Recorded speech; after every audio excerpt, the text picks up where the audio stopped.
It all kicked off with NIP taking on Mad Lions for the final spot in the Blast Premier Spring Finals. We saw Overpass, Nuke and Train, and NIP, they look so good on Overpass that you think they might walk away with a 2-0. But Mad Lions, the Danes, good on Nuke, managed to seal the deal 16-10, and Acor put up an incredible performance. Moving on to Train, we expected it to be a bloodbath, but NIP, they were just too strong. 16-11 in their favor, and they take the series. We then come on to Vitality taking on G2. Usually an epic close battle, but Vitality picked to Inferno, surprised us all, got a 16-5 win, and then went on to G2's map pick of Mirage, and it went to double overtime, but Vitality, they stood strong.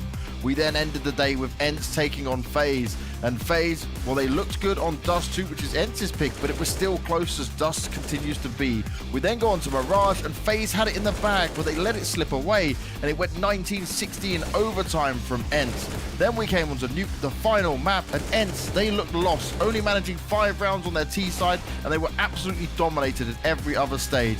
If this is anything to go by, well, today is going to be another epic one here at Blast Premier.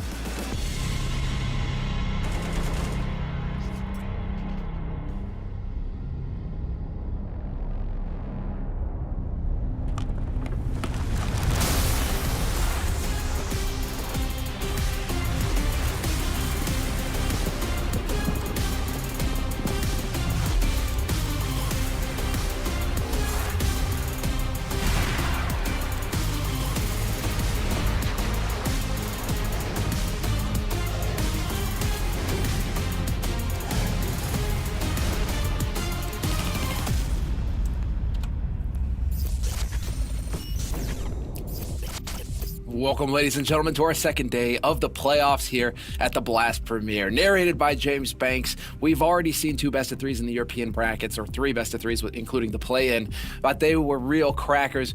Vitality took down G2 2-0 yesterday, and while FaZe Clan, they managed to take down ENCE. Don't worry, though, if you're fans of those teams that lost, they're not out of the tournament yet. There is a lower bracket, but right now, today, we're still going to be focused on that upper bracket. We have 2 more best-of-3s coming at you, and we can go ahead and take a look at the brackets now so that we see what's coming up for you. Alongside my gentleman here on the desk with me, Maniac, Sponge, how are you doing? Doing fantastic, thank you. It's always nice to begin the day with your smiling face, always classy. Always a pleasure to be there with you. There we go. Beard, this is what we're talking about. Pardon me, go ahead. I trimmed my beard, so you should be happy. You know, the neck beard, that's the most important part for the guys at home to focus on. Make sure you're trimming that neck beard. You don't want to let that get overgrown. Dude, you know what? Today, I finally managed to get a pair of clippers, too. So I was just like rushing before the broadcast. Gotta trim. And then you feel so much better. And now you're ready for a day of CS, you know? Clean trim, clean games. That's what we're looking forward to. 2 best-of-3s in the European bracket is what we're going to be looking at today. Navi versus NIP will be the first one, and then Complexity versus OG. And changing it up, we're going back to kind of how it was in the showdown. We're getting into the North American bracket now. That'll be at the end of the day. As you can see, 23 CET is when the match will be going live, 23:30. Furia versus MIBR. Brazilians all the way, and I'm looking forward to the predictions because the Bald Eagle himself has gone out on a wing again, and we'll see how that goes. But you know, before that, we need to highlight what these teams are fighting for as well, and that is a fat prize purse. $500,000 on the line here at Blast, and as it should be, top heavy. Top heavy, winner takes the vast majority here at Blast. And so I want to get your thoughts on this, gentlemen, because it looked like there was a bit of a point of controversy when the prize pool got announced. Some people weren't too pleased with it. And so, Sponge, why don't you kick us off here? What are you thinking about this prize pool distribution? Look, I think if you've been a competitor or anything ever in your life, you understand in competition, there's only one thing that matters, and that's coming first. And I don't think in a system, in an ecosystem where the players already get these massive salaries, that we should be rewarding people for coming runners up. Let's get everybody focused on that first place. Let's get everybody vying to take that massive lump of money right there, because guess what? There's a little bit more on the line, boys. You got to try a little bit harder, and hopefully with that in the back of their mind, we can get some better Counter-Strike out of these guys today. And Maniac, what do you think on this? You know, I mean, both of you have been naive. competitors. I haven't. I fight for the salary, but you guys fight for the prize money, or you have fought for the prize money. So what are you guys thinking? I echo Chad's sentiment, right? But maybe a little too naive. I think players want to win, even if the cash prize is not that different for first or second. You know, I live in this punny rose world where people just want to win because they are champions. Now, it's not the case. Sometimes money do come in handy when it comes to motivation, and then I understand that. I want it to be, and I also like the fact that you can have a final where one round can change everything, literally everything. When you think about this difference of prize money, then I don't know, the hype just goes through the roof, and it's something I very appreciate. It does. And my 2 cents on it is that, yeah, sure, back in 2014, 13, when teams weren't making salary or barely making a salary at all, fine, spread it out and do everything you can to support the teams and the pros so that they can compete. But now that people are breaking in the money, come on, let's get it a bit more top heavy and let the winner take the lion's share. But, now it's time to discuss the teams that are actually going to be fighting for this prize money here at Blast.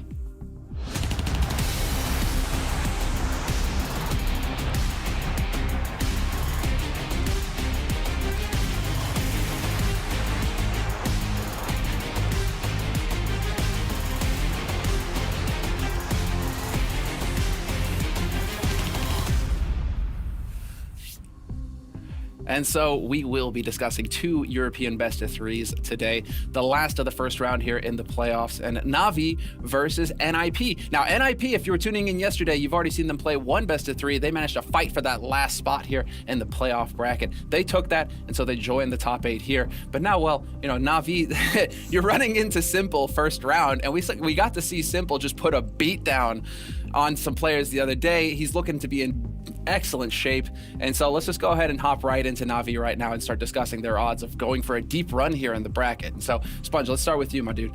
What are you thinking about Navi right now in their current shape? My biggest problem with Navi is not Simple. It's everybody else. It's the inconsistency, right, of this team. It's like when I saw them at Katowice and they lifted the trophy, I was like, this is it. This is the change. This is going to be the next best team in the world. But unfortunately, as per usual, it's Simple and Electronic and the other 3 guys with red in their stat lines. And that's just the case here. They're not able to be consistent. Are they good players? Of course. We've seen Boomich destroy. We've seen Flamey go absolutely godlike with his aim. Perfecto's even had some of his own moments. But the problem is, it doesn't happen every day of the week. It's like these guys one week are a different animal, and then the next they're just rolling over, willing to let teams take games away from them. I'm hoping now that we're in the playoffs, now that we get to see these guys, vying for that prize money we were just talking about, we see peak Navi, we see peak Simple, because that's when we get some absolutely electric CS, and there's no pun intended right there.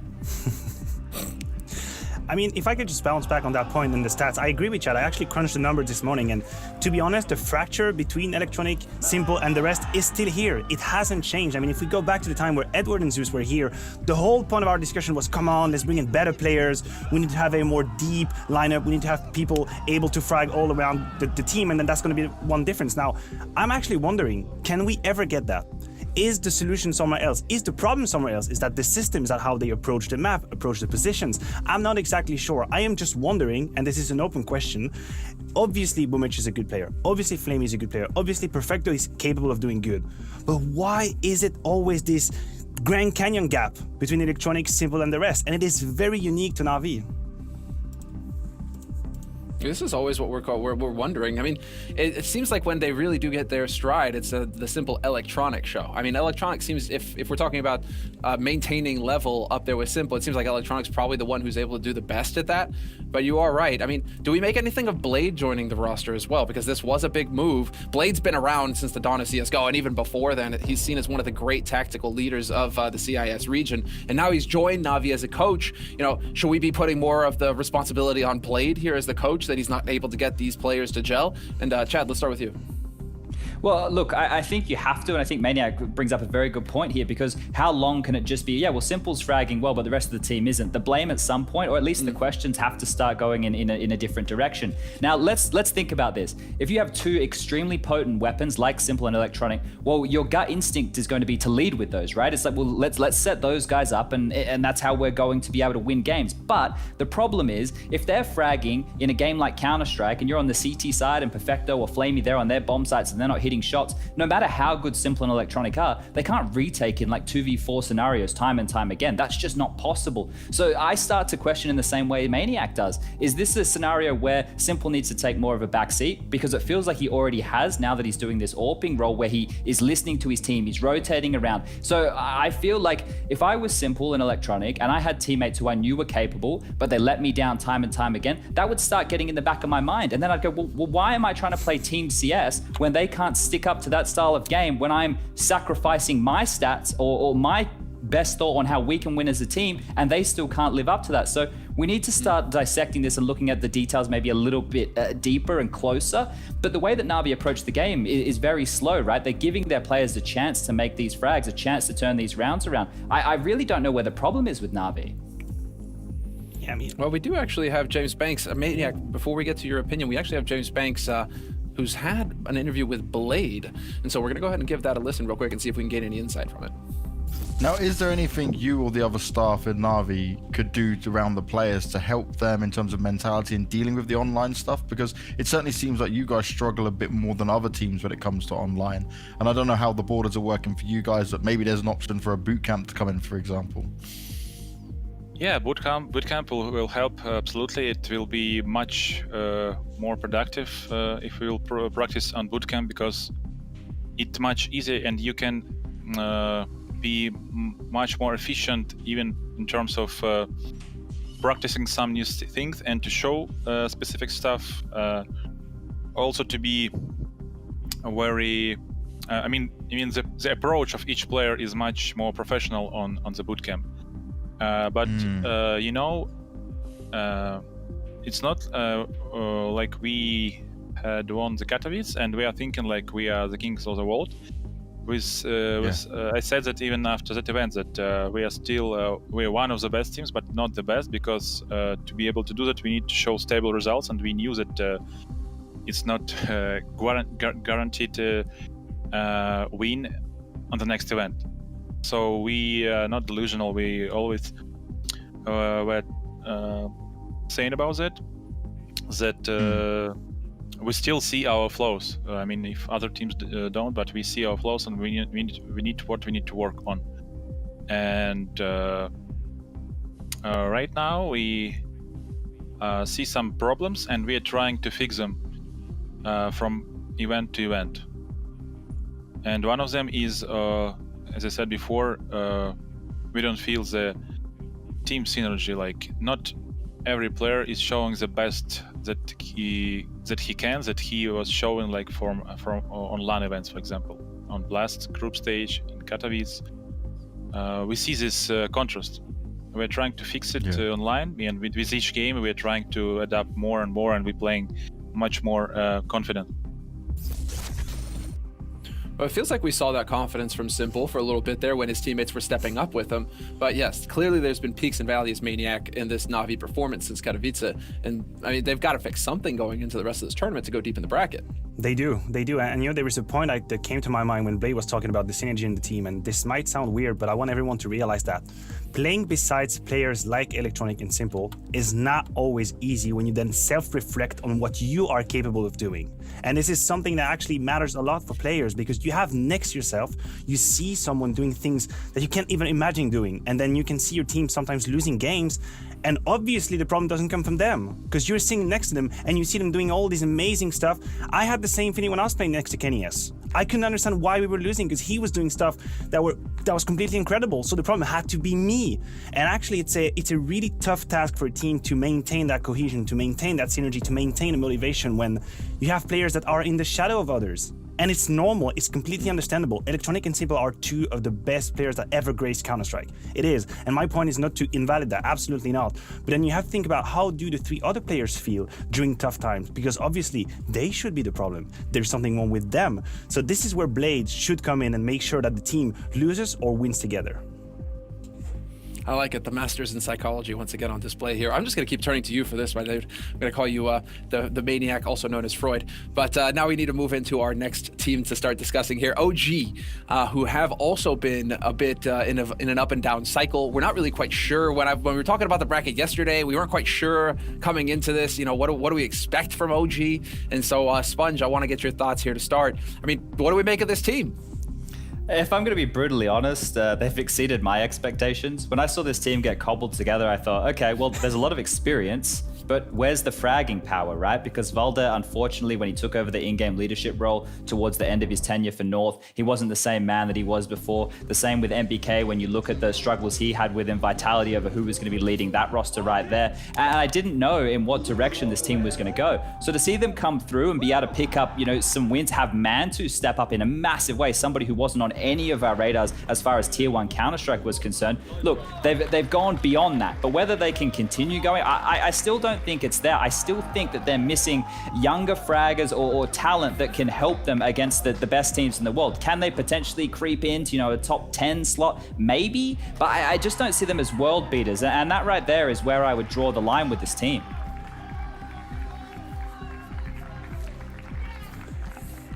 And so, Maniac, what are we taking away from this team right now? Because world beaters is what they've set themselves up to be. I mean, this is OG, after all, one of the biggest ever brands in Dota 2. I mean, back-to-back, what is it? Why did I start talking about Dota 2? Who cares about Dota 2 anyway? Whatever, let's start talking about CS again. OG, I mean, what do you think here about this team, Maniac? Well, world beaters, they're not. They're absolutely not, as simple as it is. And, they've been together now for about 7 months, if I'm not mistaken. So it should be time for us to see results. And somewhere along the line, it's not working. Honestly, when this lineup was put together, I had a few doubts about some of these players. I think Issa, I've been told he's an absolute beautiful, perfect teammate to have by your side. I didn't know if he was going to have what was needed. I thought the triangle, the basis was strong. Alexibi, NBK, Valde. But if you look at the numbers right now, it's only Valde that's really holding up to his ground. He is probably one of the most consistent player. I agree with Chad. Mantu is a great surprise, and it is amazing to see him shine and somehow elevate the team, whereas he shouldn't be the one doing that. And just to touch on NBK for a second, I did a stroll down memory lane the other day, and I watched some of these old CSGO tournaments. And did we forget that NBK used to be an absolute machine? NBK used to be one of the most skilled player that CSGO had. And I was watching the first tournament where it was, I don't know if it was Furia games or it was Titan back then, but when they first beat NIP, and NBK had like 66 frags in 2 maps, like 60, like he could do it. But it just, somewhere along the way, it just disappeared. And I thought that this OG new project might revitalize him, might give him, that fire again, because he used to be the best anchor in Counter-Strike. He used to be. He had that title. I'm talking 4 or 5 years ago. He had it. And I thought, okay, new project, new mentality. Maybe he is surrounded by people who respect him, who will give him the time of day. It just hasn't been the case. I think he's individually struggling, and now I will finally be able to be the fly in the room and hear how they move about and how they go about playing, because I haven't been there yet, and it is very interesting to me.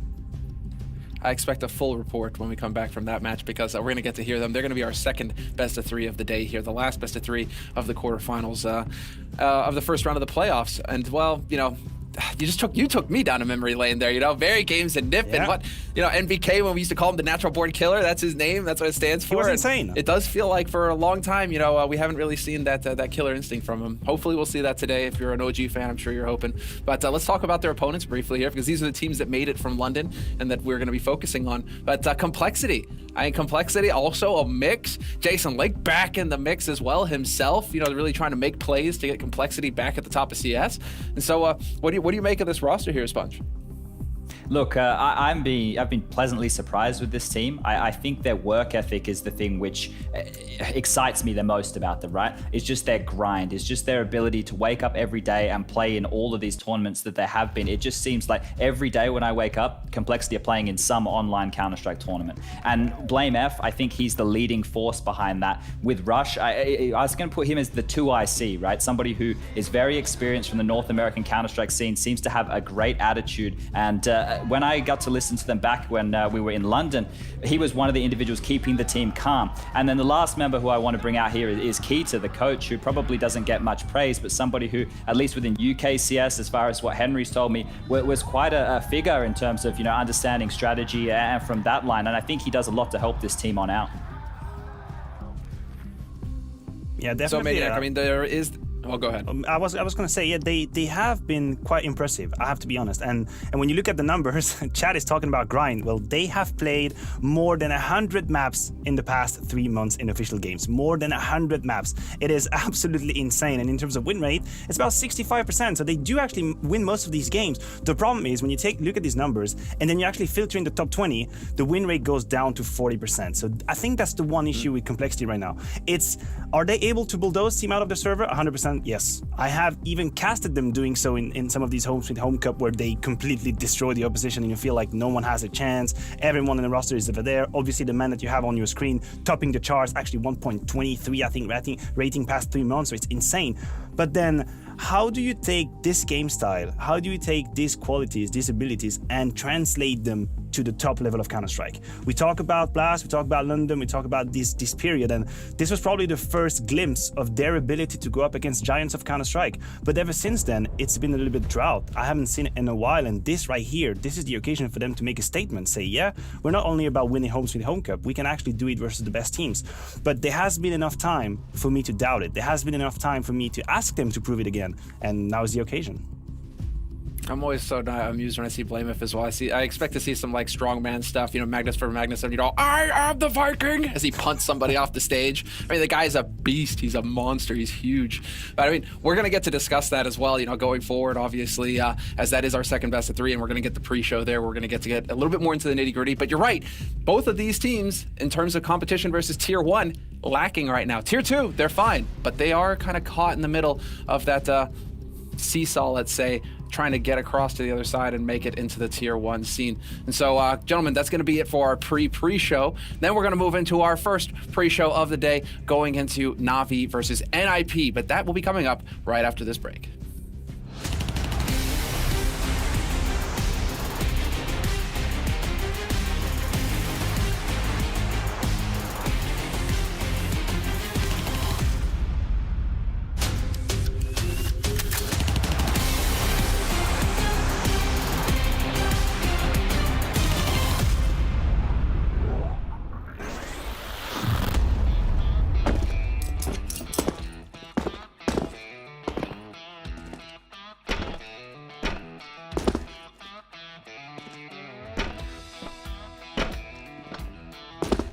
Was Simbu, where are you?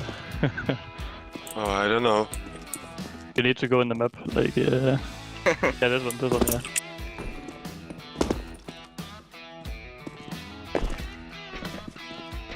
Did we start already? I think so. I think you just need to complete the map.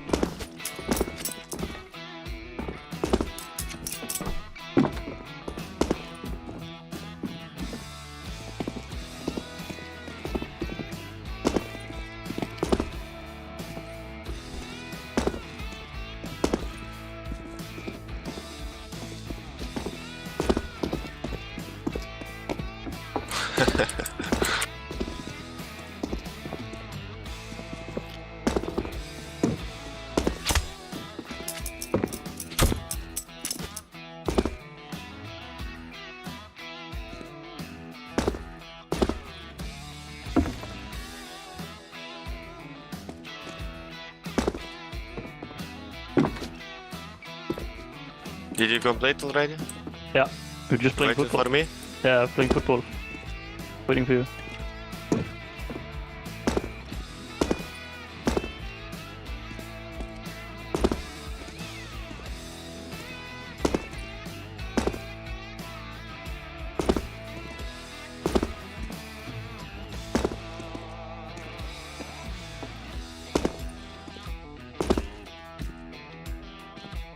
Oh. Ah!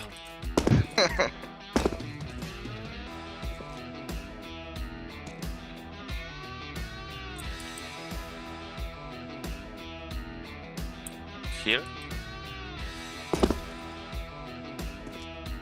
Can you see my monitor? You can go to the benches behind you. Oh, okay.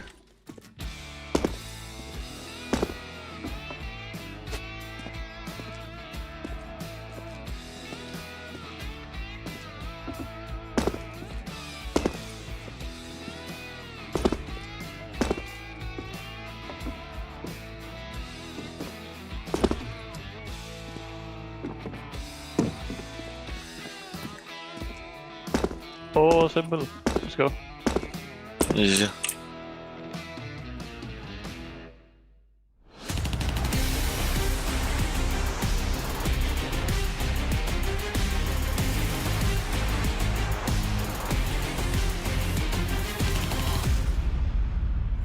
And how are you finding everything at the moment? Because we've seen your performances look incredibly good, sometimes not as good as what you can usually deliver. But are you finding yourself getting frustrated with the online environment, and is that part of the problem?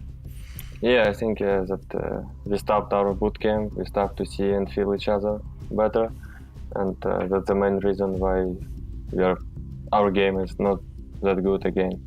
So we need to step up as a team.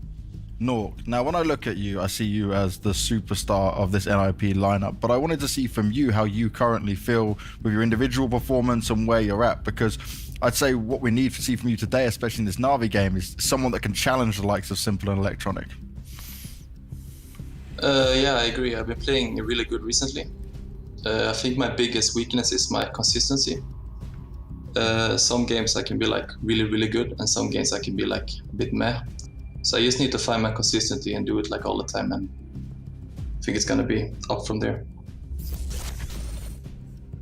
I don't know. There was a couple of things to take away from that one. Simple, saying that they need to step up as a team kind of feeds into what we were discussing there with the analysts in the pre-show.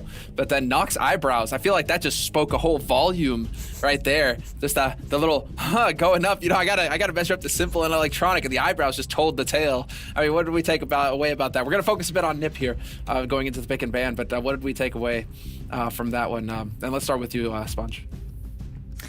Look, I think that the whole mantra from the Navi camp is great. They do a great job of managing the expectations of the community. Yeah, it's a team. Yeah, we need to make sure that we're together so we can feel each other. What that says to me is we're highly emotional, and we do better in an environment where we can feel each other's energy and have some momentum built off of that, right? And hope to capitalize on other teams maybe being more nervous or weaker. Because the idea of, not being together, this has been 4 months now? I understand this is a problem, but we don't know exactly when we're heading back to land. So you can only hold this as an issue for such a long period of time. And I think we're at the point right now where Navi have had enough time to acclimatize to online Counter-Strike, and I'm expecting good things from them here today. And so moving into the veto here, Maniac, what are we thinking about NIP going into this one? Whether Nock, is he going to make the difference? I mean, if we talk about veto, I'm not exactly sure if Nock is going to be the difference maker, but we'll keep the discussion about the map for later on. Now, this man right here, to me, has the potential to become one of the superstars of that lineup. And weirdly enough, this is one of the talking points that we have when we mention it. We say, yeah, they have a lot of good players, but who is going to be the one always doing the job? So Nock could be that man. He could be the candidate. Now, we have the map going in, and this was my first talking point. NIP's first ban will be the map at Navi peak 60% of the time. So Dust2 is out of the window. That is it. Niet, adios, and then you have, I do believe, a Vertigo coming in. Yes, indeed, Vertigo. And now becomes the question. Now begins the question, if I'm NIP, Overpass is on the cards, it is open. Do you think they're going to take that? Well, they played last time, right? And that was 10 days after Hampus had joined the roster. It didn't go very well for NIP. So what are we, 28 days after that? I like that pick. Now, it's a good map for Navi. It's one where Boomich as an individual does struggle a little bit more, but gives a lot of space to the likes of Electronic and Simple to make plays. But this, for NIP, since Hampus has joined, is actually one of their better maps, if not their best map, I believe. The nuke pick from Navi, that seems like a punish again. They beat them on that last time. It was only 16-14. But what we saw from NIP yesterday against Mad Lions, it was a pretty weak showing. I don't think anyone's there to fix that CT-sided rotation gap. Where are we headed for the third? Train might be a happy third. Yeah, I mean, Train could be. The problem is Navi on a 4-map losing streak, so it's not looking great now.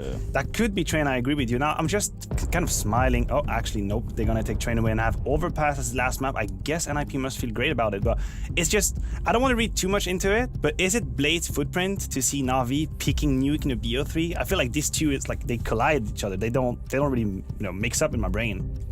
It doesn't make sense, you're right, and that's why when I was checking the match history, I was like, okay, well, they played it and they picked Nuke against them last time. That there confused me in itself, but I keep associating that with the Navi of old, the one that didn't play Nuke, the one that didn't play Cage. The Navi that we all know have actually been having to play Nuke against better teams in the world, right? So it's a map where I think that their individuals, especially Boomich, we've seen what he can do in that lower bomb site with stopping rotations down secret on their CT sides. It's one where they have a lot of strengths, and now with the way that this map seems to be playing out, the T's finding a lot of room. That's great for the playmakers of Navi, and not so great for the youngsters in NIP who are still, I guess, coming together with how Hampus wants to run this team.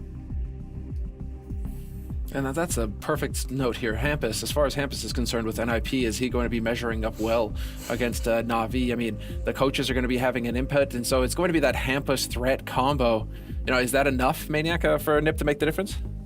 On the server, I think it is. I think Hampus has shown us in the past couple of days that he has what it takes to make the difference individually. Obviously, we have his deagle in mind, and that was completely deadly when they played their last series. Now, my one question, which for now really isn't a problem, but one day is going to be, is can Hampus step up and be the authority? Can he be the man leading the charge in terms of, you know, when times are rough and everyone is shaking around and doubts is abound and you're not exactly sure what you should do, and then you have to have one guy just stepping up, saying, hey guys, this is what's going to happen now, follow me. And if we talk about captain, then I have Zeus in mind. Zeus used to be that person. I would follow Zeus into whatever battle he takes me in. First, because I'd be scared what he'd do to me if I didn't, but just because I would do it. Like, he inspires that kind of confidence. Now, can Hampus become that person? Can Hampus become a captain, which to me is a different notion than an IGL. You can be an IGL but not a captain.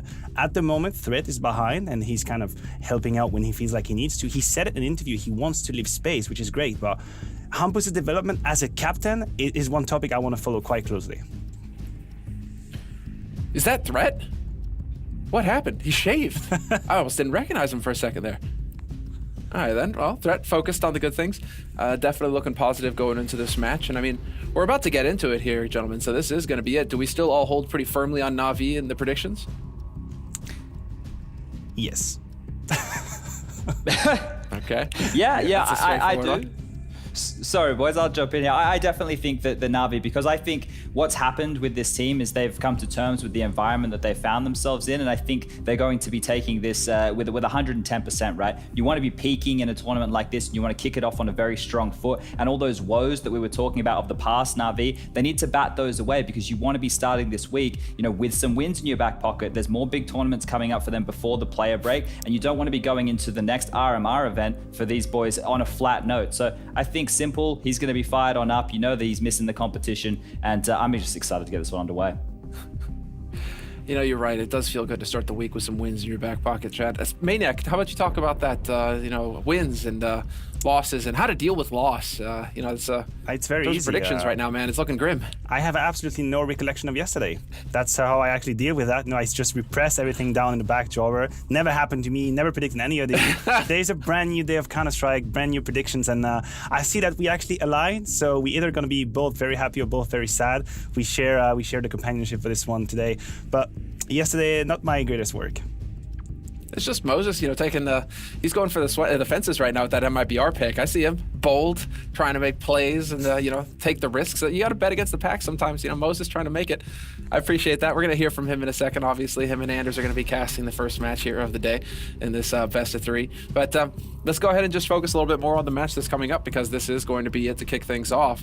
And so, I mean, we've managed to talk quite a bit about Navi in the pre-show and here, but as far as NIP are concerned, I mean, is there anything that we've overlooked going into this? What is it that they need to make happen for the first map of this series? And, you know, Sponge, let's hear from you.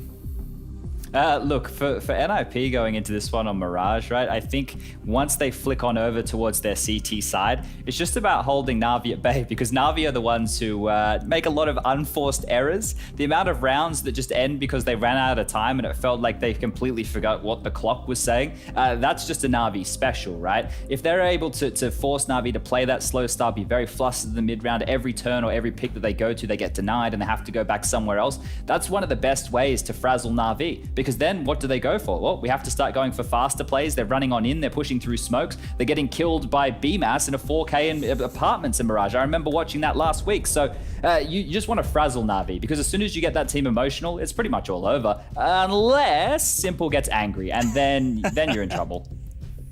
Isn't Mirage Simple's stomping ground? Isn't this where he just dominates you outright if you're looking for an aim fight?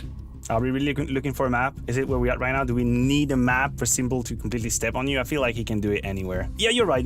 Mirage is where he actually did it last time, but I do want to echo Chad's sentiment, and there's something he said that really resonated with me on the first day, is that when Lekro was still on the NIP ship, I want to say, they had this ability to take it easy, cool down the round, and make things nice and easy and disciplined at the time. Now, with this Hampus, it's a bit wilder version of NIP, and the problem is, if you want to play wild, if you want to play freaky and get headshot left and right, Navi are the best team that can do it. You will not be able to do that. You will need to cross your T's and dot your I's when you get to the bomb site, when you do these retakes, because if you allow them the time of day, if you give them the opportunity, Simple will take you down, Electronic will take you down.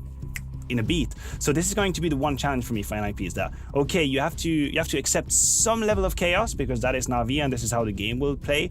But whenever you have the edge, whenever you have the lead, please do it nicely. If you gotta take 5 or 6 more seconds to take the side, do it. How many smokes do you have? How many flashes do you have? Is someone low HP? Should he go further? This is the kind of details that will come into play, because if you do these mistakes with Navi, they will punish you instantly.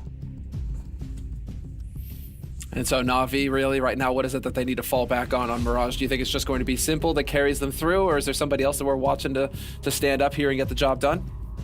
Well, look, Chad, if Simple and Electronic are doing what they do, then it's fine, right? But if they're not fragging up to standards, then I need a third star. And I always seem to look towards Flamey, but at this point, I'm so disenchanted with Flamey. He feels like he's just, either some days he's on a heater, like his aim is on point, he's able to tear people apart, and some days it just feels like he doesn't even want to be there. And that is the most confusing thing for me, because someone who has been playing now for as long as what Flamey has, to not be able to find consistency, to not be able to grow, that is my biggest worry for this team. So I'm going to look towards Flamey to just not have a horrible game, right? If he can just have an average game, that's all I need from Flamey. That's enough of a base for this team, because I think Navi still, like, it sounds like I'm saying they're bad. It's not. I just hold them to the highest of standards, because I've seen what they can do, and I know what the potential for this team is with Blade behind them, with one of the strongest duos, or the strongest duo in Counter-Strike on their side here. So my frustration with Navi comes from my love of Navi and the fact that I want them to do better. So Flamey, he's the guy I'm looking at today.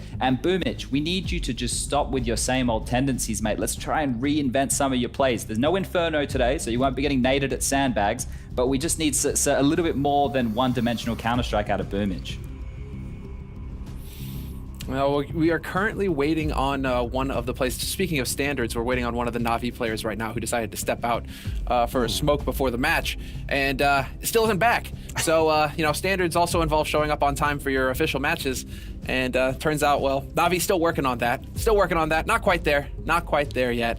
Everybody is here from NIP, though, but, that's how it goes sometimes.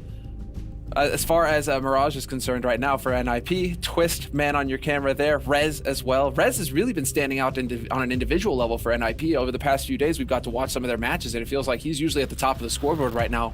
And so that's kind of him leading up, or rather living up to his expectations for himself. We had that interview from him in London where he was saying that he was the best, and he sees himself as the best. Well, right now he kind of is living up to that. And so, I mean, are we looking at Rez right now for NIP to make the difference in this match? I think that Rez has had an interesting trajectory in the top level of Counter-Strike, right? Because if you think about it, he joined and he was surrounded by some of the most experienced players that ever graced the game, right? He had Get Right Force next to him, Exist, and he was the youngster that was only supposed to kill people. Please, be a kill machine. Go and kill, just like RPK in a way. And he was doing that beautifully so. The thing is now, it's a completely different context. Now, he is actually one of the most experienced guys over there. I mean, Twist as well has been around for a while, not at the top level though. So Rez, he needs to be both a superstar and a veteran, and I think this is going to be a transition period for him to actually find where he fits and what he's supposed to do for this clock to actually work. If he's going to be one of these pieces, which piece he will be, and if he can frag out of his heart, beautiful. I see it as a positive. I see it as a surprise in a way, because I do believe that with Nok and Plopsky, you have the firepower, you have it. Then you only need Rez and Twist to sometimes show up here and there with a little bit of consistency to have the ability to step up when needed. Twist has done it recently. He didn't leave any doubt when he clutched 3 rounds in a row versus Astralis. He was the one saving the team. Rez should be able to do that as well. You need to have some sort of a structure as to what are your win conditions, and then you need to have players being able to step up if needed. I put Rez in that category right now. The superstar Rez isn't anymore. He has to take care of people. He has baby Counter-Strike players next to him. He needs to be the veteran. He needs to be the daddy now, even though he's quite young, which is why I say he has a funny trajectory in Counter-Strike. Well, let's see how the trajectory plays out for him in this match, as I believe we are ready to get things underway. Electronic looks to be ready now. Simple's been ready for a while, and it's time to get into the action. So, gentlemen, I'll thank you for the analysis going into this match. We're going to hear from you after this first map of the series, but now it's time to hand it over to our commentators, Anders and Moses. My dudes, Moses pulling a fast one on us, too, with the predictions, so I'm looking forward to hearing him justify himself on that one. Well, Jason, justify yourself. What's up? What's up with those predictions? I was the last one, being the only American on the broadcast in the morning. I woke up a little bit later than everyone, and I looked at the list, and I realized you cannot have 8 people in a talent team all predicting the same 3 teams throughout the day.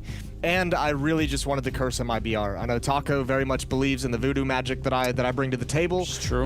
So I thought I'd put it to the test and give him another challenge, another obstacle on his path to greatness. Well, there's a long tradition there that people maybe don't know about, so I appreciate that. I think that's good. That's a good reason for doing it. Yeah. It could work out. It is. I was kind of a little bit shocked when I saw that. I don't know what I didn't think I was alone in picking Furia, but still. Yeah, I'll be honest. I actually wanted to pick NIP going over Navi in the series. I actually think NIP is a very cool team. My problem with that is it's so hard to pick against Simple. It's so hard to just decide that you're going to pick a team to defeat Simple, considering just single-handedly what he can do and what he's able to bring to the table. So I stuck with my guns on this one. I decided to play it even. It's the last one of the day, MIBR versus Furia, where I'm taking the big risk. But here, I think this matchup is going to be very exciting. I think so. NIP have been playing some great Counter-Strike. It's been really fun to watch this. Again, young team playing so well. And Navi, I think, Chad, put it really well. It's because we wanted to do so well that you get so frustrated when it's not working out at all. There's Boomich taking a bit of damage, trying to defend the A bomb site. Simple inside a connector, but no one's coming from middle. Plopsky might be in a couple of seconds, but the bomb goes down. So now Plopsky's in no hurry. He can just wait and hang back here and make sure that he's listening, counting the footsteps, and getting all the information they need. It's a good shot from Simple.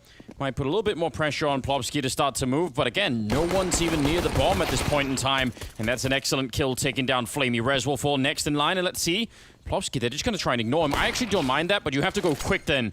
And I mean real quick, otherwise you're going to run out of time. Simple will pick up Hampus, and there comes Plopsky. He's going to get shot down. That was a swing from Electronic, and somehow they get that retake done. Perfecto is there with the defuse kit. That is absolutely not an easy retake for Navi to negotiate. No, but they did a great job of it. I mean, they're able to pick off NIP players before they're even beginning the retake. This one right here is quite nice. Twist out in the open. This is another good one, Electronic. So they're getting 2 to 3 kills before they actually begin to retake the bomb site, before they even get close to defusing the bomb. And that neutralizes a lot of the plans of NIP. You want to have those crossfires. You want to have those bait setups. Really, you want those traps to be sprung. And the fact that Navi's able to pick off a couple before it begins, like, really neutralizes the setups that they had. Still, Plant comes in, Plopsky and Rez going to have AK-47s, and they're looking for this push from Simple. Yeah, they are. That could actually be really dangerous. We'll see. Bit of an off angle here for Simple. Might be hard to check unless there's a flashbang to set it up, which it feels like there is. I think Nork is holding one, so let's see if it's going to work. No, that's a smoke instead, sorry. Rez goes down. That would have been a great moment for a little bit of a flashbang. Plopsky will get one in return, but he does take a lot of damage for it, so still has to be real careful up there with the other AK-47. Don't know if he wants to give it over to Nork instead. Electronic is watching for just that. A lot of faith and trust in Flamey, who then gets abandoned. So that's really unfortunate. Another kill for the AK-47s from NIP. Powerful second round coming out. Into a 3-on-3 we go. Just under a minute remaining in the round. Little bit of utility for the Ninjas to use. They've got 2 smokes, 2 flashes, and a Molotov. So not bad, all things considered, so far for NIP. Still with a good shot to take this. And look at Navi. They've actually rotated a second player over to the B bomb site. They'll play retake on A, which I think is a good call. It's a bomb site you can retake quite easily, as we saw in the pistol round. It's Catwalk where the action is going to be. I mean, those AKs, though, coming into the fight at B, if they get just the right entry, one good headshot, it's done. Electronic has to try and stay hidden. I don't know why he wants to go for that fight. Good headshot, though, from Perfecto. And now that leaves Plopsky in a very, very bad position. He does have armor and head armor, but he's low on health, and that MP9 will take him down. So that's some good action. They're going to steal one of those AK-47s. That will help out a bit. Yeah, I mean, it's a decent round. Could have been much worse for Navi.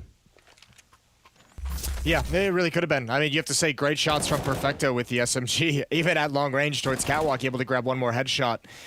That's a really unfortunate setup for Flamey, but this was well played from Navi. The rotation, the second player at the B bomb site, the player at A, he's playing more centralized in towards window room. That was well handled once it got put into the 3-on-3.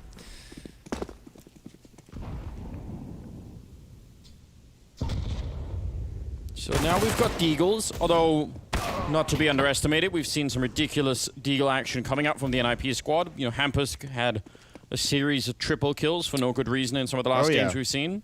But Rez also. Rez as well. Yeah, worth really paying attention to, isn't it? Yeah, these Deagles can be very violent. And we'll see if NIP can pull another one off against Navi here.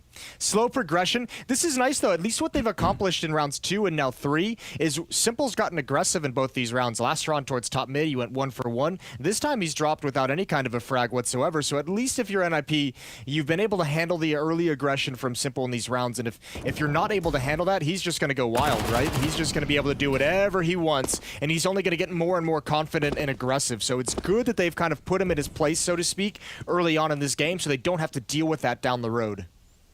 Yeah, you or definitely at least deal with it as much. Yeah, it's always a question, right? Like, how long will it take him to warm up and really start to have more of an impact? And I agree, if you could take him down some of the early rounds, you're gonna maybe try and delay that as much as you can. Perfecto's over here with the Molotov, so if he has time, and he's actually walking back, which is kind of dangerous. Flamey's now going to be also turning around. The timing for these turnarounds here for Navi could actually be the end of them. This is really dangerous now. Flamey out in the open, and he's going to go down to Nork, man. I can't believe both of them managed to just miss the fact that NIP were up in the always there.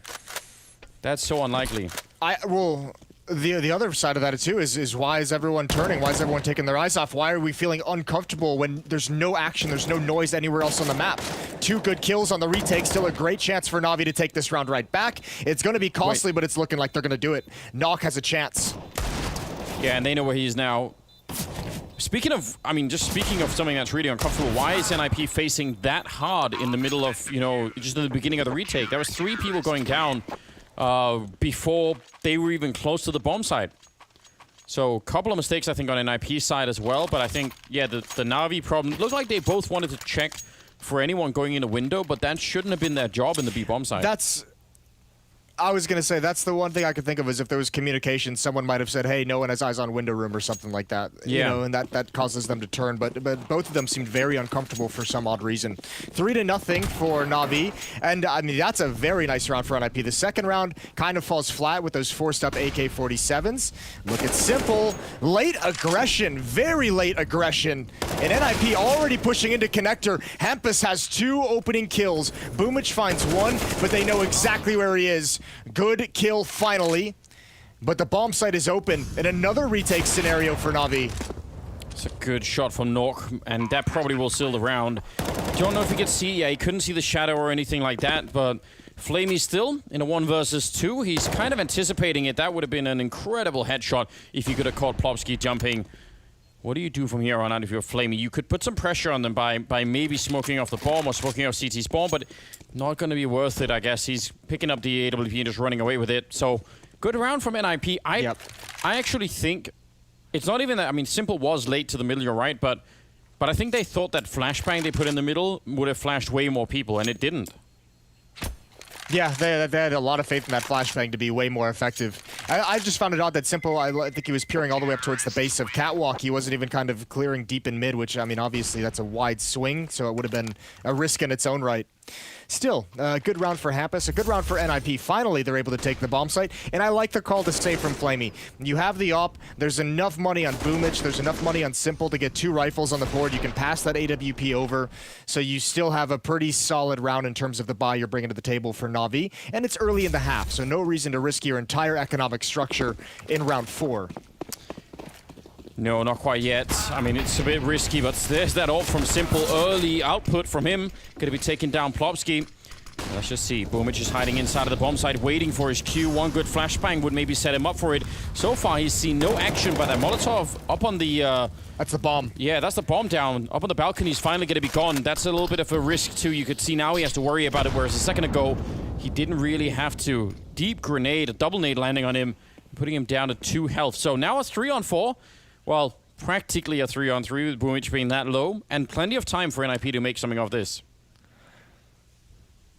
Yeah, it's good they're able to recover the bomb so quickly. It looked like they wanted to fall back immediately upon that resistance, but with the bomb going down on Rez, that could have been a real issue.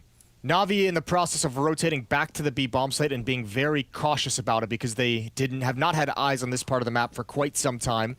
Could have been a lurker in the halls as NIP readjusts across the map. So they've left Hampus alone at A ramp.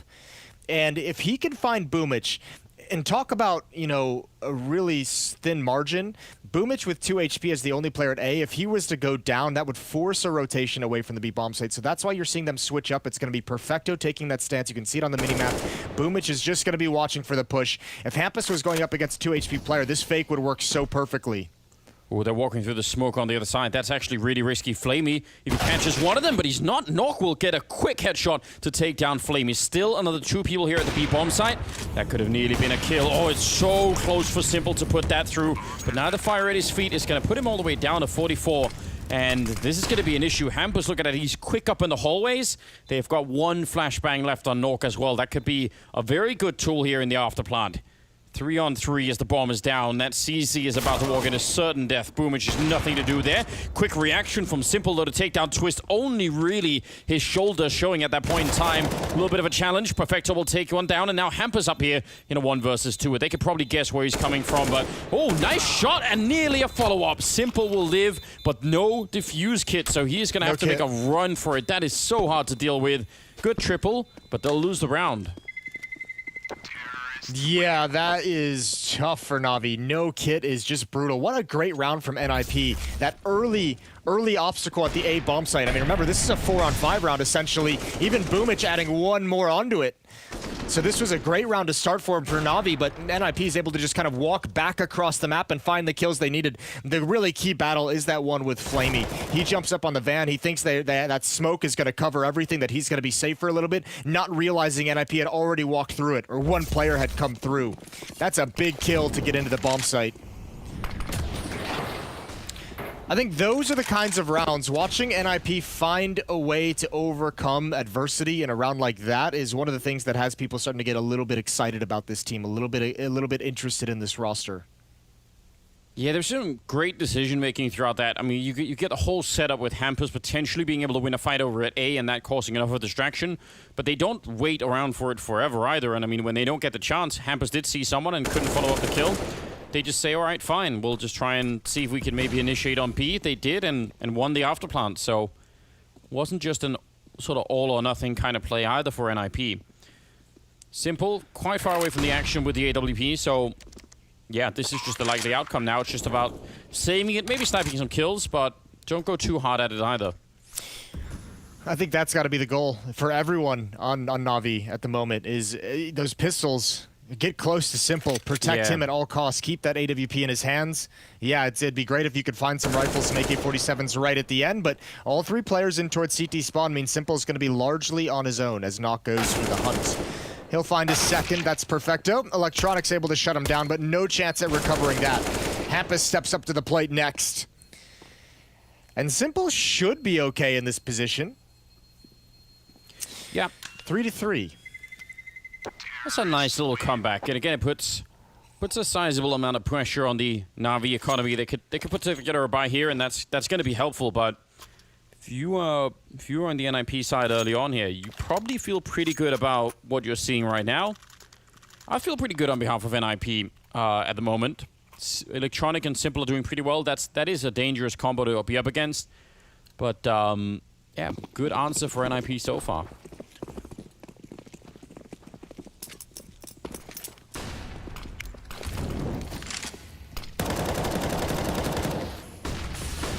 All right, Simple on catwalk, peering up towards top mid, blocked off by smoke for the moment. A standard start to the round for both sides.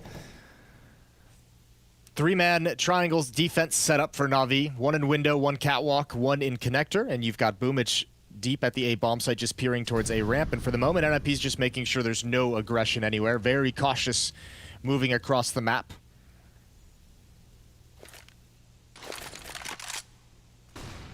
Bit of a flash thrown there to make Hampus just take the peek. He was down in underpass, so makes a lot of sense. Don't think Navi will want to be fighting too heavily in middle. I think Simple, if he gets a chance, he'll just snipe away a kill and start to fall back.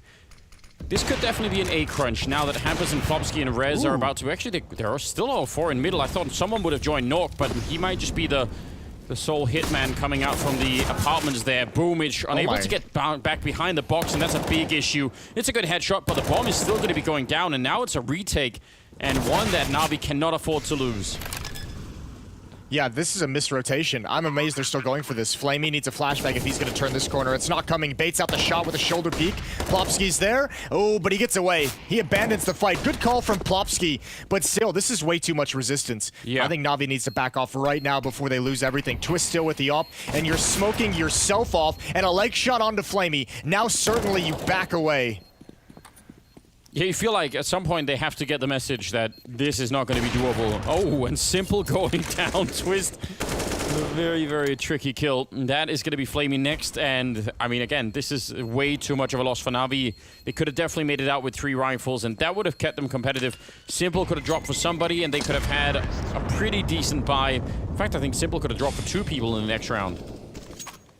There's a misread in this round for Navi, or a misrotation. Somebody made a mistake somewhere along the lines. You have 3 players in middle, as we outlined. One was in connector, one was in window room, one was catwalk, that was in simple. You have a defender at the B bomb site. I think the player in window actually rotated to B, where you already have simple on cat and 1 player anchoring. That leaves Boomich alone in A, and if I'm Boomich, I'm less than happy that somehow we have 3 defenders in middle and a 4-man attack comes up through connector. If you're gonna have that much manpower in that kind of a setup for Navi, like, there's gotta at least be resistance before they get to Boomich's position, right? Like, that's way too much for 1 man at the A bomb site when everyone else is on the B side of the map. Like, he should not have to worry about that many different choke points. It's an impossible defense to mount, and Navi just gets overrun. Quite the start for the Swedish side all of a sudden. And yeah, I don't know. I mean, it's also unreasonable if you're Boomich, right, early on in that fight, and you're deep in the A bomb site, and you're the first point of contact as they come out from connector, and there's really no one there to, you know, you're already tasked with covering the A ramp and probably the palace as well. And now you also have to worry about the connector. That also seems like a bit of a mistake in the setup to begin with. Attempted headshot there. Twist will take a bit of damage, but otherwise he'll take the angle with the AWP. Mid control once again here for the T side though. And this is cool calling as well from NIP. Remember last round how slow they were to kind of progress across the map? They knew there was going to be a full buy from Navi. Now they know they have the economic advantage. A couple pistols will be bought up. They still know they have some dangerous weapons they have to overcome. But now they're much faster in gaining control of mid and towards catwalk. Unfortunately, they're going right at the AWP of Simple. And now 1 player is trapped. And there's plenty of support here for Simple to stay alive and take more shots with this off. He's going to find at least another one. Knock, pinned down against the wall, and Simple loves that battle. Well, they'll take down Boomich. He was flanking them in the meantime. So that's a big win for NIP. Nice shooting from Hampus. He's really warming up into this team. Now they're going to run a Perfecto. They're actually coming back to the site. They're going to almost run into each other. He's going to get the M4 out just in time. He could have been dead already. Now, where are they going to go? If they go to the A-bomb side, they're running at simple with 30 seconds. If they come down here, there's narrow corridor. He swings right into the headshot. That's an incredible kill from Plopsky. Very, very important, and that probably wins them the round right there. Yeah, that one, I mean, you talk about the young guns of the NIP side of things. Hampus, that kill in middle onto Flamey, and that one from Plopsky. They definitely heard him running Perfecto all the way to the end of those B halls. And that's why they stopped. They rotated right back into him. Good heads-up play from Perfecto. And again, Simple delivering 2 kills in the round. He's at 8 kills, Electronic at 8 kills, and Boomich at 6. For NIP, it's Plopsky and Knock at 8, and Hampus at 6. But NIP's going to have a 2-round lead, 5-3.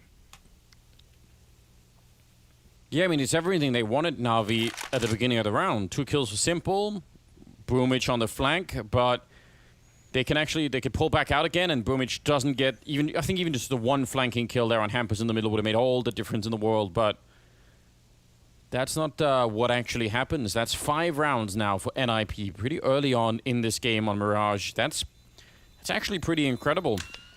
I think they're doing a remarkable job early on here. And their economy is pretty good as well. I mean, look at that. A lot of money on their side if they were to start losing. Yeah, well, I mean, listen, they've lost 2 players in that round that they just won. In the previous 2 rounds, they kept 4 players alive. So, I mean, they've been building a lot of money this whole time. And they're even going to take a timeout just to make sure they can maintain their winning ways. This is a very cool showing to start this map for NIP. We're still waiting to see Navi really kind of switch on and get involved in this map. Simple still has the AWP. He's had it many rounds so far in this game. but yet to build any kind of momentum on the defense, winning the pistol in the ensuing 2 rounds. But once the guns came out for NIP, it's been all them. And if you look at the rounds that have been played, we're going into round number 9, so there's been 8 rounds completed. There's been 7 bomb plants in those 8 rounds. NIP is finding easy access into these bomb sites. Yeah, there's just a lot of ways to criticize Navi right now if we wanted to keep that up. But I'm currently interested to see if they can. We can, Anders. We can. Yeah, we do have that. We do have that power. But I'm also looking for how they're going to change things up here. If they're going to find a way to deal with it. They are way more heavy on the A bomb side this time, so they're leaning towards that side of the map, which again could be just fine. Still some mid control in favor of NIP.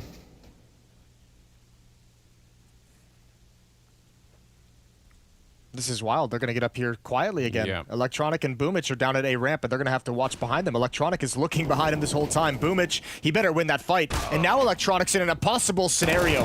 He's got Simple to back him up. Twist is going to pick him off. Flamey finds one in window room, and Navi is holding on for the moment, but there goes Simple. 2 on 2 now. Twist and Knock against Flamey and Perfecto.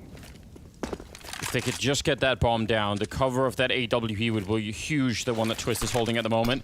So Smoke to go and put the bomb down, a little bit of an off angle, just to avoid the easy spam. Flashbang being thrown over the wall, and Flamey can't find anyone behind it. I think Twist was momentarily flashed, but he's going to get a kill on Perfecto. Now it's looking good. 1 versus 2 for Flamey, looking on top of it. Oh, and he's going to get spotted. Nice peek from Twist. Great triple in the round, and NIP will win another round. And honestly, they could have won that even earlier. If Electronic hadn't got that kill on the A ramp, it would have been done immediately. Yep. Or if Simple hadn't rotated just at the perfect moment to pick a player off. Again, this is, what, 1 minute and 20 seconds, and you already have NIP quietly walking into connector, and nobody from Navi has any information. Navi is getting bruised, and NIP, there's no reason to not continuously go back to that until Navi is going to put some presence there, some bodies to actually fight for it. Then keep going. This time, Simple, a timing shot into the smoke up catwalk. That's at least going to slow them down.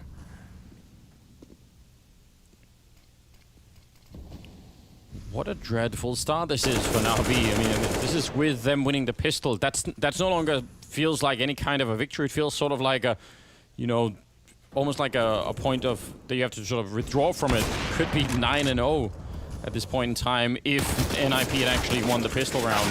Electronic gonna get hunted down. It's a 3-on-3, so the pistols have done a little bit so far. And Simple with that AWP again. He's found the kills. He's been active, but it's not been enough just yet for them to actually win. Perfecto's on a pretty long flank, and I mean, imagine that's going to come in way too late. The problem is his kills aren't having enough of an impact, and that's not a criticism of Simple. That's just the kills that he's getting is not stopping NIP from getting into the site itself. You know, he's being very mobile across the map, but he's not able to put a stop to these hits whatsoever. Now we're coming in on a retake. They've got to wait for this flank to come in, and again, it's no kits. So the longer this flank takes, the more dangerous it is for Navi to try and win this round. This is such a cool angle for Plopsky. When he's ducked down, he can't really be seen from the other side. Yeah, that's the only point of danger. And now he's in a fair bit of danger. Flamey will get dropped anyway. Excellent kill, and Simple to pick off Twist. Still very low percentage here. Without a kit, it's going to be all day diffusing inside, and Simple knows it. Oh, look at Rez just toying with him, and time is gone, even with the kill. It's not going to be enough. It's another triple, and another loss here for Navi. 7-3. 7 straight rounds here for NIP. That's absolutely incredible.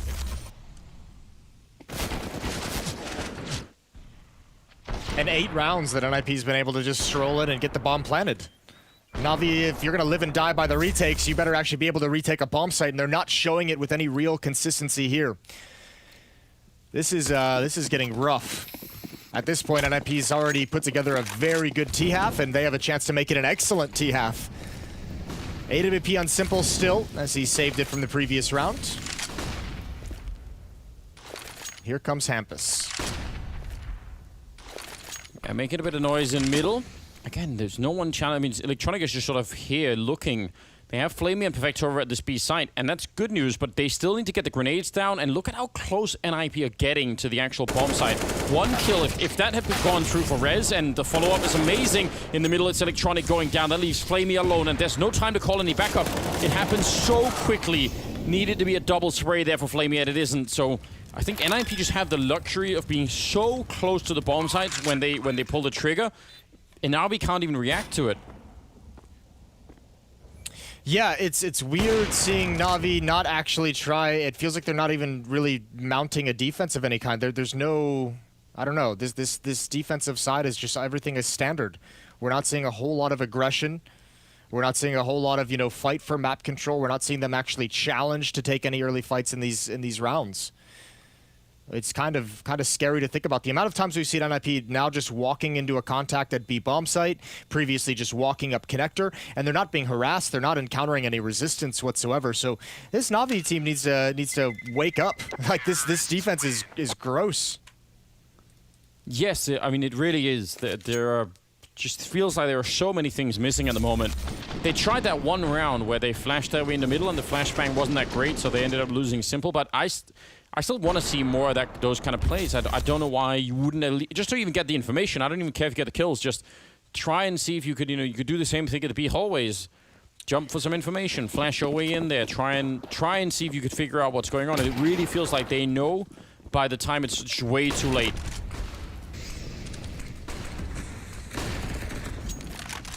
All right, there's a nice nade kill from Flamey to open things up. Simple's gonna watch his back in the underpass. But he's got that op still, and he can be a nuisance in middle, but the main hit is going to be at this A bomb site, and we're really rolling the dice with this smoke. We know Electronic loves to do it. He's so very good, but Knock is aware. Oh my god, how is he? He got a double out of that situation. He's done it again, Electronic. One player in Palace, and that's Rez. He's going to have to back off. But the bomb is down, and Navi have control, and this should be a Navi victory. It almost has to be a Navi victory. Yeah, you know, with a little bit of hesitation in your voice, I can tell, but it should be. Boomich here, trying to get the early info. Gonna spot someone there and just try and buy a little bit of more time. But yeah, that is kind of the name that Electronic has made for himself. You could even tell they were sort of looking for it. They actually felt that coming, and they still couldn't stop him. Boomich with the AWP, not a sight we see all the time. Does get baited out, but they will get the follow-up, and that's 2 orbs now, and I don't know if Perfecto could get an AK. Doesn't look like it, so it's a 4th round for for Navi. I'm not sure if that's going to be quite enough. That's a nice catch of the 8G grenade. They need so much more right now, Navi. An 8-round run for NIP. Yeah, I almost think they need to just close out this half with three more rounds. I think they need to take this up to 7. It'll be interesting to see the swap when they get to the T side for Navi. When you could start to see, you know, the kills and the skill of Electronic and Simple actually being able to open up bomb sites instead of trying to recover lost bomb sites. Simple with the opening kill. Nice shot as Rez tries to get up catwalk very quickly. Yeah, not falling back from that position either. Flamey unable to see Flamey Plopsky. didn't see that again. No, he definitely didn't. And I mean, I don't know if there was the fire or what it was, but Plopsky's going to be able to get that frag. That's a nice opening, nice refrag coming in to even it up.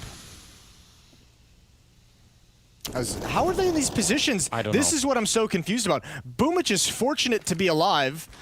This is craziness, and there's Simple. He's picked off as well. Good kills from Boomich in a desperate scenario. But man, NIP, like, living up to the name of Ninja, getting into way more advanced positions than they should ever be allowed, and they're doing it silently with no knowledge of the Navi defense. Yeah. These have been tough angles to handle, but the players of the A bomb site, Electronic and Boomich, they handle it admirably, but oh, it's so uncomfortable. There was every chance that Boomich could have been picked off in the first fight, and if he hadn't peeked the box, he would have been grenaded and died with no refrag. So, yeah, this is way too close. Way too close. They shouldn't be allowed to get this far in. 8-5, though. And the NIP economy is finally taking a dive. So I guess, I mean, if we had to say something positive about Navi for a change, I think that this is it. Just the AWP on twist. Well, maybe an M4 to be picked up, although Knock maybe fell asleep at the wheel, didn't see the shoulder sticking out from Boomich. And the rest of NIP very passive, as Twist and I believe Plopsky fall back from the B bomb site to rejoin in T spawn. Yeah, it did feel like Knock kind of drifted off for a minute there. Bit of a flash in the middle for Navi, just taking note because that's what we've been asking for. And this time they did actually just a peek, not even a wide swing for any fights. But I'm just happy that we're seeing Navi trying to get a bit of information to work with, which is what they've been lacking a lot of the time here. Going to be some smokes going down to try and block off those AWPs, or that one AWP on Simple. And then I'm guessing they just want to flash their way in and try and go for a quick bomb plant. Twist is covering them from behind, but he goes down to Simple. And now it should just be about closing this round without much of an issue at all. And that's exactly what they're doing. Nice round from Navi. Yeah, very nicely done. This round, no issues whatsoever. All 5 players survive, and they have a chance here, Anders. We said they needed to go on that 3-round run or 4-round run to close out the half. They're just 1 round away from it. Final 15th round of the opening half. Electronic now at 16, Simple at 15 for the Navi defense. But for the most part, it's been ugly. At least they've been denying bomb plants for the past 3 rounds. It's crazy to think 7 of 8 rounds in that streak for NIP, and that 8-0 winning streak, were bomb plants, were access into sites. Yeah. And I think even at 7 rounds for Navi, that's only just where you sort of say, all right, I guess, you know, give it a shrug. Just, all right, I guess they did that. That's interesting. Now let's see if they can continue. But it's obviously still not great. Simple, nearly going down from that, and he does not have any backup there either. I think Electronic is trying to get over to maybe try and take a look. And now they're actually bumping into each other, so please stop doing that. Oh, Hampus right underneath the window. He's going to be joined up by Twist with just the Deagle nearby. But this is NIP maybe not enjoying the more aggressive defense, the more peaky defense that Navi have brought out in these past 3 rounds. Being pretty cautious, as once again, they want to take mid control. They want to exploit control of that part of the map. And with 1 player lurking at A ramp, it feels like this should end up being a split towards that A bomb site. And as I say, that 2 player is going to fall away back to A. So Hampus towards window room. Again. Twist in connector, and 3-player hit towards ramp and palace. I mean, 1 flashbang on Electronic and this whole A bomb site is wiped out. I think that's all it takes. The smoke is there. Simple will pick off Twist. That's a really good start. That's the connector part of this push gone, and Hampus not looking for it. Huge defensive kills coming out from Electronic as Simple in the first go around. That actually stops all the pressure in the middle, and now it's just about that ramp. Nice headshot from Nok. Can't believe he won that fight versus the AWP. But it's a 2-on-3 with 15 seconds, so now we just need to calm down. I think Rez crashed. I think it's a 1-on-3. Oh, yeah. Rez just staring into the wall. Either that, or he really is the worst baiter of all time. Just think, go plant the bomb, I'll come. Yeah, like, if you're going to bait this hard, you better win that 1 versus 3. Regardless, 8-7 half. Navi recovers what they can with a 4-round run to close that out. But, I mean, this half is all about NIP. A phenomenal offense. They went 8-0 in the middle of that half, and they have a nice little lead heading into the second. So we're going to head to a break, and when we come back, we'll get the second half underway. Stay tuned.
Welcome back, ladies and gentlemen. 8-7 in the first half in favor of NIP. All those rounds were taken all in a row, an 8-round block at the middle of it.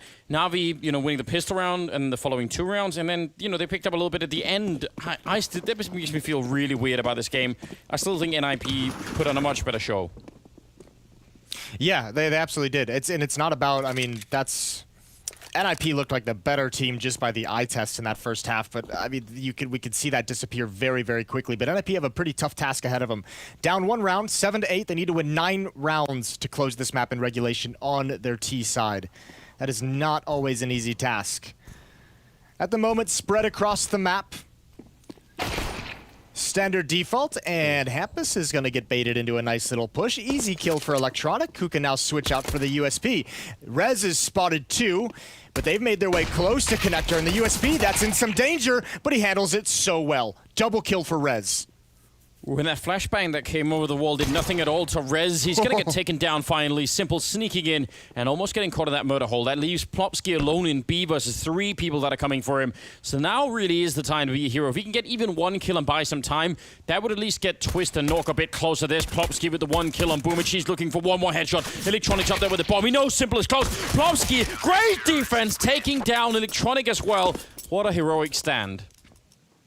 What a badass Plopsky just was. That is so great. Simple is flanking from Market. He's come through the murder hole.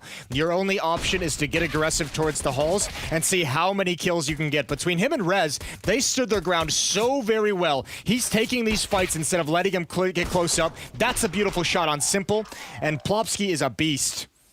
18 kills for him now.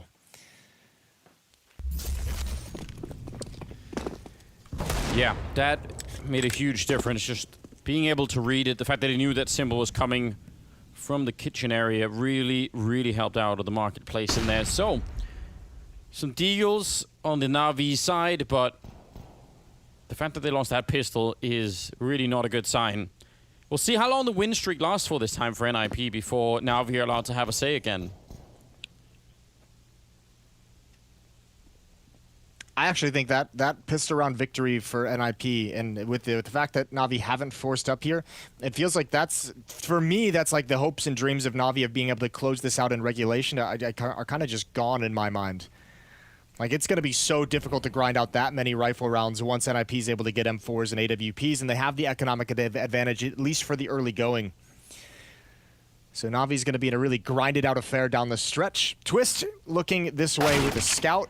A nade. He pulls a nade out, and Simple punishes him. Yeah, that was some really awkward timing. Could be even worse if Rez or Nork goes down. I think mostly if Rez goes down, that'll leave Nork pretty much in an unwinnable position here. He's going to get the 1 kill, but they jump around the corner, and yeah, now the next question is, he's got some backup now from CT spawn. Plopsky actually showing up at the perfect time for it, but it's not going to be quite enough anyway. 23 seconds. Hampus coming in from behind with a big double kill. Could get more, and that will close it out. A little bit of a heroic effort. Triple kill from Hampus on the MP9, but a much closer round than I think NIP would have liked. Yeah, they were in a really rough spot. They are, NIP, fortunate that their players made all the correct calls and getting aggressive on the extremities. Hampus closing the gap. That flank was way faster than Navi was ready for. And they catch him before they can even get into the bomb site. But with those many kills, obviously, Bai coming out, saving a lot of money. So 3 AKs, 2 Galils, plenty of utility for Navi. And that Deagle round previously just set the stage to reset NIP very early on. So here we go. Molotov in towards Connector.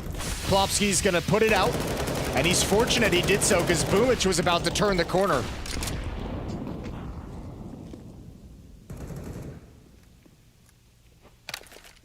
Yeah, this is the real big test right now for Navi. As you said, if they want to close this out in regulation, then losing that pistol was really not a good sign.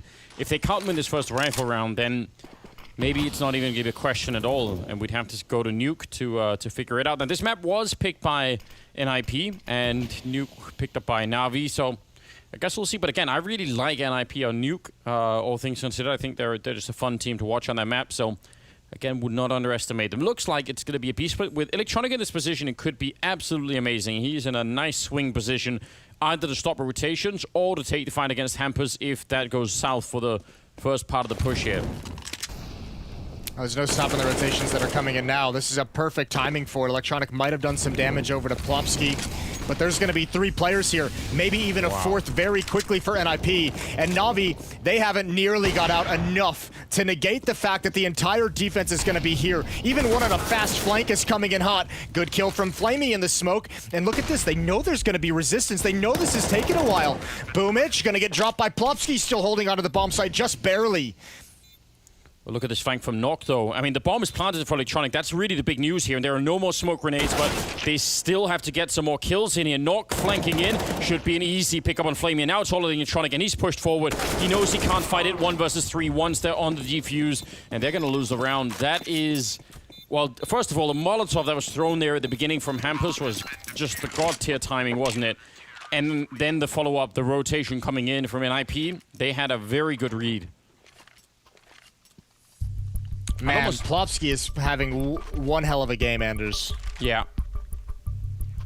I'm just, I almost want to see the replay of the first encounter, because Nord was flanking, and I wonder how far up in the hallways he was over at A for him to know, because they were so ready for that rotation. Great info play from NIP. That made a big difference. Yeah, I mean, they had the perfect call on it. It was shifting pretty much immediately when presence was known. But Navi, like, they took their time getting into that bomb site, as they did, you know, on the Deagle round as well. They were very slow in actually committing to the attack on that bomb site. So there was probably, I mean, listen, it's a great read, a great call, and an early jump on the rotation for NIP. But Navi, you can see him here just kind of freezing and jiggle peeking and waiting for that next peek. No one's actually attacking the bomb site throughout all of this until it's too late. Look at how Plopsky just sneaks in at the end of that replay to that pillar. If they're actually aggressive into that bomb site a second or two earlier, Plopsky can't make that play with such safety. So Navi's actually giving him a couple of extra seconds to make those kinds of plays.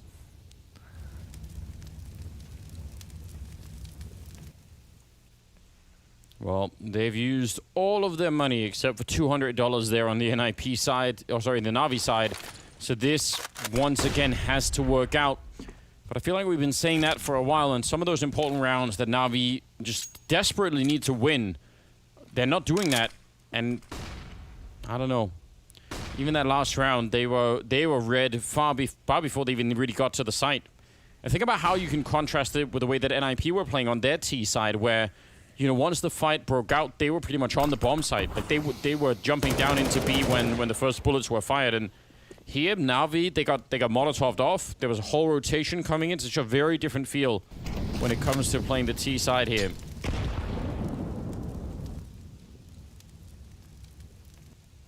All right, well, at least Electronic's in this position. This time he's going to be aggressive with it, and Rez is kind of looking in that relative area. Not able to transfer over to Electronic. Nok now going to push up, and he hears the footsteps. This needs to be at least a trade. Boomich turning the corner first. Simple's got it. Now just down to Hampus. Over in the corner. He's spotted out. He's dinked. He's going to fall as well. And Electronic adds one more. That's awkward. That's a bomb plan in the open. 16 seconds. That's very awkward. And thankfully they got that because there's no more smoke, but he could actually spam this down. No one's actually challenging, and unfortunately Twist isn't going to be able to get it done. Now it's time to save with the op. Just a moment where that could have got real awkward, but they're going to live through it. And I mean, that's, in many ways, that's Navi proving the same point that NIP proved many times, which is that if you can get that close to the A bomb side, that you could pretty much take the fight that dead on, then yeah, you've got everything open. This is a brilliant kill for Electronic. I mean, not because it's particularly difficult, just because those 8 defenders that are inside of the site and over at the ramp, what are they going to do afterwards? Where do they go to try and stay safe? They just can't. They can't even help each other out.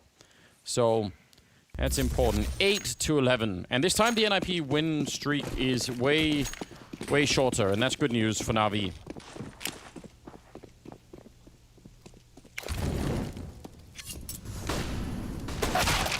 All right. Ooh, that's a good shot from Boomich. It's a nice tag from Twist as well with the scout. But a better response. A more powerful rebuttal from Lord Boomich. Oh, yeah. You know, lest we forget. His proper title. Someone will... There's a Twitter account out there somewhere that's going to be coming after us if we do, so... Mustn't mess that up. We do have 4 Deagles. I'm missing Rez and Hampus Deagle action. Not that I don't want Plopsky and Nork, but it's just that we were building like a cool story around them. So, can we get back to that? Let's get some of these Swedish kids in action. I'm more missing Navi just being this crazy, fun, dominant force that we saw at Katowice. I know. That's what I want to see. But I mean, that's been the story of Navi for like 5 years now. I know, Jason. Imagine if you'd bought the hype back then and just predicted them to win the major already. I mean, just imagine how you'd feel then. Yeah, you'd feel like a real idiot, wouldn't you?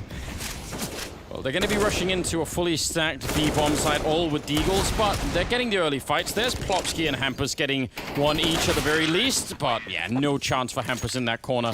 So it will be a good round for Navi, all things considered. They get to survive with 3 rifles, they get to build a little bit of an economy, and NIP still don't have money to buy. So actually, Navi, they're cruising into a couple of easy rounds here. I wonder how that feels. They're not used to it.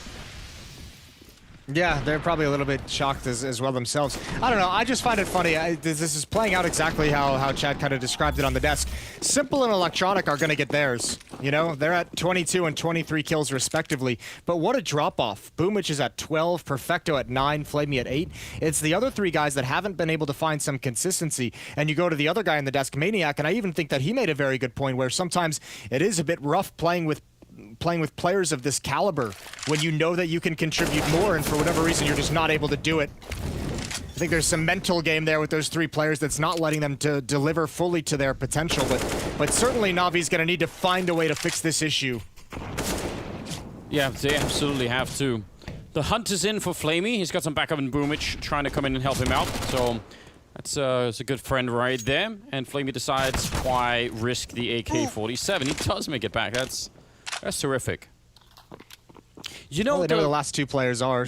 Yeah, go on. When I bought the Navi hype, this is the thing that I saw, which you know, tragically only lasted for like 3 games. But what I saw during those 3 games was, ooh, wait, Flamey might actually get found here. Let's just hold the thought for a second. Ah, boom, it's just gonna cancel that. So fair play. It was a core of Navi player that looked like, you know, Perfecto, Flamey, Simple, and Electronic all playing, you know, their game. And then having Boomich as this, you know, lone ranger to do a lot of craziness. And what I really liked about that is that I think if you have to take down some of the top level teams, it actually, I think it's hard to try and match, well, maybe not now, but would have been hard to try and match Astralis with the kind of system they had built. And I think one of the ways to fight that is to have someone doing crazy Counter-Strike like Boomich was for a short while. But that, you know, that does actually, you do need Boomich to keep playing that, and you need the core 4 people to keep playing their game really well. And both those things have kind of not been working out so well. So, I don't know what to think of it now, but that was the reason why I was so excited for a minute there. Exciting to start this round with as well, taking down Nock. That's not bad. Yeah, Simple given a gift there as Nock tries to just kind of aggress on A ramp all on his own. No flashbang, no utility, no backup. It's an easy kill for Simple, and he'll be happy to have it. That allows Navi this slow style that we know they like to bring out. Much easier to pull off when you're in a 5-on-4, when you can tactically play it slow and pull the defense in all these different directions. You're going to have Boomich and Perfecto. You imagine they're going to have some kind of a pressure to apply, especially with that MAC-10. We'll see Boomich doing some crazy stuff, whether it's up connector, but NIP have an idea it's coming. The B defender is Plopsky, and he's already rotated out of the site. He's already coming over to join with his teammates. Molotov, spam combination from Flamey.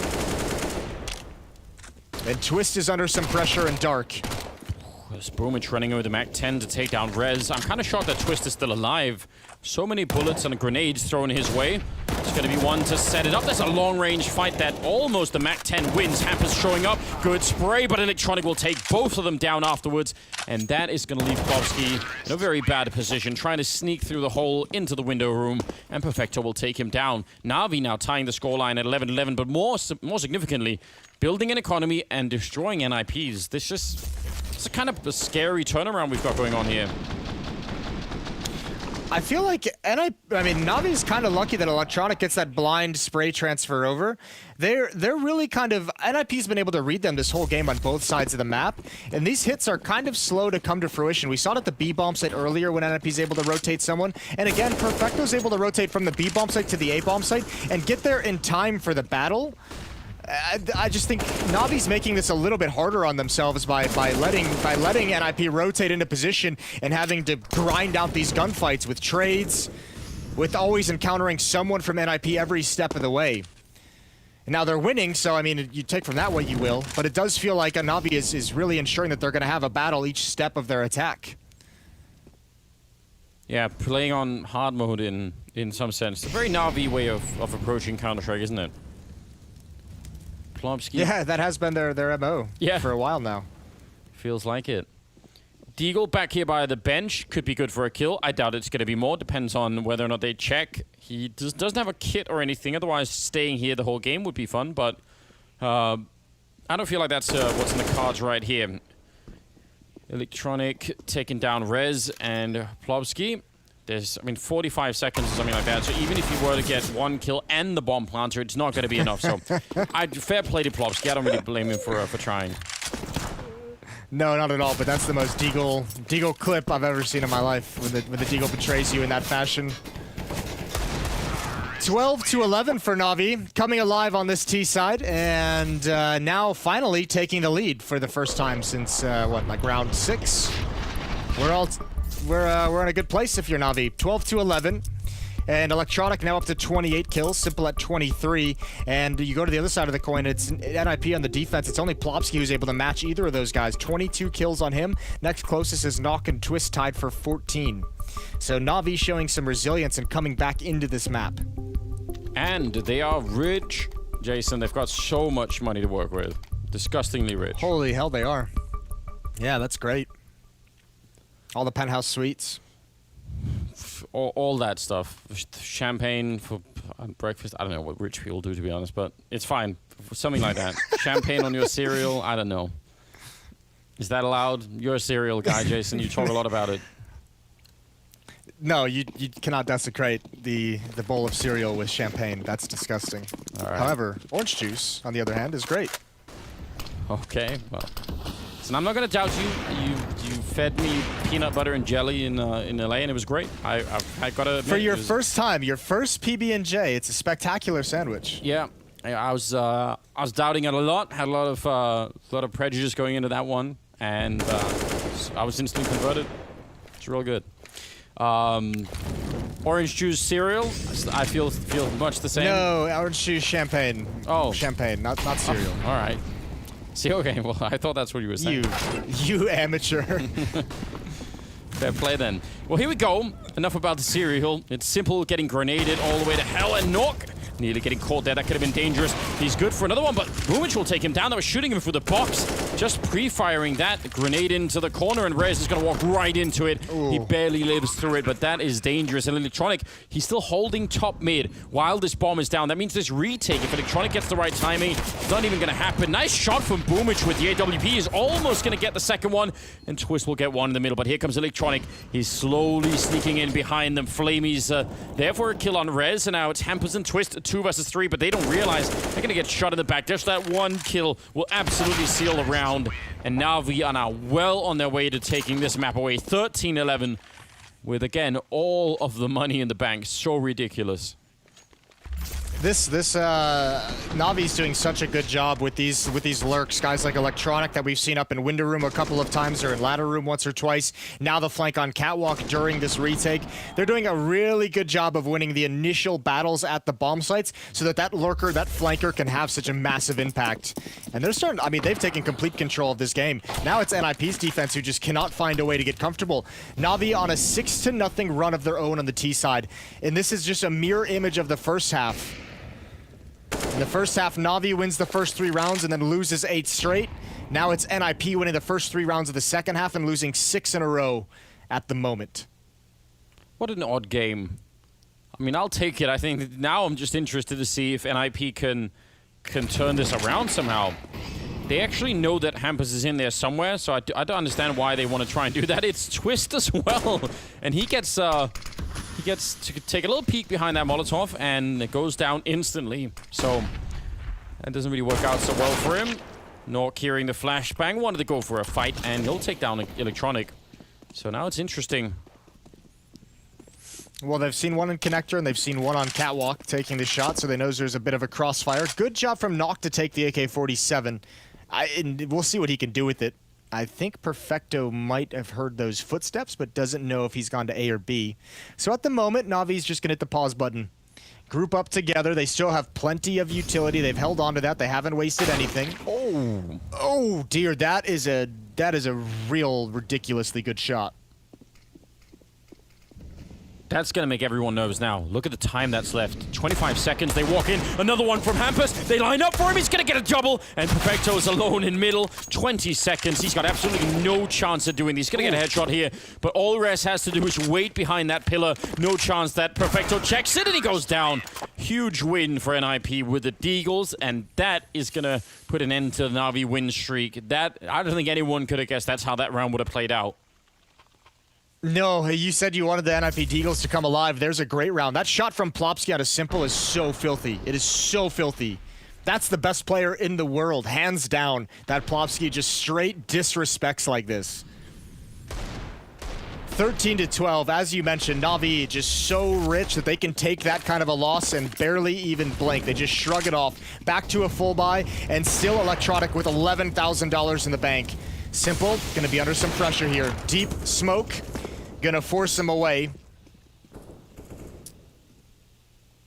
He was ready if they wanted to take that fight. He was almost asking for it.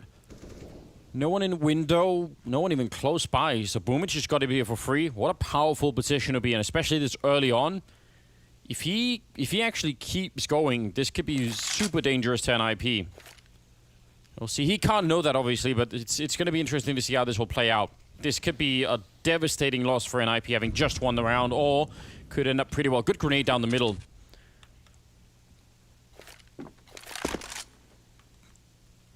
So imagine how easily they could even get rid of Twist here. I mean, one good flashbang and maybe smoke him off, and you're good to go. We'll see once that first smoke clears. There's Twist setting up for it. That's nearly godlike timing. That actually was incredible. Rez is going to start to fall back, and Boomich is there, instantly taking him down. And they had no idea someone was that deep in. Nork now at the A-ramp, Twist on the other side of the CT spawn. They've got a crossfire theoretically, but who wants to go first in this one? Twist looking for the kill, and I thought someone would have wrapped on the other side. Is probably what he reckoned, but that doesn't happen. It's Electronic with a double. Nork trying to get back in the round, but it's a 2-on-3. He's low on health after that grenade, and I don't know. I don't think this is worth it. NIP, you don't have the money to lose these rifles.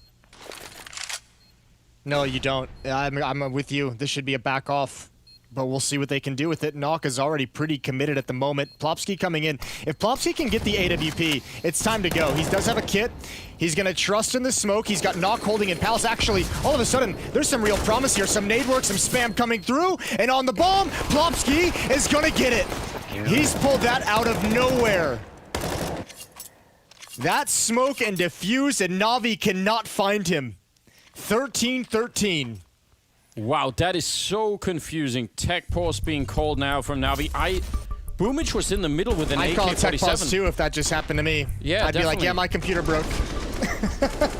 You're right. That's the way to go. I mean, this is a very cool, but I'm not understanding here. There's the initial attempt from Boomich, but he's so late to fire it. You see, he's basically doing that in the last second of that defuse. So that's why we have the tech pause coming in right now. They said Boomich crashed. Oh, so all right. Well, that could be part of the explanation. Still, that could be part of it. But listen, we go 1 for 1, right, Anders? We saw Rez crash in the last round of the in the first half of a 2 versus 3. Now we have Boomich crash here. We've got an equal trade. The universe is balanced as all things should. Thanos would be proud. Well. Yeah, I mean, what can we do? It's just the age of the Counter-Strike that we're living in, so we'll have to take it. Yeah, that's 13-13. So plenty of money for Na'Vi. I guess that's sort of the upside here, but that has got to be a little bit frustrating. 27th round about to commence here. For NIP, though, I mean, it's a similar kind of weakness. It's once you get a guy into that window or into the connector, you know, you see Rez, he was backing off from that A-ramp. and he walks right into a shot, and really that's when you know something is wrong. Well, also, I mean, you can compound that too when you look at, I think you're right, both teams are having the same issue with their defensive sides, that middle part of the map, connector and window room, is just way too exposed. However, when you look at the Navi side, the person who's been doing it for them is Electronic, and he's perhaps in the history of CSGO got to be considered one of the best like open space duelists that we've ever had. And I mean, he's gonna love just swinging into jungle like that and fighting over towards Dark, fighting towards underneath the balcony, fighting towards Palace. Those fights are his bread and butter, and he just had enough in this round. It's a shame that his triple kill has gone to waste. A great kill from Nock pouncing up on the flank from A ramp where he was hitting the whole round, and we're all tied up. However, still gonna be low on money is NIP. Yeah, and I mean, that's why the 13-13 scoreline is still pretty scary for NIP. Both teams obviously well within striking range at the moment, but yeah, you have to think if you're NIP right now, what happens if we lose another round and give away some of these rifles? There, just a small point, right? Let's say Boomich wasn't even in the middle at all. That actually, it does highlight one of the issues though of holding the after plant with an AWP from middle like that. If there's a smoke up, it can be very, very hard to guess. I mean, there's no way that Navi could have known what would have happened, but we've seen that before where you're trying to shoot through the smoke to stop the defuse and you don't have many chances to get that right. Yeah. Man, I was thinking along the same lines as you. Maybe we were just thinking way too conservative. I was thinking that needs to be the save. Such a low percentage chance. I didn't even notice the smoke in his pocket. That was well played from NIP to snatch that hand out of snatch that round out of the clutches of defeat. Yeah. Again, though, 13-13. 3 rounds left in the half. Or excuse me, 4 rounds including this one.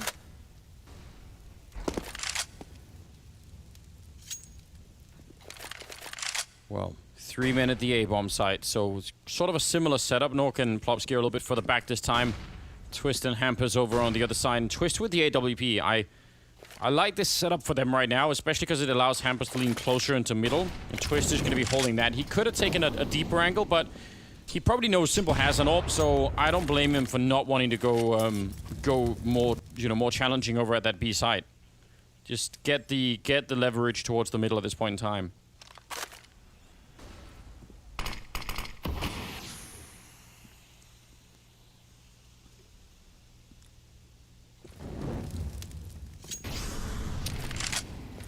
Mid control for Navi now as Electronic works his way up catwalk. Pretty much doing this all on his own. He does have Simple with the op in support. Unfortunately for Electronic, if he wants to get in window now, there is going to be a bit of a battle as Hampus is ready and waiting in ladder room.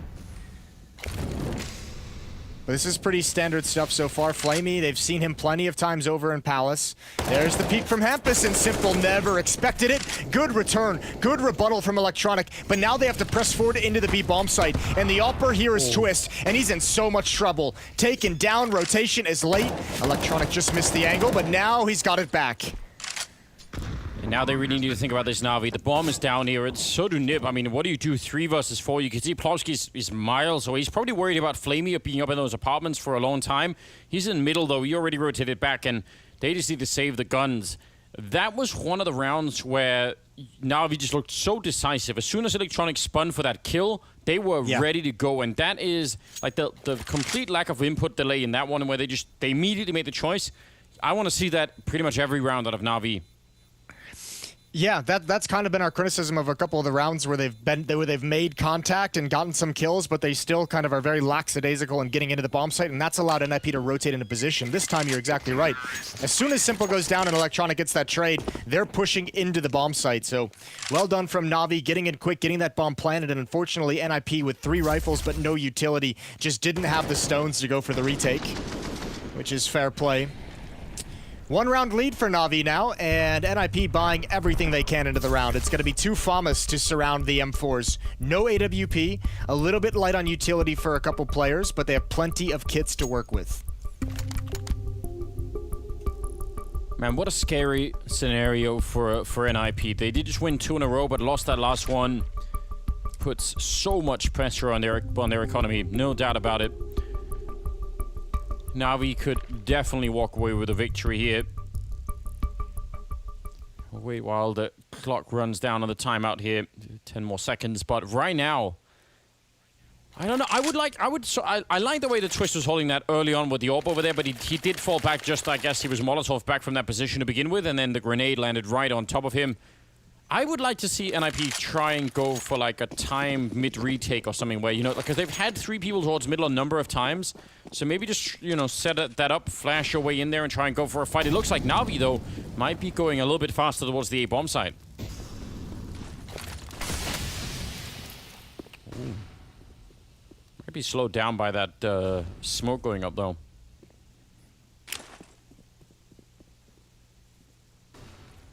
I think they're gonna keep Electronic in the middle, but look at Hampus. Oh, there's a clock on this round. Oh yeah, there is. Flamey's gonna start dropping his utility, and if they can get in quick, again, decisive, although Flamey, again, no reaction to the play from Plopsky. Now he's gonna be able to hold on to Palace, but Electronic springs into action, and still, that flank is so close now. And this time, they've been slowed down. They haven't slowed themselves, but that presence of Plopsky has made them take their time, and that makes Hampus so powerful, but he's given away his position. They now know 1 A ramp, 1 in Palace.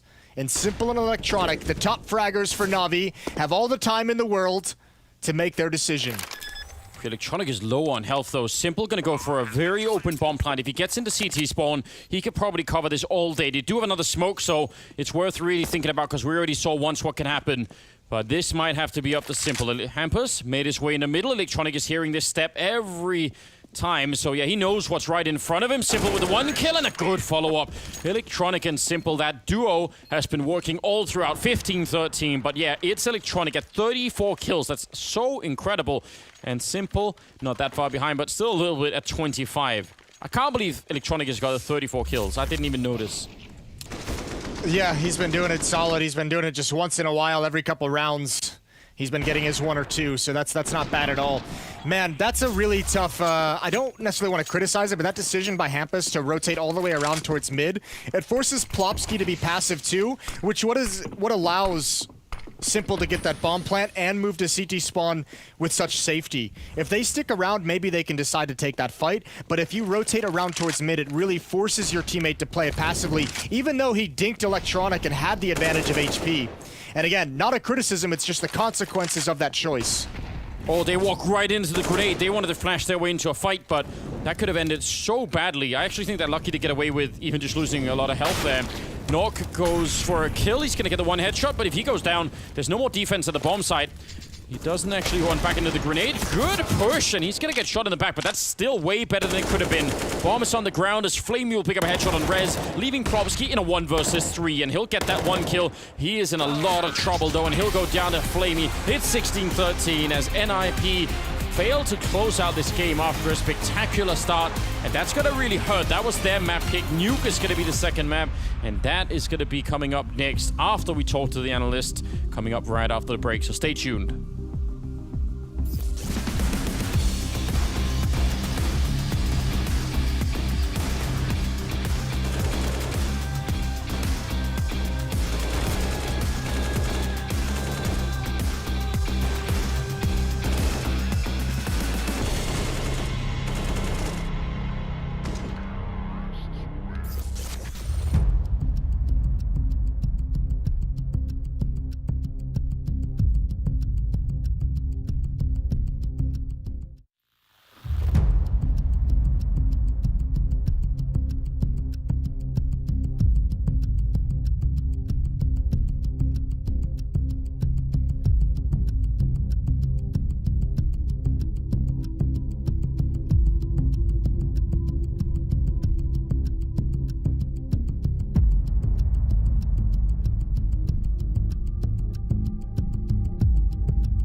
ladies and gentlemen, to the second week here. Got the best teams in the world and Complexity. But Flamey is his kryptonite again. Oh! This is it. It's a bulldozer. We have fun, we're going to play good. We may lose some shit rounds, but you just brush it off, and if we win some good rounds, we cheer. That's all it is. The best team in the world going up against a team who, you know, hasn't even been able to qualify for the major yet.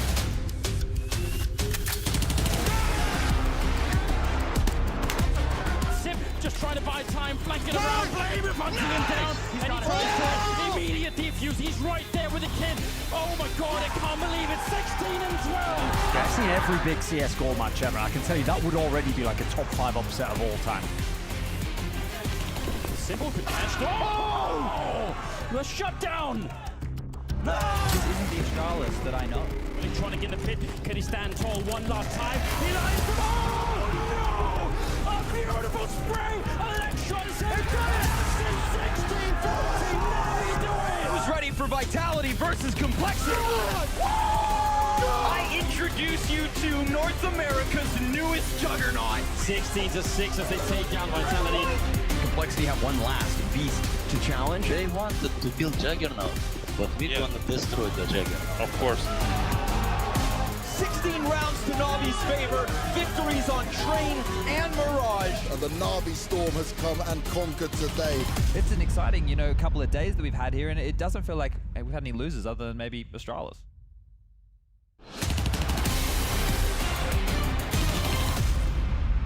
Blade, firstly, I'd say that NIP were a bit mad for picking Mirage versus you guys. Not based on maybe map percentage, but more the firepower you guys have. Those 7 CT rounds wasn't bad, but not the potential for what you guys could get from this. What were you guys talking about at this point, though, when they got 8 rounds in a row versus you? You know, we were doing like really primitive mistakes, so basic mistakes, and we talked about it because it was pretty simple to realize what we were doing, and we just were telling to each other, just stop doing these mistakes and let's play, let's take as much rounds as we can to start T, because we can control map very good on T side, and it worked.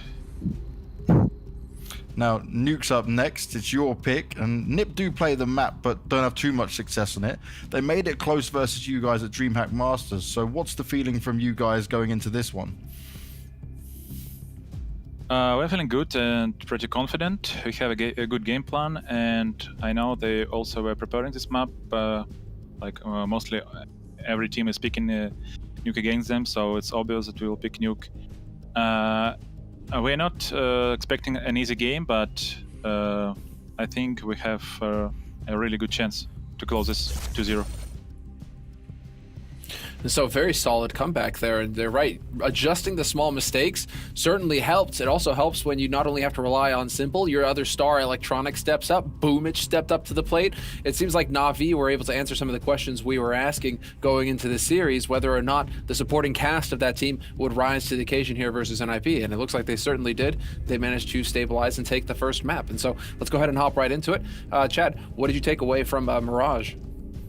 I think Electronic is the one name right there that has to stick out, right? When you look at what happened on that T side, just the amount of control that Blade was talking about across the map was commanded from Electronic through middle. The amount of times he got a catwalk into the vent room, into the window room, flanking onto that A site. He was an absolute monster, and the stats here, well, they tell that story. 34 kills, 110 ADR. He was instrumental in this one right here, and that's where I'm going to point the victory for Navi in a close game.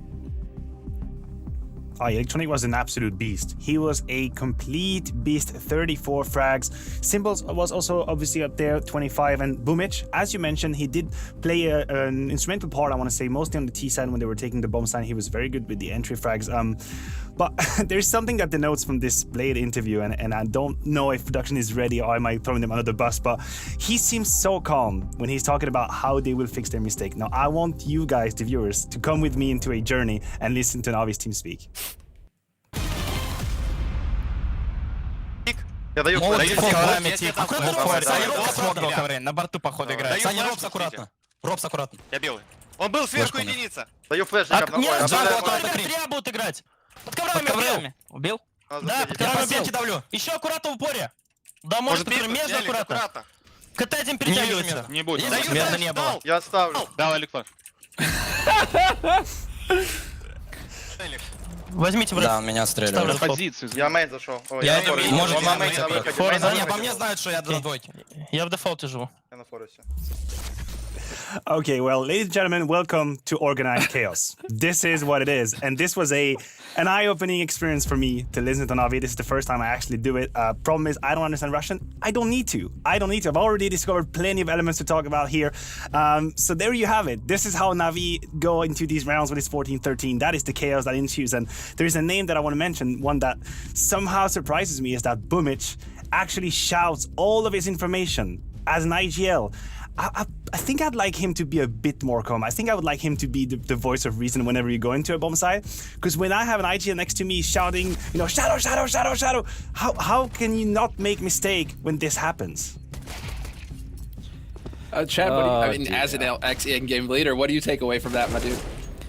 Well, look, I was that hyped up when I did it, but I just try to think, why would Boomich be like that? And then it just clicked. Well, guess who his mentor was as far as in-game leadership went? It was Zeus. So no wonder it's that ridiculous, right? Like, that right there. How can anybody know what's going on at all? That just sounded mental. But look, when you take a look at that's the hype level. I love that, right? I bet if we listened to the Swedes, it would just be monotone. It'd be like one word. They wouldn't even be getting excited after round win. So I guess we get the contrast of the Swedish communication and the Russian communication, because at least Navi's I can feel is filled with some passion. I just thought of a joke, you know, with the whole COVID situation here and social distancing in Sweden, where everybody's like, keep 2 meters, and Swedes are like, what, like usual? Just difference in culture, right? Difference in culture, much more calm. Everybody needs their space, their personal space here. You don't raise your voice, and then you get that Navi team speak where, definitely gets out there. Well, we're a little pressed, so let's go ahead and get some thoughts here for Nuke, the second map. Navi's pick. It was NIP that picked Mirage, so now we're going into Nuke, Navi's pick. And so, I mean, Chad, lead into this one. Do we expect them to lock it down in 2-0? I think so, and that's because they'll be starting on the T side of their own map choice, right? And I think you just saw exactly what Electronic can do to them with map control. We saw NIP have problems with map control yesterday, and I think they're going to have those same issues today. I echo the sentiment. I think Navi is poised right now to be NIP. If you're the Swedes, you must realize you had an opportunity on Mirage. Now everyone picks Nuke against you. I'll still say though, the last time these two teams faced on Nuke, that was 14-16. So by no means is it done. By no means is it a black and white affair. It's going to be a tough game, but Electronic, he's fired up. He's going to take a lot of space. I expect Simple to also be impactful. And when we tie it back to the communication, do we realize how insane these two players are to be able to always pull the right decisions, always pull up the clutches when the chaos is in their ear? I mean, to me, it's just another level of madness of these two players. And I mean, this is something we have to take away from NIP. We got to hear from Threat talking about Nuke. It's not like NIP haven't been putting a lot of work into this particular map as well. And so this may be playing into their wheelhouse, gentlemen. This may be setting them up for success. But in terms of tying it up and taking us to a third map, obviously, you know, in NIP's case. But we're going to have to take a quick break before we get into it. So thank you very much, Maniac, for that wild ride, and Sponge for the analysis. And we are going to be getting into the second map right after this.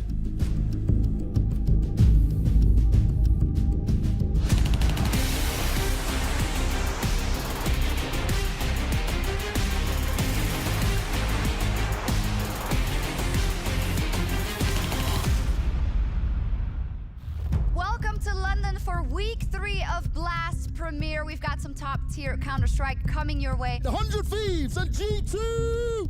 Finish! Down now, 2 quick kills.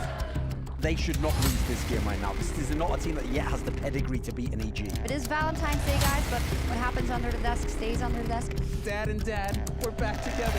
So what we have to do, we will win this game. Deal? Coming in from long as well. Visa's gonna be there. What an upset. It took all 3 maps. And this is gonna be a spicy one. 100 Thieves versus EG! They take them down in overtime and win the whole series 2-0. A banger of a match between G2 and OG. Chance for this, and they just goes down the 1v2 to close it out. EG versus OG for a spot in the straight finals in Moscow. We are legends of this game. We will rip, shoot hits, deal, that's all, next thing. It was an upset last time and everyone was shocked, but here we go. OG absolutely living the dream, and they will take him down for a second time. Let's focus, boys. Let's focus like we played first time against them. they've done it. They've bounced back on Dust 2. We're going to the final map of Blast Premier Spring Series, baby. Let's take it just like this. And G2, one frag away, 1 HP away from shutting down the dreams of OG. There we go. G2 Esports first place in Group C. Fantastic stuff. We'll see you in a couple of months, of course, for the showdown. And for now, enjoy the rest of your evening. There we go. Bye.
Well, here we are. Second map going to be coming up. It's our nuke between Navi and NIP at Blast Premier.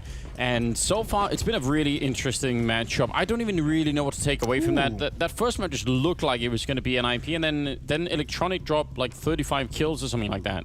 And it was done. Yeah. I'm actually really surprised to see the odds spread this far apart because I thought that was a very close affair on that first half. I thought NIP played it exceptionally well in the first half, and I mean, they just couldn't get their defense going, which is really unfortunate, but I thought they showed a pretty solid quality. And to have the odds this far apart is a bit shocking in my mind, but here we are, going into Nuke, where I think NIP again is going to have some resistance, but the question for both of these teams has got to be, who's going to fix their defense first? Like, that first half is all offensive success, and I mean, just be able to walk through your opponents when they're defending. Yeah, that's a good point. And in some sense, I think we've talked about this before, but usually fixing your CT sides is a lot trickier than fixing the T sides.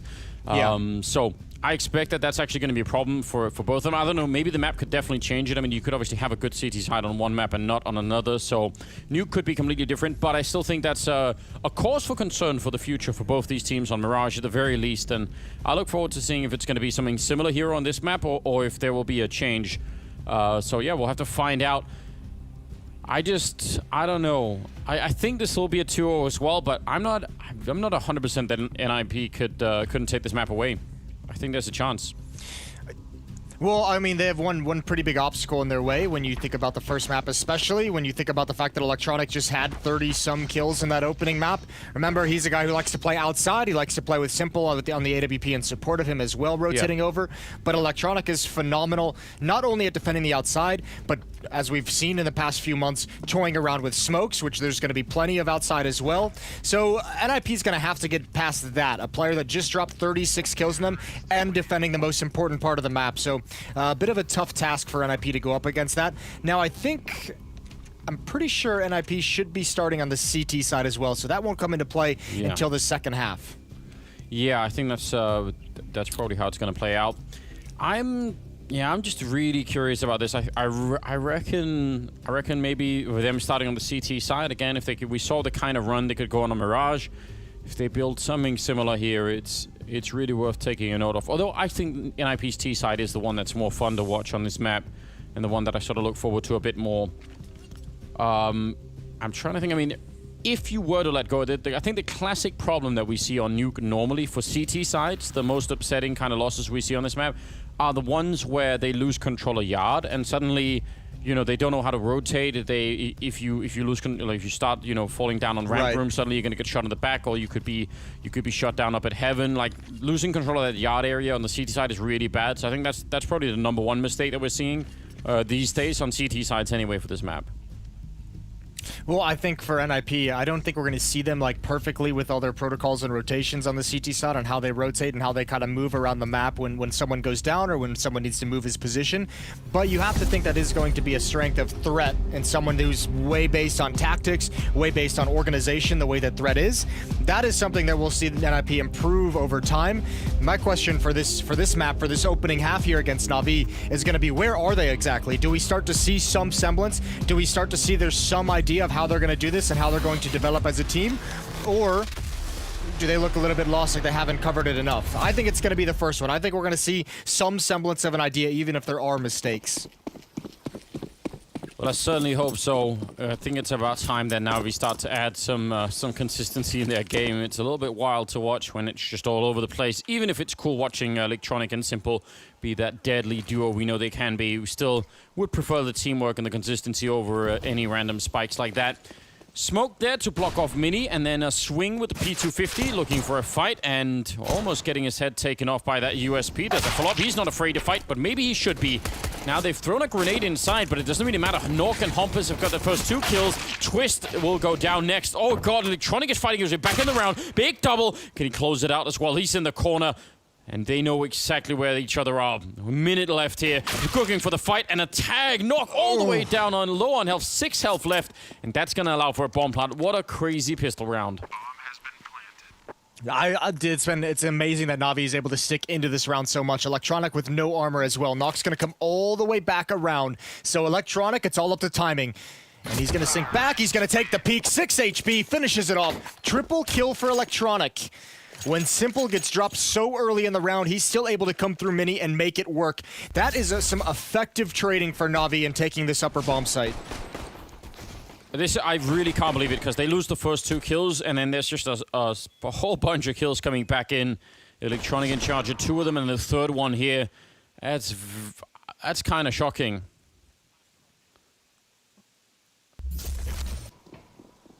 That's just such a good job with Electronic coming in. You can see he's able to pick off players just as they're fighting other people, able to get some very clear angles. Well done strategy, well done execution from Electronic. I'm very impressed. 4 Deagles and the CZ on Plopsky. Smokes from Navi going all the way outside down towards Hell over there. So that kept a couple of people. Now they've only just really poked the A bomb site. They're not really committing to it. And NIP sniping away with those Deagles, hoping for some good connections here. Electronic, I don't know if he spotted that or not, but he's made his way over, and they have so much time, they could wait for him to work the bottom part of this map and maybe find an opening somewhere. Yeah, the scary part about it for Electronic, though, is you're kind of working this on your own with an AK-47, the only rifle your team has. So if you do meet resistance and lose that fight, you're offering up an AK-47. Now, no one's downstairs for NIP, so he hasn't had to encounter anything just yet, but if he wants to get involved in the action, nice little lobby crunch late, Flamey is going to handle it, and that might take all the pressure off Electronic, especially this follow-up push. They know exactly where the last player is. He's going to go down 2-0 for Navi. Yeah, that was a good almost pre-fire towards the hut after he was in that first fight, Flamey. Heads up play, yeah. As soon as he sees this, he's just so ready for it. So that's nice to see. I think it's a bit mistimed for that lobby crunch as well between Hampus and Nock. That fight on Hampus took a little bit of extra time, and that second swing from Hut didn't come for a little bit extra. Allowed him to transfer over. Plopsky with the suits. Why has he got it over there, though? What's going on? Did he already fire it? No, he just still got it. This isn't the place for it, Plopsky. You have to be down in the vent. Maybe he's gonna jump down from the high ground. If so, all is forgiven. Yeah, get back up to heaven and make a leap for it. We had that flying knife yesterday. I think that was that Rez who did that? Could get a flying Zeus. They're walking all the way around. Looking for the fight against Electronic again. An AK-47, don't want to be giving it up. Pretty good grenade. Will explode Hampus, and now more backup is here. So now they can afford to be a bit more aggressive once again. Just don't lose the rifle is really the key. Plopski's got the right idea. Oh, no! Oh, they were right on top of him. All 5 kills. Yeah, that's not bad. Electronic building still. I mean, it's an ace against the, Nico, so we'll give him that. But still, 8-0 for him. He is building a pretty good sheet at the moment for the first couple of maps here. Yeah, he's on the path to having quite a nice series against NIP. Op is out in the hands of Twist on the defensive side. And this is going to be the first gun round we see NIP really battle for. Twist outside, Plopski and Knock. One's going to go through mini, Knock's going to push up to red box. A lot of utility used into the upper bomb site early on. A significant amount of early pressure, but nothing to follow it up with at the moment. And actually not a huge response from NIP. They didn't have a lot of grenades, but they actually managed to hold on to a fair few of them. So that's not necessarily easy, the restraint to not, throw more grenades in as you see more and more being blown up through that squeak door. You could be tempted. But they've at least held some of the smokes and some of the flashbangs here. So we shall see. Hampus getting flashed back off that corner. That doesn't want to stick around for too much longer. So that's some good map control for Navi, although it doesn't solve all of their problems. They still need to figure out where to actually go from here.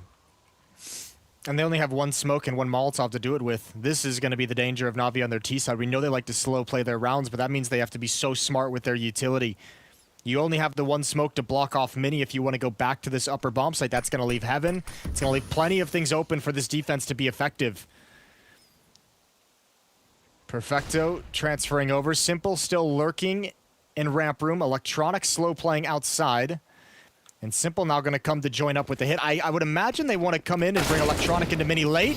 Good opening kill for Flamey, clearing out Plopski's corner. No response, no rebuttal yet, but Rez on top of the hut can still put a stop to this all. They're slow playing it though. Now he's been spotted, and now he's caught. And no one else moved inside. Wow. Even when his teammate went down, Rez was still all alone on top of the hut. No reaction from NIP. They were frozen in place. Yeah. That's actually really, really shocking, isn't it? Nice kill from Twist, and I mean, the bomb has only just gone down. I could understand why. It's almost frustrating, isn't it? You get so many kills in the afterplant, but you're so far away that it doesn't really even make sense to go for it.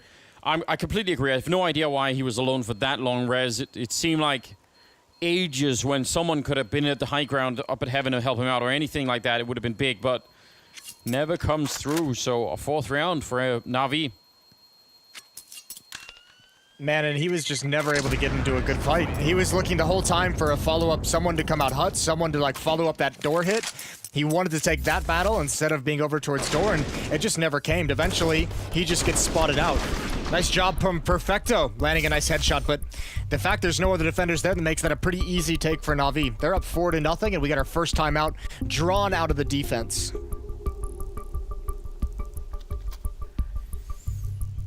So we'll see. Twist and Hampus with the 2 rifles here. Don't know if they want to try and spread it out a little bit. I mean, Hampus and Twist could both drop for a teammate, so yeah, that's what they're going to do. Try and make sure they can put up a defense here in the 5th round. But still a bit of a scary round, or a map to begin with here for NIP. Having lost their own map pick and now onto the pick of Navi, they need to do a little bit better than an 0-4 start.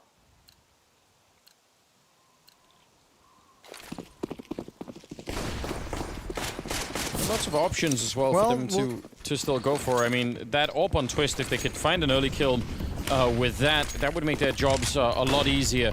Look at how quick Electronic is being, waiting for the actual wall to go down, or I think he may have been picked off there, so that's fortunate, but he's here really fast. Already down to about half HP though, so Knock has a real opportunity, but again, this kind of fast pressure, you touched on it last round, NIP holding on to some utility. This round, they've spent a lot of it. Couple of nades coming out, that smoke down low to slow down, and already the op is picked off. Good shot from Simple, and he's going to remain aggressive. He knows he can't get peeked from stairs. Obviously, Electronic is in that position, so free reign to just peer over towards Heaven, towards lockers, and Hampus might be the next victim. Yeah, Simple, so quick on the trigger there, and he doesn't want to re-challenge it with the AK. Can't really blame him for it. 55 seconds. Flamey really far back from that lobby, does not want to get crunched in there, which is one of the dangers. And the rest of the team working their way down through the hallways, and that's going to be very hard to stop with just a deagle now. Nork has got one fallen quite far back there. Yeah, they have a chance here. They could do something maybe. Let's see if Nork could at least get a kill and fall back. He's going to have to do that for the rest of the team to even show up in time, because all the rest of them are up at the A-bomb side and not down below. So yeah, this is a little bit scary. And he's going to get one good headshot. Needs to pick up that rifle, and now there's a little bit of time being bought. He's got a second player with him here. Hampus to take down Electronic. A grenade down as well. Oh, it's looking so good right now. Nork finally going down, but look at that clock. 10 seconds left on it as Hampus finally gets dropped. Rez and Plobsky sneaking in. It's a 2-on-3, but Navi are low on health and still be Flamey to get the headshot. That's a big difference maker, and that smoke might just ruin Rez day. How is he going to be able to walk through here? He's thinking about it. Jumps right into certain death. And a 5-0 lead. I think there was a big chance for NIP to win that round. Yeah, especially with the clock running low. That's normally where you're able to steal a round away from Navi that you had no business winning, but unfortunately, they handle it just well. Perfecto comes in late to dispatch of that final player in the lower bomb site. And again, you touched on it, a little bit slow on rotations down to that lower site. Nock was there all on his own. Hampus was just arriving right when he got into his first fight, but man, NIP not able to slow down this Navi machine. AWP on Simple and 4 AK-47s. It's all deagles for the defense, and they've got a good presence outside. Flashbang coming in, but Electronic is not affected. Yeah, now they're going to be checking everything. Once you see someone that far forward, you're going to make sure you look for all the little corners. Yep, all the alarm bells go off, all the red flags pop up. You are very cautious, and now they can slow things down. A 5-on-3 with over a minute remaining in the round. Plopsky might be the next up on the edge of the smoke. Perfecto is going to clear it. Missed shots from Plopsky. Still a couple of players outside, though, and that's all being handled. Hampus, they know exactly where he is. Headshot angle for Boomich, and he will find it in the end. Oh, man. It's a flawless round. Survived with 3 in the previous one, 5 in this one. It's going to build a pretty good economy. Now, NIP are back with a buy, but this is, yeah, a big warning to NIP that it's time to turn this around. And I am not even really sure, I'm not sure how to do that necessarily. Twist lost a fight to Simple earlier when they both had orbs out in the yard, so that's a bit of a problem. He's now down in the ramp room. Could be a good place to pick someone off. He hasn't really used it from there yet. They could probably guess that he has it somewhere, but maybe he could snipe someone away. An aggressive setup outside. I do like it. This is NIP trying to change things up. Well, I mean, listen, it's going to weaken the rest of your defense, right? 2 players dedicated outside because that's what's been getting punished so much. That means Twist is going to have a big job to do. He needs to make correct decisions in falling back if he's attacked, and it leaves Plopsky and Rez alone. Now, the big question is going to be whether Navi still heads outside at some point. If they still set up those smoke walls, obviously just because Electronic can get picked off early, but they want to maintain that presence, that ability to take outside. Knock, ready and waiting. One teammate over in the staircase. Yeah, let's see. I mean, I don't know if it's not clear that Hampus can actually help Nork out if they do check him, but they won't. Electronic going down. Now the rest are in lobby, and how long are they going to wait around here? If they go quick, maybe they could beat them to get back. Plobsky, though, that's a fantastic double kill. That's the bomb on the ground, and that should be the round. The first one here for NIP. Perfecto gets dropped. But yeah, that was just, I think that was Navi deciding as soon as they lost that outside control, let's just go. And that was through the smoke, and that's everything Plopsky could have wished for. Well, I think it's also going to remind Navi to make sure you're clearing all your corners, that you're going through all the details. Electronic didn't even look to his left, didn't even consider it as a possibility. So he gets absolutely slaughtered. This is a great first round for NIP to win. All 5 players surviving. They get to upgrade some of this armor to include head armor. They get to upgrade and have all the utility that they'll need. This is a very solid opening victory for the defensive side. It's going to be 6-1, and they're even letting Simple save the AWP. For good reason, they did not have the money to go for the chase. And NIP's finally on the board. 1 kill on Rez. Man, they just don't have a whole lot of frags on the defensive side, do they? 4 kills on Hampus and Knock each, 3 kills on Plopsky and Twist each, and we're 7 rounds completed already. Yeah, and 2 of those kills for Plopsky were in that round, so yeah, you're right. The output is really lacking at the moment. Well, they got themselves on the board, so this is the chance to keep building. And again, Navi have to check those corners. Nork nearly burning alive, and he's going to go down. There's no surprise. He was trying to sneak into secret, but look at this fast move from Rez. Wow, that is disgusting. We don't see that very often. He was all the way up the ladder on that T-roof in a matter of seconds. And Navi, I mean, I don't even know what you do now. Guess just keep moving forward and try and forget about Rez for a while, because going back to find him could really take a long time. I think you kind of have to, though. You almost have to go clear that out. Especially, you could see Perfecto looking for it. Oh, he's going to find him, but he can't complete the kill. Rez is brought down low, and Rez is just going to stay there and fight to the death. Now, certainly, when you lose Perfecto, who's gone back to handle that, now you're right. You have to move forward, but you did want to clear Rez out just to help Flamey's position, because look at how much pressure he's under with low health. Electronic already has a standing in the lower bomb site, and Simple is cautiously crossing over to help him, but I don't know how you get into the site and get Flamey involved in the battle. Flamey has an HE grenade, but this is a pretty big rooftop. I don't know how you guess where to throw it, and as soon as you get spotted, it's kind of bad news. Hampus with a very, very nasty off angle. That's going to be very hard to clear out once you open that door.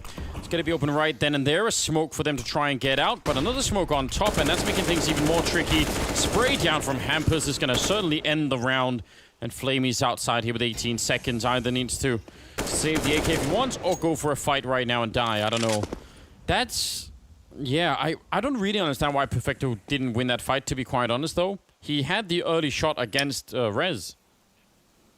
He missed. I mean, that's really just it's the simplest explanation possible. Yeah. He had the fight he wanted. He had the fight he was looking for. He just missed the shots. And sometimes, unfortunately, that does happen. And even more unfortunately, we caught it all on camera. So that's a bit uncomfortable for him. Second round for the NIP defense. But still plenty of money for Navi to still work towards a third or a seventh round in this half, excuse me, and put a stop to this streak. But if you're NIP, you're living the dream right now. First round you win, 5 players survive. Second round, 4 players. So automatically, you have a good amount of cash built up in just 2 rounds. That's a well-done recovery for NIP, but they need to build more upon this. Yeah, a lot more. I think one of the positive things to take away from here really is the amount of people that they're surviving with. So they're starting to build money behind them pretty quickly, and now we are losing most of theirs. So there are a couple of lines that are going to be intersecting here as Navi drop in economy and NIP are on their way up, and that could be a big turnaround early on in the first half here. I say early on, sort of midway through the first half, really. Let's just see. But that was, I mean, that was a round that was won by basically by Navi not checking corners, and this time by Rez being really fast. Do they have more tricks on NIP? More little, you know, things they could throw into this early game?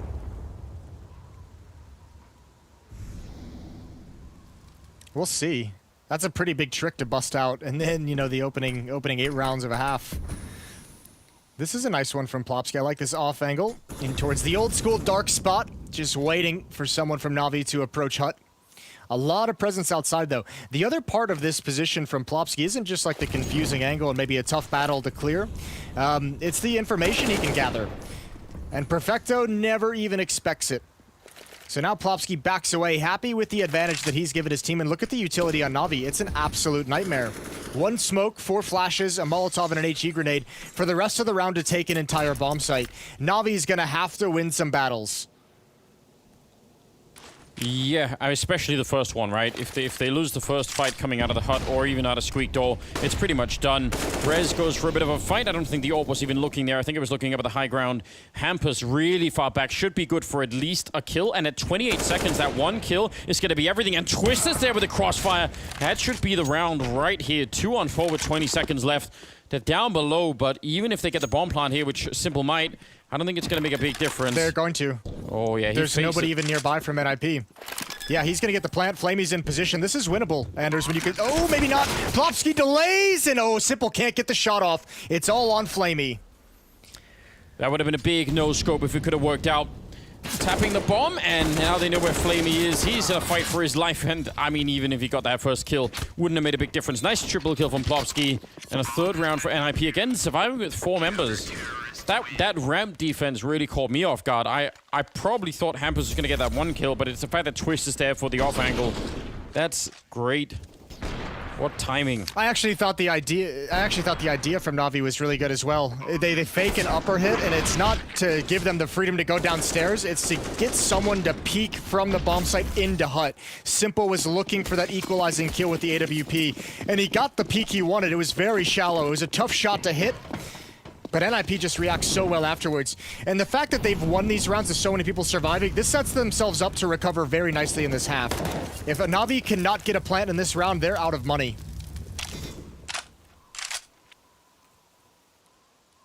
Yeah, that bomb plant actually did make a big difference. That's one detail. 2 on 4, so could have been around where they actually didn't even get that.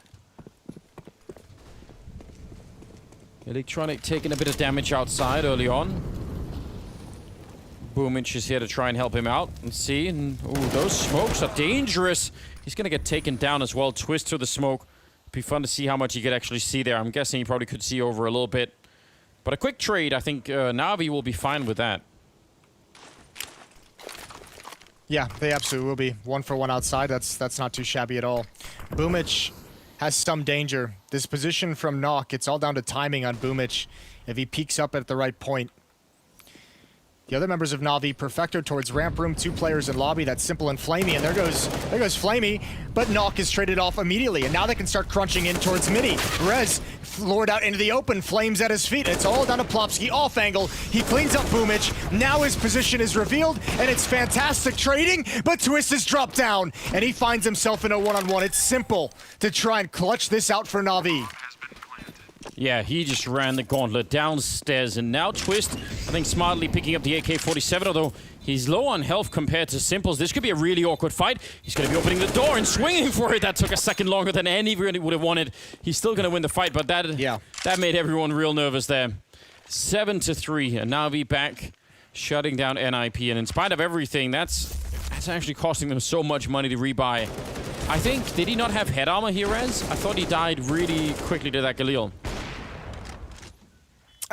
He might not have. I'm not sure, to be honest with you. I'm actually kind of amazed that Simple just booked it down the vent so quickly. He bailed so fast on that play to the upper bomb site. But a nice round from Navi. Great entries provided by Boomich. First the kill on Knock outside. The next one coming through the smoke and Mini. That's a play that has actually destroyed NIP twice now that I can remember in this half. They did it on the pistol round as well with Electronic coming through that smoke. So a lot of attention being taken at the upper bomb site. 1 player sneaking through Mini. But by virtue of so many clean wins for NIP, 3 rounds in a row where they survive with most players alive, they have so much money. Yeah, that makes a pretty huge difference, doesn't it, after all? They do need to keep winning, though. Otherwise, they could drop back down, and 7-3 is still, I think, right now, Navi, they're loving this new pick. Yeah, they obviously look pretty comfortable on it, but remember, it was the defense on Mirage that was so brutal. Electronic is going to have a tough time again. Last time in this position, he did not clear to the left, and Rez is distracting enough to maybe fool Electronic again. And look at the gun barrel. Knock, he has to absolutely see that. Yeah, he definitely knows. Oh, Electronic, lucky to be alive. Might want to either get someone up on the silo to help out, or maybe just play a bit of a distraction here. Hampus going to be forced back on the other side. Man, they still don't know about North, though. Well, I think it's okay, because I think Electronic has turned into a lurker. Remember, they heard the M4, they saw the aggressive AWP, so Electronic is just like, all right, I'm alone. I don't need to do anything. If they keep 2 players here, that's just a lot of manpower outside. The question is, where do they go otherwise to really allow Electronic to be put into a good position? He's backed all the way off. Plopsky, again, aggressive off angle that nobody expects. Finally traded, but a double kill is just brutal. Simple sneaky, and he wants to make up for it here. Only about 35 seconds right now, so this is going to be the big play for Simple. If it works, they could actually change the outcome of the round, but they're a man down and running out of time really quickly. This is so scary, Simple. This is the chance to make it big. He's going to find that AWP outside. Twist is down. Now Rez is inside of the bomb site. The flashbang right behind him. They're coming through the hut as well, and they'll take him down. What a godlike play here. 16 seconds, but the bomb will be planted, and now it's a 2-on-2. And they catch Nor coming in through mini. Hampers in an almost unwinnable 1 versus 2 here. Coming in from heaven like this is very, very tricky, even with the Molotov in his hand. He's going to walk in, but the instant trade is there. Fantastic round out of Simple with the triple. Yeah, huge play. And he just has the understanding. You get that 1 kill outside. That defender in the upper bomb site, we talk about it so much. Once heaven is exploited, poor Rez, you have just nothing to do. I'm very impressed, though, Plopsky. Some of these positions on CT side, the nerve, the boldness to get into them. We see him pushing Hut into getting into dark spot. That's a unique angle as well that nobody's going to clear out. But just a masterclass round from Simple. We've seen that a number of times in this half from Navi, but I think that's the first time we've seen it have real success, where they've kind of pressured Ramp Room enough to leave Simple in that position behind the boxes in the corner. But previously, I think the rest of his team just died so quickly that he couldn't really do anything. At least this time, he's sitting there patiently waiting for his moment, and as soon as maybe like 1 kill comes out and forces that swing player to be committed, that's when he makes his move to go up heaven. So that's a really well-played round from Navi. I mean, we've always kind of asked the question, it's great to like take over a Ramp Room, but you sometimes feel like you don't have anything to do once you have it. That's a cool way of actually finding some use of Ramp Room control. Yeah, really worth keeping in mind. 3 people without any head armor against that Mac 10 of Electronic. Just a small detail. It doesn't have to be a problem, but sometimes it will be. I'm looking for it anyway. Early aggression out the squeak door. 3 men just rushing right in and catching Plopsky in the middle of that bomb site. That's a big problem. But Rez is there. A fantastic double return. Might just give them what they need. Another one to add on top. And somehow they all get defeated by that one from us. Simple trying to see if he could do this all on his own. 1 versus 4. He had the right idea, but I think NIP actually smartly not just fighting him and leaving him with, yeah, just let him fall back if he wants to. Better than coming through the smoke anyway. Well, now they know that he's back trapped in the door as well. Smoke is going to delay things, but Knock peaks before it. A 4th round for NIP. At this point, at this stage in the half, I mean, NIP is just trying to get as many rounds as humanly possible. Navi's already done a great job. If NIP can claw these last 3 rounds in their favor, that'd be spectacular for them, but Navi's already got a great half under the belt. It'd be, I don't know. There were 3 people coming in to take that fight versus Plopsky. Was in the middle of the site, and then there were no more grenades being thrown or anything. So Rez just had a pretty clear view. I mean, I don't know if anyone from Navi could have thrown the grenades. Maybe it's not fair criticism, but I'd love to see it again. Electronic. I think. Oh, look at this. He's surfing all the way into mini. I wish he would have kept going. That would have been fun to see. Anyway, he's maybe catching Nork outside. Quick kill and an AK-47. He was going to until they saw the presence or felt the presence behind Redbox. And then he thought he'd go deal with that. So a nice cleanup from the damage that Boomich did.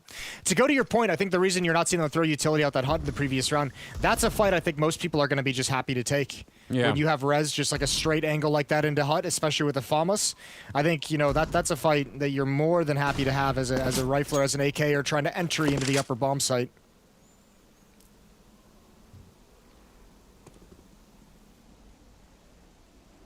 Four on 4 now. That AK-47 on Electronic. If you could find Twist out here, it'd be a pretty good fight for him, but he's got Rez there, so doesn't want to step far. He's just going to swing for it. That's so dangerous, and he'll win the fight. No, that one there following up. Rez had just gone down from heaven. Otherwise, probably would have been a swift return. Now it's a 3-on-3, and Plopsky, he's going to close the door politely. Flamey wants to see if he could maybe take advantage of that, though. It's a bit dangerous to try and do this. There's the opening. No connection yet. They're going to swing for the fight, though. And the FAMAS will go down after a quick trade. So now it's a 2-on-2. Ooh, Simple has a decision to make. Toying with the smoke. Rez in the site. There's one in vents as 10 well. seconds. But the time on the clock is not an ally, as it usually is with Navi. So Electronic, he needs to go. He needs to die. I can't believe they actually just killed him. They could have just waited until the timer ran out and really punished him. Yeah. What do you think, Anders? Do you think Blast sent Navi like a giant case of these new TW Steel watches? Yeah, you have to assume, right? I don't see why they wouldn't. should just have the partnership and make like a Navi/TW Steel watch that only tells times in 1 minute and 55-second increments. You know, you're touching on something here, Jason. I think people that was already a discussion. So, so I don't see why not. I think it would be helpful. Maybe it makes a little beep every 5 seconds, so oh, another 5 seconds. Oh, boom, here we go! He's gonna get it! Saps Twist. It's all worth it. All worth it, ladies and gentlemen. 2 on 3. That's what we needed to get 5 back up. Yeah. Yeah, he came back for that as well. He had a great run in towards Mini, and he was like, nah, I'm gonna get this Zeus kill. That's so amazing. 2 M4s picked up. Boomich always delivers. Weren't they just saying that he was taught by Zeus as well? So there's that angle. Maybe it's a little bit of a shout out. Yeah. To his former mentor. The student has become the master. Well, they were so quiet for so long, and then Electronic makes a footstep, so that's awkward. They're going to rotate back around towards Squeaky Door, which needs to be opened, so that's awkward too. Flashbangs out, Molotovs out. 1 and Mini not blinded, and Boomich gets stuck in the vent. It's a classic situation. Electronic, though, with 40 seconds, needs to find Rez, but he's looking up, not down. And NIP have a 6th. And I suspect his gun model was probably blocking his field of view there, so couldn't really see what was going on. Yeah. What a weird round. It's a running Tech-9 kill, but obviously this is the highlight. Even if they lose the round, still obviously worth it. 8-6.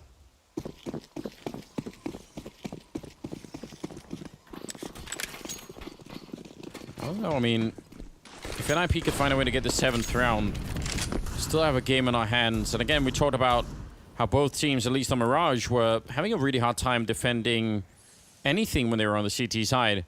So it could be a similar thing. I mean, we could be seeing Navi's strong T side and a potential crumble coming in for the second half. That could be what's in the cards. Yeah, that's going to be interesting. Yeah, to see how that will unfold.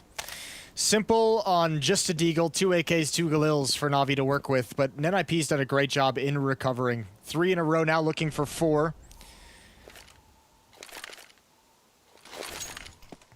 Smoke's going to be set up outside.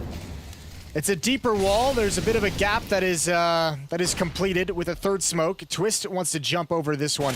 And a little bit of a one-way, a gap. Gets spammed by Electronic. He's probably fallen prey to that position many times. They have so many people outside. I mean, Twist is starting to fall back, but otherwise Plopsky was a Mini. Nork is out here. Bit of a crossfire, but he just moved. So unfortunate for Nork. I think if he'd have stayed put, probably would have had that. But Perfecto also goes down, and now Rez sneaking a little bit closer. Wants to see if he can surprise someone here. Big chance here for NIP to maybe get it done. But instead, they both get taken down. I think Plopsky was over by the Squeak Door, so they probably wanted to both push and attack that lobby at the same time, and that completely backfires. Looks like a 9th round here for Navi. I don't see anything that Twist could really do.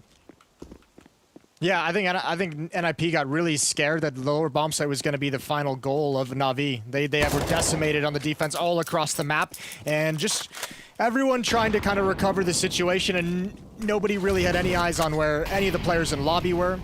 That push was a bit rough. 9-6. A good half from Navi, but a good recovery from NIP. Twist is trying to make do. Trying to be a hero, but there's really no chance. Flamey's gonna be aggressive on it. Even with the dink, there's the kill from behind. 3-round lead for Navi going into halftime. We're gonna see how this map unfolds. We'll see if Navi can close this series out in 2 maps when we return from the break. Stay tuned.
Into the second half we go at 9-6 in favor of Navi. It's their map pick. They won the first map, and they're looking like they're going to maybe close this out in a 2-0 fashion, unless NIP can really show us something here. They have 3 HE grenades. What do you think about that, Jason?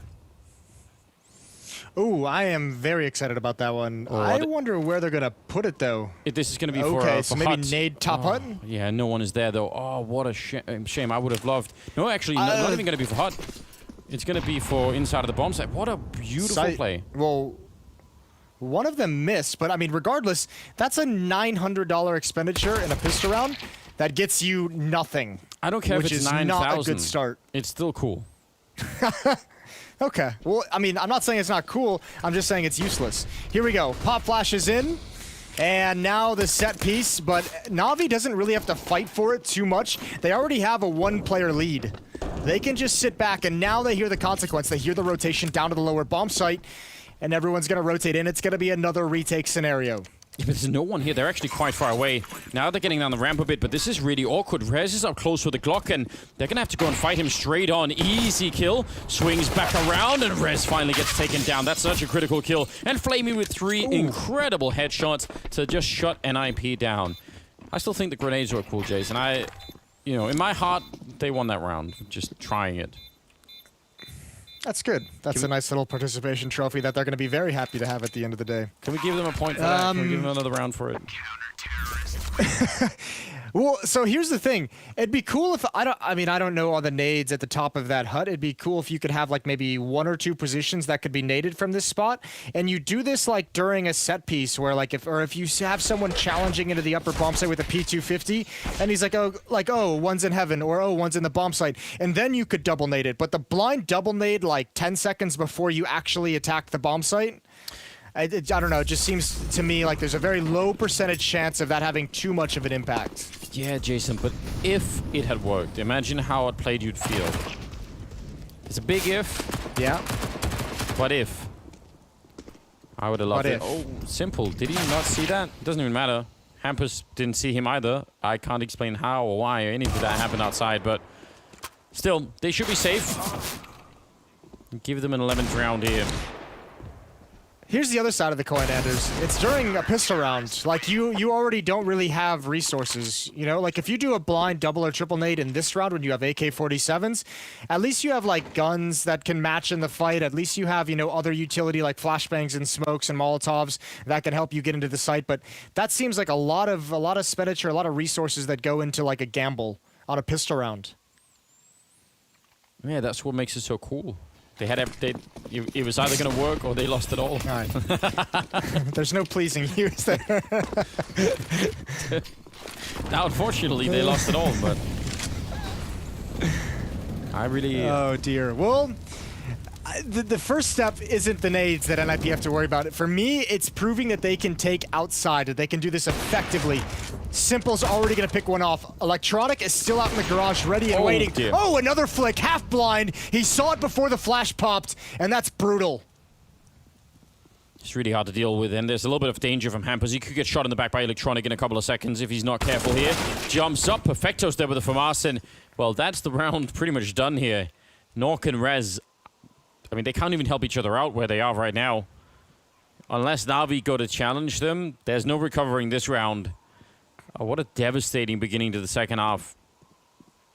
Yeah. That's a bold play, trying to walk outside against the AWP of Simple. Maybe they thought he wouldn't have it in his hands quite yet, but he puts him down pretty quickly, pretty effectively. And as you mentioned, there was a lot of emphasis there. Electronic didn't even need to peek from warehouse. That was Perfecto rotating over to Heaven with the FAMAS just to help out who gets that 3rd kill. So it's going to be a 12th round for Navi, and I think outside is only going to get even harder for NIP moving forward, because now you have Simple out there with the AWP, but also at some point Electronic's going to be the bigger aggressor, as we can see just now, and that's going to make things difficult. So Simple looking to get his 3rd kill of the round, and he does it with ease. 6-round lead for the Navi defense. What an utterly absurd performance Electronic is having in this best of 3. So like 34 or 35 kills in the first map. He's up to 23 in 18 rounds on this second map. So I just don't even know. NIP is probably just shaking their heads at this point thinking, why? Why did it have to be today? Yeah, well, Twist. having you out of that reaction. Yeah, 34 on Mirage, so he's up to, yeah, as you said, 57 kills so far in the series. 58. We'll give one more to Electronic, and more importantly, he spotted that there was no one else outside. He peeked on the other side of that wall. He pulled back the curtain. Yeah. And he sees that there's no strength behind Plopsky's play at Red Box. Going to try and get out hut here, but it's a little bit of an issue. So a strong defense inside. 2-for-1 trade, getting out the hut and taking a lot of damage. So no bomb plant going to be happening. Hampus is stuck back there, and Simple will take him down. Wow, 13-6. No bomb plant either, which would have been nice. It would have, you know, netted them a little bit more. I don't even know what kind of a run they would have to go on. It doesn't even feel reasonable to say it. We're going to have to see some sort of dramatic change of pace here for NIP if they want back in this game. I have to see a lot. I mean, I don't think there's anyone at the moment who's going to be able to match what Electronic is putting out onto the field of play. Simple with that AWP is going to be a nuisance as well. A nuisance might be an understatement. Knock, Plopsky, and Twist. That's the unfortunate part. This map for Navi actually puts so many of their strongest players at such a critical point on the map.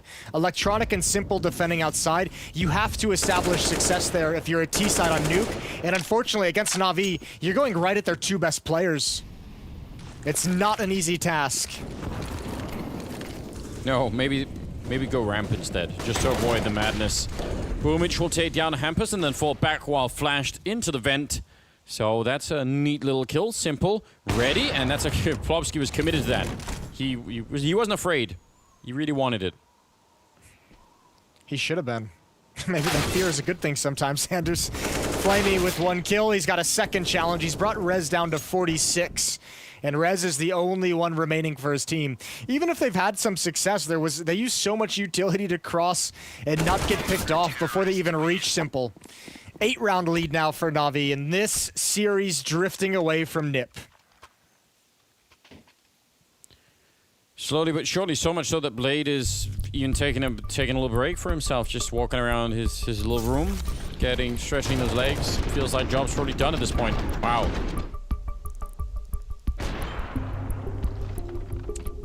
He actually stuck his head right into that scope, didn't he? Yeah, we made it, it was like target practice. Well, 25 kills now on Electronic, 18 on Simple. For NIP, the highest is Hampus with 13, but everyone's right around there. 10 on Knock and Twist, 11 on Plopsky and Rez. A big, massive lead for Navi. NIP, I mean, they did everything they could to recover in the first half. As we said, though, it just didn't feel enough. NIP just did not look like they had what it took to stand up to Navi. And now that we've switched sides as well, this is getting brutal. 5 straight for Navi. What if they try and throw more grenades into the A-bomb site, Jason, in this round? Do you think that'll do it? Yeah, I'm fine with it at this point. Whatever you need to do to make things work. So far, most of the grenades have been thrown by Navi, expecting maybe a rush, or at least being prepared to counter it if need be. Electronic is outside, and you know, we've touched on it a number of times, but he's been really hard to find, and he always gets a kill and just escapes, so that's a bit of an issue that NIP haven't really found the solution for just yet anyway. We'll see if this is going to be a round where it's different. Even if you get past Electronic, you've got Simple who just rotated there through the vents as well. So he's ready and waiting to peek his head up. The worst mole to encounter in Whack-A-Mole. Yeah, it bites back pretty hard. Might bite your fingers right off, in fact. Electronic with a kill. He's trying to fall back actually through the smoke. What a luxury. He will get caught eventually, but that maybe almost saved his life. Now Boomich going to be falling back from Mini. Doesn't want to get caught in the middle of that. The re-smoking Squeak door. They're outside with quite a bit of control, and Rez on that kill. This could actually be an NIP round finally. They have 40 seconds, and that's the only real issue. And they're also almost out of grenades. There goes Boomich. Simple, unfortunately, has rotated into a position where he can't really do much. And Perfecto has a lot of pressure on him. He's got to drop into the site as well. They haven't spotted this. Here comes the peek, and ooh, good response from Plopsky. Go for it. Stop it in the last second. Calm down. They're right on. No. It's not far away. Do it again, Simple. Do it one more. Oh. I love it. I love everything about it. Out. He's actually trying.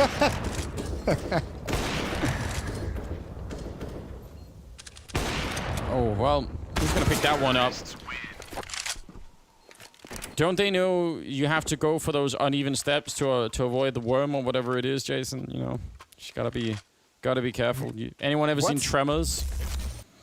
Yeah. What do you mean uneven steps though? You gotta go for the. Maybe that's June, isn't it? Where you have to like walk in a. I don't know. Listen, it's all. Tremors is echolocation underground, so you have to get like a rock, you know, something that's not going to cause vibrations. Well, you're mixing your two science fiction stories, Anders. You know what?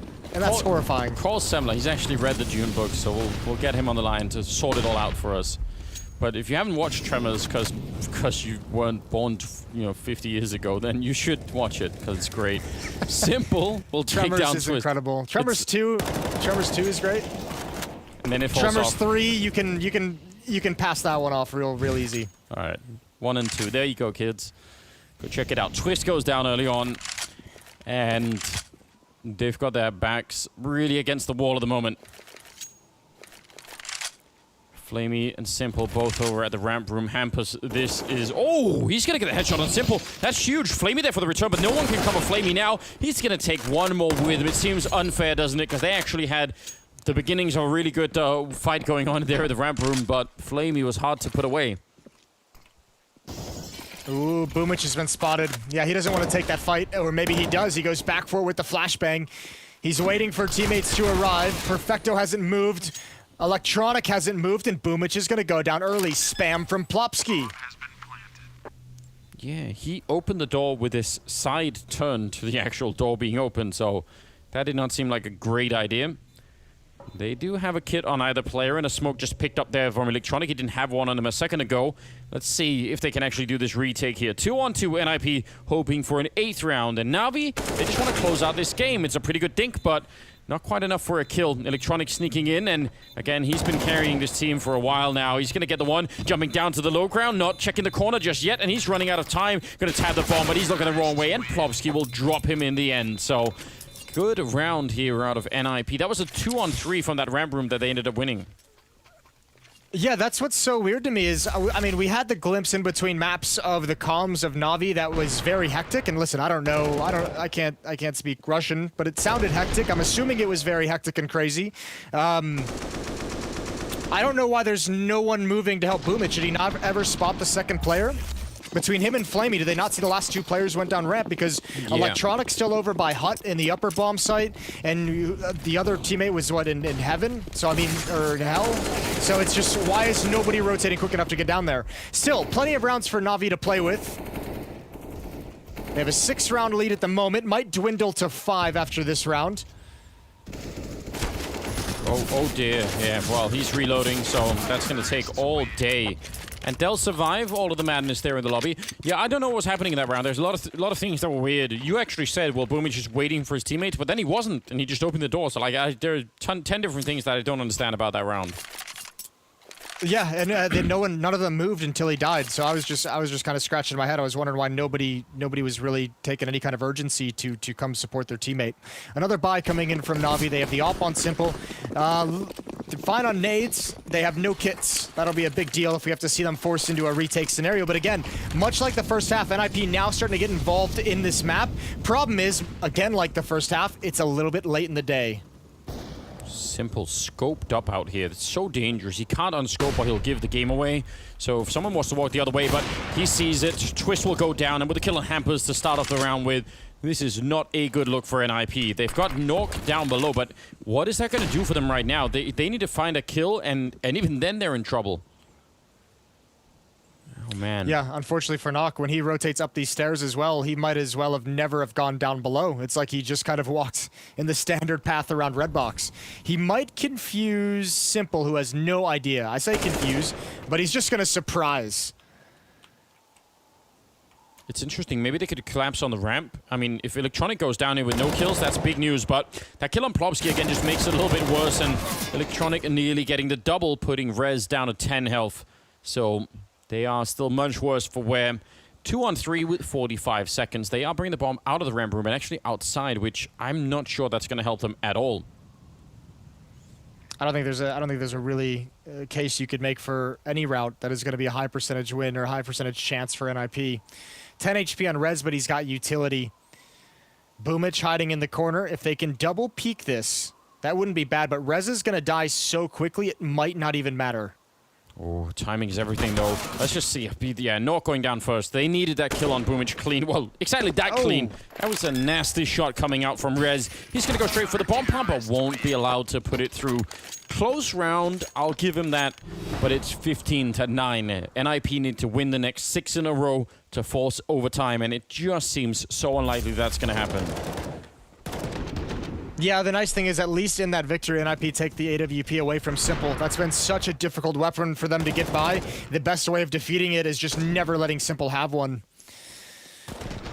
He's going to start with an M4 here, a FAMAS on Electronic as well. But you're exactly right. Tall task for Ninjas to win 6 straight.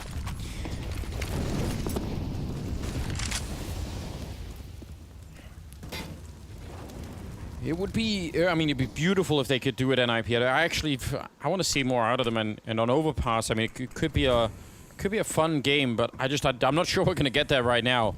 Navi's economy is low. Maybe that's the silver lining right now if you're an NIP fan, is they win this round, they make it 15-10, then they win the next 2, and then, you know, they still have a lot of work to do, but there has to be something like that. Plobskip's got far in, and so far he's really been the star for NIP here in the second map, so I don't mind that they're leading with him either. Him and Hampus have got deep into the yard. Electronic, though, he's only got the FAMAS range, but he's going to call it in. Simple, yeah, he's been warned at least. And so is Flamey. Good kill from Flamey. Yeah, he's ready to go. I don't think they realize one is still above them, though. Plopsy about to make his way in. Perfecto's looking in this direction, but the upper bomb site is about to be under attack. That's a big kill from Nock. Perfecto, though, he stops it cold, and if he can hold on a little bit longer, he'll have support inside of the site. And NIP have paused. They've waited. They're blind. Rez is forced back. Nock is taken down by Perfecto, and again, he's doing everything. They're forced to drop down, but Flamey's already here. Yeah, oh, door opens. Flamey nearly gets caught. That's so dangerous. And Twist is the last one with 2 health and a 1 versus 2. He's already got 1 kill. Yeah, don't fall to your death. That would not be the way to end it at all. Trying for a little bit of a crazy wall bang, but time is running out very, very swiftly here. 15 seconds, and he goes down to Flamey. It's 16-9 as NIP go down in the end. Navi will proceed victoriously, winning the map, or both maps, in fact. And honestly, I mean, I don't know if anything was going to stop Electronic today. He had a monstrous game. Even that last round, I mean, you don't see it on the scoreboard, but the fact that he spotted them out there means that whole outside push was caught almost immediately. What a fantastic game out of him. We'll see what the analysts say when we come back after the break. Stay tuned.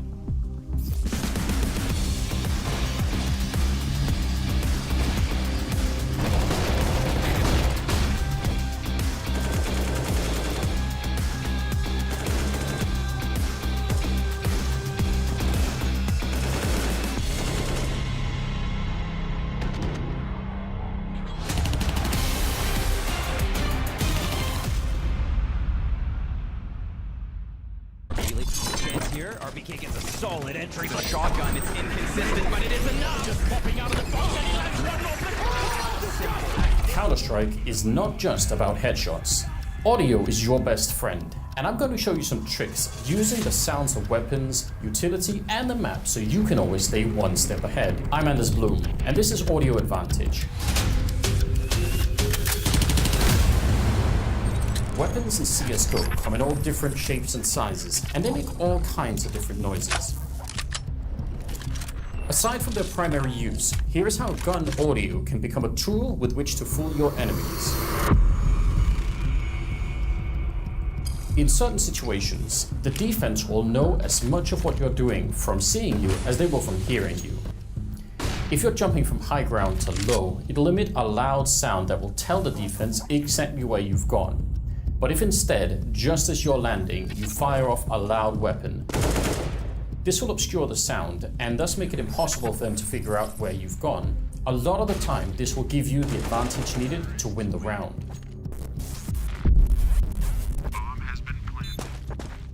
Another high-intensity situation revolves around the 1 versus 1 defuse.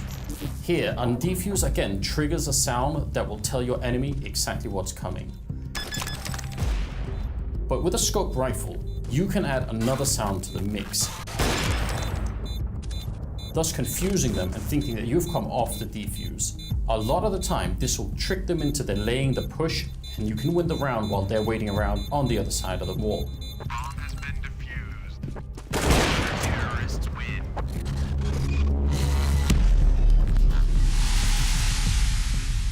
Flashes, smokes, molotovs, decoys, and HE grenades. So many options to bamboozle the enemy. You've seen the fancy executes, the smoke defusers, but have you tried this? A clever way to use the audio emitted from utility is to throw them in one direction and then go somewhere else.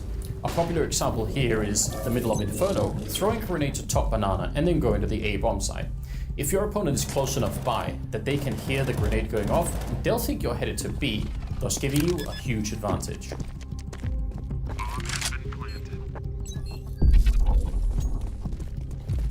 Because some grenades, molotovs, HEs and smokes can only be carried one at a time by each player, they give away critical tactical information even when heard across the map. If you hear 2 or 3 smokes going down on any given position, you know that there has to be 2 or 3 people in that position, thus giving your team a critical tactical advantage. Finally, we have the maps, set in multiple locations around the world, all with a different unique sound design to help you trick your opponents. On a map like Nuke, you can sometimes sneak a teammate down to the lower part of the map, but past a certain point, either at the door or at the window into the B bomb site, they either have to break the window or open the door, both of which will make a sound that will give away the game. But if at the same time, on the upper side of the map, you open the door or break open the windows at the ceiling of the A bomb site, that'll cover the sound and confuse any enemies into thinking that you're only in one of these positions. A clever way to trick your opponent is to intentionally leak audio. As you're stomping forward in one direction, let's say on the B ramp, you can suddenly stop and walk backwards, reversing course. Anyone hearing you will think that you've made your way into the B bomb site, when in fact you're now back waiting for them seconds later to show up. That's it. Some tips and tricks on how to use audio to your advantage within the game. Try it at home. Impress your friends and annihilate your enemies.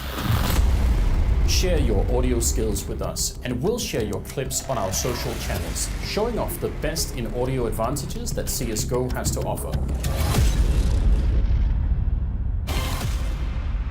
Иду. Идите будку. Идем. Дефолт. Мэн, битый. Ставлю на 9. Han är under CV. Jag menar. Du vill ha 2 dörrar och en hell. En till plant för en CV. Plant. There's a slight difference there in terms of communication, in terms of the intensity in the communication. I don't think that shocks anybody, though. If you've heard teams speak from the Swedes or the Scandinavians in general before, it's usually pretty calm, usually pretty composed. But, you know, Navi looking much more composed on Nuke here. They got the job done nice and clean on the second map, and so they take the series, and it's looking good for them. Chad, what did you take away from the second map here, man?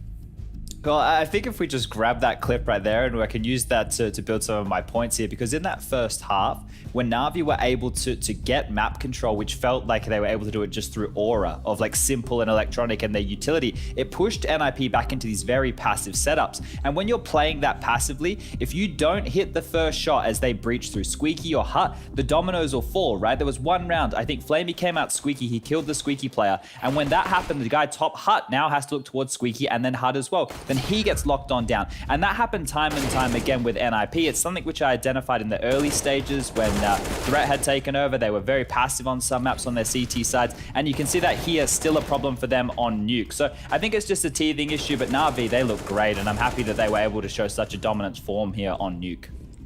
I mean, we talked about Electronic right in the pre-show, and we said that he was going to take space, and boy, did he take space outside. I don't know if you've noticed, but the amount of times that NIP actually had to dedicate 2 rifle players 100% towards outside because of Electronic, because of the space that he had taken. That was just so amazing. Like a domino effect, it kind of made the whole map completely fragile because you have to dedicate so many resources, so many bodies just to control this one man. And I think Navi, they did a great job at punishing outside first and then just pressuring it just a little bit. Couple of smokes, maybe a wall of smoke, we don't really know. Electronic is here, but is it 3 people? Is it just 1? They kept NIP in the dark and they applied pressure otherwise on the map, and that was beautifully made.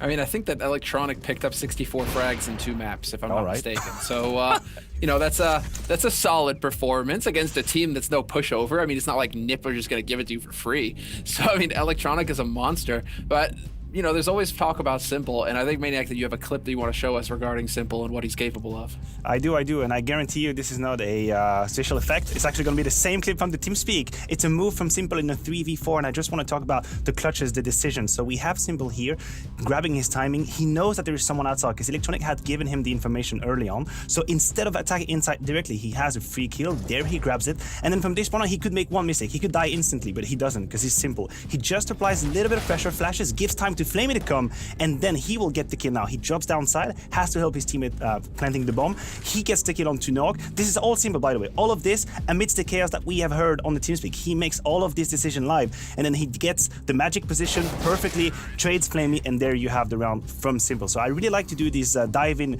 clutch situations, and it's actually very funny that we heard the TeamSpeak with it, because he makes this decision live. That's the box we call Mushroom, Semler, just in case you were wondering, man. Oh yeah, there it is.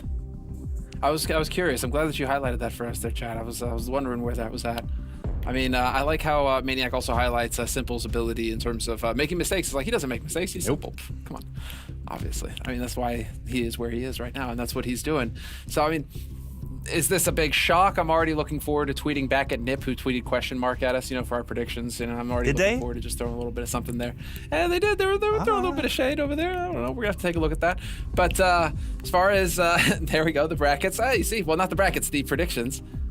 We're good. We're good for today. We're off to a strong start, boys. First point. Woo! Solid. Let's go, baby. Maniac's on the board. Yes, this is it. Now Maniac's it's time. on the board. All I needed is that little push at the beginning. If Scrawny was here, I'm sure he'd be celebrating too. He probably just sent me a message. I need to check. He probably just high-fived me via WhatsApp. There it is. There it is.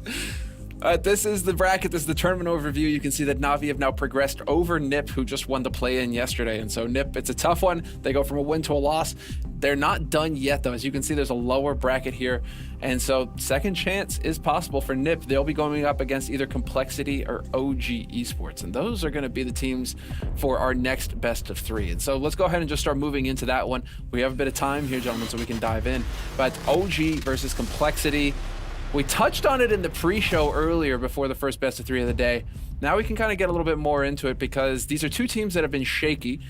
They've been very strong against tier 2 composition, or, you know, opposition. But when you start moving into the tier 1, Maniac, you pointed out that their win percentage kind of drops off. And, well, obviously they're going to be competing against tier 1 here at Blast. Absolutely, and honestly, when you take a step back and you look at these both lineups, they share a lot of similarities, right? This roster have been together for about the same amount of time. We're talking 6 to 8 months for both of these lineups. They're both what I like to call a patchwork, which is basically players coming from all over the place, gathering up and then forming this roster on the side of Complexity Domain that we have here, and then OG is a little bit of the same. And in both situations, I'm not exactly sure that the goals have been fulfilled quite yet. We're left with mixed feelings. I think Complexity have given the impression from the outside of being a very dedicated squad. Chad mentioned in the pre-show, I do agree. The work ethic is definitely here. The amount of hours they put in is definitely here. I gave you a number before, 101 maps played official past 3 months. That is a bonkers number. It is insane, honestly. I don't even know how they find time to improve. We can't even actually discuss the pluses and the minuses of such a decision, but that's their call, their philosophy, and then we will judge the results. But they play a lot of Counter-Strike. That's the least I can say. I'm pretty sure they only have like 147 maps official on record as well. So when you consider how much they've just played within those last couple of months, that is insane. But at least they've been using their time wisely. Like, if we want to look at this, Obo and Rush, well, they're kind of trapped in Europe at the moment if they want to stay competing. So they may as well just put everything they have into Counter-Strike. And I can appreciate that. But just to rewind of how these 2 teams got here, because Semler points it out, look, they're only struggling against tier 2 teams, not really making too much of a splash against tier 1. What got them here was the unknown, was was the fact that we didn't know what to expect back when we saw them in January and February. It was these teams coming out and just showing these, I guess, tier 1 teams that we're talking about, that you need to do your homework against all levels of opponents. And Complexity were one who got it done by bravado, right? Obo, this youngster, this kid, was literally just pushing through smokes against some of the best teams in the world and hammering them with his aim. I hope they haven't lost that ability, but they need to have refined their Counter-Strike a little bit more here today. I'm going to put that in for both teams, OG and Complexity, but Complexity are my favorite here. I just think they have so much more firepower. Complexity were bonkers. I mean, they are, we're talking about that, and them in terms of them competing against tier 1. Back in London, we have to remind everybody, they probably had the top 5 upset in CSGO history by taking down Astralis 2-0. So that is something to keep in mind here. I mean, that's what had us all so hyped about this team coming into it, is that Complexity, they took down the big teams. It's afterwards where we've seen the struggles. And so Maniac, I mean, what are you thinking here about this team going into it? Well, I think that, first of all, I think I'm biased when it comes to Complexity. I've said it already, I have watched them destroy a lot of teams in the past recent weeks. And then so they've left me with this impression of completely bulldozing everyone in front of it. So I know this is probably not going to be what we see here. Now, you mentioned some of the surprises that they were able to pull off in the beginning of the year, and now the question is, can they do it when people will be ready? We said they surprised people, maybe their playstyle wasn't something that was expected. Obo going through the smokes, a lot of firepower as well, very hands-on approach. Now people know, they know what Complexity have been doing. Plus, if you're a team that likes to prepare, these 101 maps, they're out there for you. You just up for the taking. You just watch these demos, understand what they're doing, and prepare a playstyle. So this is actually going to be a huge test for both of these lineups, because it's all great and dandy to play these tier 2 events, but now you come here and everything is on the line. I'm curious. Look, my memory's not great. I'm getting old. I don't know where it's going. But I remember back in London, they sandbagged hard, right? They actually made it seem like they didn't want to play Vertigo, and then out of nowhere, Vertigo comes on through. And I think that was one of the maps that they were able to take Astralis down, if my memory serves me here. Now, if they've done something like that again in this circumstance, props to them, because that's some next level mind games behind the scenes. But my concern, you know, we're talking about prep. When I got the chance to listen to OG when we were back in London, Alexi B still makes a lot of these gut calls, and back then he still had to struggle for control of his own team. I hope that's changed now. I hope there's not much more calling over the top of him from the likes of Volder and MBK. I'd say they would have had a roster change by now if that would have been the case. But for these guys from OG, I'm not sure if they're going to get through on prep work alone. They need these veterans of MBK to be standing up in a game like here today, because like I said, the firepower, it leans one way. You look at this screen, you see the pedigree of players, you see the experience, but in the realms of online Counter-Strike, you can almost throw that out the window. They need to actually perform on a fragging level, not just here round to round or getting through with a clutch here or there. This type of Counter-Strike we've been seeing online, it's going all 30 rounds, boys. And I think here, if you take a look at their most recent result, 25-22, that's indicative of the type of CS we've seen over these last 3 months. Oof, and that's against Hafu, who are no slouch. I mean, they definitely did some damage at Flashpoint, Hafu, online and on land. And so I'm always excited to see the Finns in the mix, but doesn't bode well for OG if they're coming in here and they are losing to Hafu. It's not exactly the same level. And so, guys, I think what's best here is to hop into the pick and ban, so we actually have a little bit more time to discuss the maps, and we can see where this match is actually going to go down. And then after we see the pick and ban, we'll talk about predictions again. So, okay. Get into it here. I'm handing it over to you, Maniac. All right, well, I'm going to start off by saying these are not teams for which I am a big expert. So the Vertigo ban and the Overpass ban should be on the cards. And when it comes to pick, I'm going Foggy here. I'm going Foggy. I think Dust to Mirage could be maps we've seen here, but I'm not exactly sure how OG could punish Complexity, because I haven't seen OG play in a long, long time. So I don't know what's your take, Chad.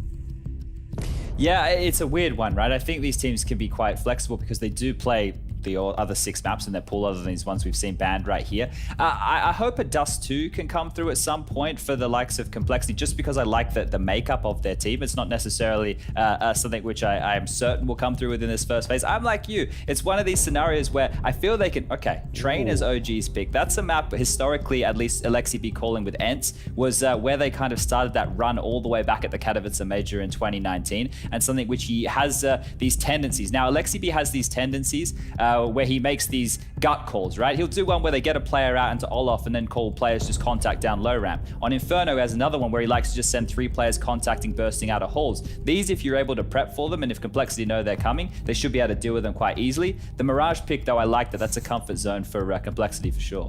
I'm just looking to the left to my stat sheets, and Complexity have played Mirage 28 times in the past 3 months. I don't think I've ever said such a number when it comes to Vito. 28 times. Anyway, now the third map. What could be left here? Nuke could be a possibility. I've seen Complexity play the map a lot.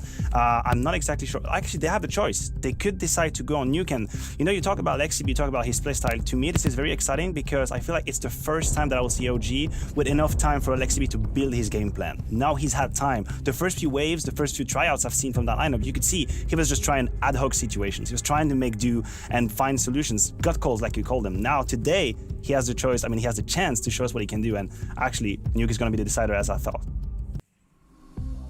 Yeah, Nuke is going to be the decider. What do we, is this changing our impression? Would we say a team in particular won the pick ban here? It's a tough one to call because, again, I don't feel like I'm an expert on OG's map pool. So on the side of Complexity, I think they must feel good about this Vito situation. These 3 maps are maps that they play, on which I've seen them do decent to better, good stuff. Whereas for OG, I'd lie if I stand here and say, this is a good Vito. I'm actually not sure. I'm just still not sold on OG as a team to compete at this level, right? That's the problem I have right here. If we were comparing, let's say, Fnatic and Na'Vi going toe-to-toe, and we were looking at the veto between 2 top-tier teams, then, that right there, I could look and say, oh, yeah, they won or they lost, but I'm still not sold on OG. So for me, it's not even about their map pool. It's just their history of not being able to win against opponents of Complexity's level, right? If you look at Havu, I would say they're worse than Complexity. So if you look at Fours, I'd say Fours are probably on par with a Complexity, and that's where the problems really start to come up for me. And when you look at starting on a map like Train, they will be on this T side. So if Complexity start here really strong, I think Complexity across the board, other than Rush, who obviously he can have a couple of games, but he's down the bottom of the stat lines, the rest of them are all relatively positive in terms of rating. They can erect one of the CT side of walls, we like to put it, with these teams which are like stars. Do you remember the Blame F interview back with HLTV.org? He was like, we have 4 star players in the team, it's hard to make room. Rush is the guy, unfortunately, who just has to sit there and take the supportive roles. And Blame, mate, his stats are wild. Look at this, right? He's the in-game leader of the team. This guy just munches along at anybody he plays against. I don't think, if you look at where he came from as an individual, nobody was probably going to be able to call this. He just has had a meteoric rise, and the fact that Jason Lake picked this guy and invested in this guy, look, I think he was really onto something there. I don't know who pointed him in the right direction, but he made a great call. You want an anecdote about Blame F? I have one for you if you want. Yes. Back in 2017, I was 2018, when I was with LDLC in Existence, we went to Copenhagen Games, which is, to be honest, a sub-tier tournament. It was the one we were supposed to just stroll and run. What are you talking about? You could have beer there during the day. Yeah, I'm talking about the level of competition, right? And we got actually beat out the tournament quite early and by Blame F. He was playing in a team that I had no idea what name that was, but I remember playing against him and thinking, who the hell is this guy? And then he came up to me and I just said, thank you very much, that was a nice game. Obviously, what is what I say, the guy is a mountain. But yeah, I remember thinking, what the hell? Who are these people? And then I cannot tell you how happy LDLC was about us exiting that tournament so early. It's not a good day for me. Yeah, I bet. That certainly probably left a mark. All right, but we actually had a chance to catch up with our sideline reporter, James Banks here. He had a chance to catch up with a couple of the players from OG. I believe he has Alexi B on the line. Now today versus Cole, I see this as a very close game, but what do you see as the biggest advantage you have over them? Because I look at this as like the battle of the IGLs, the battle of the minds. I mean, right now I just feel like we need to go in. We need to play confident. We don't want to let the other games sway our minds at all. And to be honest, if we just have a good mood, good atmosphere, I think we can beat any team there is. Today we just have to show some resilience, and I know they've been playing a lot of officials. Like someone said, maybe 100 maps in some months. It's a lot more than us, but we've been working hard as well, and I hope we show it today. Now, we've seen some real epic moments from you. We know how good of a player you can be, but I've honestly seen better from you in the past, I would say. So what needs to happen within Complexity to see us get beast mode Poison back? Well, a lot of shit actually happened to my life, and I'm fixing it right now. I almost done with everything, and I can focus back on CS full. So I think right now I just need some time, like probably just a couple of weeks, I guess, days, weeks. Then I'm gonna be back for sure. Oh, yeah, I look forward to seeing it, and good luck sorting all of that out, mate. Now, this match versus OG, right? You guys haven't actually played them before. Do you get much practice against them, and how do you guys normally match up? Well, we're preparing for everyone like the same way, not differently. So we're just gonna take the anti-strat, and we're gonna play like we used to play, and we're just gonna show a good match here. So based on that, you know, professional interviews done there and professional answers provided, pretty sure we are going to see a good match though, because it feels like going into it, these two teams are fairly evenly matched. You know, as far as the predictions are concerned, Launders is the odd man out this time. So always swinging for the fences, that guy. We'll see what he thinks at the end of this one. I'm pretty sure he's watching right now. So are we still settled on our side? No flip-flopping before we get into it? No, not flip-flopping. OG haven't given me enough in terms of consistency for me to doubt my call. They could win this game. Of course they could win this game, but I have seen ups and downs, whereas maybe I'm biased, but I've seen Complexity play so many times, I feel like there is a level of certainty into what I can hope from Complexity. I don't have that for OG right now. Nah, mate. Complexity have the firepower, Sembler, and I think they're going to take this one. And hopefully in 2, so I can make some dinner, mate, before we have the North American games later tonight. There you go. Yeah, I like that, man. Priorities, right? You got to keep that energy up. It is going to be a long day here at Blast. If you guys are tuning into Blast this month, you're familiar with that. We've been going EU into NA all night long, and that's not going to change tonight. We get back into the mix. We'll have a North American best of 3 coming up after this one. But now I think it's time to hand it over to our commentators and to get into the action. We got to talk about NBK and that glorious beard. So thank you very much, Maniac and Sponge. And, well, Anders and Moses, it's all you. Yeah, I was just about to say, he's really fully embraced that quarantine lifestyle as an MBK. I kind of like it, Jason. What about you? How you feeling? You ready?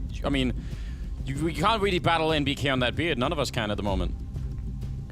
No, he's definitely the king beard at the moment of the Counter-Strike scene. That's a thing of beauty. It's glorious. It's powerful.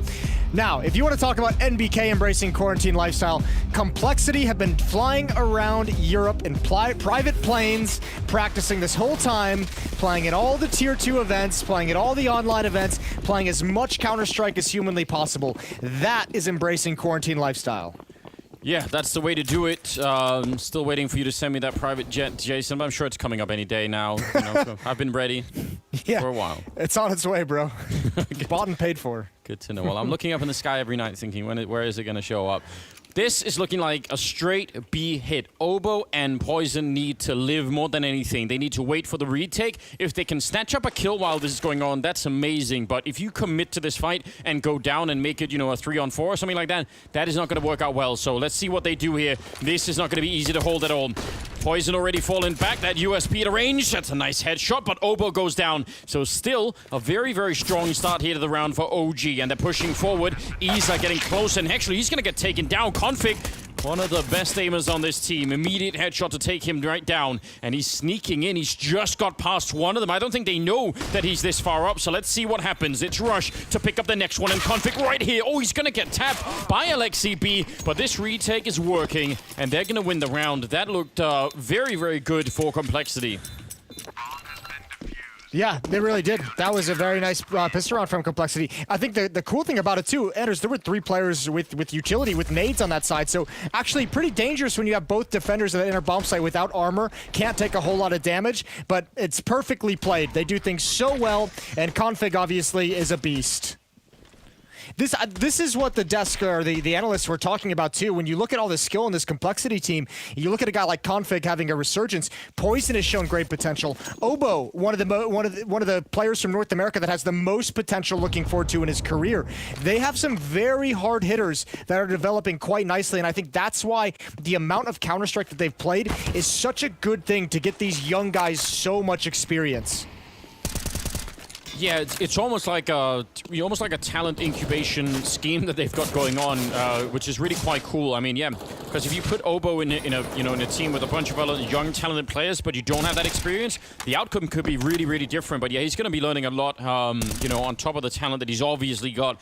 LXCB will go down early on. That was a pretty important kill for Poison. I still like the idea for OG there to try and put that much pressure on Ivy, and they're going to get a kill on Poison finally. So that's still a pretty fair trade here, 1 for 1.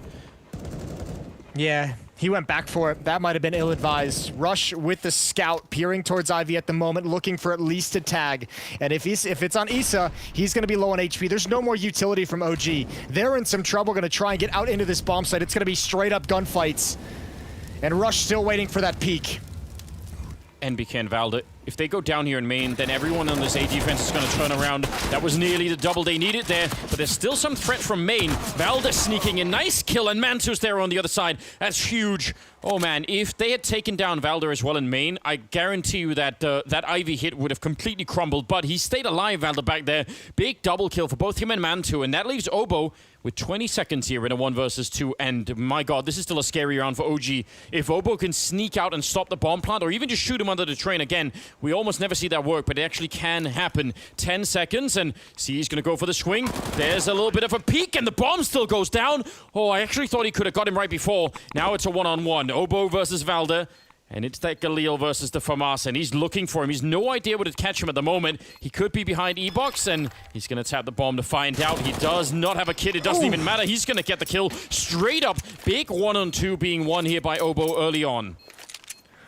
Yeah, that's really nice. I think Obo was so surprised when he peeks out and sees that he could have stopped that plant. Yeah. The plant is way out in the open. There wasn't even any chance that Valda had of even protecting his teammate. But he just kind of slow peeks it just to be cautious. That's a nice 1-on-2 for the young player to win. Obo delivers again here. Immediate headshot onto Valda. Looked like no head armor as well. And Rush is happy. Ooh, Complexity's got nice webcams as well. This is great. High definition. They've got it all set up. I mean, we're going to have to move into that. We're going to have to upgrade all across the board, just in case, you know. And it's good. It doubles for people's streaming careers if they, if they want to do a little bit of that on the side, Jason. They can do it. Yeah, it's great. Well, another buy coming in for OG off of that bomb plant. 2 AKs, 2 Galils, a Deagle. Again, light on utility, very light on utility. Basically just 2 smokes. I do not count the decoy as official utility. And it's just Obo at the inner bomb site. Rush rotating over now. Actually, both teams pretty much out of grenades. It's all going to come down to these holds.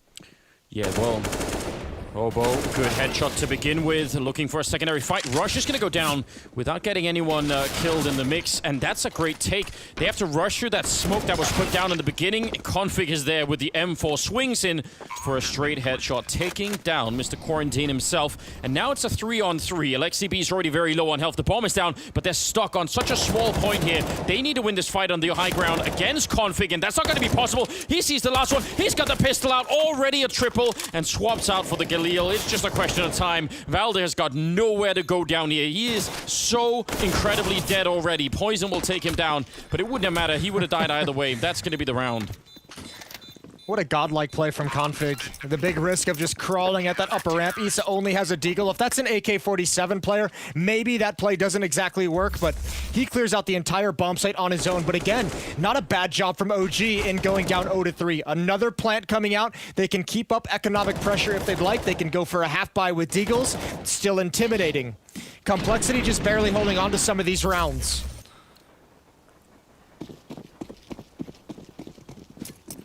Yeah, I mean, I think that's really a key point early on here. The fact that they're just holding on to them, right? You can tell on the money as well, it's not really building. So OG with the deals, you know, you could say, well, maybe they shouldn't have, but I actually like the fact that they're keeping on the pressure. They know that if they get a couple of kills in this round, then, the fight just goes on. Poison missing a bit of a shot, and that's, not what we see every day. He's actually an incredible AWPer. I don't know why, but in my mind, whenever I have to list sort of really good AWPers, I forget about Poison, and it's really unfair because every time I see him play, I'm blown away by him. It's because we still don't get to see him consistently at the top of the professional scene, but certainly he's a name that's going to be on everyone's lips. You have to imagine pretty soon in his career. I don't know what it is. When I think about top AWPing countries, Bulgaria always comes to mind. They've brought up Poison. They have Cirque, obviously. For whatever reason, that country's just solid at cranking out AWPers. Config is going to hold on to ladder room, and you just have Rush right now rotating back to help Obo. That's a talking point we can have later on in the game. Such a young player in Obo, a rookie, being your anchor player at the inner bomb site. But for the moment, he's got all the help in the world because BlameF has really shrunk this map down to just this one location. Here comes a grenade. That could be massive as well. BlameF gonna get it. There's the grenade landing on 4 of them. That is so much damage, and they've just realized, wait a minute, we're not nearly as clever as we thought. Good long spray there for BlameF, getting a 3rd kill in the mix. So, yeah, round is pretty much done here. They don't even really go to try and pick up the M4. They just want to see if they can get something done at the end. So, finally a round where Complexity start to build a lot more money, but now OG can buy again. So, yeah, the danger just continues here.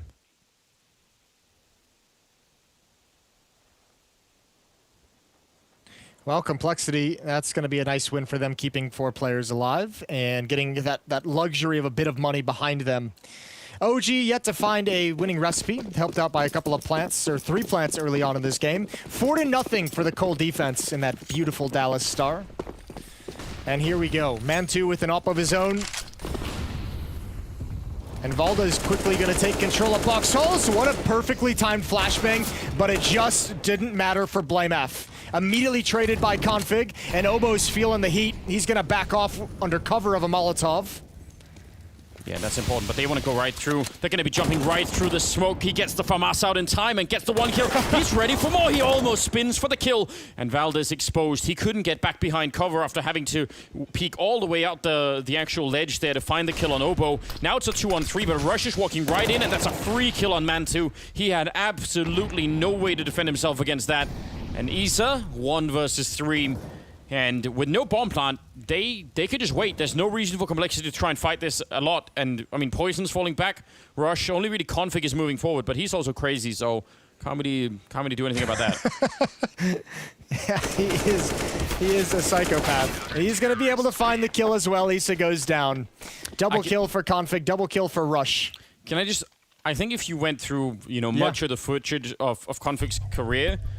You know, we could all sit and sort of point out like all the ways in which you're like, oh, this is why, you know, maybe he's being held back by his own madness and like there's some real problems with it. But there's just something that I love about watching Config play Counter-Strike. I know that there are like these technical issues, but there's something about it that just, it always makes me smile. Like, I think I'll forever be hoping for the day when Config can rein himself in like an extra 5% and just become a complete god, you know? Like that, the margins are so small. Yeah, there's some truth in that. Although I'm with you up until the point where you want him to rein himself in 5%. I'm fine with full-blown crazy. I'm fine with a player who goes for those kinds of things because he makes them work a lot of the time, and that's why he's so exciting. And it's been cool to see him kind of bounce back to this level where people have been very impressed with the way he's playing on an individual level for these past few months within Complexity. I think he's going to be obviously one of the driving forces to make this team something respectable. Double nade in towards T-mid. That nets them a kill. That's a Lexi B that's gone down. Poison's not going to miss that shot. Legged is NBK, and now finished up with the help of BlameF. And this is a very suffocating defense. Look at how fast BlameF rotates over to Poison's position to help out. Yeah, that's the strength of having all 4 players out in the yard like that. You're either in main or in Ivy. You're not going to be alone there. Maybe Pop Dog could be a bit of an isolated fight, but all the rest is probably going to be doubled up on.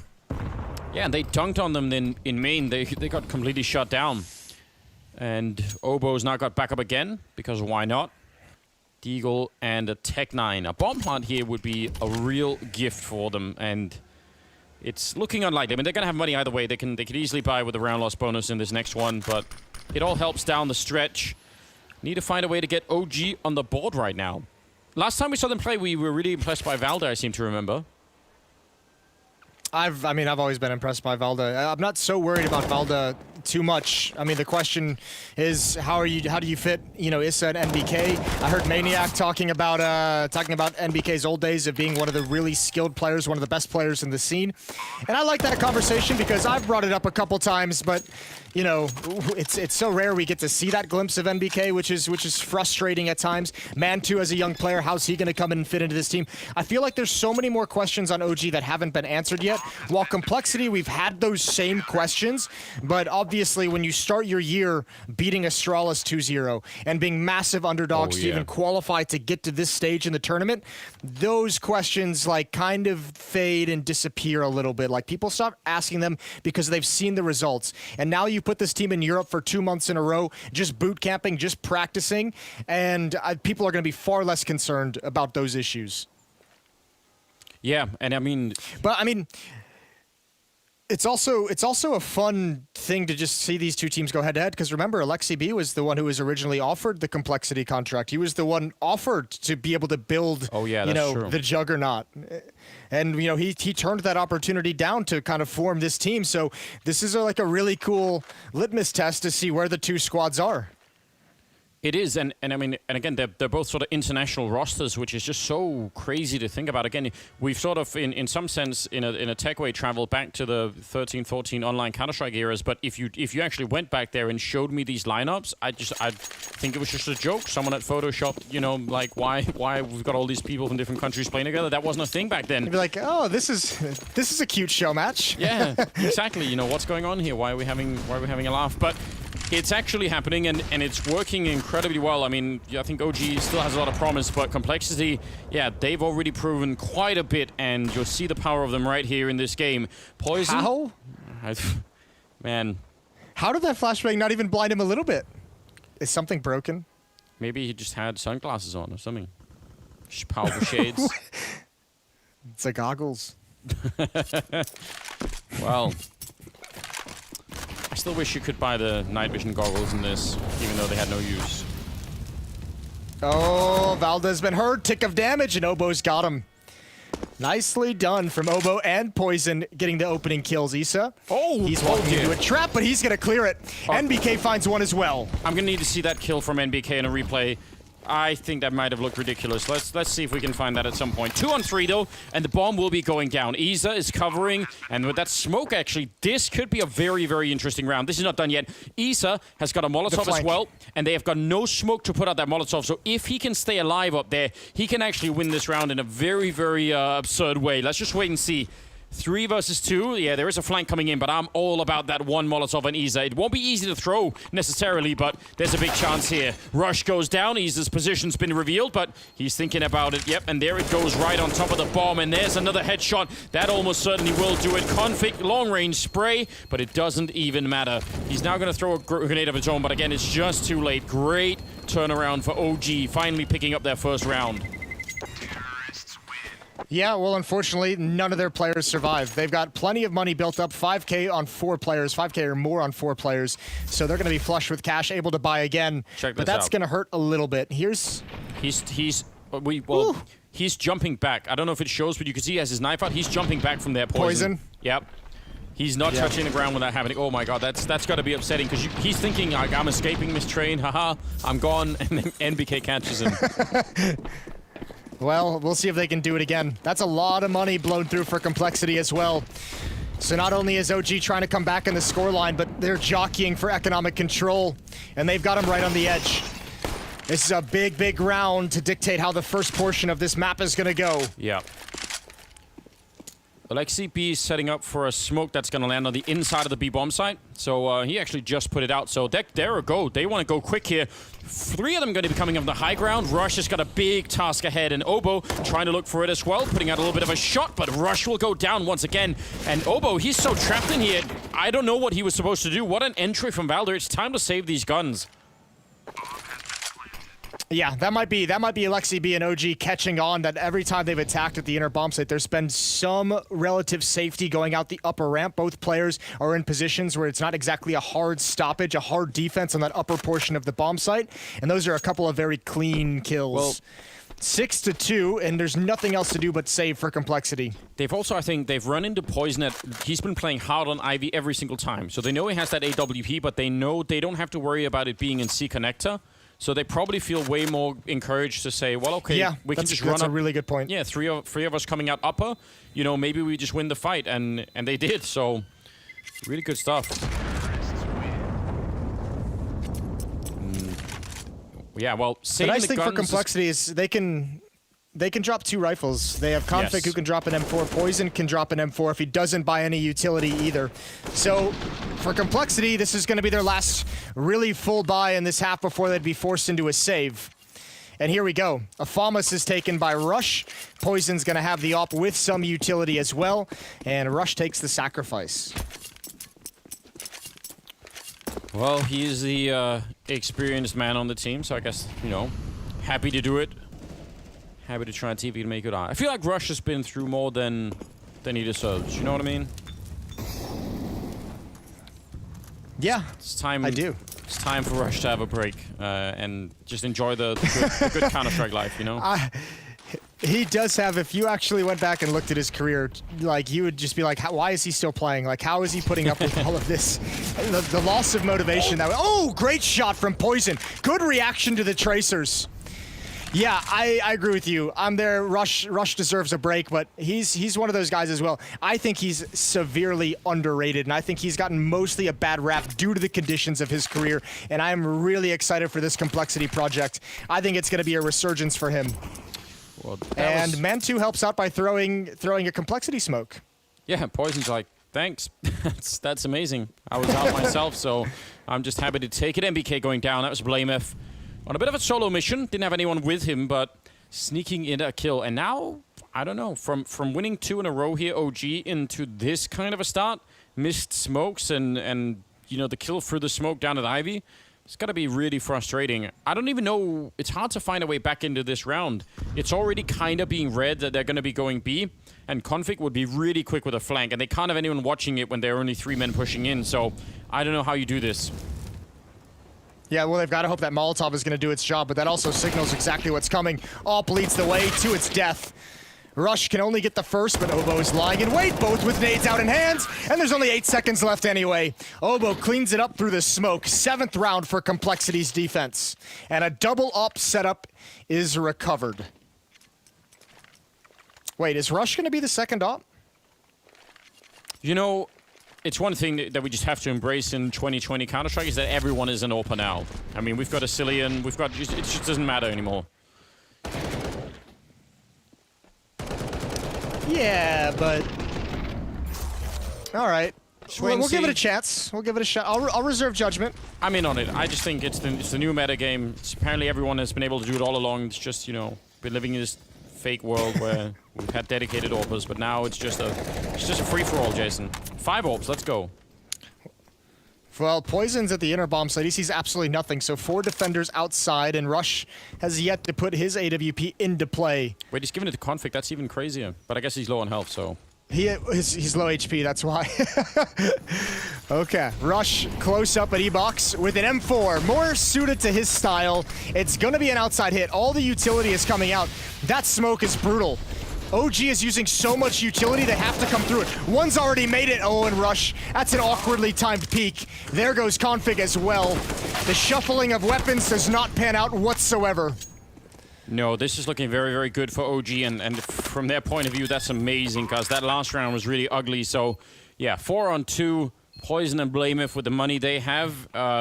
Better to save these guns again, just to keep the pressure on in the upcoming rounds. But that actually, for me, looked like it was about to be a horrible start for OG. When you have to run out from the smoke there at Pop Dog, so many ways you could get picked off. But, yeah, I guess there wasn't a clear line of sight for the players actually playing in A. That's what I was going to say. They got the benefit of no one actually watching for that play through the smoke. If Rush had been holding the angle around the edge at E-Box, we were obviously on his POV, didn't get to see what the defenders were doing back at the bomb train, but usually there's someone on bomb train, right, like trying to find an angle over the wall of smokes that's usually thrown to watch for that push out to at least get the first player. The fact that one slips by Rush makes his repeat pretty much impossible, and at best a 1-for-1 trade. At worst, what exactly happened is that he gets nothing. Yeah, full line of smokes. Yeah. I mean, that's even BlameF getting lucky with that spray down through the smoke. Yeah, it really is. Yeah, so that's part of the explanation right there, is that Rush didn't have any backup in that sense. He was pretty much alone. Okay. 7-3 is the scoreline here. AWP on Man2. We haven't been having to call his name out so much. He's only got 2 kills so far. But we've seen some spectacular opening out of him. I'd love to see more of it. This Valde probably should have gone down, and he will be traded right away. Can't even believe he actually got the kill on Obo. Also, that's interesting, right? If you're OG and you see that that's the kill on Obo, you could maybe guess that that AWP on Poison is going to be somewhere else. And indeed, it's over in the B bomb side. Nice turnaround for Config. And he almost could have gone down to that. Rush will take Isa, but there was an AWP waiting for him in there on man 2. It's a 4-on-2, and Config is still fighting. He doesn't care. I know. That's what makes it so fun, and he's still winning. He's got another kill onto Alexi, but that entire round is his life hanging by a thread. There's so many ways he could have died at any one point. Man2, the last one remaining in Config, is still battling in a fight that he absolutely does not need to take. And in fact, that opens the door for a 1-on-2 clutch. It would still be very difficult, but the possibility is there.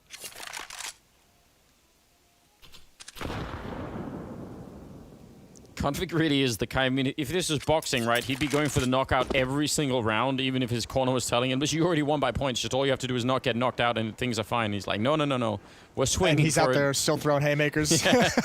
Let's go. Which again is beautiful. 26 seconds, and Man2 wished that there were more configs in the round right now that would go and fight him, but the rest of them, far more sensible, not really doing that. Has to go back up and pick up the bomb. He's got the knife out, and the second shot did it. Again, this is such an interesting point in the defense, right? But you have to, it'd be fun to listen to the OG's communication as soon as they got the kill on Obo out in the A yard, because again, that's a big difference for them to spot that one kill. What a great hold from Config. He did such a great job even with that mistake. Being aggressive, making sure they can't get out of those choke points. That provided so much safety for his team.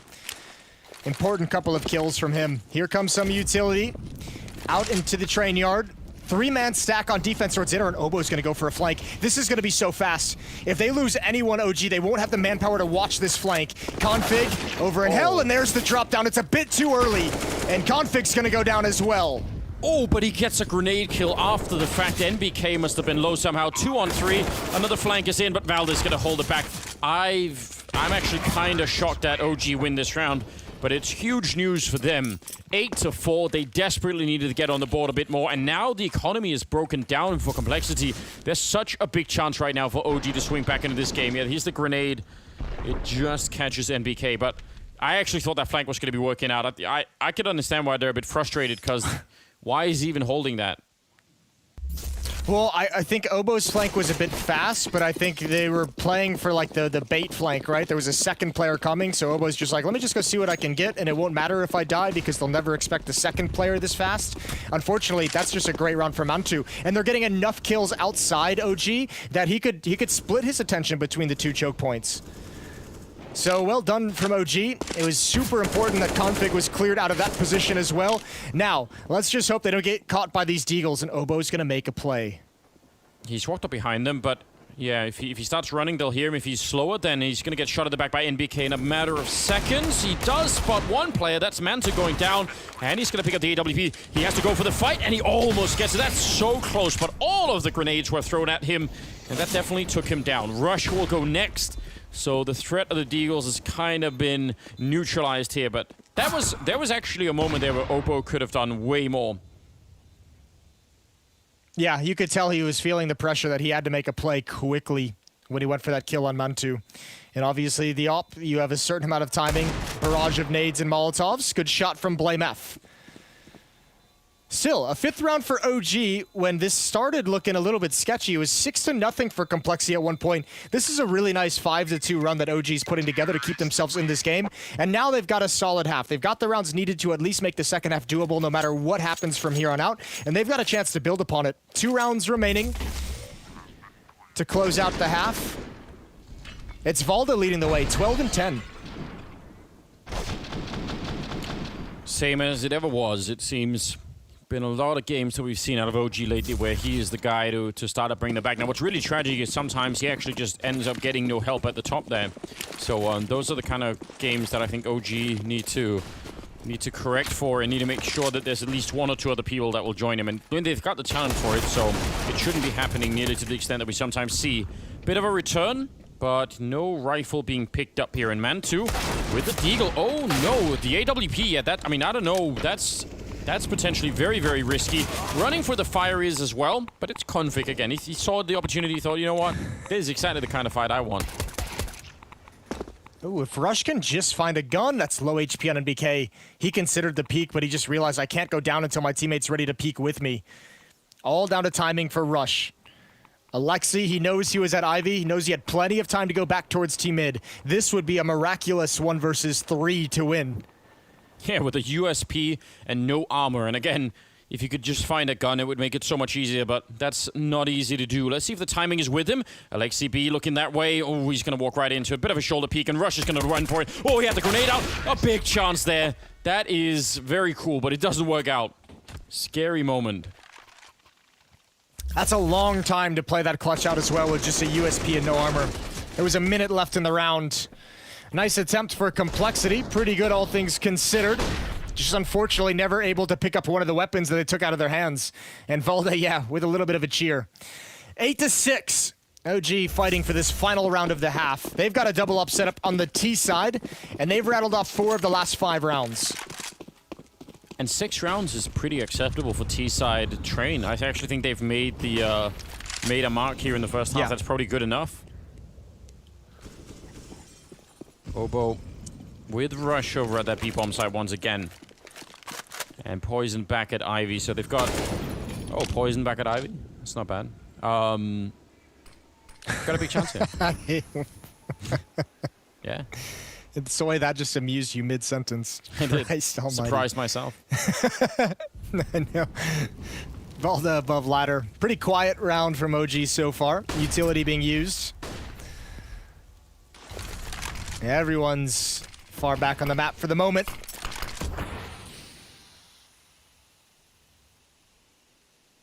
Two players look like they want to start challenging or at least making some presence known in these box halls. Valde and Alexa B. You have to imagine that Alexi's going to help him with utility. Pop flash around the corner. Late peek, and Valde's got that. He's going to press the issue surely. Look at the rotation coming in as well. 2 players evacuating the outer train yard. It's only Config now at this outer site. He's got Poison, who's stuck around with him, but Issa's gained a lot of ground in Ivy. Oh, but Issa could be dead in a second if he keeps walking this way. It's being covered by that AWP, so let's just see. That kill on Config is absolutely huge. That could really make a big difference. I think otherwise, they would have probably lost this A yard in a matter of seconds. Now, Rush is walking into Mantu over on the other side. He's about to get shot in the back, but he'll win the fight. Only goes down to 43, and Blamef will take down Valde, who's otherwise been really the entry man at this B-bomb site. Has been doing a good job, but it'll crumble at the end here. It's going to be 9-6 in favor of Complexity at the end of the first half. Config with a triple kill. He'll end the half at 18-7, which is really just quite an incredible scoreline. See if he can continue once they go to the T side. That's going to be coming up after the break. Stay tuned.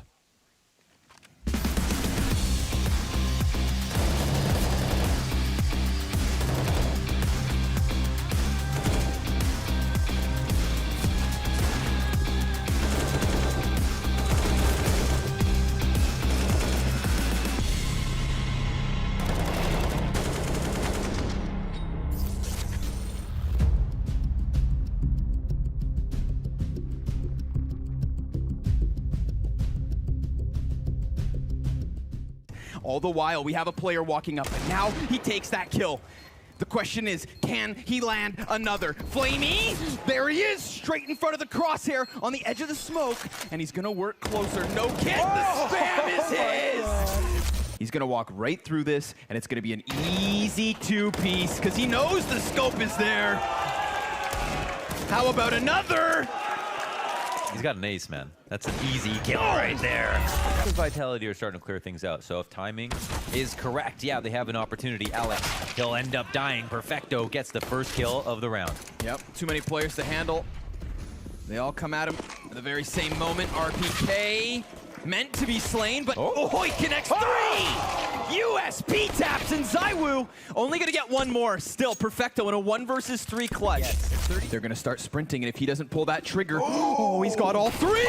He sprays down the back 2 of the caboose and can't finish it, but my goodness, has he primed his team. But Flamey is his kryptonite again. RPK takes 3! He didn't just do that! Megas is blind, and there's a chance. Zipnik falls in mid, but a double. 3 kills for Dupree, and a 4th on top.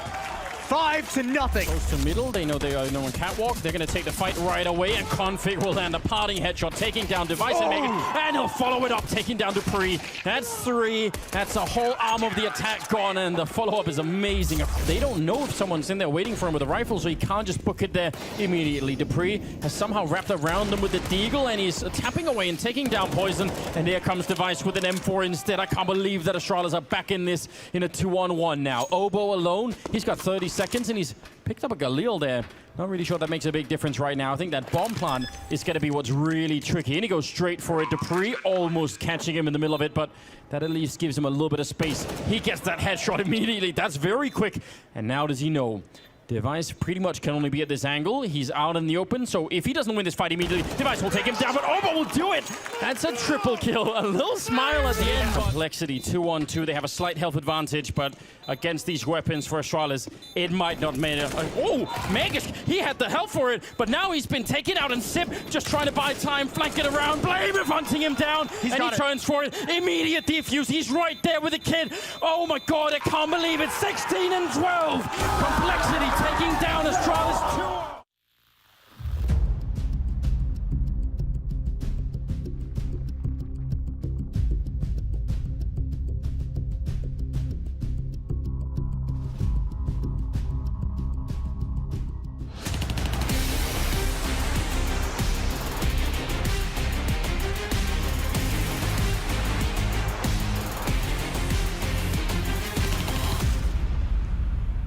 Welcome back, ladies and gentlemen. Second half is coming up. It's still a first map here between Complexity and OG. And the odds, well, slightly tilted towards Complexity. OG, I mean, I think 6 rounds is pretty good for the first half on T side. I don't think they're that far behind, really. It'll be exciting to see how this is going to play out at the beginning of the second half. That pistol round can actually make a big difference.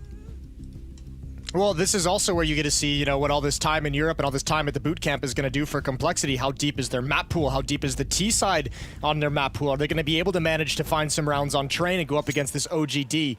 So, all those questions need to be answered. BlameF as the in-game leader, a lot's going to fall on him. And let's see what Complexity's got. Pistol round going live now. It's Alexi B on defense with the utility. There's no kits on the CT side. It's only rush with nades for Complexity as well. Pretty fast smoke down here towards Ivy, but there are 2 people holding it on the CT side. NBK, they're so flashed. They can't see anything. That should have been a nice triple, but instead, Poison is fighting back. They need to get this kill on Isa right now. They almost have to keep fighting, and they're getting flanked at the same time. BlameF going down, leaving Poison alone with low health and in a 1 versus 3. So he's going to have to go for some sort of ace clutch. It's not really happening, is it?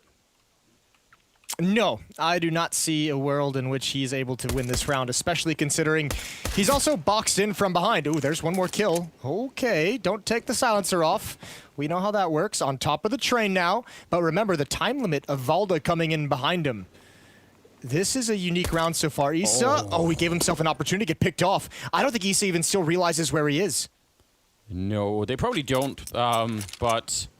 just a matter of time. Valdez also ducked all the way behind there, so you have to assume at some point he's going to walk straight into a shot, and that'll be the end. There's a headshot on Issa. Now it's actually doable. 40 seconds. He has no idea where Valde is at all, and Valde should know a little bit about where he's coming up from. There's out in the open, and Valde will take him down. Man, there was an opening for something to work out. Yeah, it's incredible he even had a chance to win that round. What a great display from Poison. Almost snatching that round away for Complexity. Everyone else on Complexity just gets completely demolished. That's a really cool, good setup for OG. NBK sticking to the fight. Alexi B coming in support. And they pretty much delete that Ivy attack. The real strength of that strategy for Complexity. 9-7. Deagles and a scout picked up.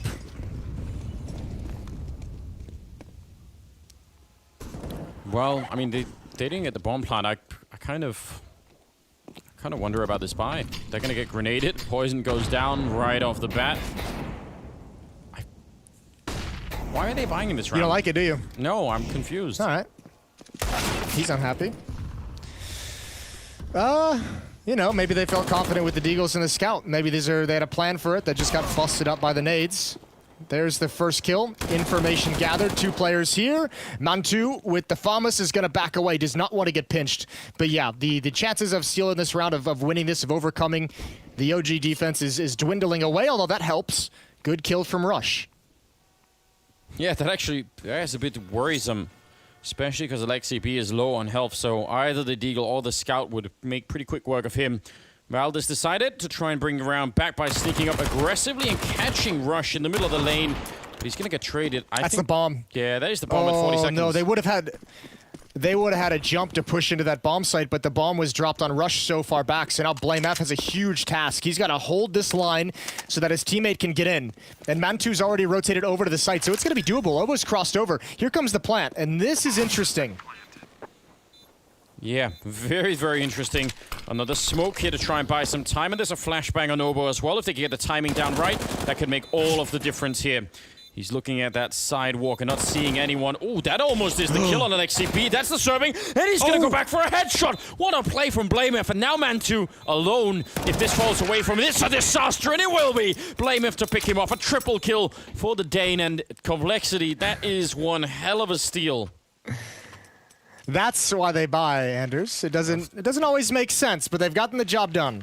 All according to plan. It definitely does not make sense to me, but it worked. No, this is a good round for Complexity. They always clung to the fact that there was an opportunity for them to turn this. Some really good kills. That's a nice shot from Rush. He catches an NBK in an awkward situation, and this is just pure luck. The dink through the smoke, the follow-up peek once he hears that dink come out, and the kill.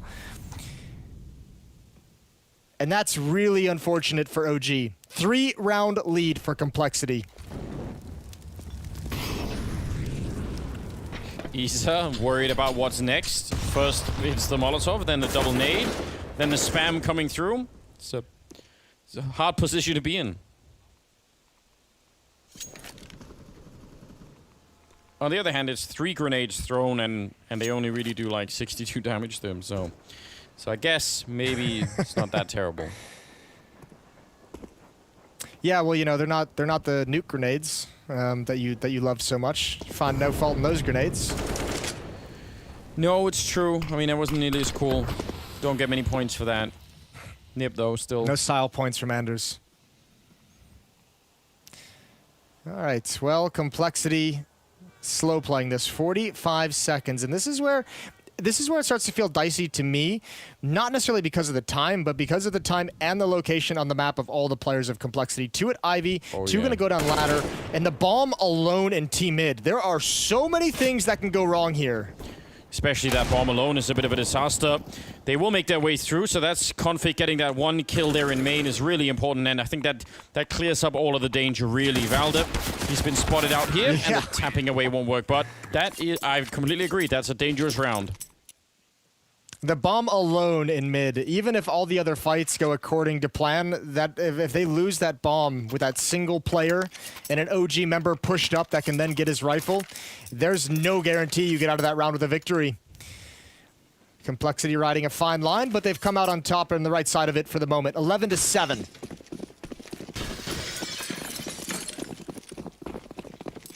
Yeah, 4-round gap, but also no money for OG, so this could be very, very hard to make this comeback work. Now, I think the benefit they have is the fact that they're on that CT side of train. Once they have the rifles, it's absolutely possible to start to build this back. They already picked up the double up on the T side. If they could get it on the CT side as well, obviously Man2 with the 1. I guess it was LXCP picking up the other one. It'll be interesting to see if they're going to be trying to make that one of the core strats here on the CT side. They're all over at the B bomb side. And, well, they can have a bit of a fight here. Get a good trade at least the first go-around. BlameF wants to defend that AK-47. Oh, well, he's going to go back for it now, and he's... Ooh, that's a knife out. That's the pistol, Alexi. Good win. I have to imagine with that much dedication to keep the AK-47 away from OG that they're going to try and hunt this down at least a little bit. Alexi B with 18 HP, going to head back down the lower ramp. Poison is ready and waiting. And it should be a kill, and it is. Although, nice attempt from Alexi. 5-round lead. That can disappear quickly on train, remember, so don't get fooled by this scoreline. It is a nice lead for Complexity, but if this defense gets cranking right out of the gates, once they buy their guns, all of a sudden this can drift out of, I mean, this can slip out of control for Complexity. Look who it is, Jason. It's Mr. Lake himself on the fan cam. Ah, a little bit of good man. Yeah, the right kind of bias that we all like, you know. He should be a fan, shouldn't he? Otherwise, something horribly wrong. Val, they're going to be running into one of the bigger fans, some would say. Oh, running for it. And I mean, he almost got that kill, but that is a bit of a giveaway. Man2 up at the high ground, but there are a lot of people down there. And here come the grenades trying to force him back into it. The bomb is going to be planted almost immediately. Some damage on MBK, and Man2's up here, but he's in a really weird spot. Rush is going to go and find him and make it back around the corner. Blameth has a Molotov, and they have a smoke on Isa. That one smoke could be critical. If they throw it too early and in the wrong position, it could cost them the round. Let's see. It's going to be down on the bomb, so that is the right position at the moment. Might force a little bit of a peek, and Rush with a nice headshot. He's low enough. That's disgusting. He was moving at the same time, and NBK will find him right afterwards. But now, the clock is kind of running down, and with the grenade, it's just going to be done. Didn't even need the Molotov. That shot from Rush is such a game changer in that 2-on-2. I thought he was going to have to remain passive and toss flashbangs into the site just so that Blameth could peek, but no, he just straight up destroys that 2-on-2. I like this job from Man2. I think he does a great job. It's very, very difficult. I cannot believe Rush hit that shot, but Man2 just staying alive can be such a nuisance, and some frustration coming out on the OG players. They are not able to contain the power of Complexity too well. These individuals on Complexity on this T side are being so aggressive in the fight selection.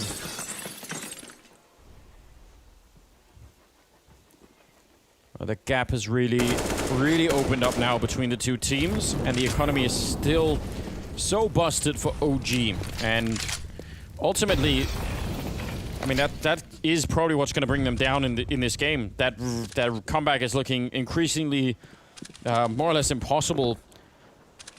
They just keep falling short on that money.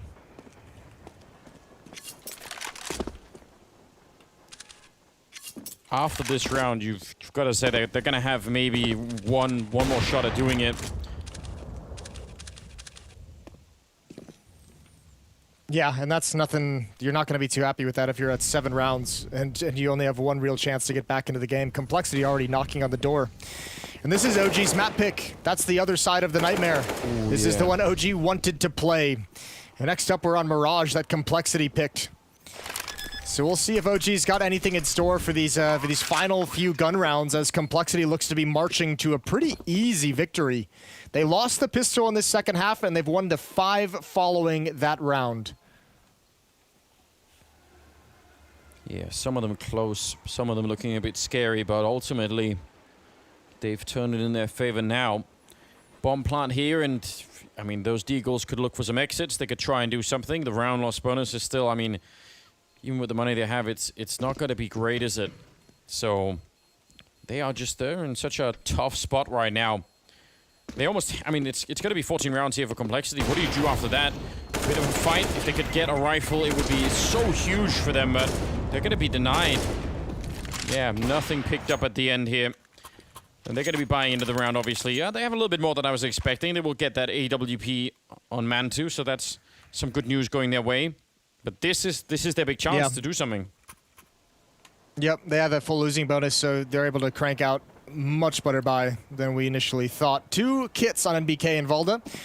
Up on Man2, as you said, and all M4s surround it. But Complexity have such a good hold of this map. Config now up to 23 kills. I think he had 18 at halftime, and he's going to lead the way out mid.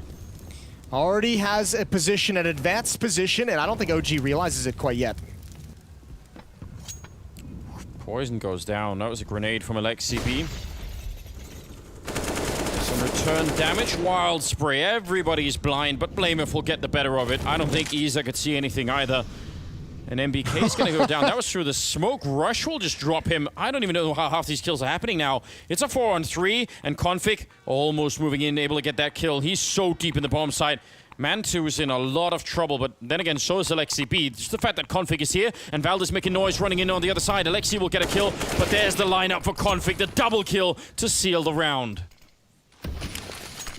It almost looks so unfortunate for Config. He missed so many timings, but he's rewarded in the end for his patience. A nice, easy double kill with no one looking. And all of a sudden, Mantu, I almost want to see him go for this because I think he has to win it if they want a chance to take this map. They cannot sit at the verge and have 8 map points away from them. But man, what a big risk. That's a huge weapon if you want to make a comeback happen. That was a must-hit shot. He's tagged down low. Rush is going to start moving into position. And there it is, the final kill. But boy, if you're OG, that's frustrating. The first fight you lose is a blind kill in ladder room to BlameF. He's fully blind, fully spraying, gets the kill. Blinded by his own flashbang as well. The second kill you lose is NBK getting spammed for no reason through smoke. Yeah. I don't even know what I mean, it's hard to say anything at that point in time. You just have to think, well, okay, guess this is not really meant to be. They invest everything into this round, which isn't really a lot. Complexity has been a really, really dominant game. If you look back at it here, I mean, 15-7 right now, and they're out into the yard, taking the fight against almost the entire team. So far, a bit of a trade, but the grenades are raining down on that bomb site, and they just haven't been able to stand. Obo cleaning them up, rocking the line along that wall, and Val, they're in a 1 versus 4, and even if some of them are a bit low on health, it's not looking good at the moment. Config is going to be the end of the map. 16-7 as Complexity clean that up. Looking like a very, very strong and dedicated team at the moment. That was a bit of a one-sided map, to be honest, and then, as you pointed out, was OG's map pick. So we're going to get the analysts on this to explain all of what was happening here, and that's coming up after the break.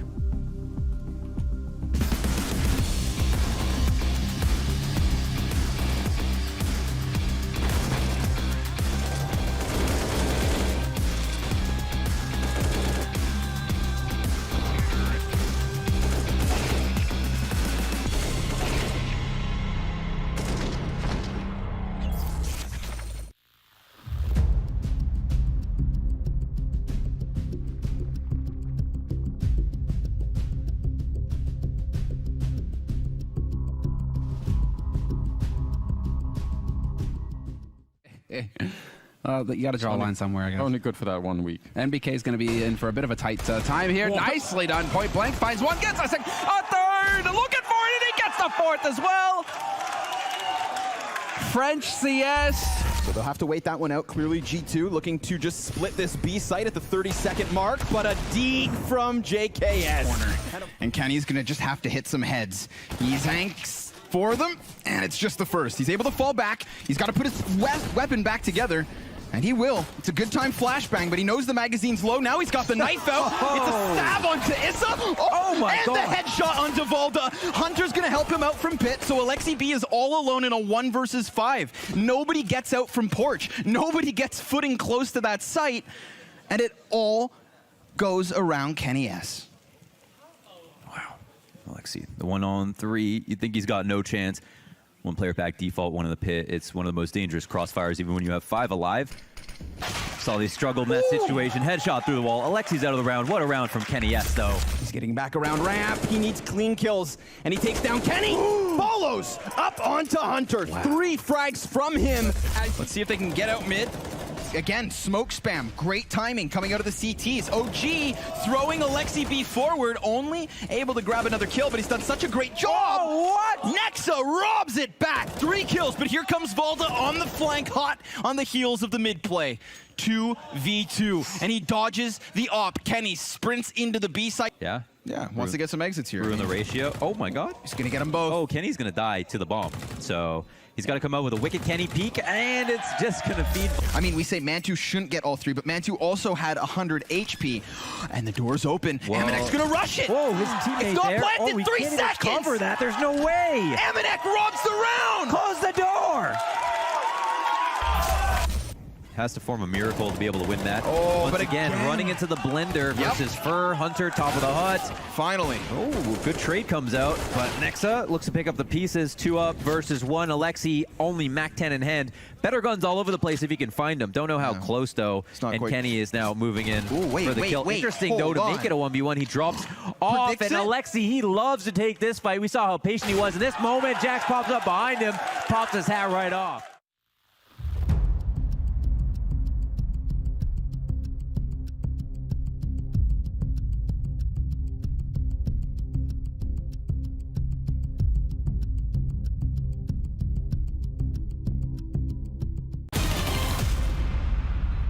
One in the right. Hit him. Maybe. Nice. I'm on top bomb. Keep it close, right? Yeah.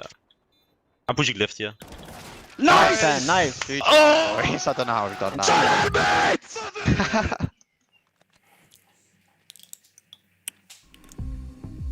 And there's Config getting hype. I wish that we had his mic there for a second, dude. He was just getting pumped. Looks like he got some more work done on that arm as well. He's got some sick art going. But Complexity, they just showed up. It looked a little shaky at the beginning of the first half. OG were fighting back.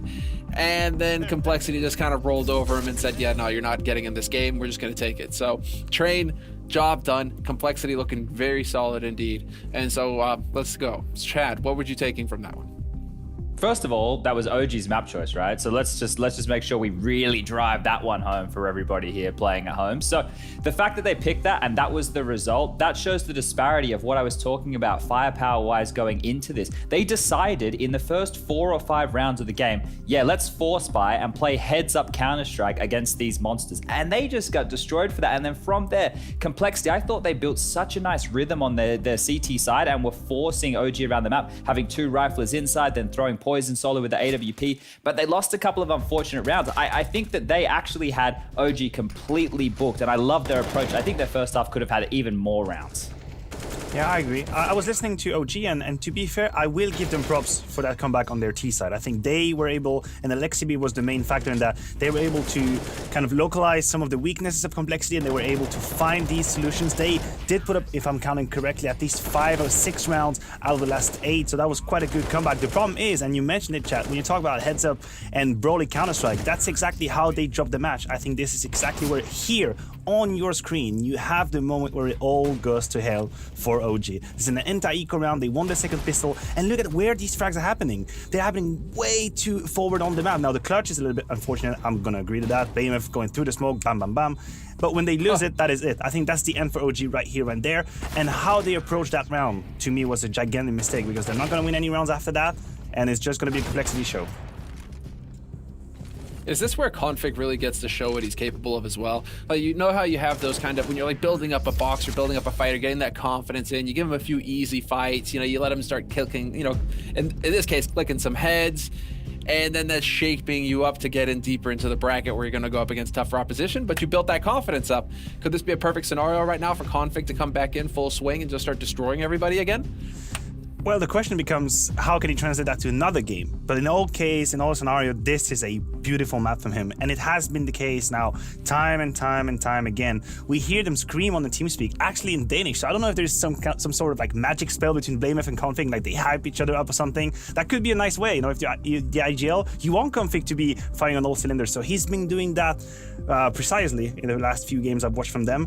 Now, if he can do that against a better opposition, now we're talking. Now we are talking big upsets. But it's yet to come. It's pretty cool though. Gas, but we had a. Well, go ahead, Chad. Sorry. Make your point, and then we're gonna actually hear from the coach of Complexity as well. I was just gonna say, it's cool that the emotional heart of the team is from 2 very aggressive players, because if they can take rounds that aggressively and they can snowball it, that's great. And if they die, then you have the calm guys to come through and clutch. So I think it's a nice way to measure that up. It's a nice balance, you're right. And well, I mean, the Danes, they're brutal. Even here in Complexity, you can see Config and BlameF. And we had a chance to catch up with Kita as well after the match. Now Kita, a 9-6 first half, and I'll be honest, at that point, I wasn't maybe worried, but I thought, okay, Complexity could have got off with a better CT start. Then your T side looks phenomenal, so obviously a really big win here on their map pick. We now move on to Mirage. I'm guessing this was just like an easy day for you, didn't have to do too much micromanaging or generally like helping them out when it comes to it? Yeah, I think they played Train like pretty similar to how we expected them to play, so they didn't really surprise us with anything. And then like we won the first pistol, we had a great lead, and then T side we won the second round, so like a lot of stuff just went in our favor and we won like the big rounds. And then going on to Mirage, I think Mirage is actually a really good map for us, and we have struggled recently, but I don't think it's like especially a good map for them, so pretty cool. Well, I think that if Config is going to start clicking heads the way he is, going into Mirage, I mean, this should just be playing into their wheelhouse, gentlemen. We have a couple minutes to discuss it before we have to take a break. And so let's see, Mirage, what are we thinking about this one, Chad? Look, if Config can stay as unbridled with that aggression and get away with taking space like he was, his first bullet accuracy and the position he found himself in a lot of those rounds there, he's just going to dismantle OG. And I think that you can look at the results being up and down for Complexity in some of these home story cups that they were playing, but think about the intensity that changes when you go from that environment of, yeah, it's a whatever tournament, to this with all eyes on and it's a tier 1 event. That's when the excitement, that's when the intensity lifts, and that's why I think we're going to get the best out of Complexity. I agree, and you look at these stats, and obviously there are, as I said, 28 games on Mirage past 3 weeks, past 3 months. So it's a little bit too much for me. I decided to factor in only the top 20, but there are actually some legit results coming in from Complexity on Mirage. We talk about wins versus Vitality, Ant, NIP, Mad Lions, Big, so they're no joke. They're absolutely no joke on Mirage, and then I looked at the stats, and when you factor in the top 20 again, the man here, Config, is still at 118. That's versus top 20 teams, so he's not doing it only versus lower tier opposition. No. He can do that against anyone. And I agree with Chad. I think he's taking a lot of space. I also believe that he's part of the system and they create that space for him. If you think about how he was playing aggressively, that is part of the plan. This is not just Config doing whatever he wants. No. It fits in the system and it is a good way for him to express his skill, and he's doing exactly that. So now, if you're an OG fan, now might be the time to shake in your boots. Oh, excellent. Well, thank you very much for that, gentlemen. We're going to be getting into the second map of this series now on Mirage, where Config is just going to get to show us what he's capable of. It has been a story of redemption for him. He has been at the top, and he's been struggling to get back up there. And so we'll find out, is this just another step along the way, or are OG going to kick his legs out from under him? We're going to take a break, and we'll see you after that.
I want to talk a little bit to the esports world, but especially to you CSGO pros, about the Mamba mentality.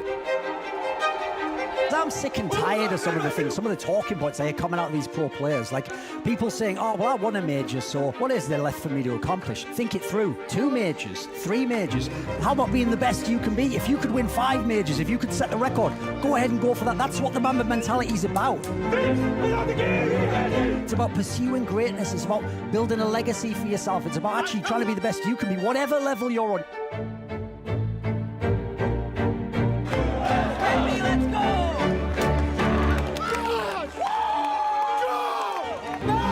How about you actually try and develop your game, master your craft, leave a legacy? One day that money will be spent and all that will remain is your legacy, what you actually did and how you lived your life. How about competing to take what's yours for yours so that you can get that money, you can secure that career, they have something to look forward to in their lives. I die for people, oh man, will you live for yours? That's what I want to say, Mamba mentality, carpe diem.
Second map in this best of 3 is coming up. It's Complexity versus OG, and we're on Mirage now.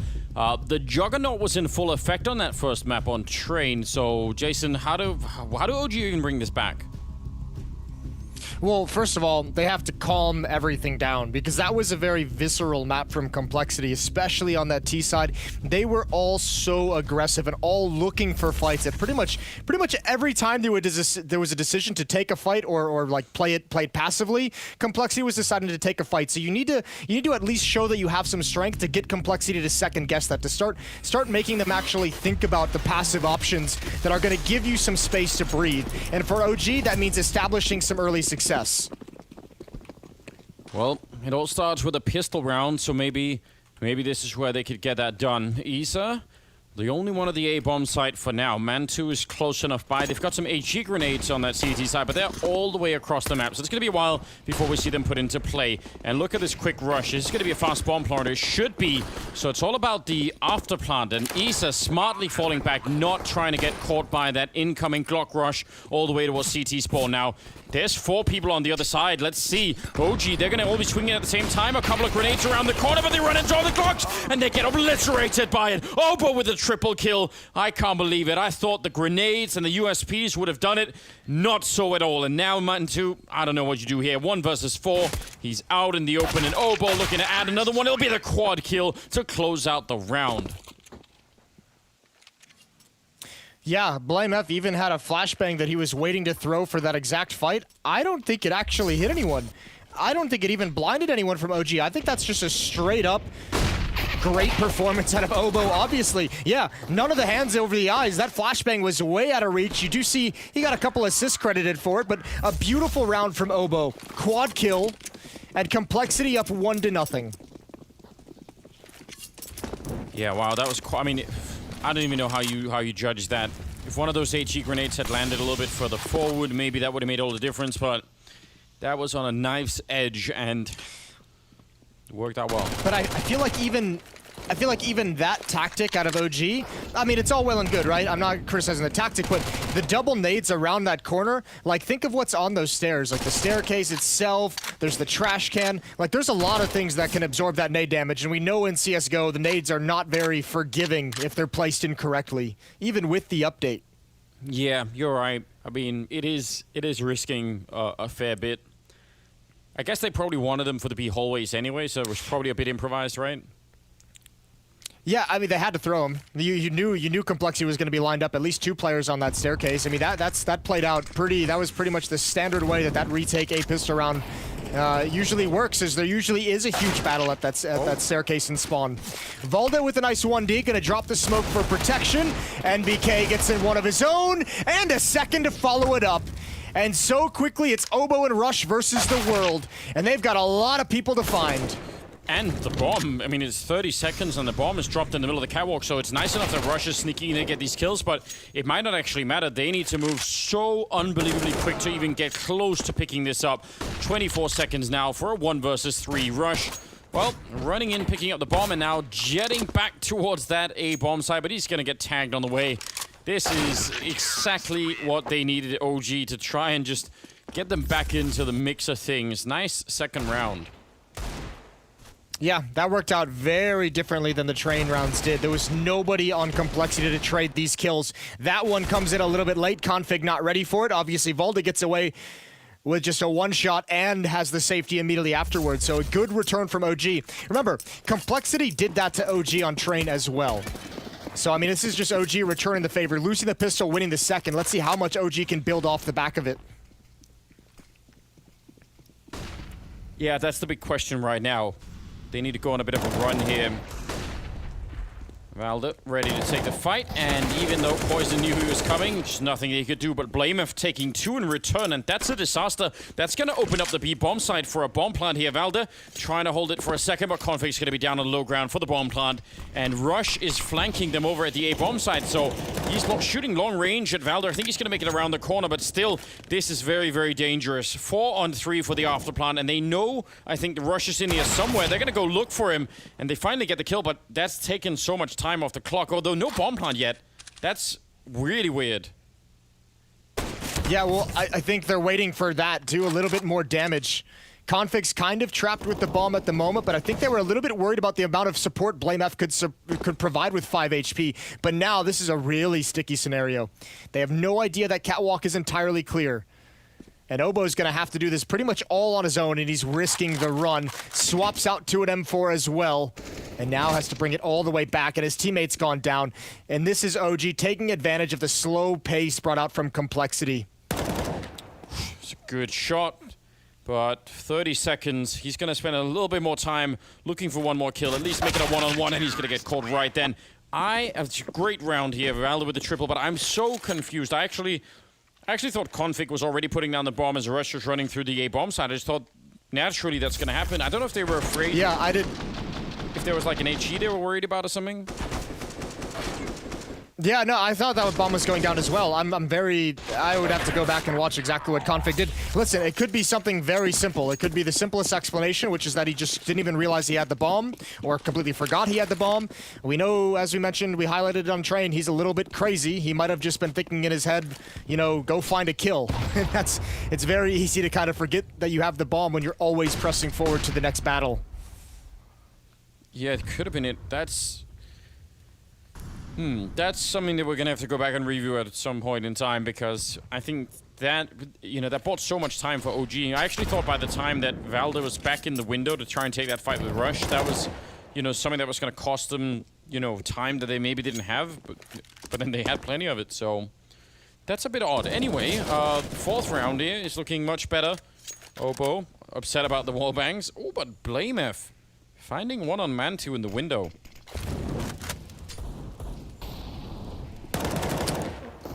I don't know if they can build upon it is the real issue. Valda's going to get aggressive, one more.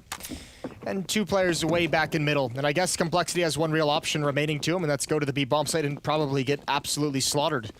A 2-man defense, including an SMG against unarmored opponents. OG has all the advantages in the world. And, dear God. Was that burst fire? It almost has to have been, but it just didn't sound like it. How else did he die? No, well, it sounded like all 3 of the burst bullets hit him in the face. Is that even possible? Which would be a rarity with burst fire. Yeah. Let's see. Yeah, wow. Oh my God, right in the chin. Okay. Now people are going to be trying that. They're going to be like, you know what? Maybe I could do the same thing, and it's not going to play out the same way, I guarantee it. People have been thinking of that about burst fire in CSGO for, what, the past 8 years? Yeah. I think I've seen 2 burst fires work out as excellently as that one just did in my entire life.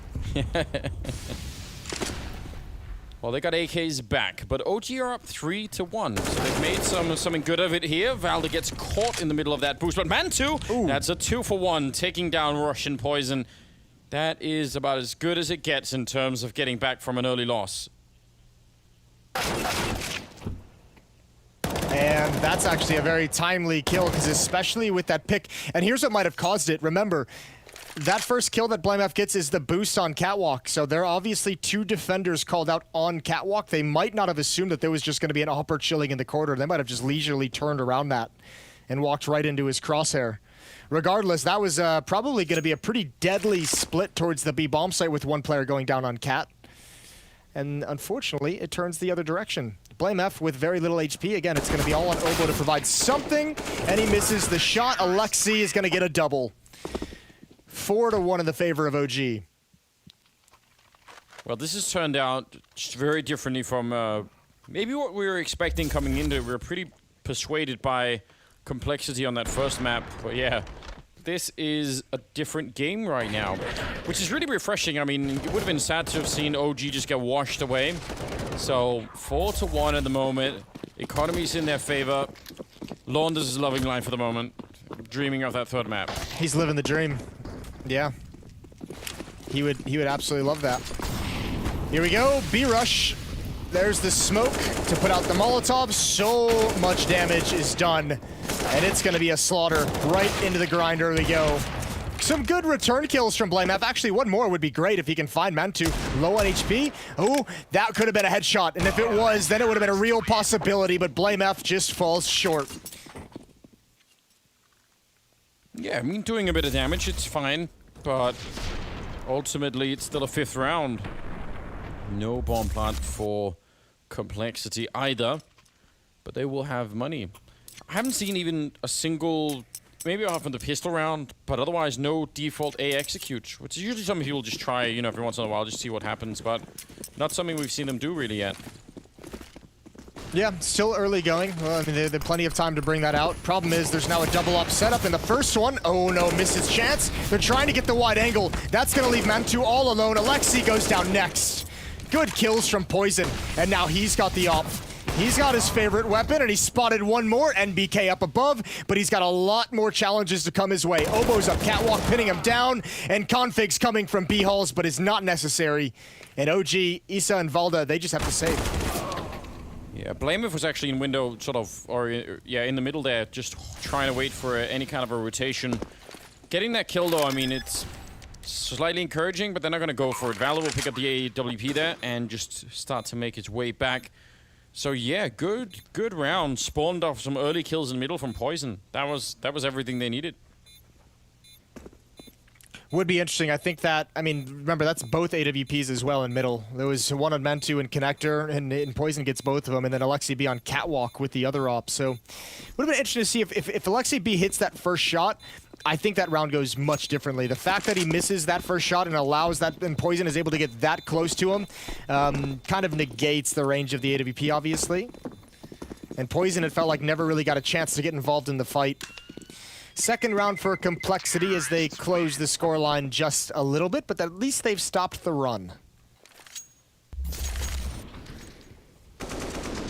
Yeah. I mean, this second peek is actually really cool. He's read it perfectly. MBK. All right, we've got size as well. We all know exactly what that noise means. Dewey, what you got? What's going on in your mind when you hear that noise? I hope the viewers could hear the noise too, because otherwise that'd be really weird. That's a good point. Well, I'll explain in a second. Alexi is maybe about to get a kill on Blameth, who seems to have no idea that someone could be there. And Blameth sort of needs to stay alive for a second in the middle here, because they're going to go for the A ramp and out the holes up there as well. Config going down. Isa fighting for his life, and he's going to get taken down. There's the peak coming in, and a nice win from Alexi B. And Valda as well will take down Rush. So now, not even sure there's going to be a bomb plant here. Looking like a well-defended A-bomb side for the minute. God, Obo is such a beast. Here we are. Into the bomb site we go. Someone's got to protect him. I cannot believe NBK hasn't taken that peek. He spots Obo getting over to the boxes. Lucky to be alive. Lucky to even have the bomb plant. But Poison has to get aggressive. He's moved his way out. And a missed shot. What a great hit from Poison. He flicks up, and now he finds himself in a 1 versus 2.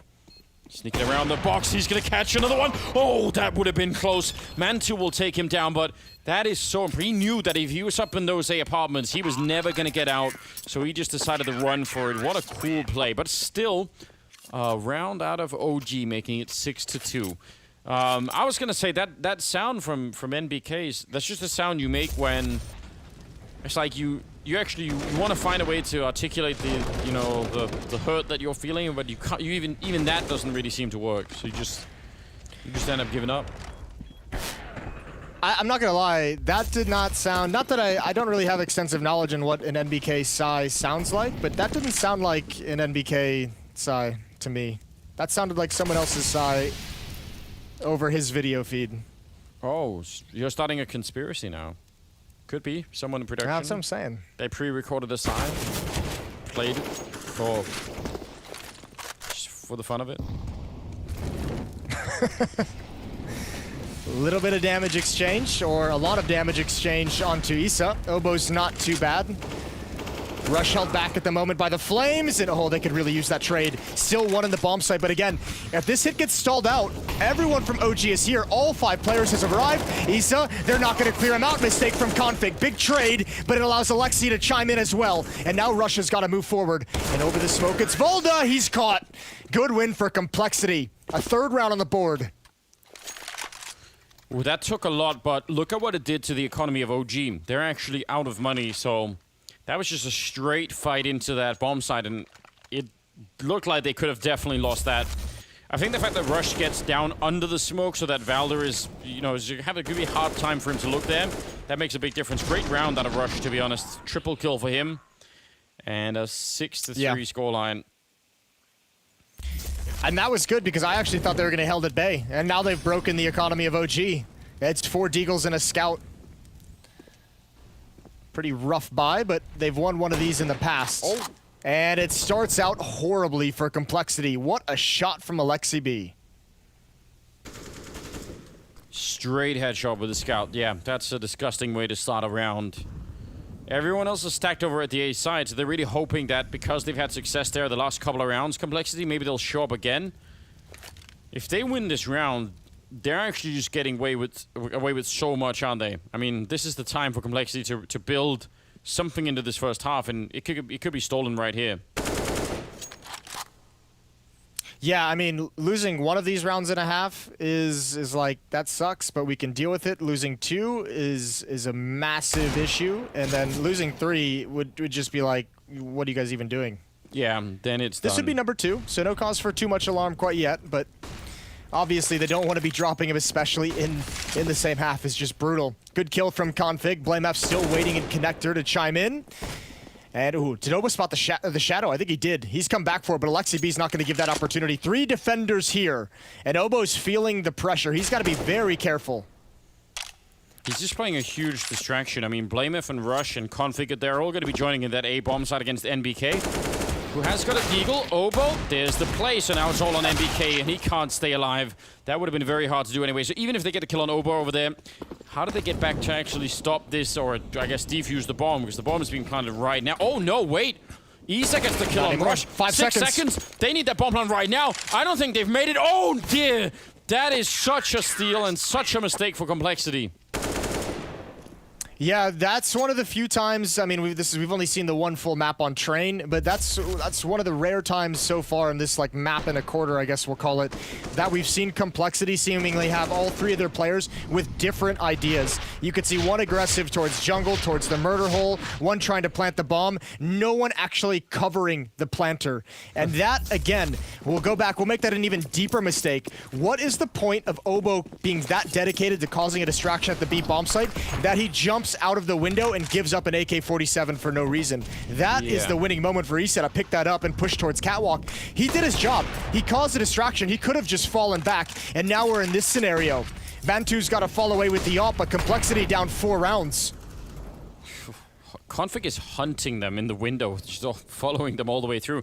Yeah, I completely agree, because actually, up until that point, Obo was doing such an amazing job at keeping them locked in. BlameF has also got in here, so this could be an amazing A hit, and they need it right now. Complexity need to find a way to steal this back, or again, they're just getting robbed by OG in that last round. That's really, really worrisome. Well, it's up to BlameF to make the play. He's got such an advanced position. He needs to clear out Sandwich, and oh no. Oh no. He's not going to see it.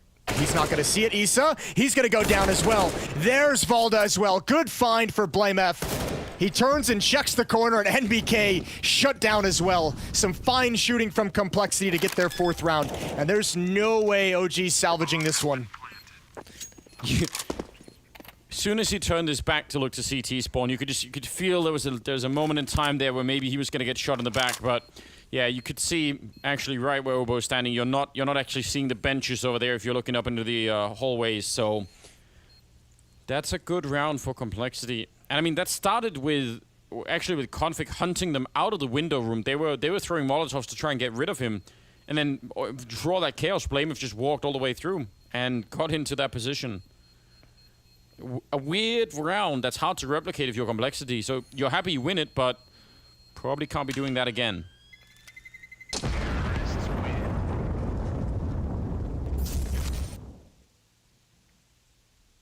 We've seen a lot of miscues today. If you go back to the Navi game earlier as well on Mirage, that the defenses have really been allowing a lot of space for people to work with in middle towards connector, towards window room, and it's happened again here. 7-4. Still a lead for OG, but the economy is on the ropes. All they have is the weapons they managed to save in the previous round. Op on Mantu and Alexi B with an M4.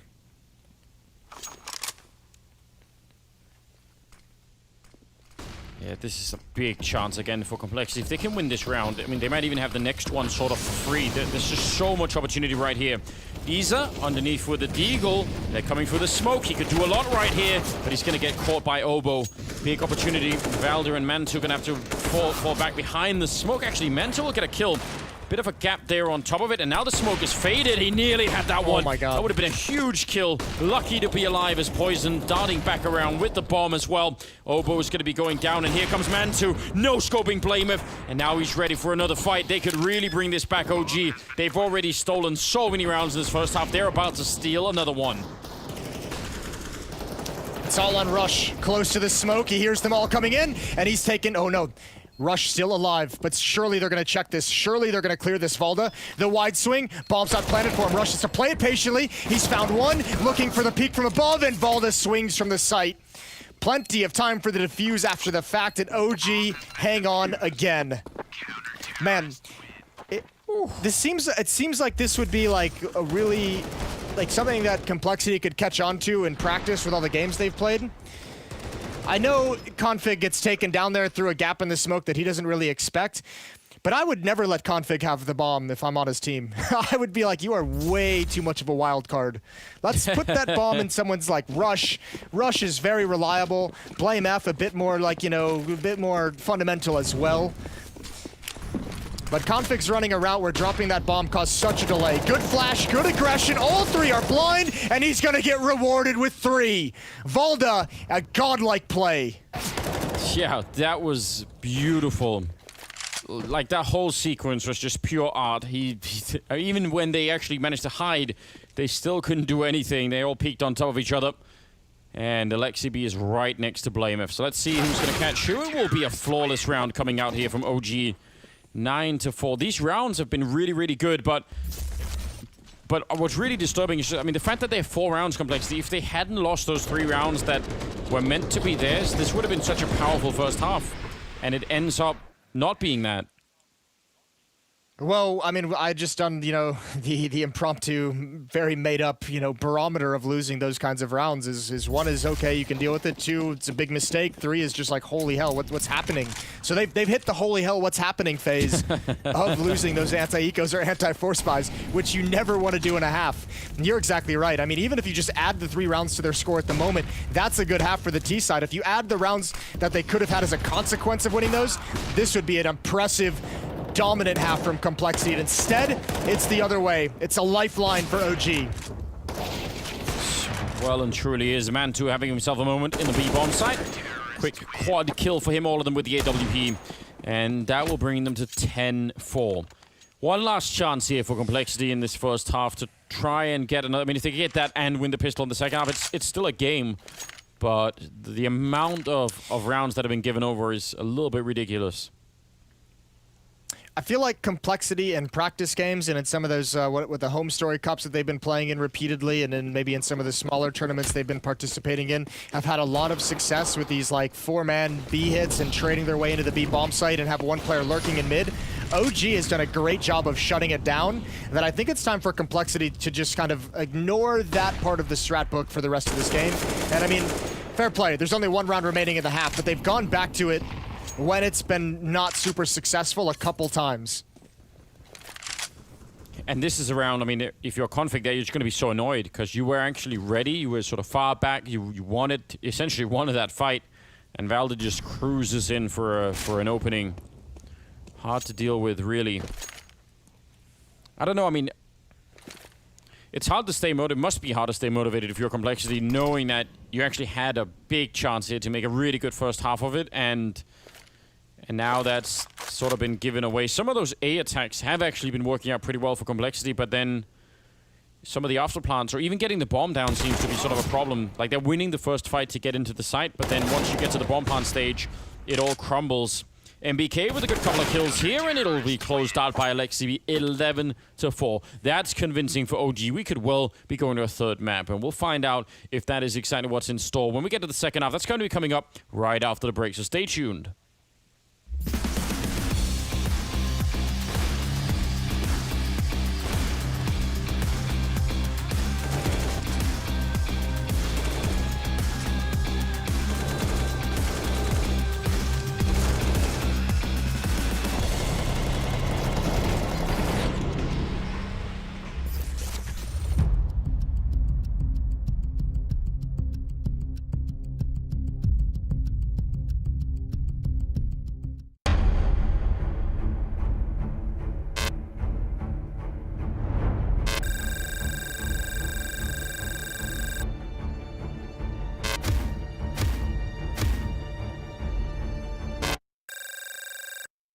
All right, so what's going to happen now is I'm going to split you guys into teams. So each one of you will end up with a pro player to coach you through the Blast performance map. And what you'll be competing for, this beautiful little trophy here.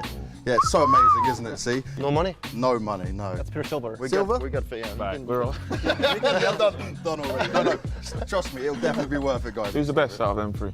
Oh, you put me on the spot. Well, ranking-wise, I think. Ranking-wise, it's got to come on this way, yeah. It doesn't work like that. You go back over there. You got to wait for your spot. We're going to let these guys choose from the hat who they get out of you guys. Starting with you, Dupree. You're going to go with this one? Who you No, getting? that's one. I got Fredericks. Oh, he got who he wanted. Dream team. Yeah, we got Right. team. Rush, your turn. This one. Oh, you get to pick one. Yarmolenko? Oh, it's me. It's me. And you got the Congratulations, bro. We will win. I don't have to choose. It's not Grace, it's you. Yes. Sorry, bro. My name. All right, let's go get ready. Let's go and try that performance, man. It's training time. Okay, so if you're moving, it's not going straight, except with the pistols sometimes. But you know, it's not going forward. Nice that you played before. What is it? This is the mouse. Cheats, yeah? Really good one in Who do you think the best teacher is going to be? I would say Dupree's pretty calm when it comes to it. It would make a lot of sense. You'd be able to explain it pretty well. I guess. Just press your keys. Oh, it's just complicated. I gotta say, this is where my expectations are high for Rush. There's good synergy here, man. I can So feel you've it. gone for Rush. I'm taking Dupree then. Yeah, no chance in Apex. Apex as a coach, maybe. He likes to have a lot of fun, but I don't know, man. Right. The mouse. This is just traffic. It's not like pivoting. Yeah. Okay. Right. Him like running around in a circle on you. That's better.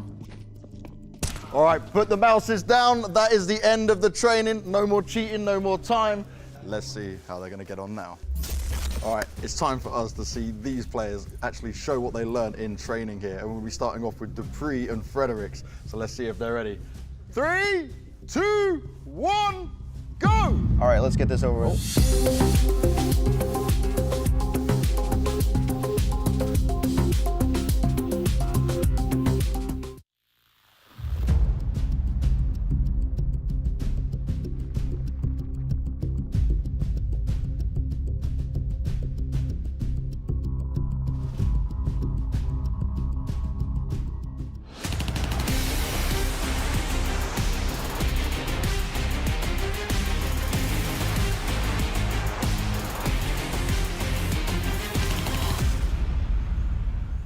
A real big swing back here for OG on the second map. It was picked by Complexity, but OG have made it look much more like their map pick. It's 11-4 in their favor. Going into the second half, it's hard to see how they could really throw this away. We could well be going to a third map. Complexity would have to really get this up and running quickly with pretty much no mistakes being made. Yeah, and you couldn't even really argue with that fact if you're Complexity at all. You had your chances. You gave up 3 rounds, 3 force buys you lost to OG in that first half. So you could have had a monstrous lead at this point. You could have been feeling very comfortable, and instead, you're facing a third map. Good opening kill from BlameF, and just gonna back away from Palace. He's got Poison over in the cubby to form a crossfire, and he's actually got Obo way back towards CT spawn as well. So defense is looking to be set up just about as strong as you could hope for Complexity. Yeah, this is nicely lined up. Obo's got at least 1 HE grenade. Could be placed well at the ramp if he gets the right cue for it. Yeah, there we go. Bringing down Alexi B and Mantu fairly low. Gonna try and see if they get the way in here, but Config and Blameth are continuing to fight and getting the right trades, just leaving Valda in that corner, and he's gonna get picked off, so pistol round, they make that look fairly easy. That's the first step in the right direction. There are many, many more to come, and if it goes to a third map, that would be on Nuke, by the way, which is an interesting deciding map. Yeah, and actually, I would have absolutely no idea what to expect if we went to Nuke as this third and deciding map between these two teams. That'd be something wild. So, Complexity has won both pistols in this game. In the first half, they lost this second round, and that's what started an OG 5-0 run. So, Complexity, having already lost 3 Force Buys, are going to be so happy to see that there's no armor, that it's just Glocks and a P250 that they have to contend with in this round. However, still just one player, Obo, to defend the entire bomb site. Sees the shadow, there's the first kill, spins for another, and oh my lord, he's gotten 4 kills, 1 magazine, and a whole lot of bonus money.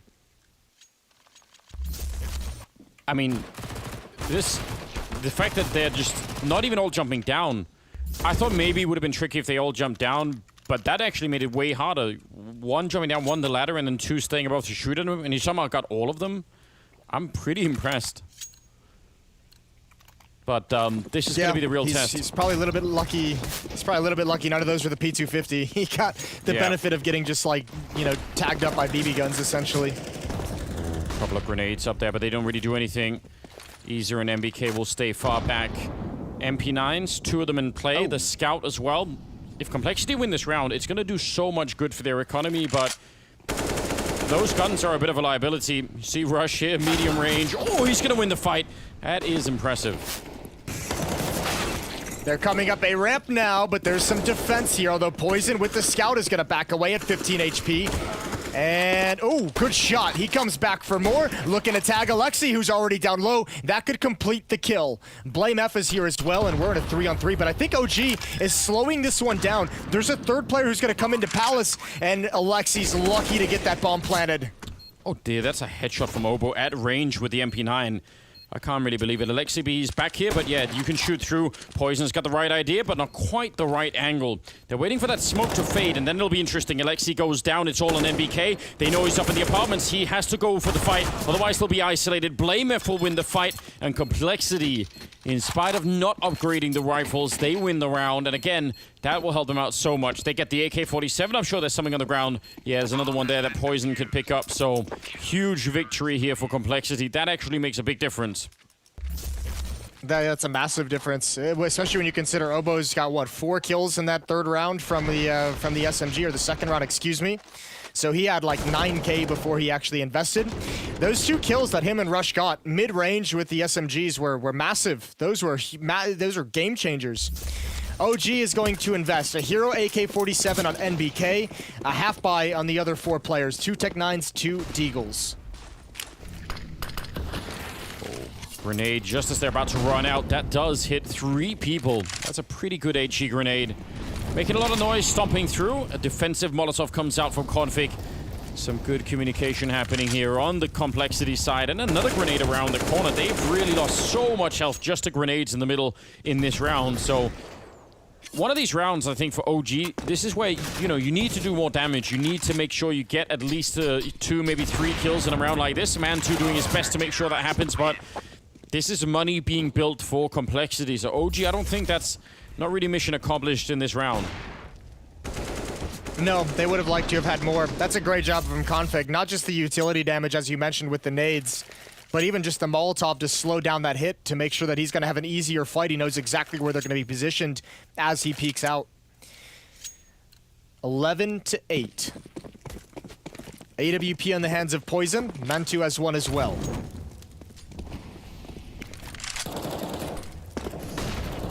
Some shots coming through there on Man2. Config is so far up against that smoke. If it fades at the wrong time or if he just comes through, it could be a disaster. There's a little bit of a jump through. He's made noise. Oh, he's in so much danger now. And he's going to get shot in the back. I don't know. I almost felt like once you make that commitment to jump through, you almost have to keep fighting. Yeah, I agree. And it's odd to see. Yeah, oh, hold the thought. Obo's gonna get pop flash peek. It's perfect. It's perfect for a double kill, and the bomb now controlled by Complexity. Wow. Great response. But I'm with you, and it's weird to see Config make that decision to fall back at that point. He's the one player I would have never thought to shy away from that fight. Yeah, he's usually has no breaks on him at all, but this is the one-time rush, making sort of cementing this round, you'd have to assume. Because it's one thing for them to try and crush this, but as soon as LXCB goes down, then that arm of the attack is gone, and yeah, now it's just a bit of a dream here. That one flashbang did everything they wanted to. Third kill of the round for Obo, but obviously a lot of the credit is going to go to Poison for setting up that great grenade. And Man2 now in a 1 versus 4. And again, I mean, he's locked in here. He has to assume they might come and steal this AWP in the last second, so he almost has to go and fight it. If you get one more kill, that would be great. Oh, it's a leg shot as well. That's so devastating, and he can't do the damage. That's upsetting. That's real upsetting. Yeah, but you could see he was committed to finding that kill as well, even busting out the Glock at that range. This was just perfect for Complexity. Not sitting back, not waiting for OG to execute onto you, seeing what you can find, seeing what information you can gather, being aggressive to pull back a man disadvantage. 9-11. Got Tech-9s, got Deagles. Running for the B-bomb side. It could be a classic right here. Rush is going to have some grenades to try and slow it down. And we'll see if he's going to get them out in time. There's the defensive Molotov, but they could just throw it, put it out and try and see if they could barge right through. Blamef is here, and Poison's not that far away. I don't think this B-rush is meant to work. That's not looking like it at the moment. AWP on Catwalk as well. Poison's going to have an angle. Molotov in might cause a disjointment. And indeed, one player's dropped down. It's Alexi. First kill is the big one. Good response, though, and Blamef needs to deliver here. He's about to be surrounded, working himself into a new angle, and he's found a third kill. And Poison, Man2, they passed each other in the smokes. And he has the bomb. I think he might want to just try and book it for the A bomb site, but he's going to stick around for a kill, and he'll find nothing. Nothing at all. 10-11. Complexity closed this gap quick. Actually looked like there was a chance there once they got the first kill, but it turned around pretty quickly. Blamef handling things really well. Speaking of him, he's second on the board right now, only outdone by Obo at 20 kills, Blamef at 18, and then on the other team, it's Man2 and Valder at 17 and 16, so... But this is a lot of money that's been built for Complexity early on in this half. Let's see if it's going to be enough to actually turn this around. 10-11. Complexity putting in so much work at the beginning of the second half to try and see if they can end this on 2 maps.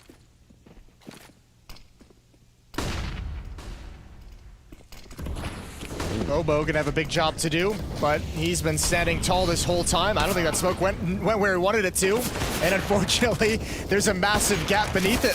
So Obo's picked off, and yeah, safe call right now for Complexity. Preserve the economy, preserve the double ops. Yeah, definitely. A nice hit from OG, just a standard set piece, and just don't even worry about it.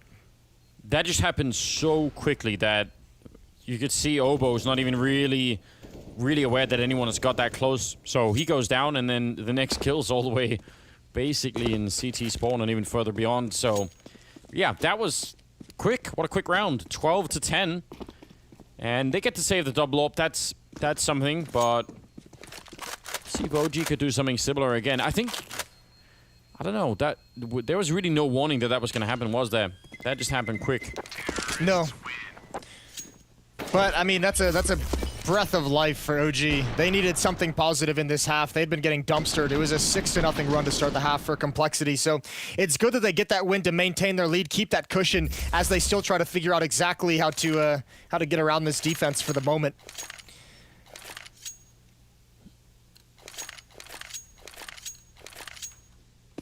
We haven't really seen the full effect of the double AWP yet, but it does allow you a little bit of luxury, especially over at the B-bomb site. So I'm looking forward to seeing how exactly they're going to try and play that. Wild spray in the middle, connecting with no one. It looks like...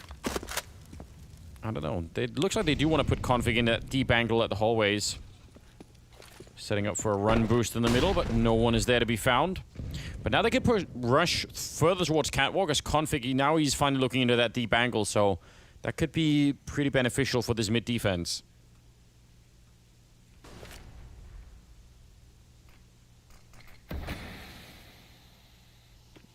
Rush starting to get interested in figuring out what's happening. He's going to be in ladder room. Blame F rotating over as well. Timing of Rush's peak is everything. Molotov in, Valdez looking for the response. Oh, but it's not burning. It's not burning Rush. It went past him.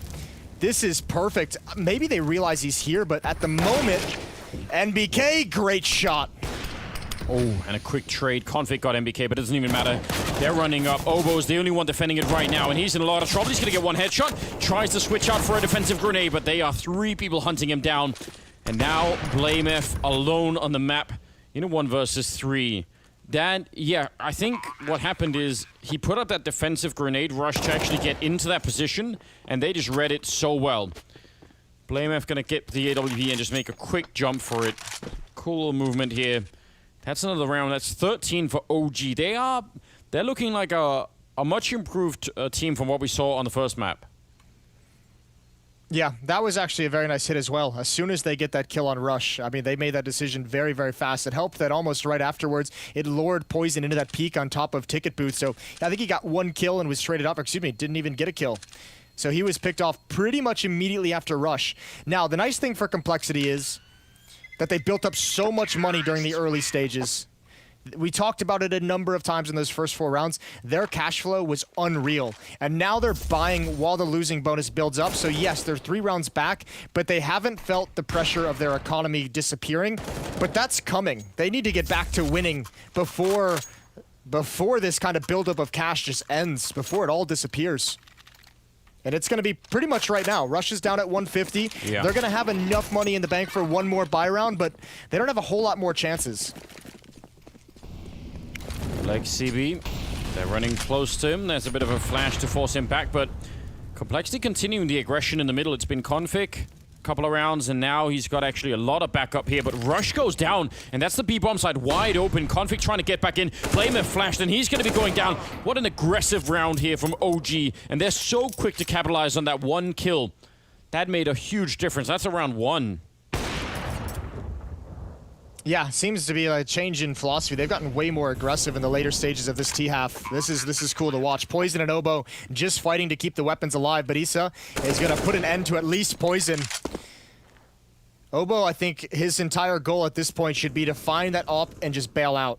And Issa, ooh, I don't know if Obo can hear that running. He's just narrowly avoiding that presence. 14-10 for OG after this round closes. And Complexity going to start feeling the pressure. They were probably feeling so good during this initial run on the CT half, but OG's figured it out and put a stop to it. Good calling from Alexi B. Yeah, they really have figured it out. MBK jumping down behind. Obo, he's going to go down. MBK's also come alive at the latest stages of this game. He's had a fair few good rounds. He's up to 15 kills. 14-10. 2 more rounds, and we get to see what Nuke is like between these 2 teams. This is where, if you're Complexity, you're really kind of crossing your fingers and hope Config can shake off some of what's going on in this second map and get the Config you had on Train back in action. 10 kills and 16 deaths for Config. Rush as well. A little bit quiet as also 9 and 15 for him. When Obo's going to be alone at the A-bomb site. Yeah, they're coming right for him. I don't know how you handle this. Once they see you behind that box, they're going to throw all the grenades at you, and then it's just trouble. There's not a lot of space there to stand. Config, actually, that's the middle. He's taking on Alexi inside of the smoke, and Obo's managed to fall back. Could be a big chance here. We'll see what Obo could do. He's been stopped a couple of times. He's looking for the headshot. Couldn't quite get the double. The swing is in for Blame F, but he goes down. It's NBK again leading the charge with a big double kill, and they'll catch Poison. Man 2 being up in the hallways all along with that AWP. Rush can't stop the bomb plant, and NBK holding the middle of the map here. Oh, actually, that bomb may be a bit scary for all of a second there. They've got the right idea. Rush still going to get the kill, and NBK's there to finish the round. A nice triple kill. And that is 15. That's map point here for OG. That was a cool take from OG as well. You can tell they have a bit more confidence going their direction when their strategy is just to walk up into that A-bomb site. Walking up ramp and seeing absolutely no presence until you find out Obo is way back at Ticket Booth, and you're able to gain so much ground.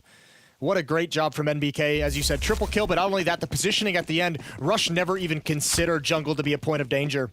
Looks like OG's going to take us to nuke. 5-round lead in Complexity, must win them all in a row. Yeah, I mean, it's not even really the amount of rounds. It's just the confidence with which OG are suddenly playing. And I mean, I think you're right. LXCB's definitely figured out a lot about how this is unfolding. Some of these rounds, you know, early on, they start off, you could see, like, right now, they're waiting for some potential aggression, and when it doesn't happen, well, even if it does like that, they're ready to pick it off, and they have been ready in the middle as well, and over at the B bomb site, so nothing can really catch them off guard at the moment.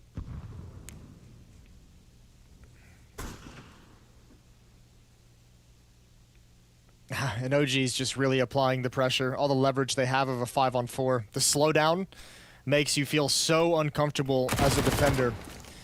Good kill, though, from Blame F to bring it right back. That is a huge frag with the SMG. OG's going to rotate right back into Rush, and if he doesn't get some help, he's in some trouble. The closest teammate is Config with a scout.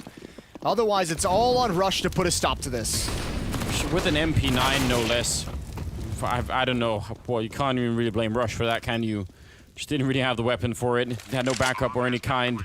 4 versus 3 and Complexity. Let's see if this retake is even going to get started. Well, it does with a nice headshot from Config. That's not so easy with the AK-47, and they're a little bit tagged up on the OG side. A minimal chance here to try and see if they can recover it and begin that walk back into the game. Config will continue taking down Valdo. He's jumping down on low ground. He's got his back turned, and he's going to go down, and that might have been the one chance there. Now it's the MP9 on Blamef, and he's going to walk in. He gets the one, and nearly, and they got another one, but it's not going to be quite enough. 16-10, and we will see a third map. It's going to be on Nuke between OG and Complexity. I really like that recovery from OG. It's cool to see them fighting back and in style as well. We're going to get the analysts before we get to that third map, so stay tuned, and we'll be right back.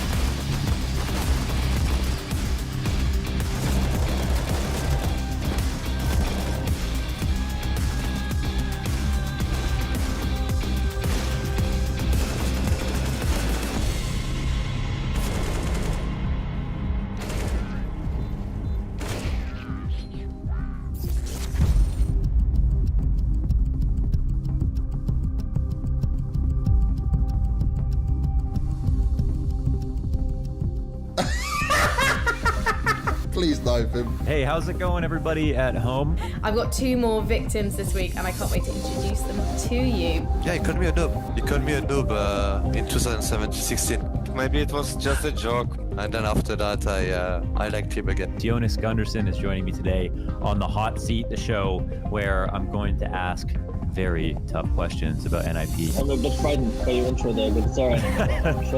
There's an internet cafe owner that paid me in Snickers bars to help fix people's PCs. I usually have 20 to 25 minutes just stretching out the body. Lige, it's good to see you, man. You're looking happy, you're looking healthy. Are you as happy and healthy as you look? Yeah, I'm feeling pretty good. I'm gonna take some questions from the chat. So there's a lot of guys out there asking you some specific questions. What would you say Rocker have brought to the table as a coach? If Issa was in my chair right now, he would say, nothing. So is everyone happy the Creed got taken down? Oh, of course. This volcano has yet to have been explored on any episode. Living life on the edge, brother. Oh!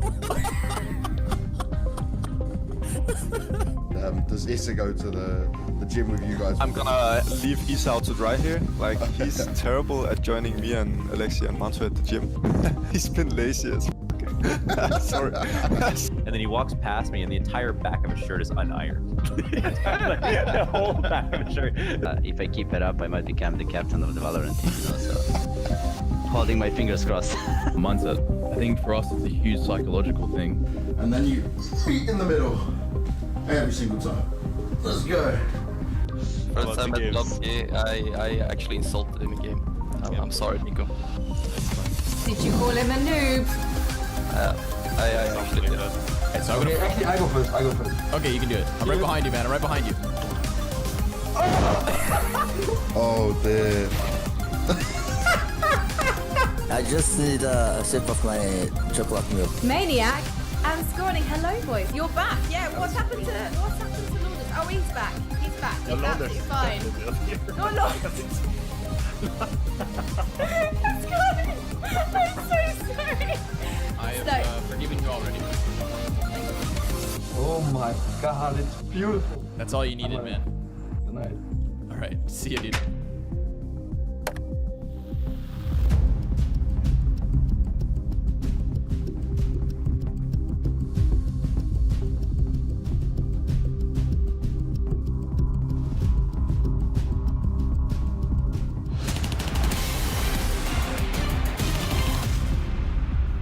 Now, Rugger, what was the mood in the team like going into Mirage? Because you obviously just lost your map pick of Train and the newfound confidence. And one thing I said to Keita, their coach, when I interviewed him after their win, was that, okay, I find it interesting that you'll pick Mirage because individuals can step up, and that's certainly what happened. But he said you guys wouldn't have the firepower to do it.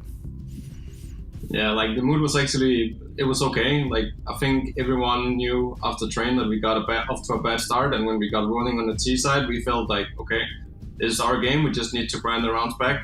But the other days, like our pistol rounds and conversion rounds has been really poor. So whenever we got the confidence to go back, it kind of like disappeared again. But everyone was like confident going into Mirage. Like Mirage is one of our better maps, and everyone like likes the map. So yeah, we were a bit surprised that they picked it too, so yeah. Now you're going into Nuke next. An interesting map for sure, but where do you see your advantage against them with this one? Because they've played a hell of a lot of it recently. In general, they've played a lot of maps recently.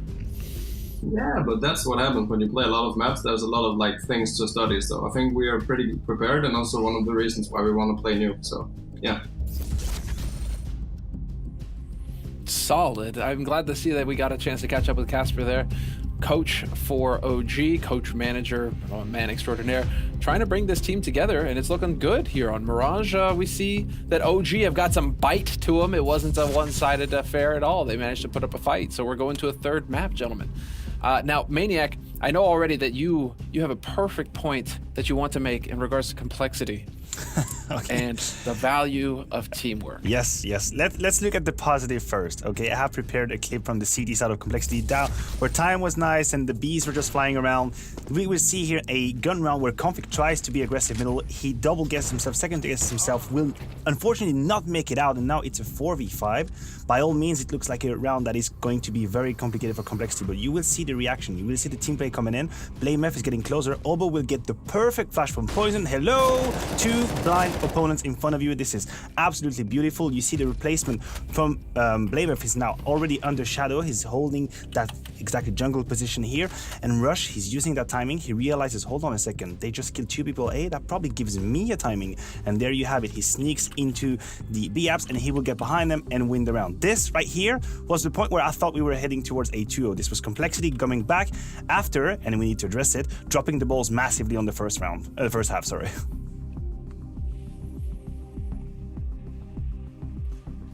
So Chad, I'm leaving the door open for you to kind of tack on there, because you were just yeah. In our private chat, you were going on and on about teamwork and how you love teamwork, and teamwork is fabulous and teamwork is fantastic. And then there was a lot of cursing that I can't repeat on stream. Well, a lot of these rounds happened, Semler. A lot of these situations where Complexity got ahead of themselves, right? I think what happened was they thought the Train was way too easy of a day in the office, because when scenarios like this happen, Rush had no reason to plant there. Nobody, like, I just don't understand how some of these rounds for Complexity fell apart. And that, at the end of this, was what came back to haunt them. There were 3 rounds, 3 low buy or eco round scenarios there, which Complexity never should have lost, and they did because they made some stupid mistakes. They were rushing into situations. They were taking fights that maybe they shouldn't have. And if they were more collected in the first half, they'd probably walk away with this map right here. But we need to point to OG and say they didn't just get given those rounds, right? They had to capitalize on those mistakes, and they did. And what I was most impressed with in the second half was actually MBK finding a lot of, I want to say they were impact kills, because they would get an opening,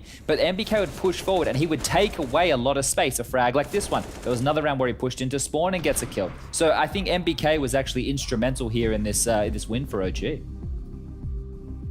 He certainly is living up to the name a bit more here, much more so than on Train to kick things off. But now, do you think he carries that form through onto Nuke? Because that's where we go next. It's the third map, and it's OG's pick. They got to decide on the last map. Ooh. So they've clearly got something in mind here. I mean, Maniac, what are you making of OG's odds going into the third map? Well, what's for sure is that if Complexity will leave the door open, then OG will go into it. Now, we know they can punish the mistakes. We've just had the proof in front of our own eyes here on Mirage. Now, NBK on Nuke, I have flashbacks of him ramp. I'm not exactly sure he plays that position yet. He should, because I think he was one of the most clever player to ever really play this position. Now, I agree with Chad. I think NBK was great. I think Montu as well. If you just consider the last 5 rounds of this game, and I'm going to put aside the mistakes from Complexity, I'm going to just consider the 5 last rounds. Montu had a lot of these opening duels with the AWP, specifically on the B house. He did a lot of work for them, and they're gonna need him as well on Nuke. Now, if he gets activated, if he can create that space, and then NBK can go in and make sure that they have the, I want to say the double difference, that's how we used to call it in French, la double différence, then that's gonna be a hard game for Complexity. I think they themselves now have opened up the doors for an upset. They had everything under control, they had Mirage in the bag, I do believe, I agree with Chad, and now they have to fight for the third map. And so, Chad, what do you expect of Complexity here going into this third map? Because it's going to be Nuke, it's going to be Complexity, and are they capable of bouncing back? Are we going to get that third map where Complexity turn it around? I think that they have still a very good likelihood, right, to still walk away with this series right here. I think that they just need to shake off a few of those jitters. Jason was pointing out that Config didn't have that same level of impact that we saw. I don't expect him to be the carry factor when we move into Nuke. I'm looking more towards the likes of Blame F and Obo, because it's a bit harder on the T side of Nuke to be finding that space easily. You need to be well structured with your different strategies and smoke walls. But just quickly with OG, this is actually where Mantu's still the highest rated player for them on this map of Nuke, but the second is MBK, so he needs to continue that good form we were just talking about from Mirage. And Alexi B, he's actually the man who finds the lion's share of opening success for them, so look out for Alexi B here on Nuke to find some openings. He does too. I mean, when we were going into London, all of the focus was on Alexi B. I mean, obviously the controversial exit from ENCE, and then the focus on him as an in-game leader. And also the emphasis was put on him as the in-game leader because his comms were so clean, and it really did seem like he was rallying the team. So do you think he's going to make the difference here going into this last map? Is his leadership going to be enough to pull OG through? I mean, right now he's looking very focused.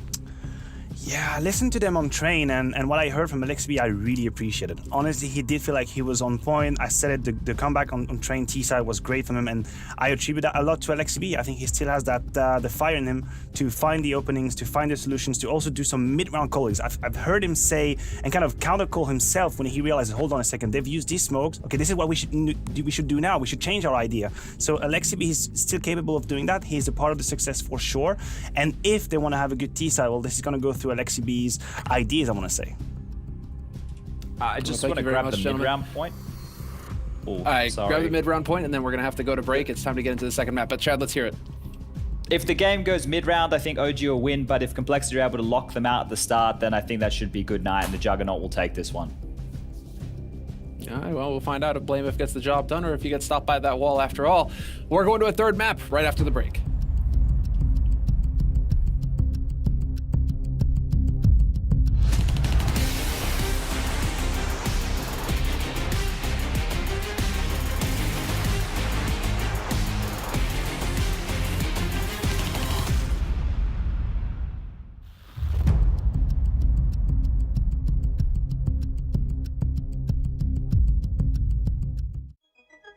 Could be a whole new direction for this team. We don't know where they're going. We don't know what maps they're prioritizing. We're about to learn with the rest of the world here, so I think that's fair enough.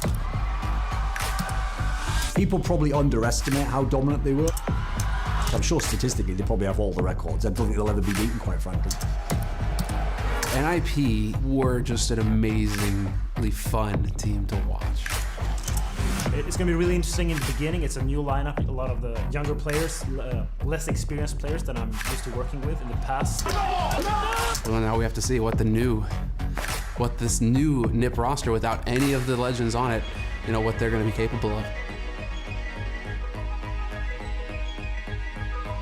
Impossibly good. I mean, it legitimately is the case that when they would win those 87 maps in a row, and what people forget is that was just like the first, I think, 6 months or something. Because on every level, NIP could dominate, and they're similar to some of the teams that we have today, where there's just so much raw talent.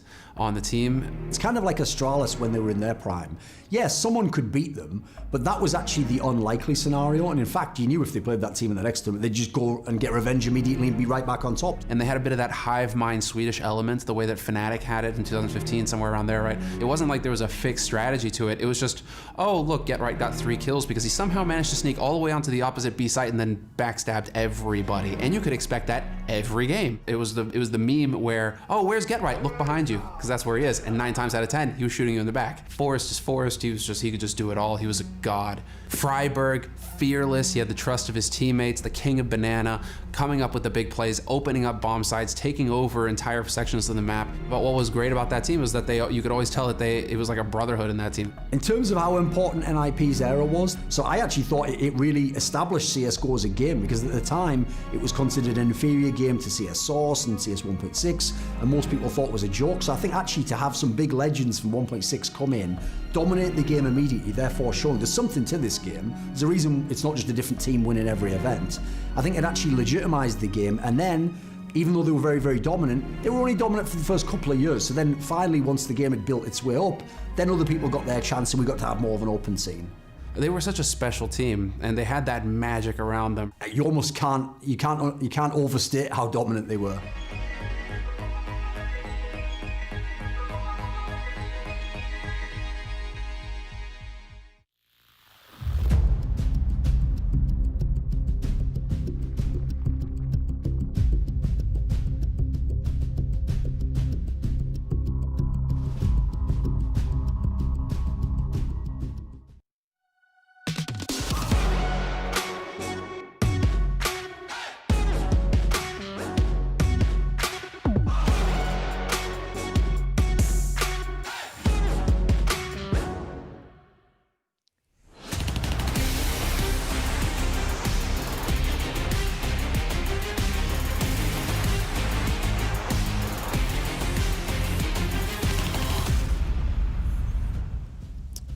It went the full distance. We've got the third map coming up here between Complexity and OG in this best of 3 at Blast Premier.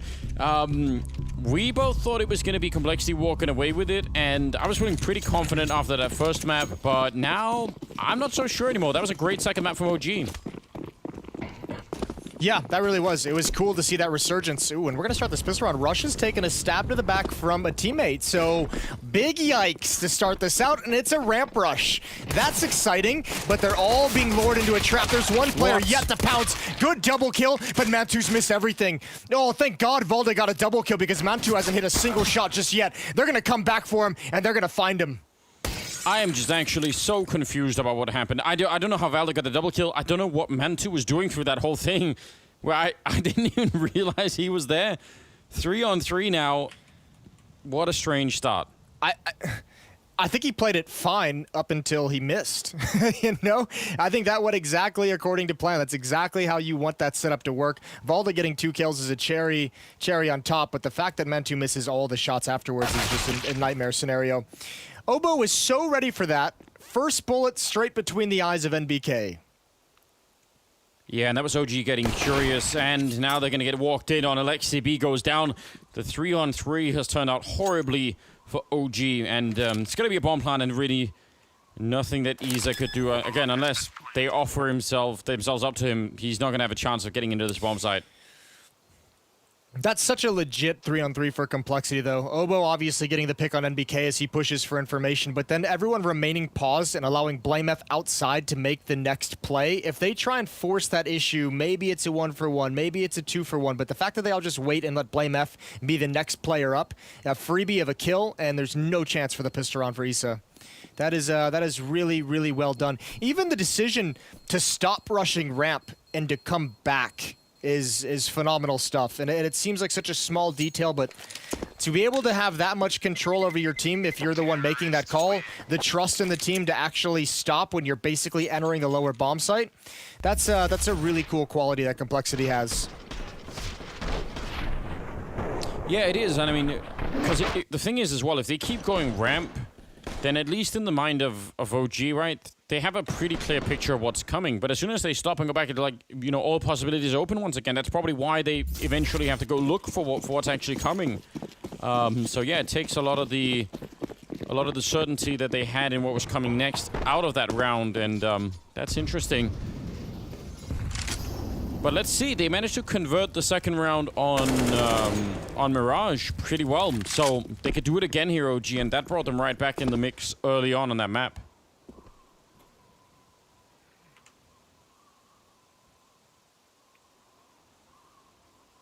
All right, Obo.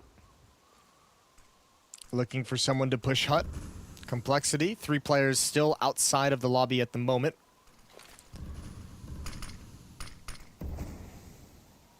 Pretty quiet from OG as well, just using some of their utility. Still 1 smoke on Alexi B. NBK with the scout in ramp room. 2 players in upper and 2 players outside for this defense. NBK would love a quick headshot with a scout down there from ramp. Now that he's holding it on his own, that's some good damage just through the wall. It's going to be annoying. Here come all the grenades. And Isa forced forward into the fight, and he's going to be going down. 40 seconds, and now they're going to come for NBK, and he can't get back in time. He just has to stick around and hope for a headshot. That never happens, and they've left Blamef here to try and catch anyone that might be walking up behind the Mantu. I thought maybe with a good chance there, that could have been a good headshot, but Rush somehow checking it, and any danger that was at any point in this round is completely washed away. Complexity are doing just fine.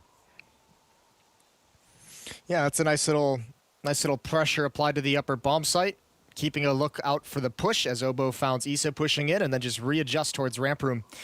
As you said, NBK was alone with the scout. Once they got close up, that fight was done. So Valda and Alexi are going to take what they have and just try and survive the round, and they should be just fine doing that. No one's on the hunt. No one's going to look at this position whatsoever. It's going to be 2-0 for Complexity. And it's good to see them get by one of these rounds, considering they lost 3 of them on Mirage. Yeah, you're right. There were a lot of giveaways happening on that one, and it definitely cost them heavily. Still got that UMP and that CSET 75 to potentially deal with, but yeah, I mean, they did wait a long time before they eventually sort of went for it in that last round, and it's not to say that there's anything really wrong with that, but it does pose a certain kind of danger, which is obviously, you know, running into some sort of stumbling block and running out of time. But they fought their way through, so fair play.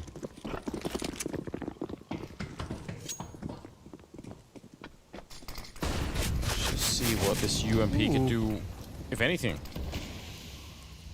I want to see what this MAC-10 can do. About to be a world of hurt for NBK. And for Isa. And there's one more on top of the hut that is just straight up burning.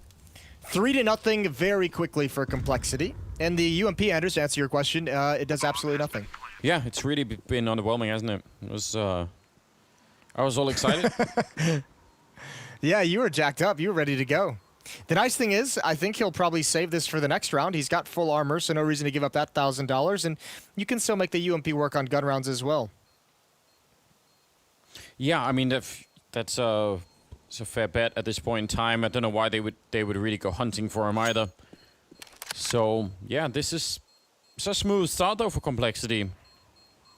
And that rush through Mini with the MAC-10, we saw earlier in when we were watching Navi play this map, that's something that actually works really well. If you can get into Mini that quick, you could do a lot of damage even in gun rounds.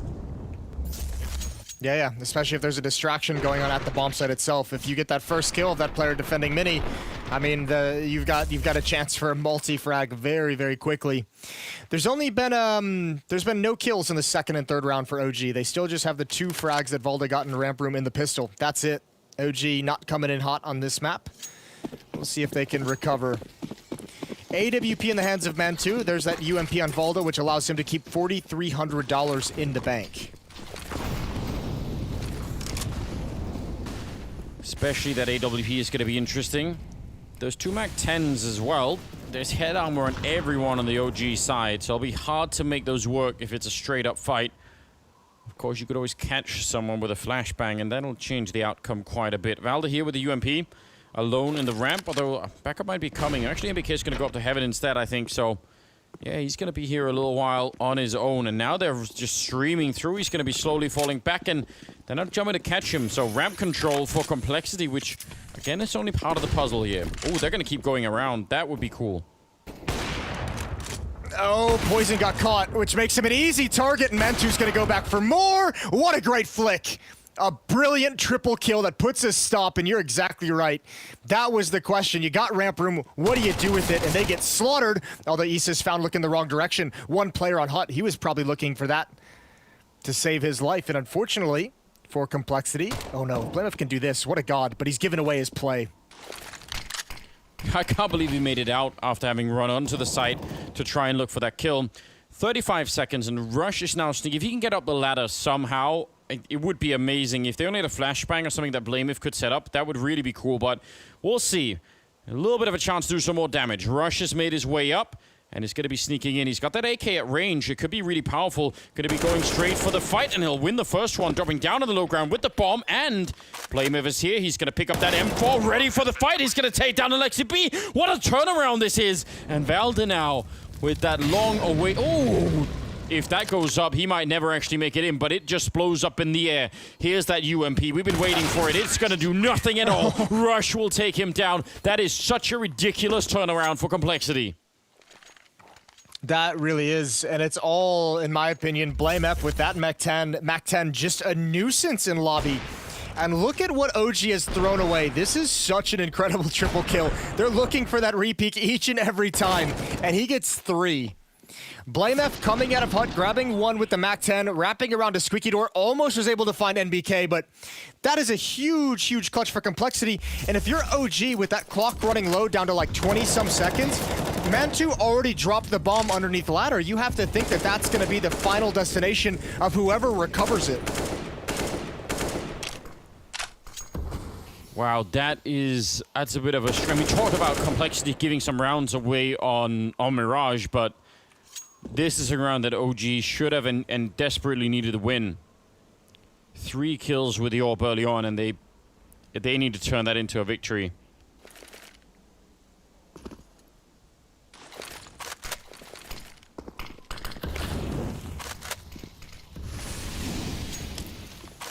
Well, Navi. All right, Valde gonna step up over the smoke, and he's lucky to get away with his life, but he's also unlucky that he didn't get a kill.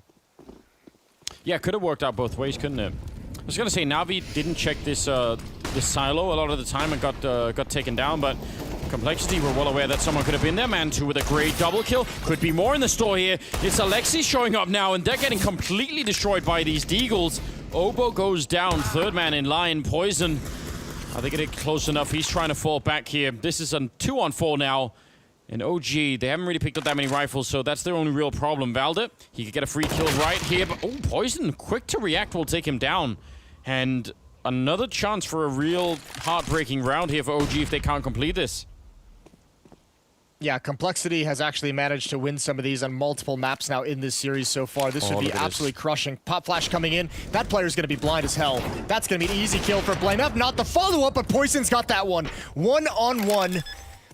And Issa is outside, ready to come in through Mini. You gotta do something big here. He's got no grenades. There's the peek, and Poison nearly getting one more. He's already got the triple. He's lining up for it, and there's the kill. It gets stolen away. A quad kill from Poison. Celebrating with some Deagle shots, but oh man, I mean, in some sense, it's still pretty good. OG do a lot of damage, but that's a round again. You want to win that. You felt like that was yours. It was theirs. This is a 2-on-5. This is a 2-on-5, and you even know where the last players were. Everyone goes down from OG after this. Absolutely crushing. And I mean, this just goes back to what I said about the pistol. Complexity just have such good cohesion in the late rounds, such good decision making. Oh, and they are working together incredibly. NBK just through the vent, didn't even see anything. Gets taken down. Alexi in a lot of trouble up here, and he's going to get traded. Isa trying to help up from the high ground, but he's down as well. This is really a disastrous start for OG, and they're backing out. They're already getting up on this round for good reason. Wow. I mean, that's not even necessarily designed as an upper rush, but when Complexity gets that opening pick on NBK, why the hell not? You no longer have to worry about presence in Mini. You take that risk and you see what you find on the upper bomb site. It's going to be 6-0 for Complexity, and OG not even able to fight in this map. NBK and Issa 6 rounds in are going to have 0 kills between the two of them. Valda has 2 frags. Alexi has 3. Mantu with 5.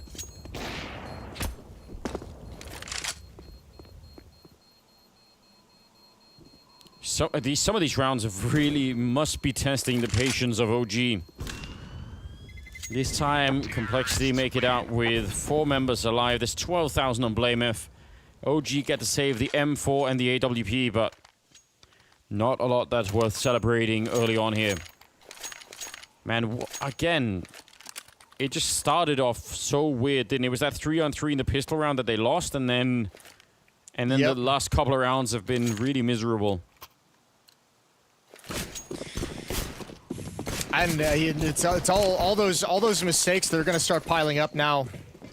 OG already busting out the shotgun a bit early in the day on round number 7. Alexi's got the auto on top of the hut, dodging the fire.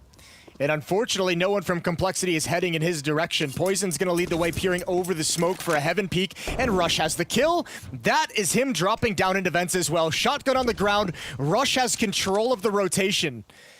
And he might have just laid out the red carpet to the lower bomb site.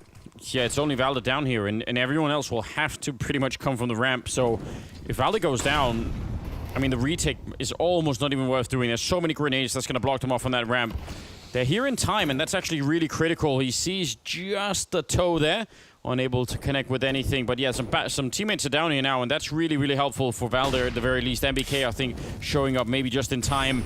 We'll see if he can pick up this first kill. 55 seconds, and yeah, Config going down. Valda dropping down to avoid getting killed from behind. But MBK is still going to be dropped, and Valda next in line, and that's going to be the round.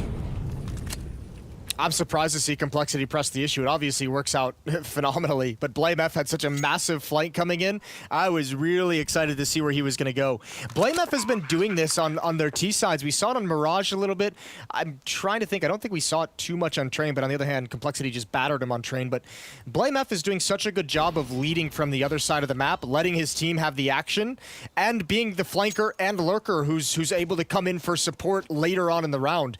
I think he's doing a very good job in my mind of calling tactics away from the action. It's not easy, and it's pretty impressive that Complexity is able to pull it off. That means there's a lot of information and communication being passed on. There really is. Triple kill from Rush. Great round out of him.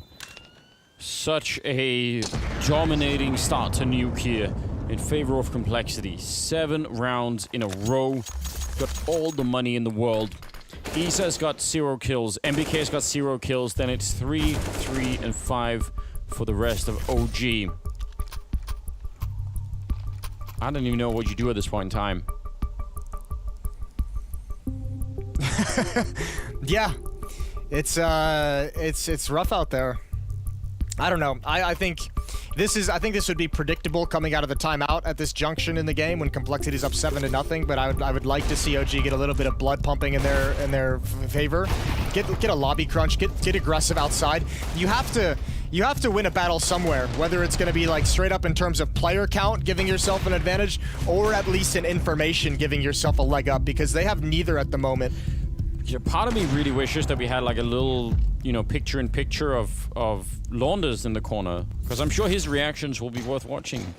That triple from Mantu with the AWP, Launders probably celebrating it, and then gets taken away. I'm finding some joy thinking about that for a minute here.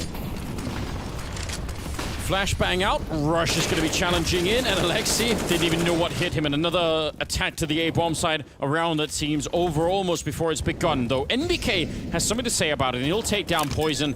Bomb is going to be planted here, but remember, I mean, OG have almost no money left at all. So if they go for this 3-on-3 retake, which in some sense they really should, they need to start winning rounds, but it's going to be painful if they can't make it work. Valder up here. That grenade does nothing. Oh, they're going to be boosting up. This is so smart. Yeah, I'm with you. They have to go for it, but I don't think they can win. They have no kits, and they're just going to back off and preserve the op. I really like that call from Complexity. That's the kind of call you make with your family jewels, and not so much with the brains. Just out of a timeout, you know OG is going to be talking about what they want to switch up to win the round, and you just hit them with an upper rush. That's pretty brutal. Well done from Complexity. 8-0. BlameF has 16K. He's so He only died once. He's 7-1. Yeah. Unbelievable, isn't it? Small little light for OG is the fact that they saved 3 rifles there, but, you know, it's still searching for it. Oh, but with a MAC-10, so much money, and it's the MAC-10 that he buys. There are 3 people without head armor. Yeah, I don't. Let's see. Listen, they've done no wrong in this game so far. Config just ran into the nade stack, turning the corner. One on top of the hut. He's found it. Good trade from Issa, but it's not enough. Rush is going to find that kill and crack open the site. Now Poison is in position to lurk, and they're going to go down low. They're going to change the angle of attack. And does Mantu realize he's actually down low? He's in secret. He could actually turn and help out in a big way. Yeah, he could. That would be interesting, but I don't know. I'm worried about Poison as well. He's going to go look for it. Valde is really, really far away at the moment. He needs to somehow get into the mix, and if he goes back into ramp, he could end up falling to Poison, who's been waiting here the whole time. AK, and the perfect timing for that headshot. Oh, God, it's all gone horribly wrong. NBK and Mantu. How do you do this? They just have to back on out again. You don't. Yeah, this is frustrating. It's frustrating for them. Obviously, it's hilarious to us for some cruel reason. But OG just can't find anything to do correct or anything to do right. It's at this point, it's like it's not even that they're necessarily doing anything wrong. They just can't find the solution. Like I don't think ever in their wildest imagination they expected to have back-to-back upper rushes. Listen, I'm just trying to picture what Londres must be thinking looking at this. That's where my joy comes from at this point in time. I find that to be particularly funny. It's the only one that picked OG.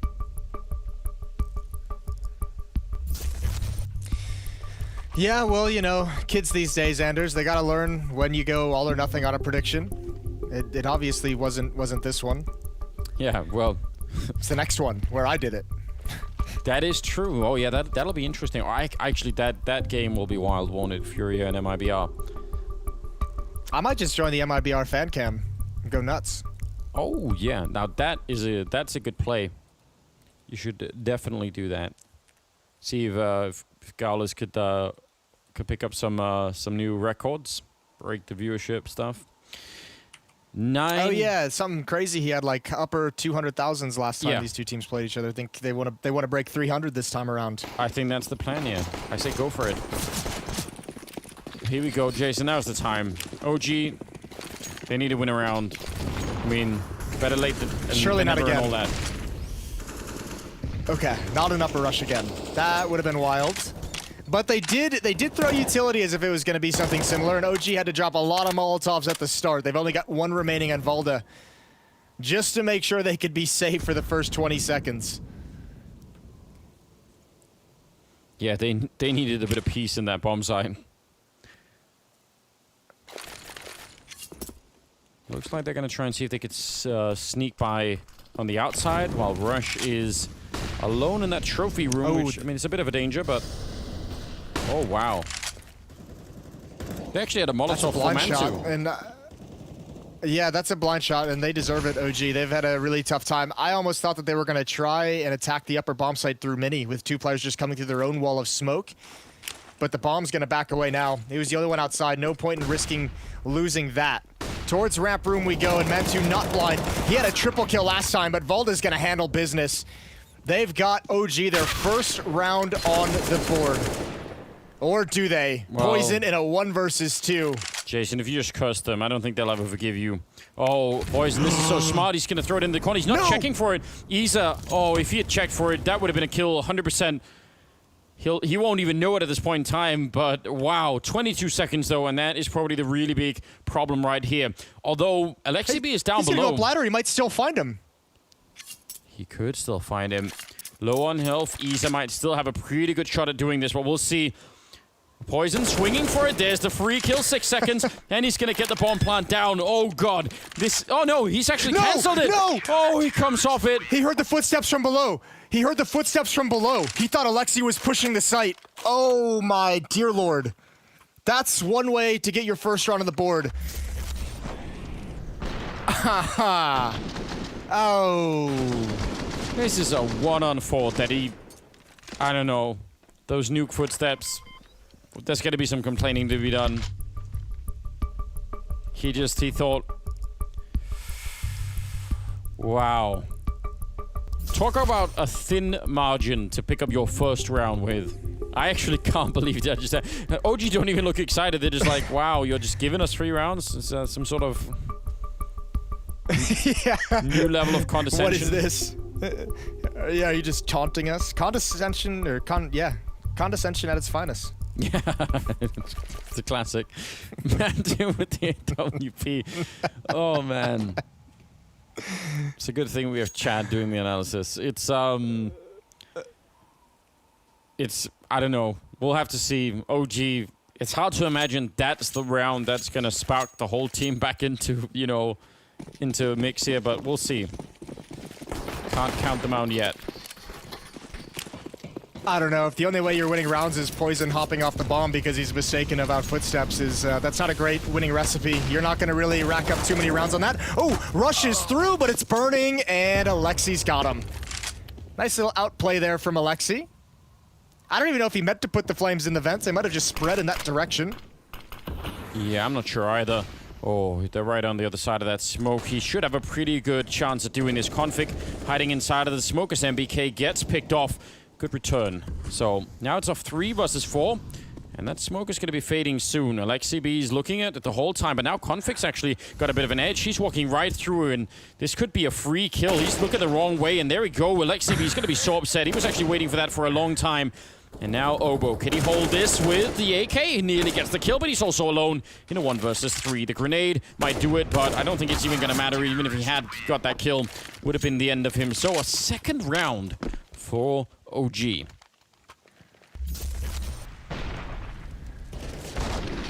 Oh dear, but what a struggle it was to get that. Config making a great play to find Alexi B. Good rotations down ramp room as well to stop the bomb plant. That saved the day for OG. Once that bomb gets planted, Config's in such a strong position. Still, massive lead for Complexity. What a turnaround this would be, though. If OG can claw this back and get 5 or 6, I mean, that'd be really interesting to see what they could do with the second half. There's still a chance that Complexity just becomes a victim of their own success and lets them off the hook here. You'd hope that wouldn't happen, considering how dominant and how suffocating that 9-0 run has been. But there's a chance here. Yeah, that actually would be a classic, wouldn't it? Something that all teams at one point or another has to experience is when we're winning so much that you just start to play really loose and fast, and suddenly it backfires. Good grenade landing on 3 people out there. That's pretty impressive. Man too, he's been solid with this AWP, and they're really looking for him on top of the smoke there. Poison. Not gonna find him just yet. Oh, they're coming for him, aren't they? Yeah, but still, this is going to be a tough fight considering the forklift there. This is not an easy way to find an upper, and it's basically no mistakes allowed if you actually go try and hunt down Mentu. And obviously now, Config has to be very cautious. MBK's already beat the push he's looking for. Good response from Alexi. Big chance here for Config, but if he overextends, he's going to get shot in the back. He knows someone is up there. He's crouching down to avoid getting his face blown off. And now out of the open Mantu, this is actually a little bit dangerous for him all of a sudden, but he obviously can't stay in CT spawn the whole round either, so he must be feeling the pressure to try and get closer to the battle. 25 seconds. Complexity might have played this way too slow. Oh, yeah. They might have been waiting too long for Config to make his play because he's now trapped as well. They essentially have a 3-on-3. Config and Mantu have their own little ridiculous battle. Great shot. Bomb's gonna get planted inside of the smoke, and Valda's gonna stop it. That should be the round for OG. Trying for a second time, and that's not gonna go through either. And time will run out, so what a strange round. Third one on the board for OG as they try and turn this game around. Still money for Complexity, obviously. Just continuously rich in this game.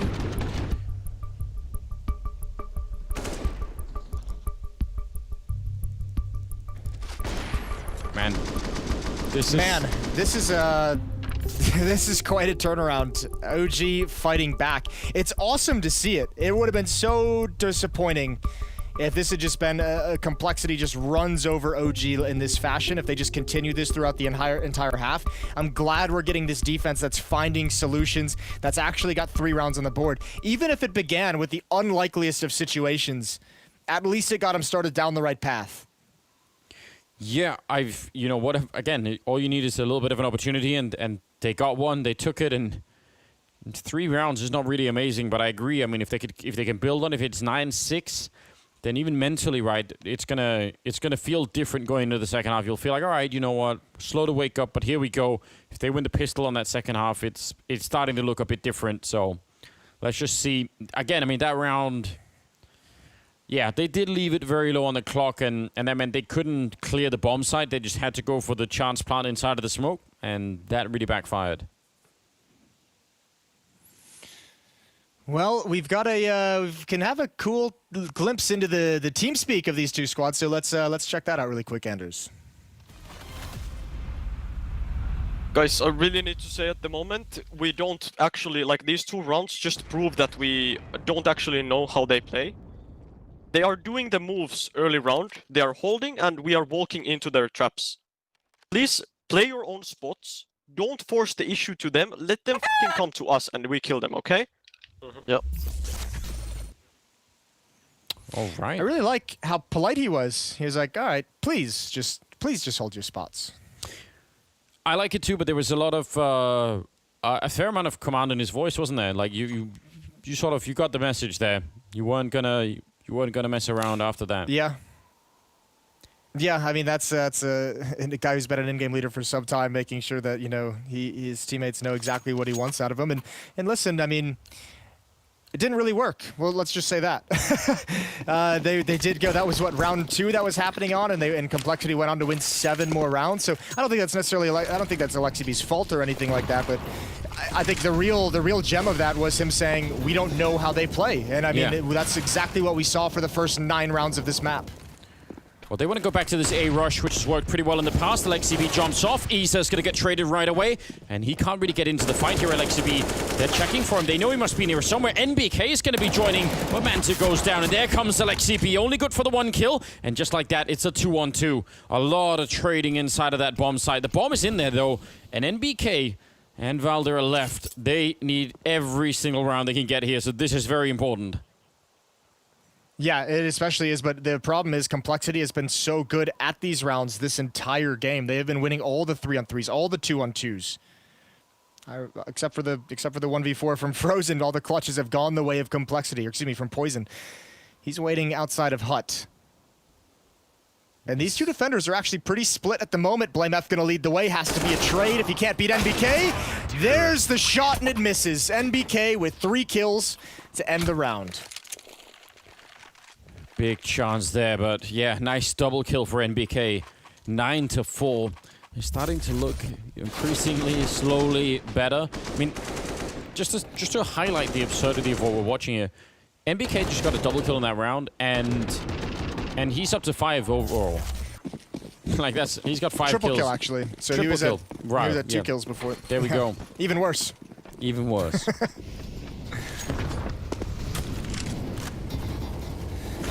Oh boy. It's happening though. Who cares what their kills were before those rounds, because all that matters is OG has now rattled off 4 straight. All they're looking at this point when you're down 0-9 is giving yourself a chance, and they're about to do just that. Complexity, they have been forced into way more passive strategies. They're now taking a lot of utility damage early on. A lot of that aggression, a lot of that confidence has disappeared out of this offensive attack. I actually thought they might try and do that mini crunch that we were talking about earlier yet again, but it's just BlameF out here, so maybe not. Expecting an aggressive move, which is never going to be coming from those secret stairs.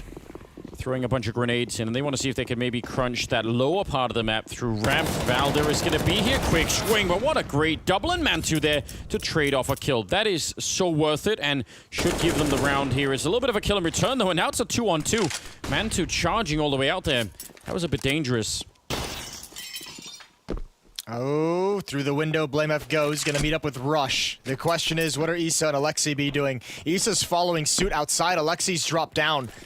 So, a chance for this plant, and the question is, does Alexi make his move before his teammate arrives? He's given up his position. He goes to stop the plant. He's done it. And he's even done some damage onto BlameF, but it's a 1-on-1, 20 seconds. Oh my god, BlameF's gonna go upstairs. He's gonna do the old oop-de-oop. He's gonna juke Isa right out of his jockstrap, and here comes an upper bomb site plant. He's just running the whole way. What a brilliant round. He's already got the triple now. Isa, what can he do? He's got no Molotov reachy or anything. He's got a flashbang to get him out, but that's not really going to matter to blameF. He doesn't really care. The bomb is planted for the Squeak side, so he's got every chance of doing this. How does Isa even find him without just running in to take it? It could be a while. Going to be jumping down, and blameF setting himself up to try and do this. A little bit of a tap on the bomb, and he's going to go look for him. Goes back. What a headshot, though. Isa able to connect, and that will be a 5th round. Man, that is close. That's a fantastic clutch considering how little information you had coming in, rotating to that bomb site. blameF had all the time in the world to go wherever he wanted, and Isa had to be cautious of so many different angles. I really like the fact that Isa picked up the pace. He didn't try and hide his movements when he got to that upper bomb site. He knew there's way too much for him to clear if he's walking everywhere and trying to be quiet. So that's such a smart clutch from his point of view. And blameF going to be frustrated about that one. 9-5, 5 in a row for OG. And that face of Launders, Anders, that you referenced a couple times, starting to get a bit of a smile on it. Back to the rush, back to the MAC-10. NBK with an important 1-for-1 trade, double kill for him. But the defense is standing tall now. This late in the half, they've figured it out. You know what? If Launders ends up winning this one, he absolutely deserves it. This is incredible for OG now. The bomb has gone down, so that's a little bit of an issue. And again, they're quite far away from this retake at the moment. Man2, if he gets a sniper kill here, that would be massive. They do have a Molotov. Valde could throw it from the high ground. I don't know if Man2 saw anyone, but if they throw that from up at heaven, that would be massive. He's maybe angling for it. No, it's going to be down there instead. And what a headshot from blameF. That is so disgusting. Taking down Valde, and now Man2 just has to swing for it in the bomb site. They need that 6th round a lot here. Complexity, if they end on a high note, and they will, that could be a bit of an issue. Poison will get the last kill off the half. 10-5 overall in favor of Complexity as we go into the second half. And what a game this has been already. We'll see you at the second half coming up after the break.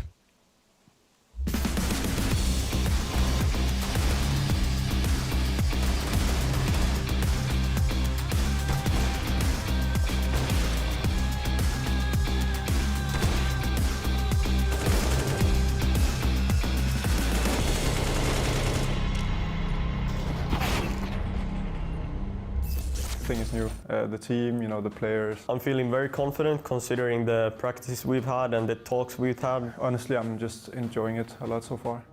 For a bit of a tight time here. Nicely done. Point blank finds one, gets a second, a third, looking for it, and he gets the 4th.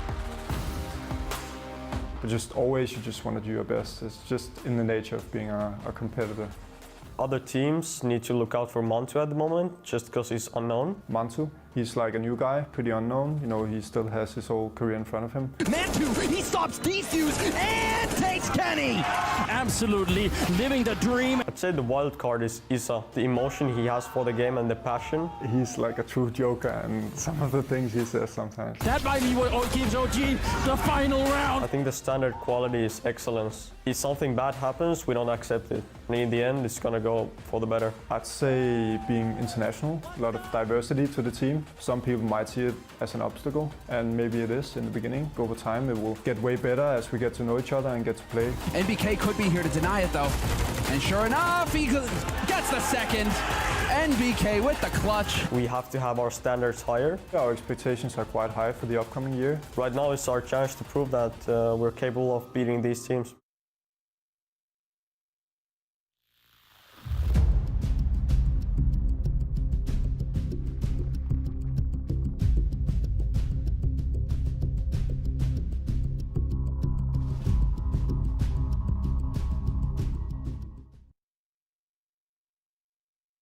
G2 is best described by a system. Their coach has gone about putting together a systematic approach to the game. Momentum. I think when we are starting to have a strong momentum into a game, it's almost impossible to beat us. We are playing like brothers, we are talking too much and everything is fine. So I would say momentum. Able to grab another kill, but he's done such a great job! Oh, what? It's a unique approach with how G2 look at the game and decide what their strategy is going to be in the game. We'll try to give our best always, and we'll try to win every next match. He's coming! There's a chance for this, and he gets down to 1v2. The player that all the other teams in this tournament need to look out for is Kenny. Kenny is the guy who was the best player before, and it will be easy for us against everyone. Is it really if I say me? Now he's got the knife out. It's a stab onto Issa. Oh my God. And the headshot onto Volda. Amanek because he's when he's studying, his shots is really impactful. It's a really huge benefit for us. Amanek's gonna rush it. Whoa, his teammate. Amanek robs the round. We will try to give our best always, and we'll try to win every next match. I can say maybe top 5, top 3 on HLTV at the end of this year. To keep working, to keep practicing, and just to have good at.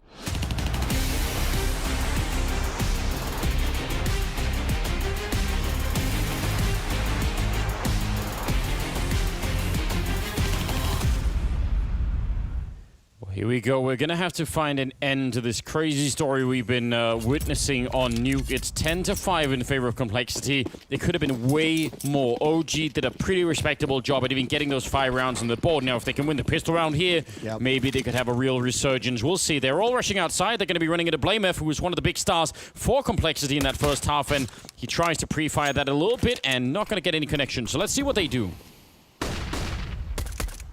Ooh, there's the flashes over. They're going to make the run as well. BlameF does not peek. It's Rush from up above. He's spotted 4. He's counting numbers. Late peek is going to find Alexi, who's the lurk. And there's already defense downstairs in this lower bomb site. Poison needs to get into some cover. Config in a solid position as well. And you even have Obo in ramp room. I do not know how OG's going to do this. First kill goes the way of Issa.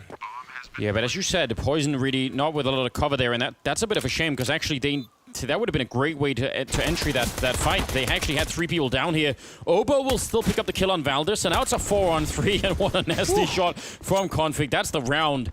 Great USP work. I was getting worried for a second there for Complexity because I thought maybe they'd given up a little bit of a free kill there, but turned out it was all right.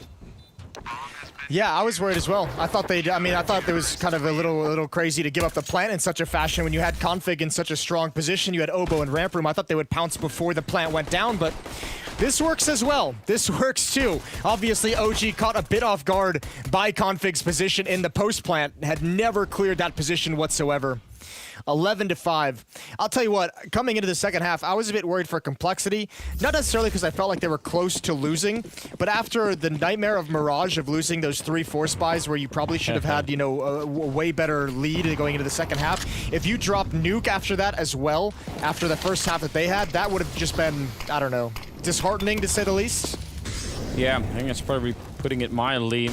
They're not out of the woods yet.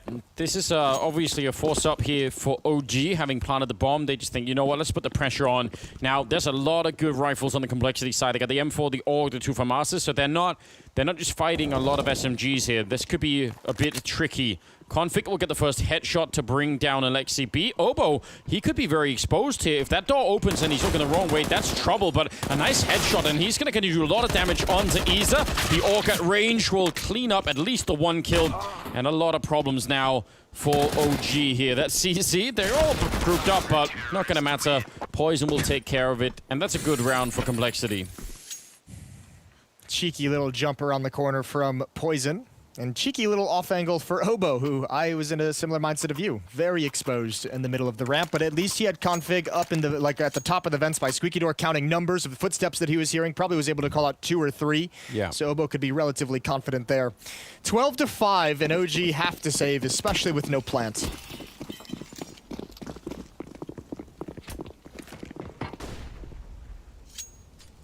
Oh, is that a taser on Alexi B on the T side? I really appreciate that. This is a bit of an optimistic peek around the corner. I mean, I still appreciate it, Alexi B, but it never gets put into use. I think. Does he know how that? Haven't we seen that once before? I think I've seen it happen once from the T side on Nuke, where someone just jumped out of, I don't know. So hopefully someone remembers it or has the clip. I can't remember exactly who did it, but someone jumps out of hut, pointing backwards and upwards, and they pick off that player playing over the hut doorway. It was an exceptional clip. Man, this would be one of the best comebacks so far here at the spring season if they could make this work. 13-5. That would be quite something. I don't know if they got it in them. We'll see what they have in store for us in this first gun round. What kind of T-side are we going to see put together? Actually, it's sort of a weird thing, right? But because so many of the games or the maps now are pretty even, whether you're on the T or CT side, like you can get a lot done. We actually don't see those really silly comebacks that much anymore, I feel like. Which is not necessarily a bad thing, I'm just saying, you know, it seems to happen a little bit less than it used to.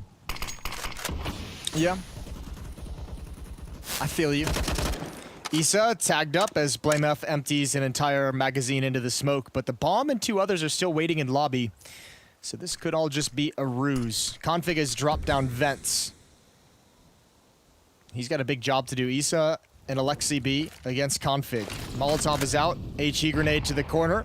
Gives away Config's position, and no damage is dealt, but that's a pretty good flashbang. Issa's got to make the run blind, but now they can peek from 2 different sides. Yeah, I was going to say, I'm shocked Config is actually sticking around. Yeah, because they could sneak into the vent as well. He's still coming back for more. That's actually outrageous. Oh, the timing. They just dodge each other. This is so silly. And now he's going to go check for them. He doesn't even realize they're in the vent. He's thinking they've gone back, and that's not true. Rush in the corner, though. A good spray. And he nearly gets the second one there. Poison also helping out, but in the back, he's going to be dropped by Alexi B. Cruising into the bomb side, and a very huge double entry into that. I mean, I can't believe that they missed each other down in the lower part of the map. That's so stupid. Obo's got an aid for back sight. They have Alexi B at 13 HP. If he can find the right positioning, find the right angle for it. Well, he's being cautious coming into this site. And now he's given away his position. Valda's going to be the one to take the nade. Down to 56 health and pushing in, but Obo's not committed to that fight just yet. Valda's playing on contact, and it won't even matter. Good kill for Config. And he goes down afterwards. 13-6. I mean, fair play to OG. They needed a round where they weren't the ones getting caught. I mean, imagine if Config had just caught him walking through the vents. That might have been the end of the round. Might have been the end of the game there. So they sneak past him. It's a great move. I don't even blame Config for not realizing it. How would you assume that that's what happened? Yeah, that's a really tough call to make. Just a bit rough for them to deal with at the upper bomb site. But I mean, it is impressive that he even remained that aggressive to even push up those stairs. Most people would just kind of play back into the site and let them have access at that point. Once one crosses, it's a tough fight to take. Complexity's bought up in this. 3 M4s, a FAMAS, and a Deagle on rush.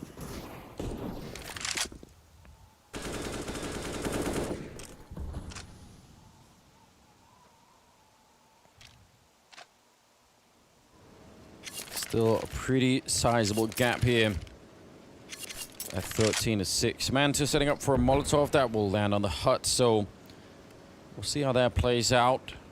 I mean, they could catch. I think Rush is up there. Could be a chance. He's got the deal and probably will have to try and find an escape. Smoke at 55 seconds. So, you know, I don't know if they want to wait for it, if they just want to go. But you got to be careful you don't wait for too long. Even on a map like Nuke where you could get to the bomb site pretty quick.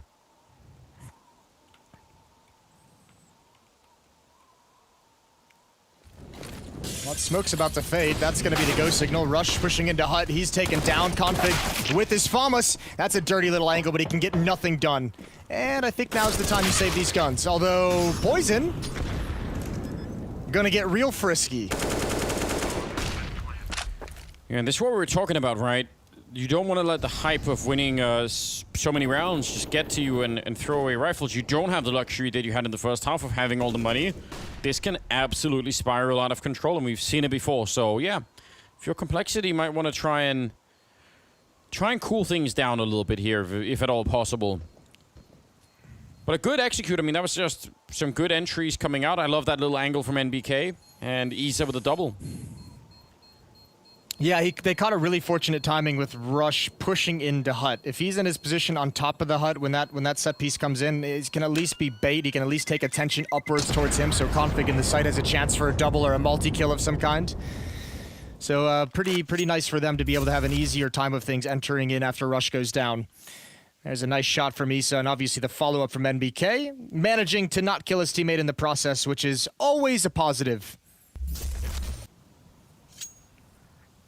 Yeah, they're working on a very cool comeback already in the making for OG. You can sort of feel the beginning of it happening now. Their money isn't building at any kind of an insane rate, but it's a 6-round gap. If you just join the stream right now and you saw it was 13-7, you think yeah they're behind, but this can be recovered. So let's just see if they're able to do it. They're gonna execute Obo inside of the bomb site, and that's just a clean round here. No danger from the rifles that were in play. It's just done already. Good stuff. Yeah, great stuff. I don't know. We'll see. Complexity's about to get the guns and all the Molotovs and all the nades back in their hands, but OG's looking like they've got some power on this T side, so Complexity's gonna have to be careful not to give this one up. They'd love to take this M4 away from BlameF. He's protected by a teammate. 1 USP. Rush goes down. BlameF is gonna find the escape elsewhere. It's Valda who's coming right into his crosshair. And he's close to the bomb blast as well. I don't even know if he can stick in this corner. He's gonna go down no matter what. 13-8. This is really starting to look good. I mean, you just imagine what it must have been like to be on that OG side, being just crushed in that first half. I mean, before you won those 5 rounds, it must have been just a miserable scene. So. And then what? They even lost the pistol round here in the second half. Just everything was trending in the wrong direction, and yet here they are.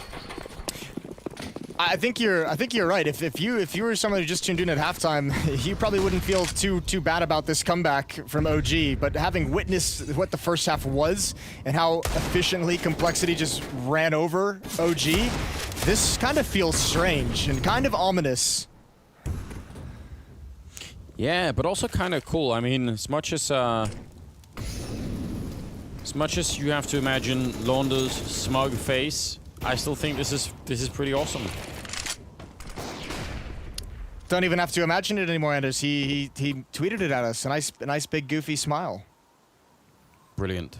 I can't wait to check it out after the game. That's a good job.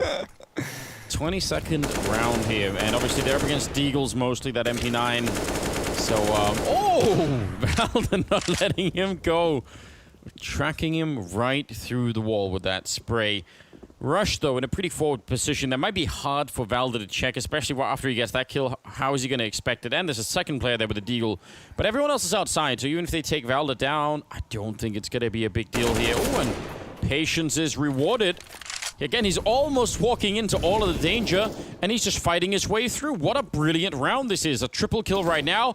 And, yeah, he's just won this whole round just by pure patience. Finally goes down, but doesn't even matter. Another one on the board here. It's looking so much better. 13-9.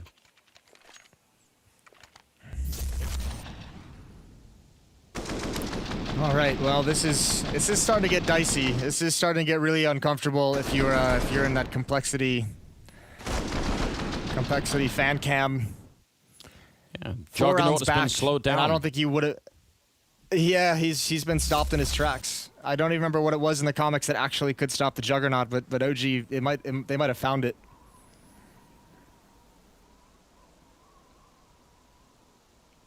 Yeah, what a strange scenario. So far, it's OG winning 4 rounds in a row here on the T side after having lost some of the earlier rounds after the pistol. Look at the score, but I mean, we talked about NBK and Easter having almost no kills, but they've all individually really made their way back. This is just a full team resurgence. It is cool to watch. Quick trade, Valda there to pick up Poison, who was trying to flex on them in lobby. That's a very, very important return kill. I don't mind that, but this part is scary because nobody has actually spotted this. BlameF has an off angle just watching for Mini. No one has eyes on outside, and Config hasn't dropped down because nobody spotted Issa. So he's found a pretty much a free passage to get into the lower bomb site, to get into vents if he wants it. Now, the problem is, what do the rest of his teammates do? If he wants to go up vents, they're going to have to go through Hut and Squeaky Door. If he wants to go to the lower bomb site, they're going to have to get together and go towards Ramp Room. And that's where Obo is pushed up. Yeah, I was going to say. So there's some danger in the path of OG. Manto actually eats a big grenade out there. Gets dropped a bit low. Yeah, a lot of decisions. I don't know. They obviously can't even know what we're seeing here on the minimap, but yeah, if they pick the wrong path, they're going to walk into Obo. It looks like they're going the other way around. Blameth could still be a problem out here, but Mantu's been keeping an eye on it for a while. We're down to 38 seconds, and there is no one at all for Complexity on the lower part of the map. And even that must be worrisome for them now. Well, they've just cleared out lobby, so that's going to be the indication of some players. Obo is now just hustling to get back, but actually, nobody realizes there's a lower... did they just forget there's a lower bomb site on this map? I'm so confused. Well, they can't go down the vent because he's been holding that. Yeah, they're checking out the T roof. I don't know what's going on, but it isn't the right move at the moment. Obo's going to be 8 seconds. They're planning inside of the smoke. Oh no, if he goes down, it's a disaster. Grenade, it's going to be too late. The bomb will be planted in the... Oh no, it doesn't. No, the grenade is just there. What a ridiculous way to win a round. I thought for sure that was going to be it. 14-9. Oh wow, They're lucky though. I can't believe that grenade made it in time. It wasn't Obo's. No, I don't think Obo's would have made it in time. It was the other grenade from the other side. It was Rush who finds it. The damage was done by Obo. You're absolutely right. Man, I can't... I was... Ooh. Spicy death slam. I don't know what... They lost track of something in that round. The fact that no one ever once... And the crazy thing is, Blameth wasn't even looking outside at all. He was just hidden behind the box outside, just making sure he couldn't get wrapped upon. They never had any information of what was outside, never had any information that Issa was downstairs in the vents that entire round. That's Complexity's fortunate to get away with that one, and it's only because Issa made it down scot-free that OG took all that time to walk back all the way around outside, and that's why the timer was so low, and that's why the one kill with the nade was able to save that round. I can't believe there was a second grenade dropping on him that actually made it there first. That's such a ridiculous way, again, just to lose a round. I can't even believe it. 14-9 here. Good entry on Config, taking him down. Alexi B in charge of that now. The rest of the squad outside again. Got to be careful about any gaps. It seems like there is one. Oh, but the flashbang, is that going to help them? Poison. He's not seeing anything yet, and he won't see them at all. That could have been pretty bad, but looks like they've made their way through. I mean, this has got to be a call from Issa saying, guys, I walked all the way downstairs last round, and nobody was there, and nobody spotted me. And he's right. It's happening a second round in a row. Config is down, and he's the player that we've seen rotate down vents to cover secret stairs. And Complexity's going to have to give this round up. They don't have any chance of fighting back into it. They're just going to have to go back to spawn, refresh their utility in the next round, and try it all again. But this issue with the lower bomb site can be a huge problem for them in this OG comeback if they don't figure it out right now. This is 2 rounds where OG has been able to gain control of lower with no resistance. And I mean no resistance, like nothing. Yeah, just like you said, forgetting about the fact that there's a whole entire other part of the map that no one has control over on that CT side. That's very curious. I don't even know what to make of it. It's weird. It's so weird. It's the fact that it can happen once, but it happens the same way again. They're just like, oh, cool. You're not even defending this part of the map.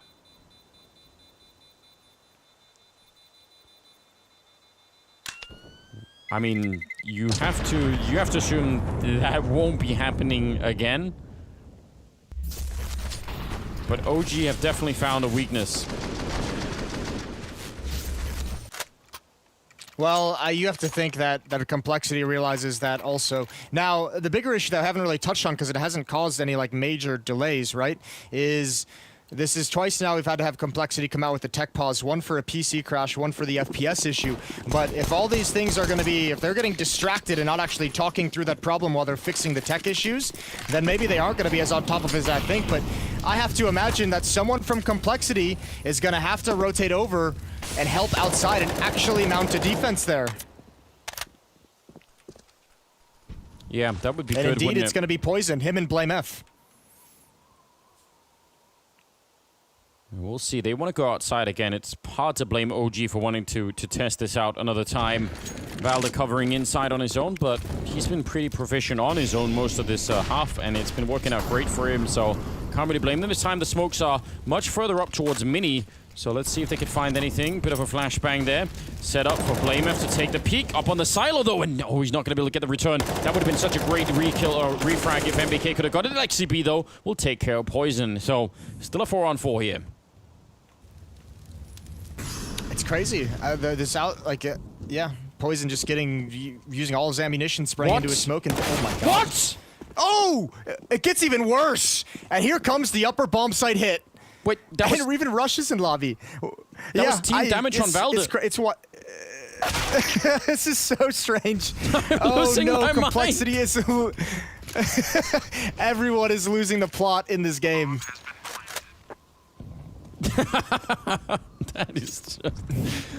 That is just a... His teammate shot him, and then Valda turns around, thinking he was gonna get... And then he just kills him. If I'm Config, I may have just had an aneurysm watching that from Config. I just can't even explain it. You might have had an aneurysm without even being Config. It might just be an Anders thing. Starting to feel that way. That's so hard to explain. I wish I could, but Why has this game got so weird all of a sudden? Like, what has happened in the past 10 minutes that has made this map just flip a switch? And he died to the bomb. He walked right under it. Like, this is what I don't understand. This is the next part of it. Oh, we're not going to see the kill, but I think it was Config, wasn't it? It was Config dying, was it MBK that shot him? No, but was it MBK shot Valda, and that's what caused him to turn? I'm pretty sure that's what happened. I don't think Config fired the gun at all. He just died.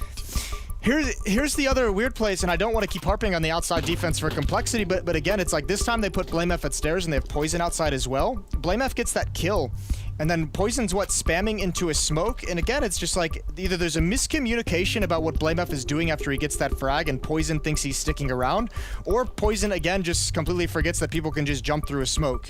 So this outside portion of the map for Complexity is like a giant red, like we have a whole lot of issues that we need to fix, like back to the drawing board. Yeah, there are real problems, but they don't have a lot of time to fix them. The OG are coming for them. There's 14-11. They have an AWP and they have an AUG, so I mean the AUG could be a solution either to outside or maybe ramp, but again ramp hasn't really been the problem. BlameF is running out there. Let's just see what happens. He's gonna cruise all the way across, so he's gonna make sure that they don't walk into Mini this time. But have they remembered that lower part of the map? It's a big question that we don't know if it's got to that yet. We have yet to answer that question. Well, that's what you get crossing without the wall, and Poison's got an AWP. BlameF still alive in warehouse. I don't know, maybe they think there's going to be noise made and BlameF would at least hear it. Config is rotated down now, so they're starting to put some of the pieces together. Mantu and Issa up against Config on the stairs. Ready for the headshot, trying to get it. Double peek is in, he's done a lot of damage, and he'll fall back and try and see if he can find a little bit of a better angle. And Molotov, though, could put a lot of pressure on him. That's going to spread. Not spreading just yet. He's going to get the kill, and a headshot to take down Manchu. I can't believe he had the steel balls to stick around and get both those fights. Listen, this is a guy that knifed somebody in overtime with 2 HP at a major. He's got the hardest steel balls of anyone in the world.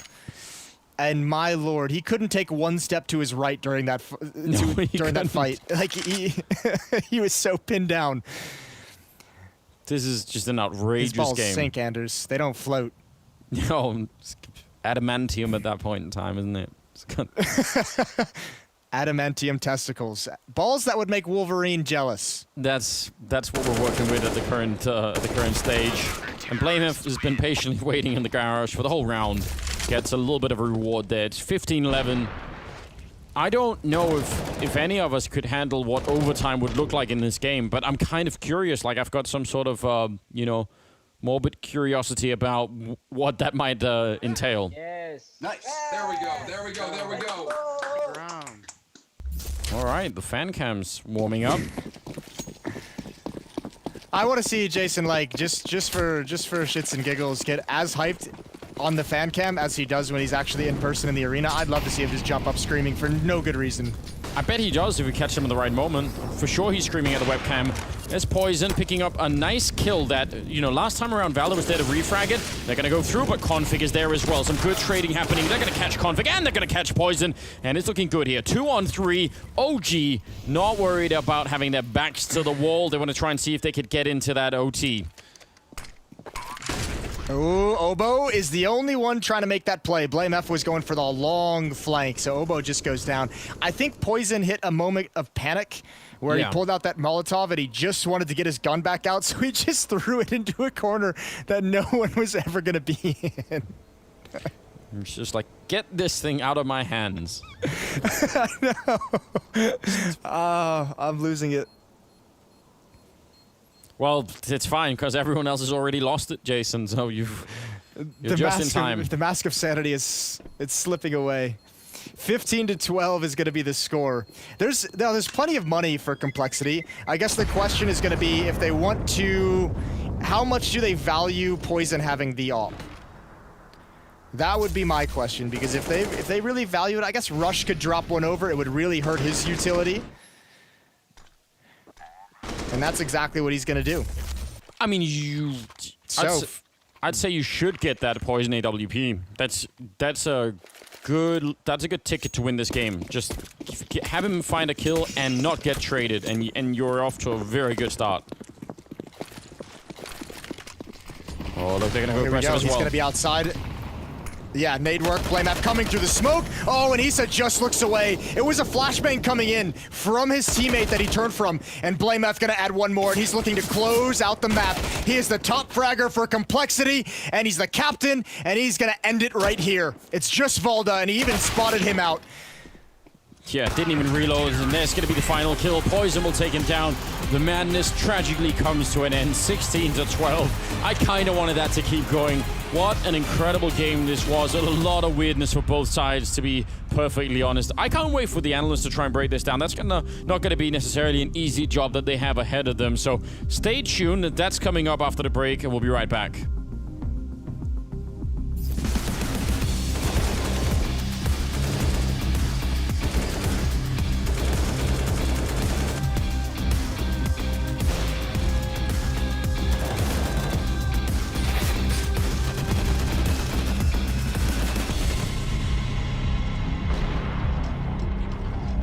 Described by Chaos. That's an easy kill right there.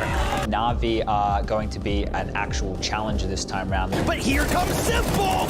I believe that we can win any of these teams. Force him to walk forward, and that's it!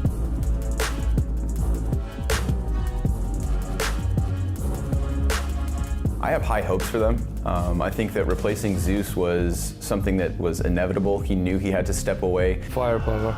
I think we have the best team as an individual. And it's going to be an easy two-piece, because he knows the scope is there. How about another?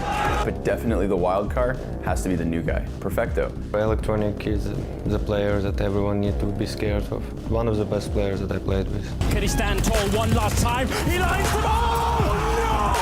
A beautiful spray! I feel like their standout characteristic for Navi is its potential. It's a surprise. Everyone is tired of losing, and we just want to prove that we can win tournaments, we can challenge best team in the world. Armor. Oh! Simple. The device is lying in wait, and Simple's ready for that as well. And I think it's the most that I want, just to show everyone their place and just to play our best A+ game.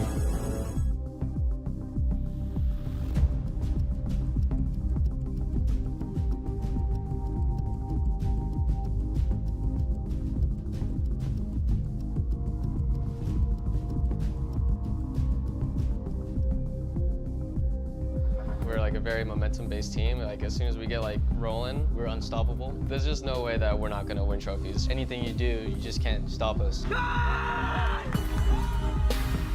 haven't really gotten to see that Liquid. I've seen a Liquid that goes deep into tournaments, but I haven't seen that Liquid that dominated tournaments. Last year it was a little rough. We had a big downfall the second half of the year.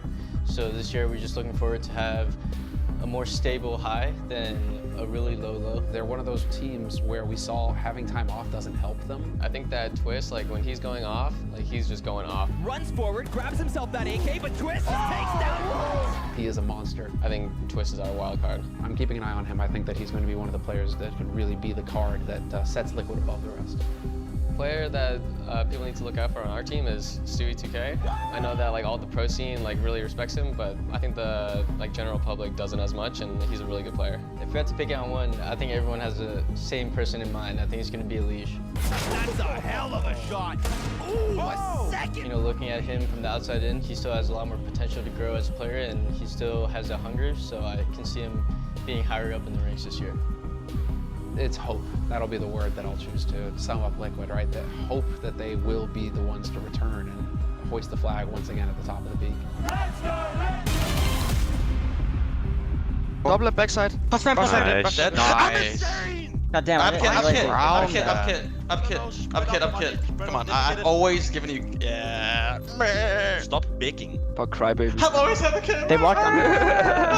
Curly hair. Team atmosphere, everything you could hope for there in a winning team. They were definitely looking good. And we also got to give a shout out to the leadership. Jason Lake, spotted you in the fan cams, buddy. Always there, getting hype for the team. Loving to watch some CS. That guy's awesome. So there we go. Complexity, they pulled it off. They've got their win. It took it 3 maps, but they got the job done versus OG. And so, Maniac, what would you take away from this 3rd map here in the series? Because, I mean, the Beast comes to mind.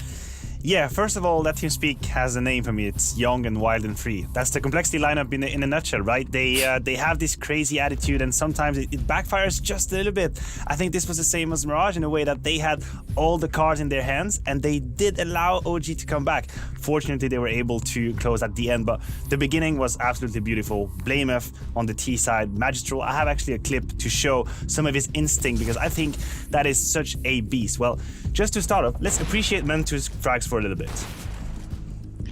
I can jump in here, Samler, if you want, mate, because you asked Maniac what we learned in map number 3. I learned that neither of these teams are going to be a contender in the playoffs for Blast, right? This is what I learned today, because if Complexity aren't able to close, what are we looking at here? That was such a ridiculous game. They should never have gotten this close. Realistically, if I'm being honest, we should never even gone to a 3rd map. I was really getting worried there towards the tail end, and I thought Complexity had thrown away yet another map here, and I was like, oh, boys, what are you even doing? Yeah, I saw it in the chat. Fair enough. Yeah. It did get a little spicy there towards the end. But I think we have to give Blamef so much respect for that T side, and just in general, this man, when he's playing, to me, he feels like he never has no plan. He always has an idea as to how to approach the situation. Sometimes a little bit creative, sometimes a little bit exotic, right? But he reads the situation and he makes fast decisions. He goes in first. He never fears out of a fight. Now you will never see him back down. Whenever he decides to go for 1v1, he takes it now. 25 kills, 11th, only more than 100 ADR. Utility damage, decent score as well, but he was the man of the match for me and leading the charge for Complexity on their T-side and their crazy 8 rounds in a row run. I'm very curious now. Well, we have an interview with Rush, so we'll go ahead and listen to him and what he has to say post-match here. Rush, let's start with Mirage, because you guys came in hot firepower-wise on their map pick of Train, but then couldn't get the best of them when it comes to your map, which I would say is more suited for you guys. What do you feel went wrong? Yeah, it's weird because normally on Mirage, especially the T side, we actually play good on that side opposed to the CT side. And even lately in practices, we've been playing pretty good in Mirage. I don't know, I think we just didn't get our stride going, we didn't get a streak of rounds going, and our money was always bad. And I think that we made some individual mistakes as well here and there, some miscommunication, just normal stuff, that happens. And I think that's why we lost, just miscommunication. Now, Nuke, you come into this with a 10-5 T-half. The clutches, the man disadvantage wins. They started to make a bit of a comeback, but was there any worry for you guys? Because it was starting to get close. Yeah, I mean, they had decent money in the end of the half, and we started losing a lot of rounds, obviously, and our money was in the dumps. So I would say it could be a little stressed, but I think no one lost their cool. I think everyone was still like, hey, we're just going to close it out because we're really good at Nuke. We've always been good at Nuke in this team. So I think that no one lost their cool in that game. Now, you're going to be facing on Thursday Navi. How do you feel going into that one? Because we've seen Simple and Electronic at times put up some great numbers, but at other times not so much, and it all falls apart for them when that's the case. Yeah, I mean, definitely going to be a nice rematch for us from a long time ago. We played them, I think, once recently, not recently, but in ESL Pro League. But I think it'd be nice win for Blast, because we lost them in Blast in our group, and they got the 3-0, we got the 2-1. So I think it'd be nice to get some revenge versus them in this tournament. It will be nice to see some revenge. I mean, Conflict looking very tense there at the end of Nuke, not quite getting the results he was hoping for there in terms of individual performance, I think. But I mean, do we want to lean into this? The lack of communication is what drove Mirage down here for Complexity? I mean, I was listening to their comms, and it might be the overflow of communication that played against them at a while. And I hate to be a negative Nelly for a second, but if we talked about a test for Complexity, to me, OG wasn't that test. And no disrespect to them, they put up a great fight. That was a nice Bo3. But this isn't the test that we were talking about. When we say we want to see Complexity go up against the top 10, top 15 and see what they can do, this wasn't the game. They should have won it. And the kind of mistakes that they allowed themselves to do, and in the way they allowed OG to fight back, if you put them against Navi in that scenario, for example, they get smacked. That is it. They're out of the server. You cannot make those mistakes. So fair enough, the job is done for Complexity. They go on to the winner bracket semi-final, but this will not be allowed if they want to make a deep run in this tournament. That's why I said, you know, what I learned from today was that neither of these teams are a contender, right? Like OG, they were gifted. Look at this round right here. Poison, he thought that the player was running close to him. It was actually at the lower bomb site there. And then this spiral of rounds off the back of Poison losing a 1-on-4. Like, of course he wasn't going to win that round. Like, how did it all fall apart for them here after one little mistake in that regard? Like, for me, it doesn't make any sense. And OG, look, we get the timeout and we hear what Alexi's saying the second round into the game. I'm like, what do you mean 2 rounds in? You don't know how they play. What do you even, like, I can't compute where that came from. It was literally just the second round. And that for me was very perplexing. I mean, it does leave you wondering what they're going to be capable of. I mean, Astralis, you pointed that out, that they set a trap for Astralis in London and that Astralis walked into it. Then they were able to capitalize and, you know, earn that spot here in the playoffs. But as far as Complexity are concerned, they've definitely got some proving to do. What we were able to achieve, though, was an interview with individual from the team that just lost, OG, and that was going to be Mantu. Yes, Mantu had a quick interview with him. Now, Mantu, I wanted to start us off while looking at Train, because you guys picked it. It's your map pick going into it. Did you feel like you had a good read on how they were going to play it, and did they surprise you in some way? No, I just think it's a classic OG where we pick the first map and we lose. And if we do win the first map, then we just lose the series. But this case, we just lost both ways. So, yeah, I mean, we were ready for every single map. Obviously, they played the great game, and yeah, the outcome is the outcome. Now, Mirage, right, was such a splendid performance from you guys. What was interesting for me is when I spoke to their coach, Keita, he was saying, oh, well, we'll just outmatch them in firepower even if they can play Mirage. That obviously wasn't the case. How did you guys try, though, to carry that momentum going forward onto Nuke, where you just seemed to be completely halted? Yeah, so we were going confident into Nuke. However, when we lost the first, like, advantage rounds, where I can't remember what it was, like, 2v5 or something like that. 2v5, I think the confidence of everyone just went a little bit down, even though we were still positive. But yeah, it's just one of the games that just those advantage rounds didn't go well. Yeah. And when those things happen, right, when the confidence starts to drop, who's the guy trying to boost you guys back and bring you up to full strength? I think it's everyone, but usually our coach Casper and Alexi just trying to make sure everyone is motivated. And even though we were 6-0, I can't remember, 7-0 down, we were still like, these are easy rounds where we can convert and just we can start snowballing from here. And, yeah. Didn't quite pan out that way. Easy rounds, but it went the way of Complexity, and we saw it Blame F pretty much just putting his foot down at the end and saying enough shenanigans.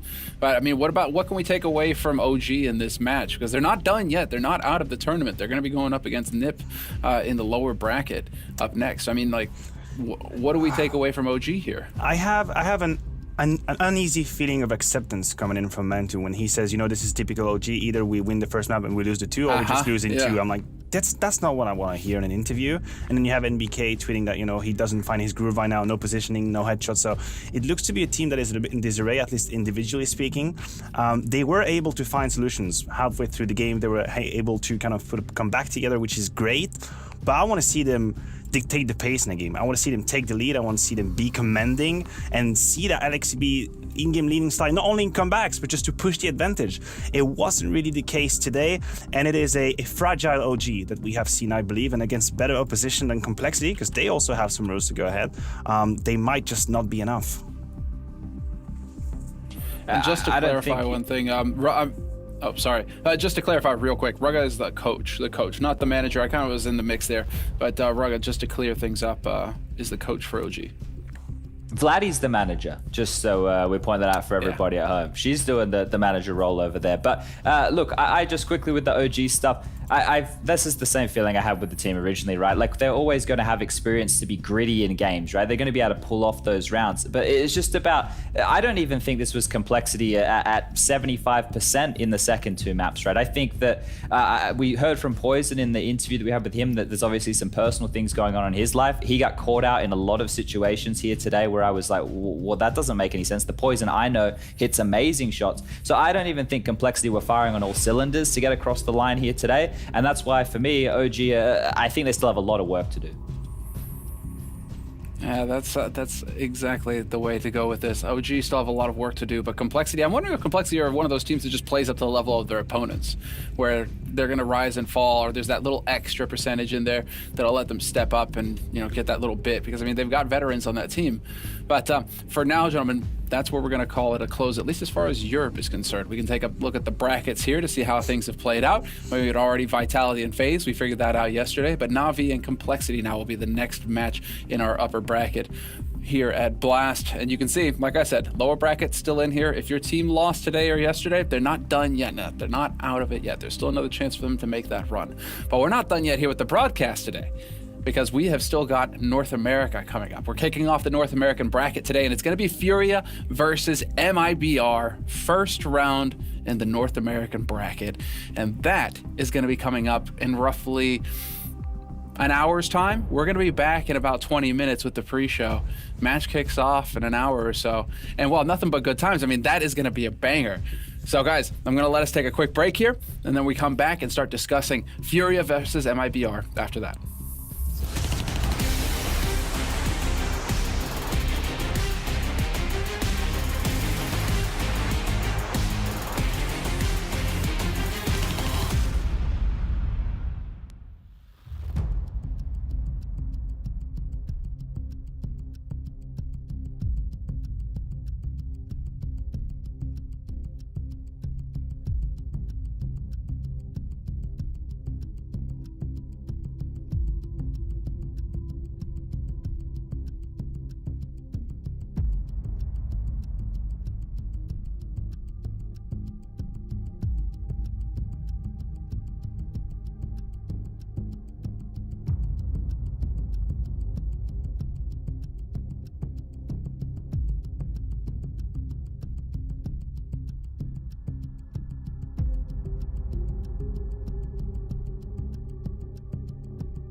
All good.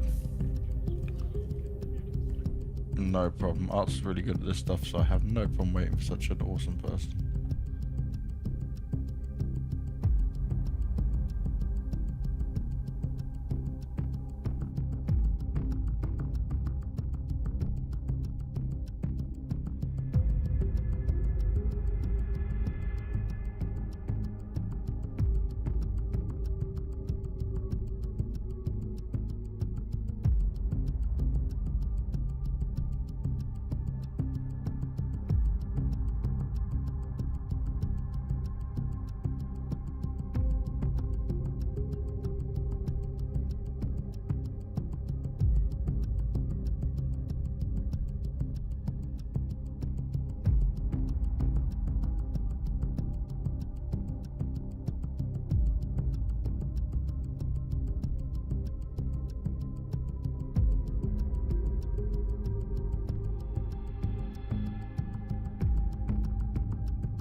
Well, welcome, ladies and gentlemen. A short break before, well, we get into the North American part of our bracket here at Blast Premier. We've done with EU. That's the first 8 figured out. Now we go into the top 4 here for North America. They qualified. They've made it this far. And so it is 2 best of 3s. We'll have one of those this evening.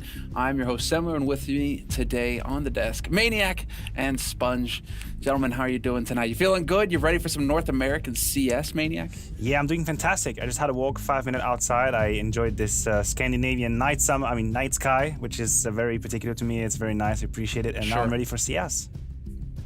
I have coffee, so I'm ready. That's all you need to know. Coffee this late? Dude, you're not going to go to sleep. That's it. You're doomed. I need to be ready for this one, Sembler. It's Furia, MIBR. It's going to be like a 6-hour affair right now. We're going to have like 600,000 viewers on Goal as a stream. Everyone's going to be screaming. It's going to be like a national holiday over there. You wait and see. Dude, that's exactly what it's going to be about. That's exactly it. And, you know, let's take a look at the brackets. We have to confirm. Furia MIBR is going to be the first best of 3. And then Team Liquid, Evil Geniuses, the second one.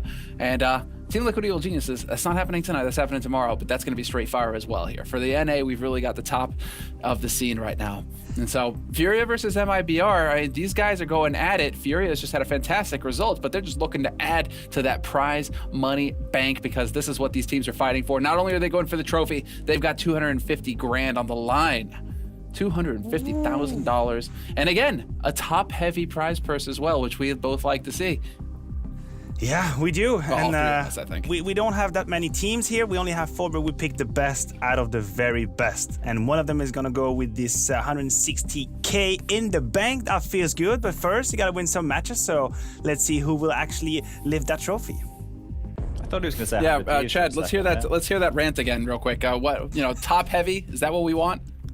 Top heavy. We want top heavy, Semler, because we're competitors and there's only one thing that matters in competition, that's coming first, because if you're not first, you're last. And we want to incentivize coming first, and the way we do that is by giving them the lion's share of the money. You get paid a lot in your salary. Don't worry about that. Your bloody bills are covered. This here is for your jet skis and your Mustangs and your houses and your future kids and all that kind of stuff. That's right. I like that you added the responsible bit at the end there. You know, get those jet skis in first, kids. Yeah, that's later. It's fine. You know, education, you know, it's free in Europe, I'm told, whatever. But you know, as far as North America, they need that skrill. So, as far as the rest of it goes, we're getting into a best of 3. Yeah, let's get on with it because this is going to be a best of 3, and this is going to be between a team that just took down one of the greats in another tournament. So Furia are feeling fired up. They're ready to go. MIBR, though, it's an interesting one between these two teams. They've had a long storied history. They've really evenly matched, and they seem to be going tit for tat when it comes to their matchup. And so let's go ahead and just dive right into it and start discussing a little bit here what Furia are looking like going into the bracket at Blast. And so, Sponge, we'll hand it off with you here. What are you thinking about Furia right now going into it? Well, when Furia splashed onto the scene, right, and they surprised everybody, it was through their playstyle of hyper-aggression. And the reason that they're so threatening once again is the same thing. It's hyper-aggression. But what I want to talk about from this team mainly is Henny coming in and replacing Able J. Now, that feels like it happened a long time ago. It kind of did. But what that's actually done is it's freed up Art as an individual. Now, Art was the primary AWPer and the primary aggressor before. Now, Henny can do the AWPing duties and Art can just be off the leash like an absolute animal. And I love that mix right there because you have Art and Henny as this kind of X-Factor duo, and then you have K Serato, who is just an absolute beast. There's no way around it. That guy, I think, Maniac, we were talking about it, second best player after Cold Zero. Oh, that hurts. Yes, I'm not ready yet to give up Cold Zero's crown. I cannot do that quite yet, but it is very, very close, and I do agree with you. I mean, we mentioned Art, right? And there is a number that I have in front of me that is completely mind-blowing. Art attempts the first frag in 40% of the rounds. Like, I don't know if people realize 40%. The second highest number in that team is 18%. Art he pushes the limit of entry fragging to a dimension we haven't even seen. And he has success most of the time. He's actually positive in terms of success rate. So he has a 145 rating in entry frag. It's absolutely mind-blowing. But this man that we have here, K Serato, I would label him probably the best trader that we have right now in the Brazilian scene. Sure, he doesn't go first, but whenever he gets the information, whenever he knows where the opponent is, that's an instant kill. It's like a scream. It's a scream type of player. You just tell him where to shoot and he will do it. I thought you were going to call him a Littlefinger there for a second, you know. traitor, climbing the ladder, just doing what he can here to set himself up for the victory, for the win. I get it, Maniac. I see where this is going. Sponge, would you agree with that assessment there? Because it sounds like Art's playstyle really fits with this team. He's ultra aggressive, and whenever anybody talks about Furia, they talk about how aggressive this team is.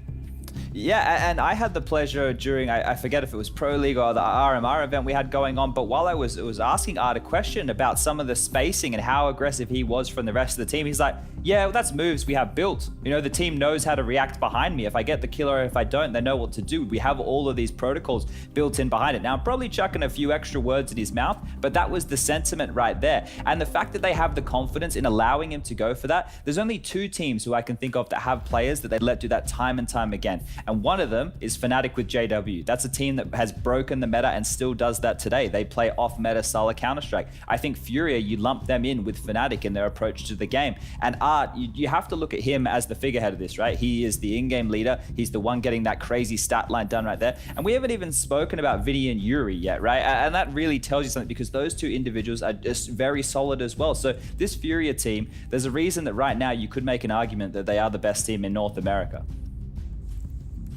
There is certainly that, and one of the players who we've been focusing on quite a bit so far in this pre-show was kind enough to give us a little bit of his time going into the match. James Banks was able to get a little bit of an interview with Art. Now, you're the best in Brazil, we agreed earlier, but you're now the best in NA. How do you guys currently practice, though? Because I know when we spoke many times before, the limited scrim practice-wise in NA has been a bit of a problem. So how are you guys handling it right now? Actually, in the last week, we could not practice because we had a lot of tournaments and official matches to play. So we mainly focus on our game and talking a lot. We talk a lot this week. So probably for next week, we're gonna just practice with smaller teams. There's a lot of smaller teams that are good teams to just practice with. And when you say in terms of you just talk when you're doing the official games, what kind of things are you guys working on? What things are you going through? Yeah, because in the start of the year, we practice a lot of maps, and we try a lot of stuff. So right now, we have a lot of practice already. So mostly of our practicing days, the most important thing is talking about what we should do, what we should do different, what's working, what's not. So most of the job comes down to this, just talking about stuff that works and not work, and fixing things up. Now, one thing is interesting when it comes to this. The last 6 best-of-3s you played versus MIBR, you won all of them. You only have that loss against them in a best-of-1 on Inferno. So how confident do you guys feel right now? Because you've just taken a Grand Finals win after so long of not having success in Grand Finals. You're definitely looking in the best shape we've seen Furia in before. And now you're going up against an MIBR who, although they look better, they don't have the strongest map pool currently with TRK. Yeah, I think we have the edge against MIBR. I think our map pool is stronger, and they getting a new player, it's always gonna be good for us because they have to adapt a lot of stuff to play today. So I think we have the better edge, but it's quite hard to say. Every BO3 MIBR was close. I don't think it's gonna be different now. I think it's gonna be very close games, but I think we still can manage to win this. It always does feel like it's just a back and forth between these 2 teams. And you can hear it a little bit in Art, the measured response. They're not going to just come out swinging and say that they've got it in the bag. They're going to give MIBR a bit of respect. And so, I mean, did anything stand out for you, Chad, in that interview here with Art? Yeah, I think you're right there in terms of his tone. It doesn't seem like he's overjoyed to be going up against their big brother, right? I feel like they probably modeled themselves a lot on what MIBR, Luminosity, SK, etc. did when they first moved over to North America with that whole family vibe. And I think that's a good thing, because if they went in overconfident against MIBR, then they would get punished. So the fact that they feel that they maybe have something to prove every single time, I think that's good, because that means we might get a nice close affair.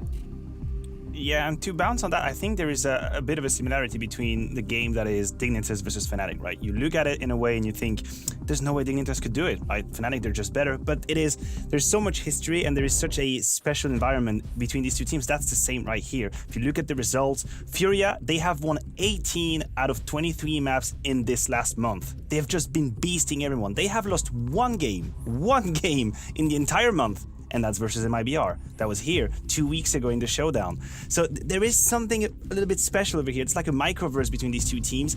And when they played on Inferno, I guarantee you mind games were at play, because I've seen things that I thought I'd never seen in Counter-Strike. I thought 5 CTs with guns on the A side was not a thing to be seen, but yes, it was actually. You know, gambles were abound, and people were trying to mind game each other. So it is a very unique game, and I can understand Ar's point of view. You know, it's not a game like any other. It's MIBR. We know them, they know us, and it's not going to be easy. Well, we have the man in question who's been actually in contact with the players, getting these post-match interviews, these pre-match interviews, and really just trying to find out what is going on with these teams and these matches, and that's James Banks. And so, James Banks, coming into this, man, it's a big match. What do we got? Oh, it's a big match and it's an exciting match. I want to start with Art versus Fallen on this one, because much like what Maniac was saying there about entry fragging and getting the opening picks for someone like Art, he doesn't maybe have the best rating when you look at this, right? But his impact is incredible. The impact he has on the rounds, even rounds where he's not able to get the opening kill, but he does go out, goes for information and dies, that's part of their plan. Now, I'll say this as well, Furia is the only team that I accept we're just going to play our own game from, because they have a unique game plan. It really relies on what Art is able to pull off, and he's micromanaging the pieces in the back of it all. Now, Fallen, yes, rating-wise, as an in-game leader, he's able to have these great performances, but Art actually is just that much more of a powerful player when you look at what he overall adds to this kind of dynamic that they're throwing at us. And then he's backed up by highly skilled individuals who know what to do based on what he's able to give them. Then when we come to Henny versus KNG, and I picked these two because, yes, we know Fallen generally is mainly look AWPing here for MIBR, but Henny in this terms is, he's going up against the KNG who's looking a lot better generally, but it's KNG who's the one that needs to deliver the impact. They play a lot around what KNG is able to offer here, and it's very interesting in how MIBR are kind of finding this dynamic going for them at the moment, where Henny, yes, he's known as this star AWPer, he has these crazy flicks, he has these amazing moments, but the real big thing for this guy is that he can also rifle extremely well. We saw this recently over DreamHack Masters. He was coming in clutch when you would never think him to be able to do that. So this matchup right here, yes, at the moment we say about the derbies, it can be so back and forth in how these guys manage to play against each other. It will definitely be close because it seems like most of Furia's games are very close, but I can guarantee you that Furia at the moment, they are just one step ahead of MIBR, and it's really going to come down to those little decisions that are made on players like Art and what he's able to do and how KNG can come in with that impact and how much room Fallen is going to give him in this match. And that is always the question. Thank you very much, James, for the insight there, because that's always the question, isn't it? Fallen, how much room is he going to give him? The king of clutch himself, you know, but it really does feel like MIBR live or die on his performance. So we can focus a little bit more on MIBR now going into this, the other half of this match, the other half of the derby, obviously. And I mean, as far as MIBR are concerned, gentlemen, you know, Maniac, we'll start with you this time. I mean, is Fallen playing that role? Is it still the live or die, or are Fur and KNG the ones who can make the difference here for the team? Well, first of all, I think that Fallen has actually looked way better recently. I'm looking at the stats past month, and it's actually 114 rating, which is quite good. You have to remember, he's been through a lot. I think he's been through a lot as a player, as a captain. He had many changes of lineup. He had changes of role as well. He even gave up the AWP for a while. Now KNG is doing the lion's share of it. So it wasn't always easy for Fallen, and I've seen glimpses of his brilliance recently. I've seen some of the clutches. I've seen some of the AWP plays just as we are looking on the screen right here. It happened again. Now, it's not consistent as it was in the past, as, you know, the greatest Fallen that we were talking about, but I feel like that's still in him somewhere. And now you have a man like KNG, and I have a very weird metaphor, so please put your seatbelt on, because this is gonna get weird. But KNG is the equivalent of an anime character that has a hidden form but doesn't know how to use it. And every 10th episode, this character will go into the hidden form and just destroy everyone. That is KNG to me right now, because I've seen him in a very unique way take over games and leave absolutely no chance to anyone. Non-debatable. He would destroy everyone, but it happens once in a blue moon. It doesn't happen too often, so he needs to know how to harness that power. I don't know if he needs to sing a song or do a dance. I don't know. I don't care exactly what he does, but if he can harness that power, then we're gonna talk.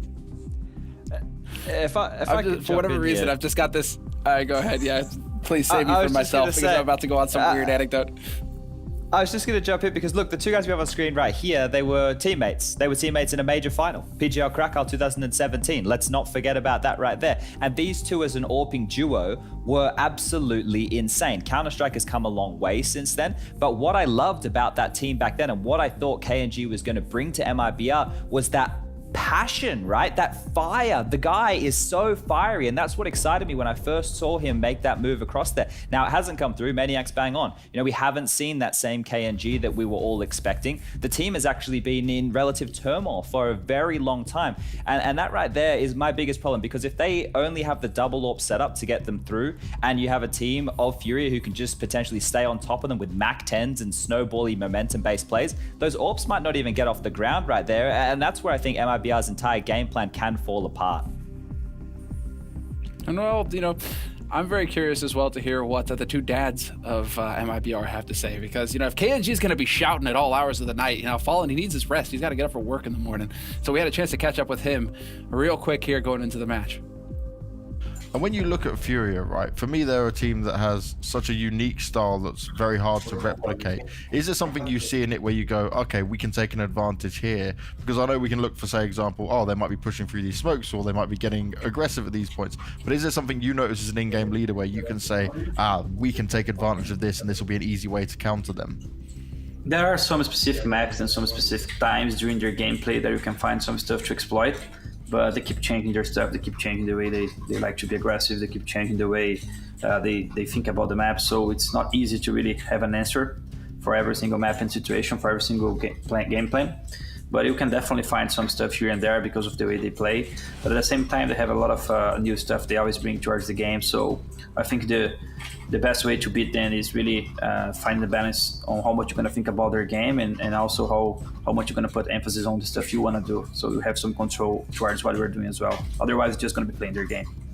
Now, your matches versus Furia are always close, but in best of threes, they've had a significant advantage over you guys, winning the last 6. Now, you did win the best of 1, though. That was on Inferno.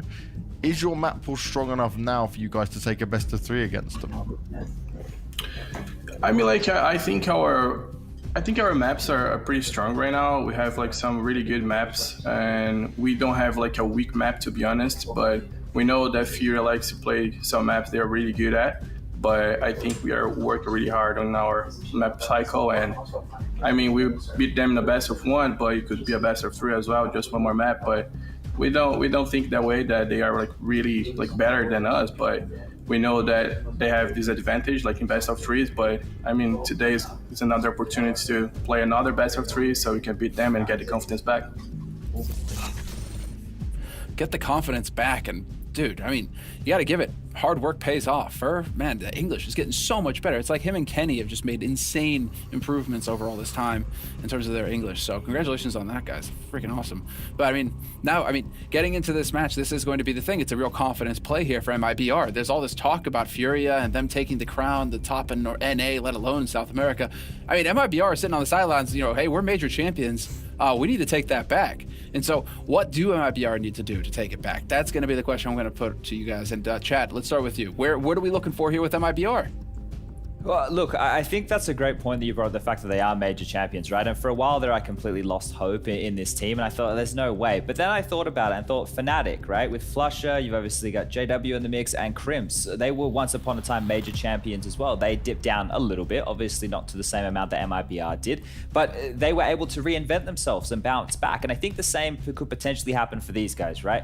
Fur, obviously, throughout his career, was a very aggressive player. Fallen always known for the AWP, being aggressive with that as well. And then Taco is a supportive player. But as Counter-Strike continues to grow, so are these guys as individuals. And I think, you know, if the spotlight is off them, which is happening now more and more so, they might actually get that chance to retool and approach the game in a new way. Do I think that they're there yet? No way. TRK has just joined this team. They need a chance to grow into this. And I think that this online boot camp that everybody's experienced is good for them. But maybe the pride on the shoulder is enough to drive them through into a competitive series right now. But that's about it. I don't think that they've had enough time to work through their map pool or their strat base. And right there is where it's hard to see the edge for MIBR in this game. It's almost impossible to look at them as the favorite. Yeah, and one of the problems that also arises when you think about Fur and we talk about confidence is that now that we are in a sort of a paradigm where Counter-Strike is supposed to be about the 99% win rate, I mean, you're always trying to go for the best solution, the most, optimized solution, I want to say. Fur in his prime wasn't always making the right choice, but he was killing everyone. that was the key with Furia. I mean, he used to be the one playing the A side on overpass alone. And if you think about the logic, there should be none behind it. It shouldn't be absolutely possible, but he did so. He used to play Fountain alone, he used to be 3 alone, and make all the difference. Now, the problem is, I don't think that their playstyle have changed that much, but he just doesn't have the same efficiency. So as a result, you end up with a playstyle that is a little bit, or lacks balance, right? So you need that confidence. If you want to run these risks, then you need to walk the walk, not only talk the talk. So Furia and confidence, that's a duo that is going to be key. And in terms of map pool, I'm not sure I agree. I think about the maps, and Furia, they have the upper hand. Well, on that note, I think we're going to go ahead and give ourselves a little bit more time to ponder what MIBR need to do. We have to take a quick break, and when we come back, we will be discussing the maps. It'll be time for the pick and ban, and we'll see where this series goes.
Welcome, ladies and gentlemen, to the second week here. We've got the best teams in the world and complexity. But Flamey is his kryptonite again. Oh! This is it. It's a bulldozer. We have fun, we're going to play good. We may lose some shit rounds, but you just brush it off, and if we win some good rounds, we cheer. That's all it This is. is the best team in the world going up against a team who, hasn't even been able to qualify for the major yet.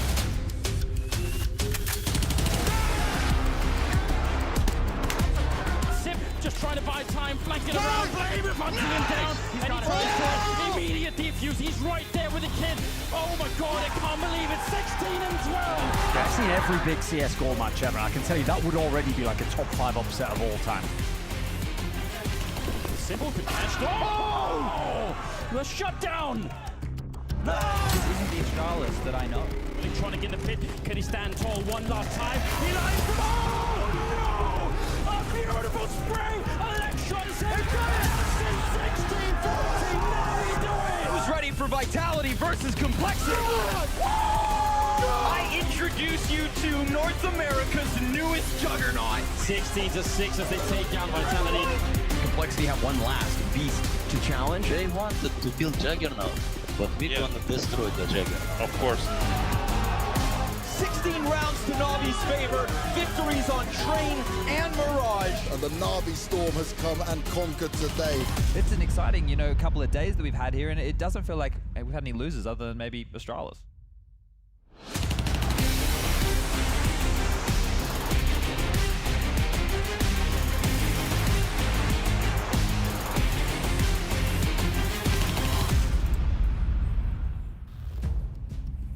So there we have it.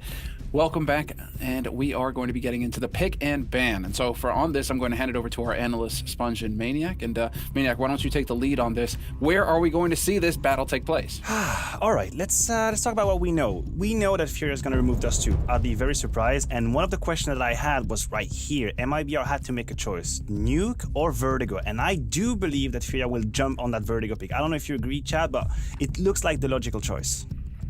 Yeah, it's a map that they can be pretty suffocating on as well, and I like seeing them play it as something where not only can they get away with the aggression, it's still a new map and something that MIBR, it's not a horrible map for them, but it seems like having double AWPs work on the CT side for them isn't something which is the easiest thing to do. So look, for MIBR though, are they going to go with Inferno again? I know they beat them in the best of one on it.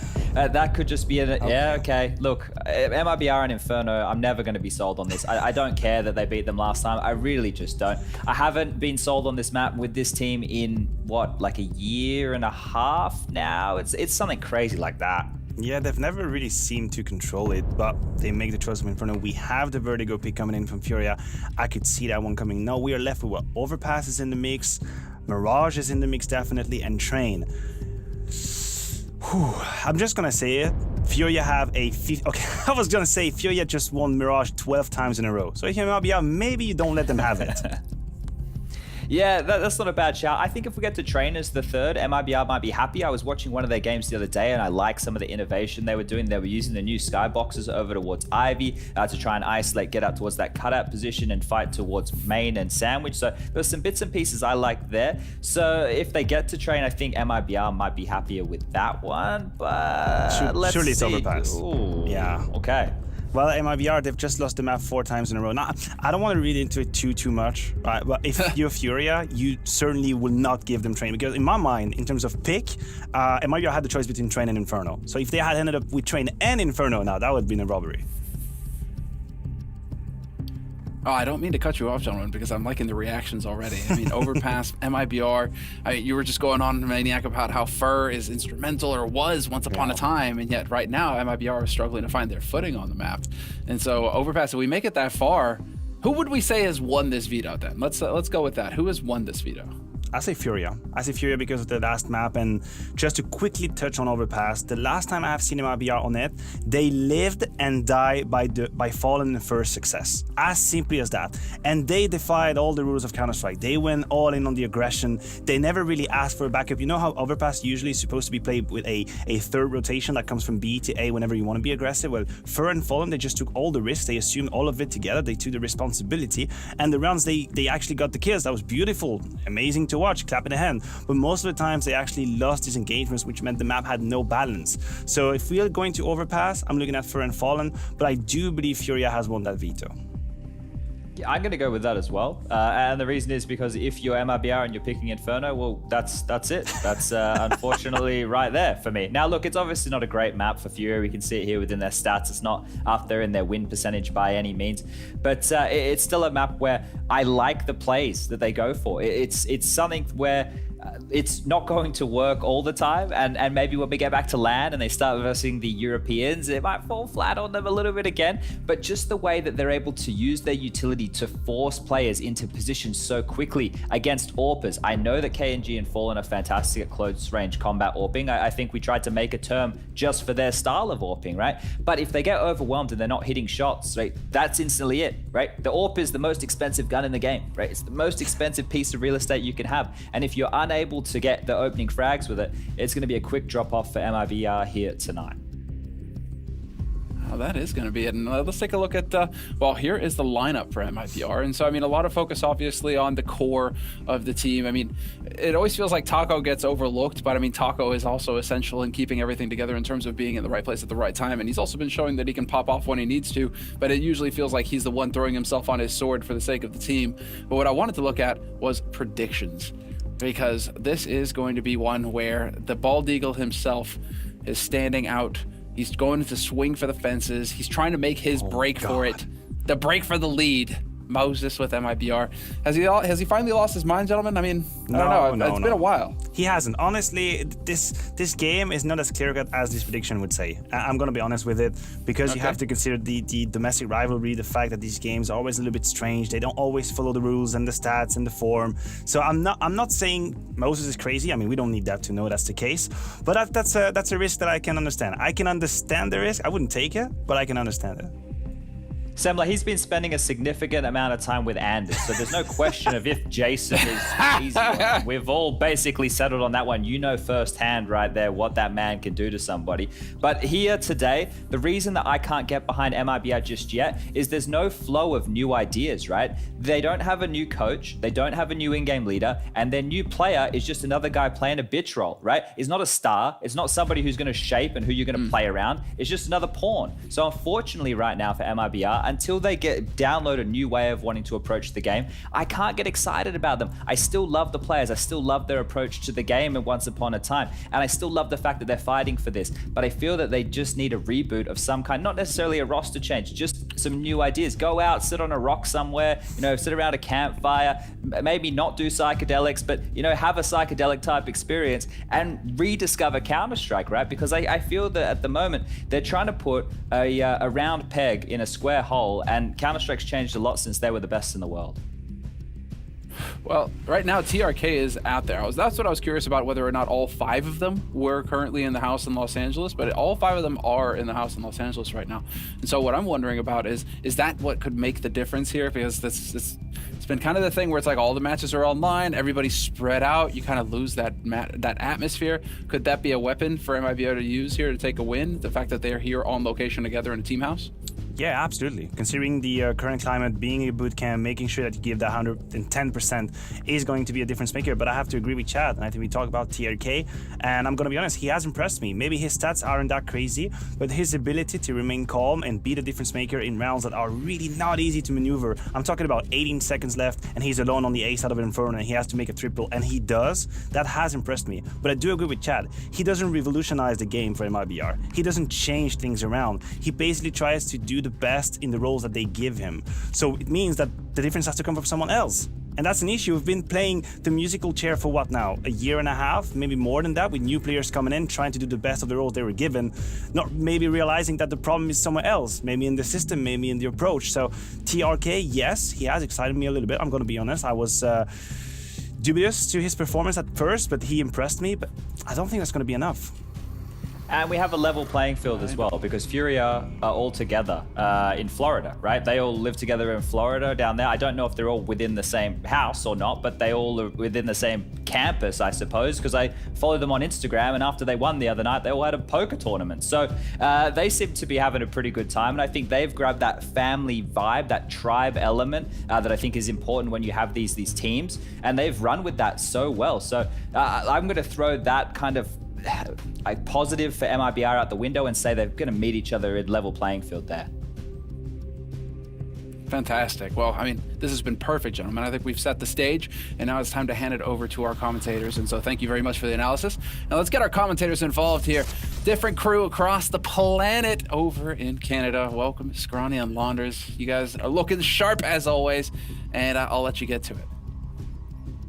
Thank you. Goodbye. It's just the two of us, Mo. Yeah, it's just that, yeah, you know, you got to play it safe on these handoffs. I understand. Yeah, you're looking sharp too, Semler. Thanks for the throw. Hope you had a good one. I really like the desk on this. I think they nailed the important points, especially about the veto and where this could have gone. It would have been tough either way for MIBR, but picking Inferno over Train, I mean, they left Train out of the equation for themselves. We saw what happened to them versus Cloud9 on Overpass. This is not a great situation for MIBR. No, I mean, you know, we were sat here in our channel ready to go watching that death segment, and the moment that you saw the Inferno pick over the Train pick, Mohan, you sighed. You sighed a little bit there. Well, listen, after watching OG play CT side nuke, I'm ready for anything. Yeah, I bet that was an up and down roller coaster, man. But you went out there. You went out there as the solo OG prediction, and Moses did that here in this matchup as well, going for the veterans of Brazilian Counter-Strike as opposed to Furia. Now that you know the veto, do you think that prediction seems a bit more whack? Yeah, I mean, it was always kind of bad, but I think he's bros with Taco. I get it. You know, I'm trying to secure some OG merch. I'm carrying on for the last fall season, and he's got friends on MIBR. It's all fun and games, of course. But like the one thing that is nice for MIBR is that they did win their last match on Inferno versus Furia. This could be why they picked it. Of course, that was a flash in the pan when you compare that to all their other head-to-head, so I don't think anybody puts too much stock into that. And the other problem, of course, is that Furia, well, they're always going to be happy to see an Inferno pick in their veto. This is a map that they often first pick versus basically every team, honestly, and it's not even one of their best maps in my opinion.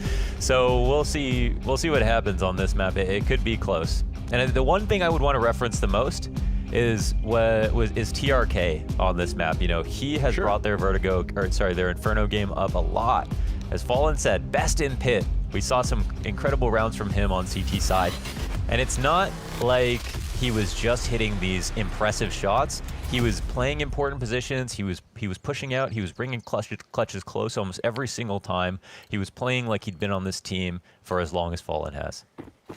And I think that of all the different pieces we've seen kind of slotted within the MIBR system, sure, it's not a different leader, sure, it's not a different coach, but it feels different with TRK. It feels like he does what he does very well. So time will tell, folks. Let's go. We are already halfway into this pistol on Inferno to kick it all off. I think that it's very interesting that this Bo3 begins on the same map that MIBR finally got a win on, but it's a KNG grenaded out from behind the logs in case you missed it.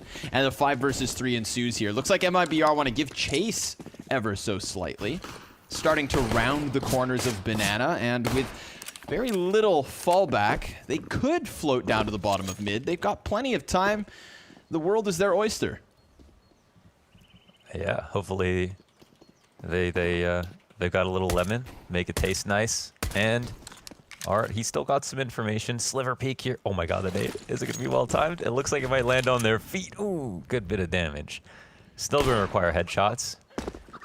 But MIBR shooing him back a bit. Are going to be quite happy now to rocket back towards B. Interesting though. Lurk out Boiler. He likes to hang out top mid very often. But they're spread low on numbers, so how hard is he going to commit here? Oh, well, yikes. Yeah, pretty soft. Headshot there from Yuri. 5 versus 2 situation, and Furia back to where it all began in the final 20 seconds. So they've done a good job of burning down the clock, but that third rotator is now in position. They will burn Henny into the open, but nobody seems to be stopping him. TRK, 1 kill for MIBR, and that 1 kill is all they had in this first pistol. To be honest, man, for these first rounds and second rounds on T side, I would like to always see a team try to get a plant more than even win the round, especially in these kinds of situations. You know, sometimes you forego the plant in order to make the round winnable, but for these first and second rounds, because of how strong that second round buy can be with the AKs, you almost always want the plant first and foremost. So I can see why they maybe wanted to risk Fur on the other side of the map, just to see if they could get the bomb down, regardless of if they won. Fallen has definitely given a lot of thought to the economy and some of these very risky buying situations, given the state of things. And oh my god, a Glock kill on Art inside the halls. And Henny will make ends meet with this MP9. I don't think KNG expected him to come flying through the other side of that smoke after his teammate died. It's 3-on-4 now. And MIBR are in between a rock and a hard place. Yeah, they'll send Taco out as the scout. He does just have one of the 2 Glocks. Now Fallen, he gets to buddy up with Fur. He's going to stick to his side because he's got the MP9. And if you wanted to play for bomb plants, well, maybe they are able to burst out of the apartments, and it would help if this Glock on Taco can get something done. Henny, bit of a slow reaction, but luckily his gun is pretty damn quick. And now Fallen, well, he could also go for this bottom mid peak, but that one's not going to end up going any better than Taco's, so there's just 0 footing being found here for MIBR. It's more of a game of chicken and hide and go seek, because Fur has managed to slip away from them. 35 seconds. Can he get just 1 more kill? Remember, Henny, he was tagged up, but those 2 CTs who have been down at the bottom of mid this entire time, well, they leave, giving Fur nothing to work with. Hey, why not? I don't know if they're worried about any kind of lurk through arch, but yeah, they're playing it extremely safe. Not a lot of time here. And of course, I mean, Fur, he doesn't want to have 2K next round, so I'm not sure if he's going to want to save just this MP9, but he'll start running into the site. Furia, maybe they just want to avoid him for a bit. Vinny, don't even take the fight, my friend. Oh my god. Oh, but they don't want to. Oh, no! Oh, money! No! Oh! It's back! Oh! Dude, digest that. Goes for the knife for the money, doesn't get it, dies, but gets killed after time, and then there is no cash for No, that's an even better. That's even better because it gets him off the bomb, number one, because he cannot risk dying. That's literally the best play. That's the best play, right? Yes. It's the best play because it forces Fur to die after time. Because there's no way he wants to get knifed. Yeah. Whereas he could have killed him, but the bomb would have gone down if he had not with the other gun. And now Vinny, he gets to jump into the M4, so he's skipping steps here. He would happily offer himself the sacrificial lamb to take away the money from Fur. Fur, he's lost his life in the 3rd round already. Henny, that op shot connects, and the 5v4 to the favor of Furia. They line up for Yuri. That's a double. And the bomb. Now there's 3 CTs on top of it. Oh, Lord. This has not gone well for Emma. Oh, dude. Vinny, just insult to injury 2 rounds in a row. The Italian assassin. Look, he's laughing already, man. They're having a blast. So good, yeah. So well played on the 2nd round. Nicely done on the 3rd. And a very, very nice arch side hold from Yuri. Sometimes it really does feel like Yuria. And sometimes you can really forget about everybody else on the CT side because Yuri is just this indomitable tank that can hold down one angle versus many players that come to him. And his aim, it never gets shaky. Eagles will be softened by the grenade. Vinny just, dude, this guy's everywhere. At the right place, at the right time. Frag grenade blows Fallen out of the water. And we've got Fur and KNG left over. They're separate, and Vinny sees the bomb. Dude, he's just on a tear right now. Vinny just massacring all of the masses over on Banana. 4 frags for him, and the 5th goes to Yuri. 4-0 for Furia. This game slipping quick. Yeah, fantastic start for Vinny. You know, of all of the stats that I've researched for both teams, I think Vinny falls through the cracks over everybody else, even though I think when the team was first formed, he was one of the most interesting players because he was that guy using the AUG and the Krieg more than anybody else. So I think we've got a tech pause called on this round. Yes, sir. Yeah, so we're just going to see what the issue is. But yeah, there's a lot of cool stuff to talk about. So first of all, I mean, yeah, Vinny, he was the guy using the AUG and the Krieg and all these weird guns before they were nerfed or buffed or whatever. He didn't really care. He was buying them at full price and understanding how to use them. But apart from that, like, you know, his stats are very down the middle. Like he does well, just good enough. He shows up some games. He's not that inconsistent. Overall, all of Furia's teammates are very, very consistent across the board. But he gets outshined by the fact that there's literally 4 other stars on the team. Yuri, Art, Henny, and K Serato. These are 4-star players. That is their actual core, I'd say, compared to Vinny, which is a little bit intimidating. But it's never surprising when he has a great game and a great start like we're seeing now. And that is pretty cool. Connor, pick a player, and I'll see if I have a cool stat. Because I think we've done over the past couple of weeks talked about Furia and MIBR a lot. Okay, I'm gonna pick Taco. Prius wants to pick Art. Okay, Taco. Oh man, that's a little bit rough. I was really hoping that you wouldn't pick Taco. Not because I don't have stats, but just because some of the stats aren't super pretty. Well, if you've got one, let's hear it. Okay, here's a cool fact about Art. I mean, not a cool fact. A lot of people know this, but he plays all the small sites. His impact is not so high. He's a great overpass B anchor at times, and you know, a train inner player. Yeah. He is a pivotal part of the equation because he plays a lot of the bad spots. Those stats suffer for sure. But yeah, definitely. I've watched Taco demos purely to study him, to see what the value is there. And I've seen him play important roles. And of course, he's never greedy. And of course, he's always doing something selfless. And that's how he got his way back onto the team, right? His stats were no secret. This team wants to win. They all agreed to have him back.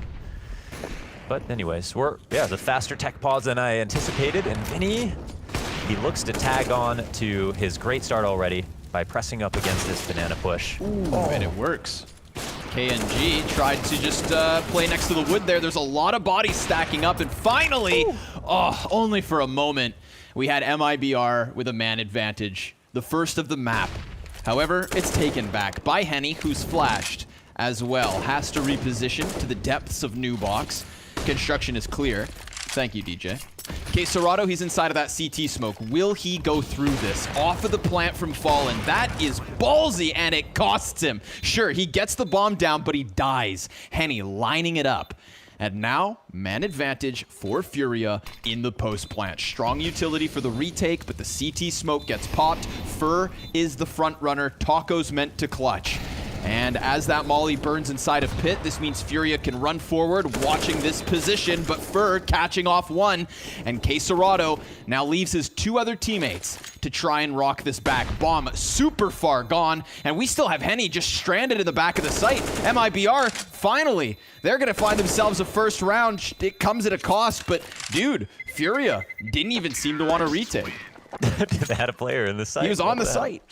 He was in the, yeah, Henny was just sitting in the site the whole time. What was that? Was he, maybe he thought there was somebody in oranges and he didn't want to get caught off guard, thought the peek would come through, but they knew he was there, so I am not quite sure what, I'm not quite sure what the call was. Yeah, this is a little bit strange. I mean, the bomb was halfway gone while he was at quad for the entire post plant, so very, very strange situation. When he came out, he ended up dying.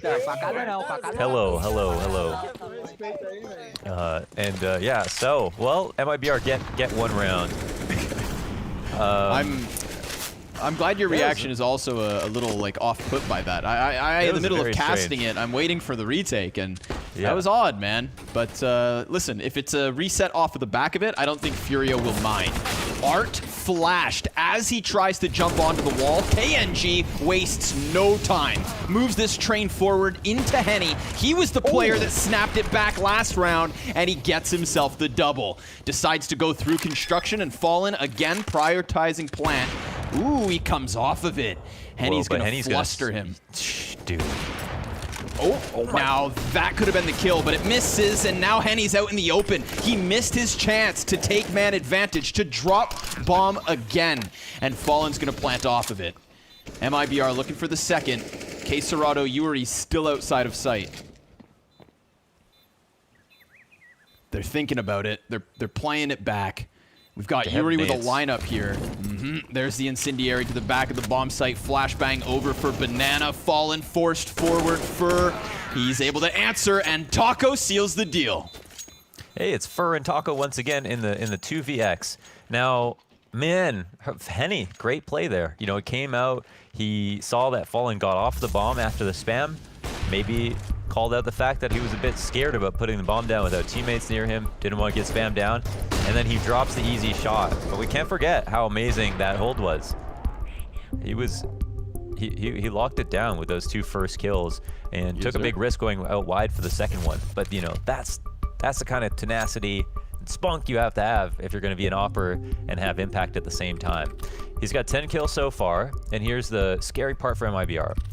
So the match in MIBR versus Cloud9, they were so adamant about banana control and taking B hits that they ended up like falling on their face because Cloud9 actually countered their setup, and then Fallen cited that in the post-game interview, saying how we wanted to take banana, but Cloud9 kept coming through and catching them off guard.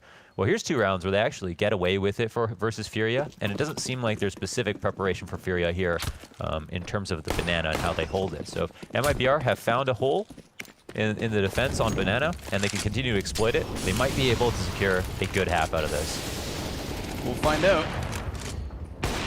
KNG and TRK, 25 HP basically on both. Straight out the gate. Fury are going to be happy with that one, if they knew. If only they knew. This is a good analogy for when you do nice things to strangers, okay? You never actually know the impact you have. You can try to put it out there. You don't need the evidence, guys. Okay. You've done the that damage. Doesn't mean don't shoot any op shots in through your neighbor's house, okay? Yeah. Keep it in your own backyard. Wallbang damage in real life, yeah. That's not what Connor's saying. Unless. No, Taco, he's priming this Molotov. This is going to fluster the back of the bomb site. And we do see Vinny. Look how ready he is. He had his smoke in hand. He was looking at the floor. He knows that those Molotovs come over before we actually get MIBR rounding the corners. So he puts down his smoke. He throws out his own molly. It is completely countered out. We saw it just pop in the sky, and Art, well, he's blind.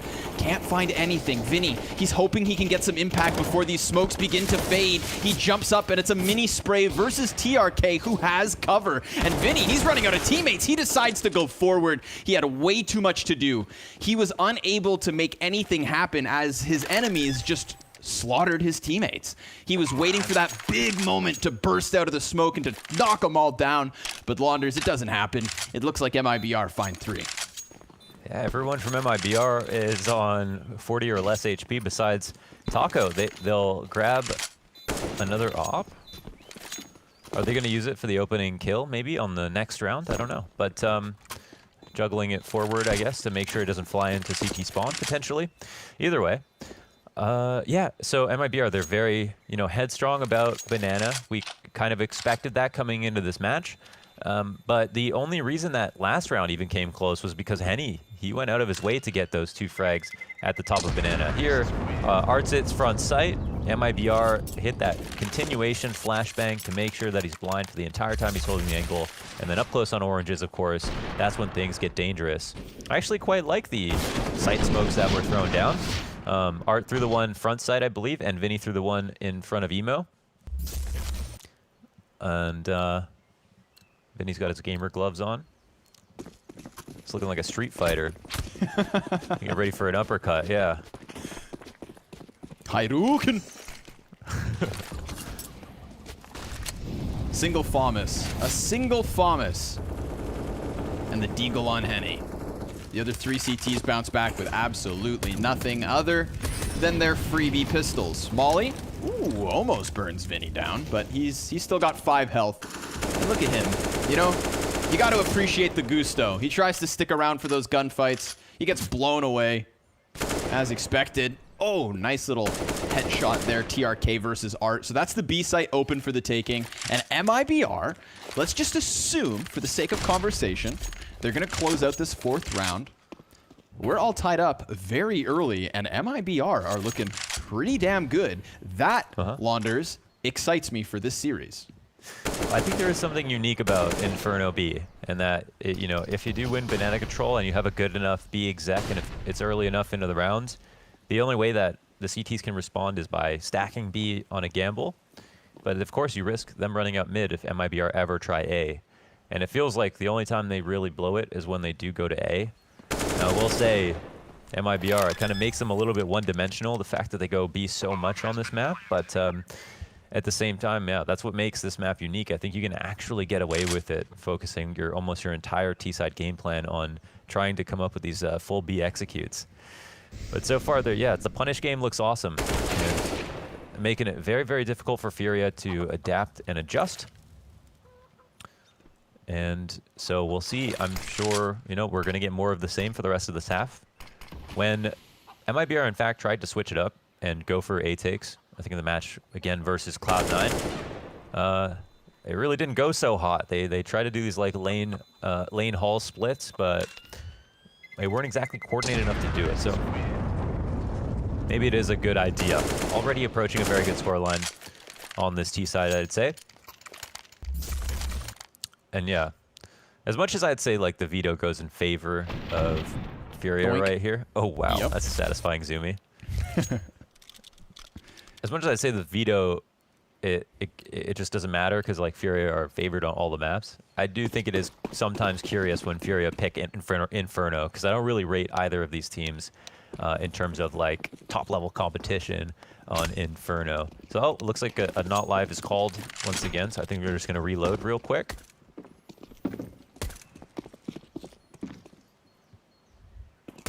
Yeah, it might be a bit of a tic-tac.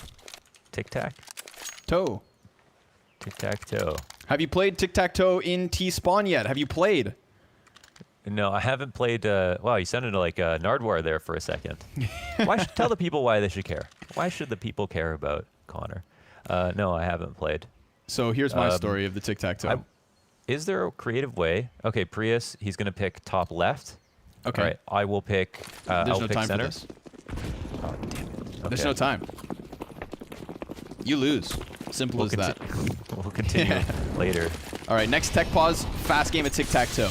The first of its kind. But here we go. It's lots of grenades being exchanged down Banana. And those CT frags were meant for a more aggressive MIBR. You see them just blow up on that front face, and, well, there's nobody there. We've got MIBR heading elsewhere. To the top of mid they'll go. Walking past the scope of the Arch-Opper, Yuri. He's going to lose his head through the door. So we just had this conversation about unnecessary changes to the A site. Do they have to end here? They're going to try. And Henny, well, he's just got that first one. Inside of the bomb site is also Art, his first kill of the map. But he too toppled after a single frag. So Vinny and Quesarado, they've got some reflecting to do. They've got a soul search here and decide if they can dig deep enough to go for the doozy of a retake 2v3. And there's your answer, folks. They tuck their tails and walk away. We've got MIBR officially in the lead. Yo, it's no small feat to kill Yuri holding down a site without him getting a kill. So nicely done there to bully him out of boiler. And yeah, what we see is a classic T round where they've conditioned the CTs into gambling 3B because of how much banana control has come. And all the while, you've got a more open A site where there was an Opper there. Henny could have easily hit a shot. He was on a sliver of a peak, and he decided to play it like that. He could have potentially hit a shot there. Yuri could have gotten a kill, but that's not the world we've seen. And by these razor-thin margins on some of these entries, MIBR are winning. But what matters most is they're winning. Furia win tons of their rounds this way, you know? Getting trades they're not supposed to. So I think that's still a great sign for MIBR. The buy is in for Furia. It'll be just saving around the guns with upgraded armor. So the drop guns, if they're used, have some more value.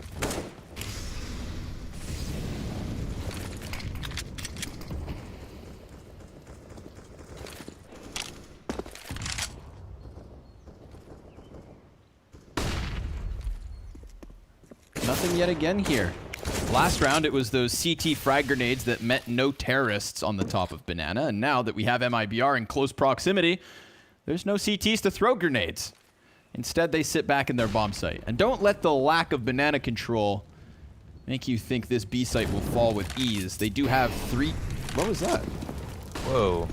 That was like a little bit of lag, right? I'm not crazy. Yeah, that was a bit strange. That was a bit strange. That's not his fault.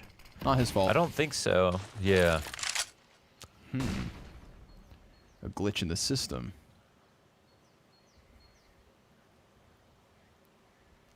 Gaben's out here playing favorites. Little smoke. Yeah, well, he's been doing that for about 9 years, so we're used to it over here in CSGO. Yeah. I feel you. Watch Art clear the corner. Oh, or watch Art not clear the corner and instead get his head blown off. Henny, he's going to tuck over into the cubby, but that's the 1T at B down. The 2 CTs at A are up.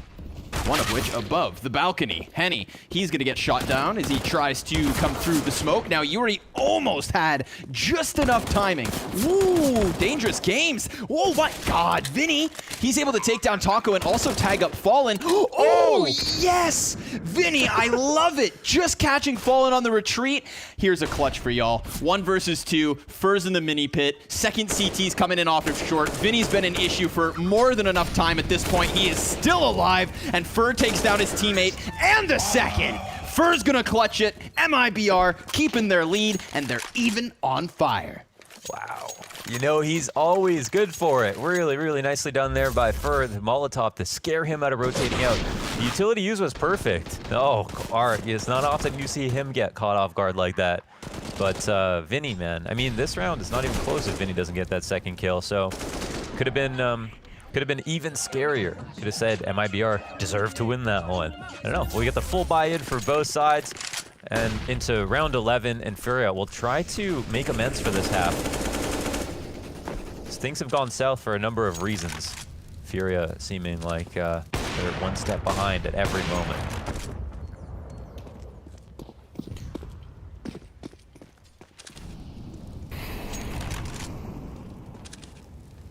Art can't see a thing.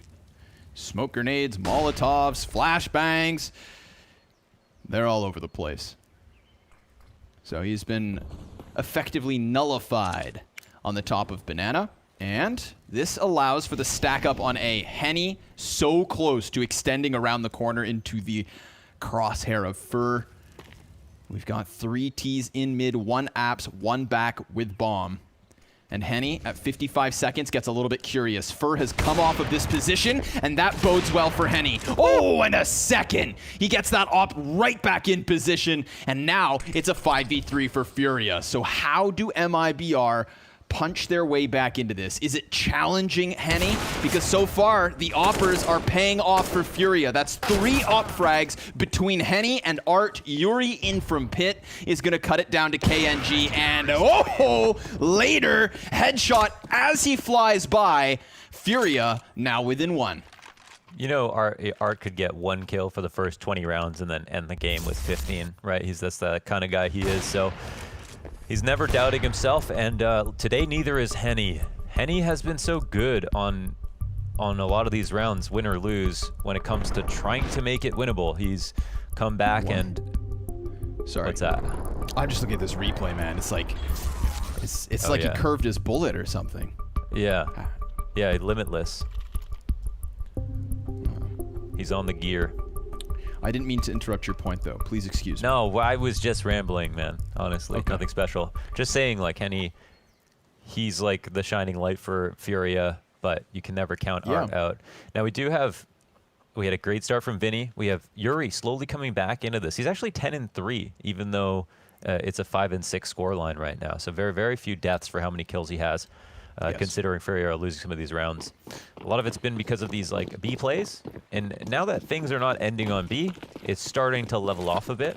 So I wonder where MIBR's game plan is going to be for the rest of this half.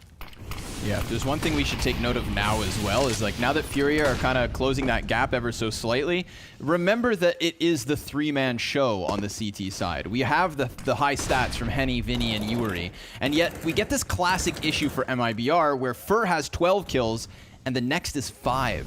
You know, like, where's that second player for MIBR? When does he kick into gear? Because we're watching the multiples of Furia, but Art, he's gonna die by not looking the right direction yet again. First it's at the top of Banana, now it's at the base of it all.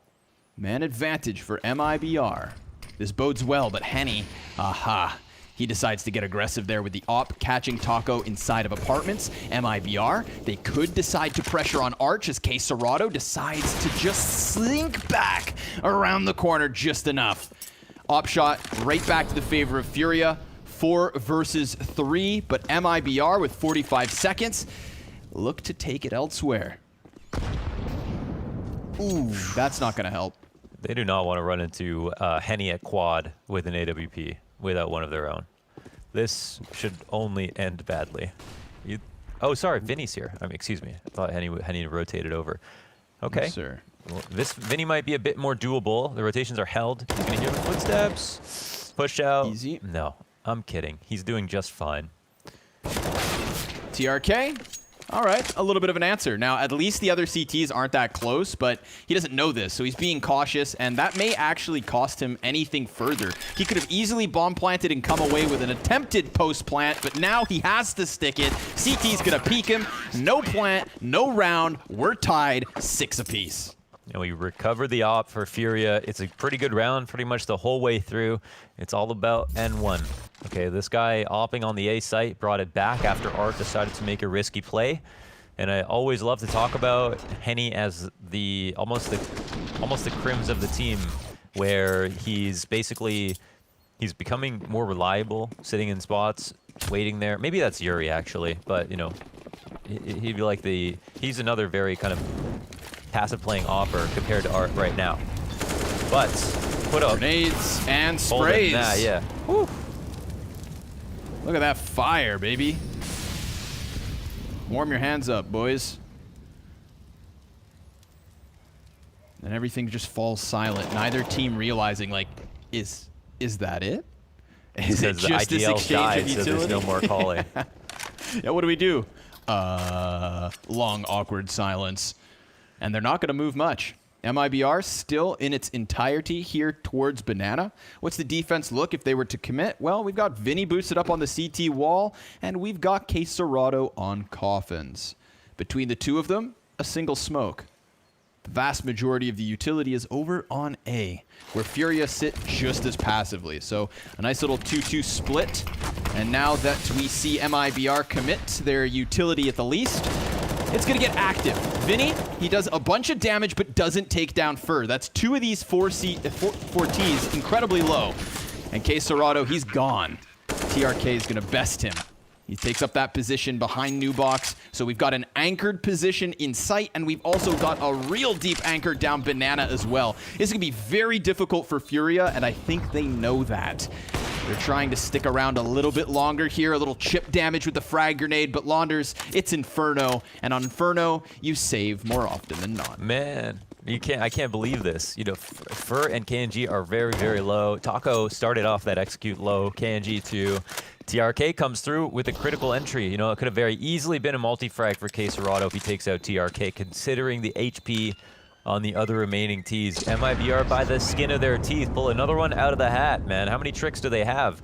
In the 4-on-4 situation, you know, Furia looked in a pretty good spot because Vinny up on the boost, he gets like 90 damage, gets off for the rotate. I mean, going Art for Fallen, it's tough to say who comes out ahead in that situation. And yeah, I guess there was just he couldn't find the kill because there was a fly in his face. He only could get 90 damage. Damn insects. Yeah, but the real pests, that's MIBR. Yeah, for now. They're back in the control of this. 7 rounds on the T side, very good for them. And yet still more to come. Vinny gonna get flashbang, and he falls back ever so slightly. Henny not gonna shy away from this. Come on, walk into it. KNG right there. Now the Molotov's gonna tell him, so he waits and he misses his shot. All the while Taco, he decides to peek up from middle and get that opening kill here to the T side. So it's an exchange of frags, and Taco who wants another one. Yuri's ready. Apartments belongs to Furia this round. And now MIBR, how do they claw back?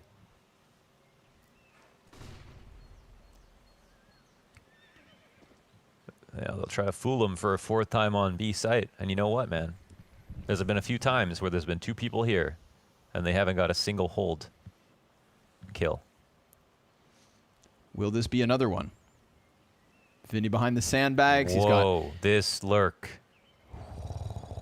Arch wide open. KNG, I mean, he can take his time. They don't have to do anything except hope no one pushes down mid. And by the passive setup of Furia, it doesn't seem like that's going to be an option. Oh! But well, now that's an they're interesting wiser. way to watch for this. Oh, but the smoke. Oh, but he's so short. Dude, there are that's layers on this one, like a glorious cake. Henny, he's getting pressured. He knows that there's a timer to his side, and he hits TRK. Oh my goodness. He damages him down to 11. He knew that KNG was getting ever closer, but he could do nothing about it, and we have to watch Furia save. Okay, that was beautifully done from MIBR. That was pretty sick. That was a nice, pretty you know, sick.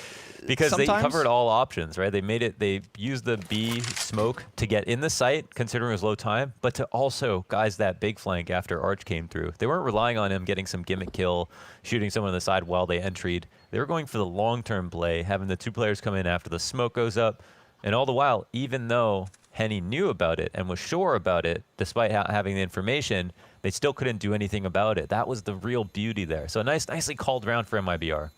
Yep, absolutely. You know, sometimes we rewatch rounds of Counter-Strike because of the big 3Ks, because of those cross-map one-taps.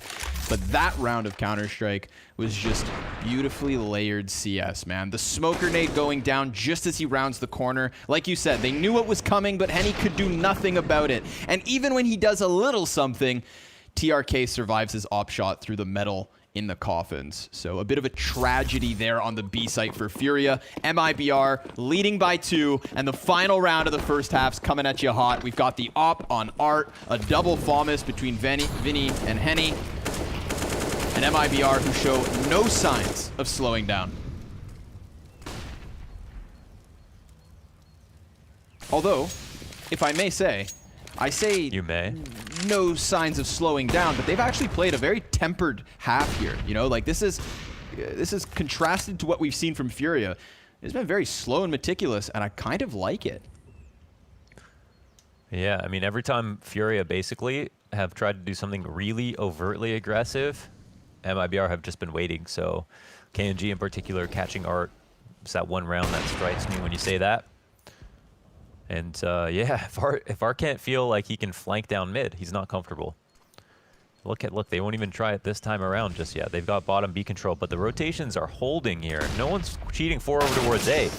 Ooh, insta-frag, insta-trade, and it comes out 2 for 1. So Furia man advantage, 45 seconds. Bomb currently dropped on balcony, and the 2 Ts have already fallen down. That's not a good sign. They're going to get flanked by Vinny, who comes up lane, but KNG was just waiting for the smoke to fade. Can't quite catch Vinny, and he turns back for his second. Now it's on to Fur. 1 versus 3. Knows Yuri's pinned into this position. He's going to burn him out of the corner, all the while trying to dodge the op of Art, who is just barely back around that short corner. 20 seconds. Fur, he has to get this bomb, and the CTs know that the clock plays against him. It's the patience that pays off. Furia gonna close that gap. They only trail by 1. Will their T side do them justice? Come back after the break to find out.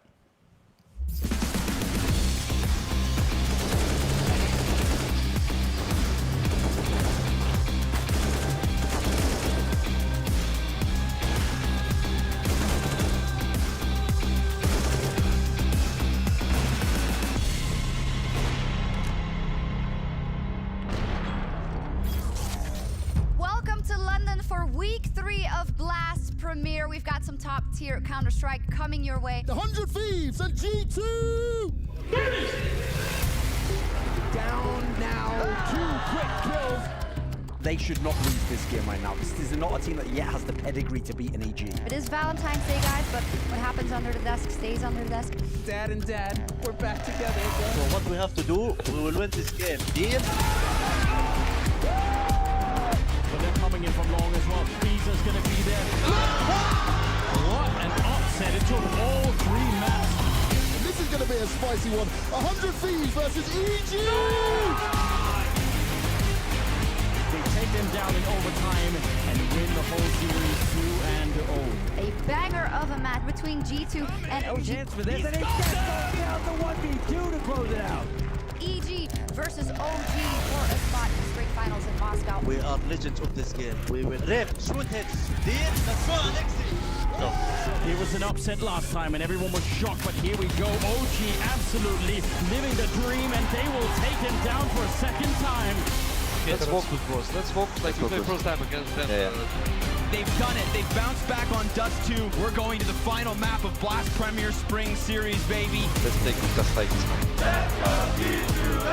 And G2, 1 frag away, 1 HP away from shutting down the dreams of OG. There we go. G2 Esports first place in Group C. Fantastic stuff. We'll see you in a couple of months, of course, for the showdown. And for now, enjoy the rest of your evening. There we go. Bye.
Tu mushroom eu fez, cara. Joga muito já. Quero. Boa, pessoal. Lindo round, perfeito. Well, Connor. Says yes. I've got a interesting stat. Did you have something to talk about with that clip exactly, with that TeamSpeak clip? No.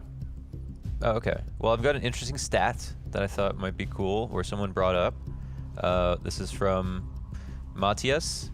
He said, and on Twitter, interesting fact, round never ended by defuse. Every time MIBR planted, they won the round. 0 successful retakes for Furia. Get slapped. Yeah, that's a pretty cool one, isn't it? Not too bad. Thank you, Matthias. So that means they're, you know, they were good at both taking B #1, because that's where all the bomb plants went down for the most part. Even actually for winning the 1v2 on A site, but for the most part. And then also were able to lock it down in that post plant. So getting onto the site was not a problem. Holding was not a problem. There were some fantastic entries that we saw coming out of MIBR. And this is what's the most interesting part. Look at the kill distribution, okay? We got 7 rounds for Furia and far more kills across the board on everybody here. Yeah, for sure. You know, another one, I don't have the exact numbers, so maybe it's a bit of a cheap stat. I'm sorry, but when we were like 5-6 rounds deep, when we were watching MIBR actually start racking up some rounds there, they had near 0 utility damage compared to that of Furia. Furia, in terms of that banana utility fight, were leaps and bounds ahead when we were at maybe like the 8-9 round mark. And that very much equalized by the time we got to the end of the first half. So, you know, the kills don't look too hot, but the score is nearly tied. The utility damage was nearly tied. And this game is too damn close to call. I'm very curious about this one. I'm actually very excited because, again, you know, that best-of-1 series between these two teams, when we got the upset from MIBR, finally breaking through the spree that was Furia's wins. And now today, best of 3, and we begin again where they had started this. So, dude, okay, I try to do the math really. I try to do the math really quickly, but I think it's 39 or 37 kills to 51 kills on MIBR. That's how steep it is in favor of Furia, and yet, yeah, just the 7 rounds. I mean, it was pure positional play that won that half for MIBR, and a couple of very, very important entries, like you know what I mean, like Henny missing an op shot, trying to kill Fallen who had the bomb. That's a round. TRK getting on the site, killing K Serrata before he can get a kill. That's a round. Vinny doing 90 damage to a player crossing in CT spawn, but not getting the kill. That was a round. There's so many close situations over on the B side. There is. Now listen, we're just gonna use transparency to our advantage because I think that's what we should do here, all right? We're having a little bit of a server issue, and we've got to get into the new server as these teams have changed at the half, so please bear with us. We're gonna have a little break, and when we're gonna come back, it's that second half with Fury on the T side.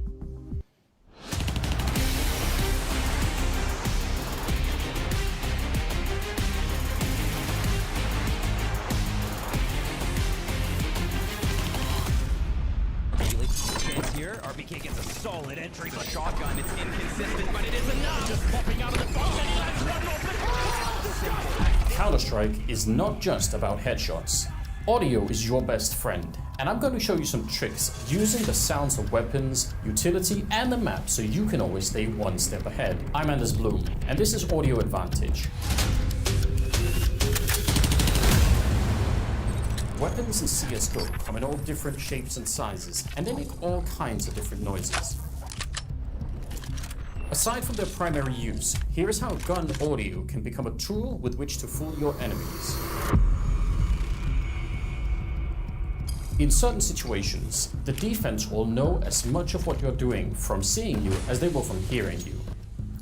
If you're jumping from high ground to low, it'll emit a loud sound that will tell the defense exactly where you've gone. But if instead, just as you're landing, you fire off a loud weapon, this will obscure the sound and thus make it impossible for them to figure out where you've gone. A lot of the time, this will give you the advantage needed to win the round.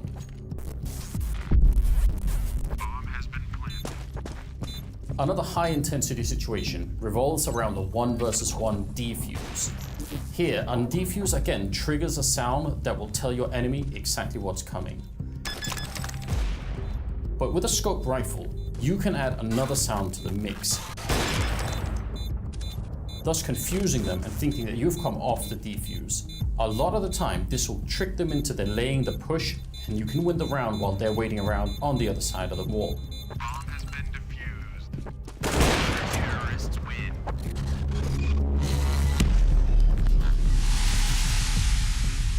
Flashes, smokes, molotovs, decoys, and HE grenades. So many options to bamboozle the enemy.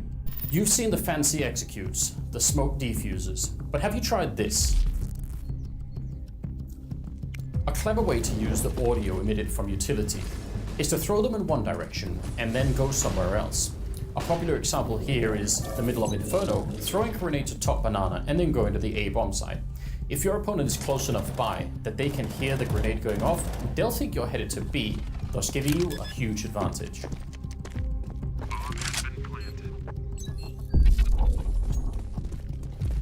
Because some grenades, molotovs, HEs and smokes can only be carried one at a time by each player, they give away critical tactical information even when heard across the map. If you hear 2 or 3 smokes going down on any given position, you know that there has to be 2 or 3 people in that position, thus giving your team a critical tactical advantage. Finally, we have the maps, set in multiple locations around the world, all with a different unique sound design to help you trick your opponents. On a map like Nuke, you can sometimes sneak a teammate down to the lower part of the map. But past a certain point, either at the door or at the window into the B bomb site, they either have to break the window or open the door, both of which will make a sound that will give away the game. But if at the same time, on the upper side of the map, you open the door or break open the windows at the ceiling of the A bomb site, that'll cover the sound and confuse any enemies into thinking that you're only in one of these positions. A clever way to trick your opponent is to intentionally leak audio. As you're stomping forward in one direction, let's say on the B ramp, you can suddenly stop and walk backwards, reversing course. Anyone hearing you will think that you've made your way into the B bomb site, when in fact you're now back waiting for them seconds later to show up. That's it. Some tips and tricks on how to use audio to your advantage within the game. Try it at home. Impress your friends and annihilate your enemies. Share your audio skills with us, and we'll share your clips on our social channels, showing off the best in audio advantages that CSGO has to offer.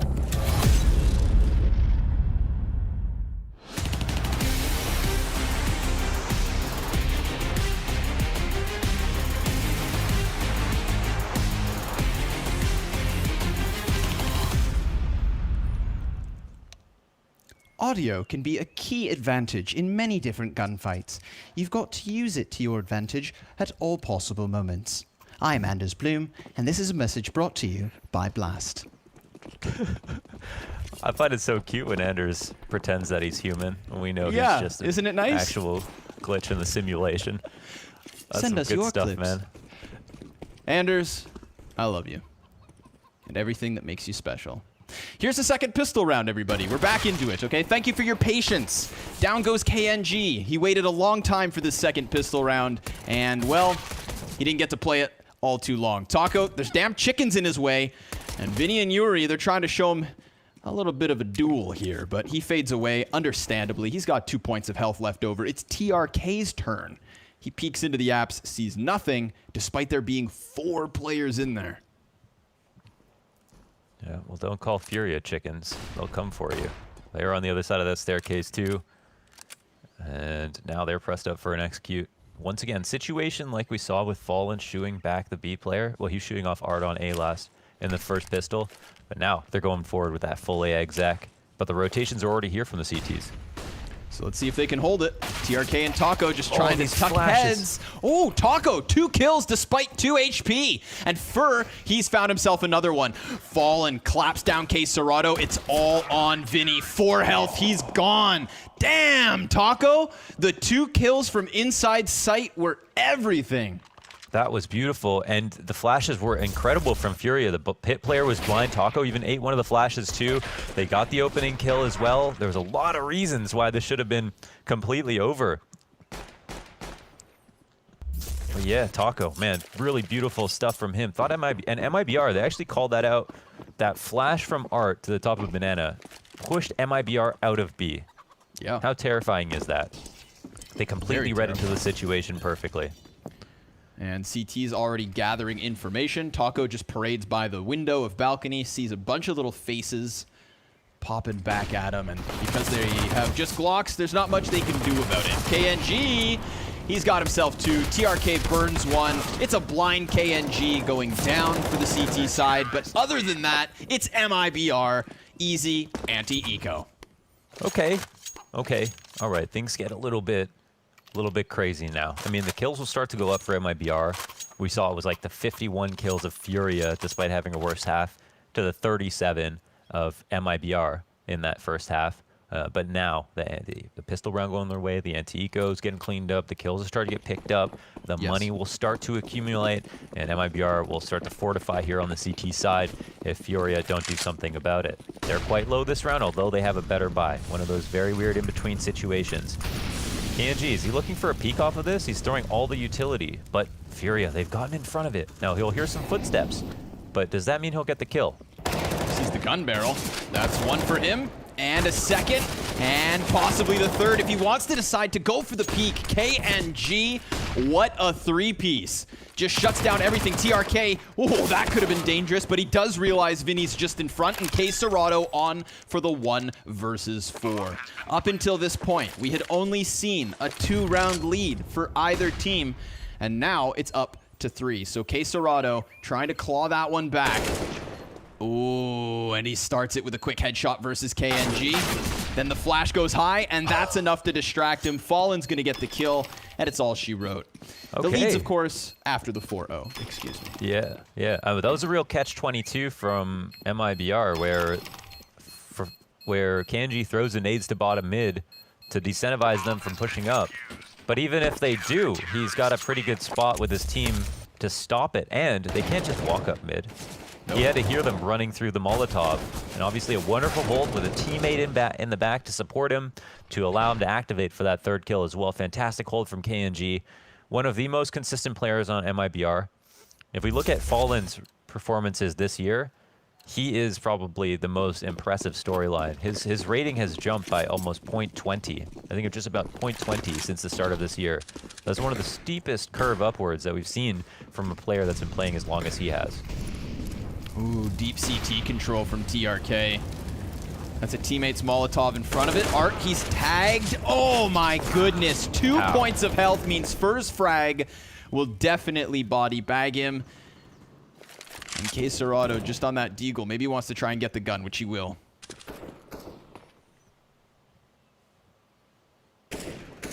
And then we get that moment of silence, you know, the tension is pulled taut. K Serato, hell of a shot. Down goes Fallen off the wall, but there is another threat near. You know he's here. Yeah, they seem to be clearing him. Penny hard peeks, takes a shot to the head, but comes out on top regardless. And unfortunately for MIBR, they are split across the map right now. KNG on Graveyard, and it looks like Taco may just rock the boat back to A site, which would be the right call, but we've now got KNG standing in the open. Oh, he's got a second chance at Vinny, takes him down. And that's a clean kill, barely costs him any health. He focuses up onto balcony, confirmed at least one there.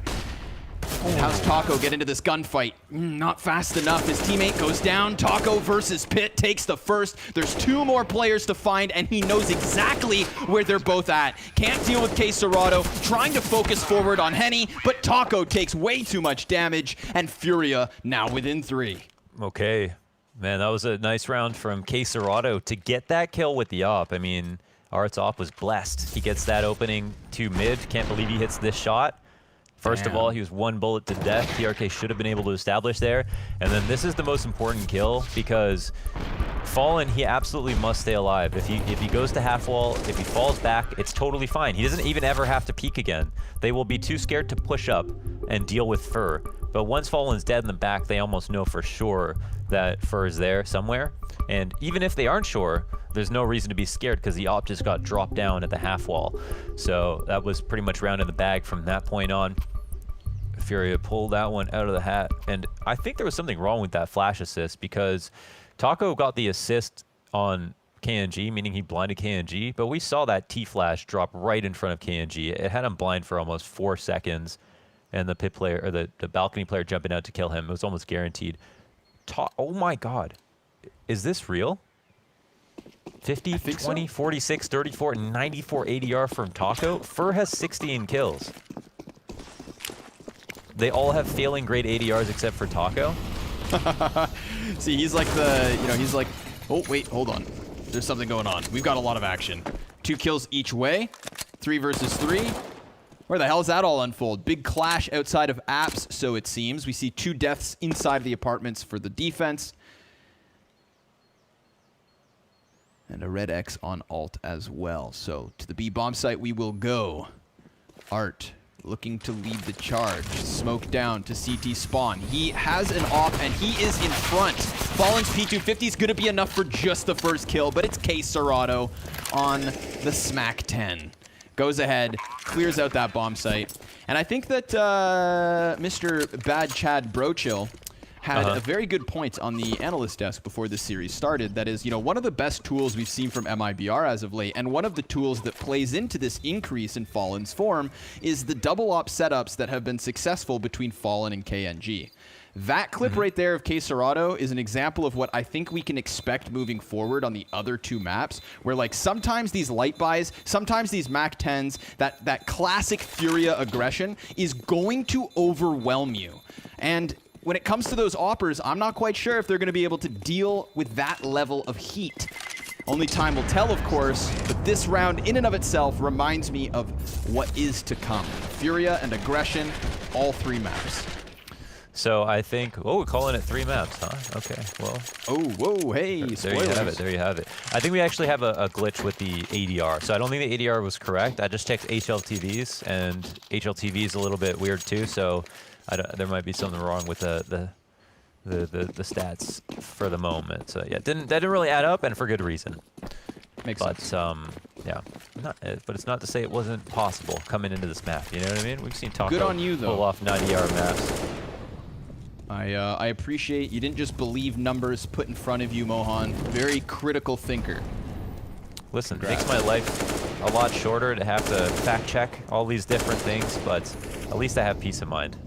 Yeah. TRK, not very peaceful. He hears the reload. He can hear all these shots coming through the wall. He needs to decide whether he wants to take this risk, because he could be being held from deep in alt, but he doesn't go through the doorway.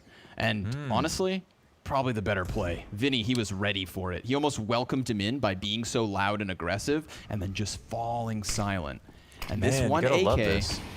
That's all they've got. Art, he's going to play close smoke to the B site, gets deagled by Fur. So TRK has now switched positions. There's Yuri, and he's able to find that one. But Vinny could double back and catch him? No. He's managed to get past, and Henny is going to solve that problem, leaving it on the last 2 players for the defense with just their pistols. They're making way too much sound for their own good. Vinny's going to solve that problem, and Taco stranded at B. Yeah, he was juggling. He was juggling with that one, trying to get that instant headshot, but he found out the algorithm at the end. Solved that Rubik's Cube quite quickly.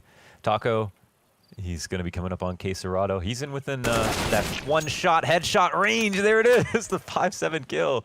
Mr. Taco. Very nice. That one had some kick to it. A little bit of cilantro. Nicely done. AK recovered, and it'll be pushed into the next round, I'm sure. This wonderful little fire serpent. Furia come into the double digits, but certainly this half feels far from over. But Furia starting to look a little bit more scary. 3rd round so far this half, whereas MIBR have only netted. Well, they netted the pistol. They've only netted the pistol and the subsequent anti-ecos. The op could make a world of difference. I feel like although Furia's win percentage on Vertigo isn't even all that impressive in terms of the recent maps, it's a freaking scary map for them. Absolutely. And yeah, it's just such a scary map for them. And of course, we've got that coming up next. So this map could mean the world for MIBR, but the tough part is whether it comes to Vertigo or Overpass, you'd expect Furia to be in a very comfortable position. And now, Henny will be looking for the pick up to the top of Banana. However, it's not a great buy here. They're just going to try to use this AK to see what they can do. Yep. Taco, yeah, on the top rope.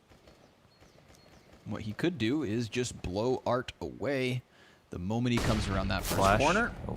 He's still going to be able to keep his boost, but Art, he's going to sniff that one out, and then extends into Fallen. He gets the twofer, and we've got Vinny sniffing out the A site as he does. You know, for such a nice guy, he plays some greasy Counter-Strike. He's always lurking in the corners. He's, yeah, mischievous. That's the right word. Yeah. And, well, it works out perfectly for him. As he picks up that kill at the A site, we get Furia with their feet secured on B. The bomb picked up and inbound. I think we both pronounced mischievous wrong. I think I said mischievous, and then you said mischievous. Mischievous. Isn't that how you pronounce it? Mischievous. Mischievous? I think we both said it wrong. I used to say opportunity. That's a classic Launders and Scrawny moment right there. Both of us pronouncing the same word wrong. Oh, well. Ooh. Ooh, very okay, nice. GoldenEye. Nice USP kill for KNG. Art's going to come back like, okay, I'll deal with this guy. Done. But I would like to see that, if we may, production. Let's see the little drive-by double USP tap. Yeah, and is KNG wearing a bucket hat today? He was styling on him like Schoolboy Q the other day. Yeah. Okay, that's sad. No, we've just got Vinny with the Michael Jackson glove. He was styled up like. You ever seen that show Freaks and Geeks? A little bit. Oh, I should get you on that one. It's like a bit of an older series, but a classic. But he was styled up like Freaks and Geeks, I feel like, because he had the 90s like bucket hat swag going on, plus these glasses, and he had like a webcam that looked like a camcorder from the 90s. So I'll get you on that show. I don't think you've seen that one. Okay. So 11-2-8-11, and just another kind of solid round from Furia where the entries are scary. And it's been very T-sided already for both teams in some way. Even though we have a lot to be discovered about where this half will take us, it's clear the overarching problem is how important these entries are and how good both teams have been at getting them. Yeah, well, MIBR, they strung 6 rounds together before there was an answer from the CT side. We've got 4 in a row from Furia for the moment, and that is one chunky grenade. That was a grenade, right? How did that happen? I actually don't know. Yeah, I think sorry, it was. Yeah, I looked at the scoreboard quickly, and there's no CTs near them. So it that's looks my like apologies. grenade damage. Yeah. Had to have been. There's a little charred mark. Thank you, DJ, for confirming. Confirmation. Yeah, DJ, his eyes are always open. He never even blinks, so he misses nothing. That's why he sees all the birds. Oh, Yuri. Little flashbang, little twisty-turvy flashbang there. And K Serato gonna take point. So a 5-man all-in from Furia. Maybe? Seems like they stutter step it because of the smoke that lands in front of them, and of course Art watching the flank with that op. They do have enough utility for a second volley, which they could then actually commit to, seeing as they've gotten the responsive utility from the CT side. So there is that third player floating back in spawn. KNG looks on. Fallen burns, and he's going to get forced into the open. Good for 1 kill, but Yuri's able to answer this one. And Fur, well, now he is forced forward. Yuri again gets the kill. 3 versus 3 is what ensues. And Henny going to stick that bomb plant. KNG's announced himself by firing the op. And his teammates are inbound. Well, they're in a really good spot, right? They can stop them from going quad. KNG got there as the smoke went up. So it really comes down to this banana frag. However, it's here comes Taco versus rifle. Art's gonna miss another shot, so the sniper's on cycle. Ooh, flash doesn't hit it. Yuri's got a third. There's damage versus KNG, and he can't get anything more than the 1. So Furia take the lead, 12 rounds to 11. That really ramped up quickly. We've got 2 players on Furia at 20 kills apiece in Henny and Yuri. Henny, more loudly gets there. Yuri more quietly creeps up to this 20 kill scoreline. But yeah, their presence is known right now. The entries were really solid here for Yuri, and Art missed a couple shots. That flash was a tough one to land because he can't see what's going on Banana, but he tries to throw it deep enough. Taco has no choice but to trust it, but ultimately you can't be surprised that the off wins the duel at the end of the day. Either way, this is where it gets a bit scary for MIBR. If they want to play that passive B setup so much, you know, they've got to be able to hold.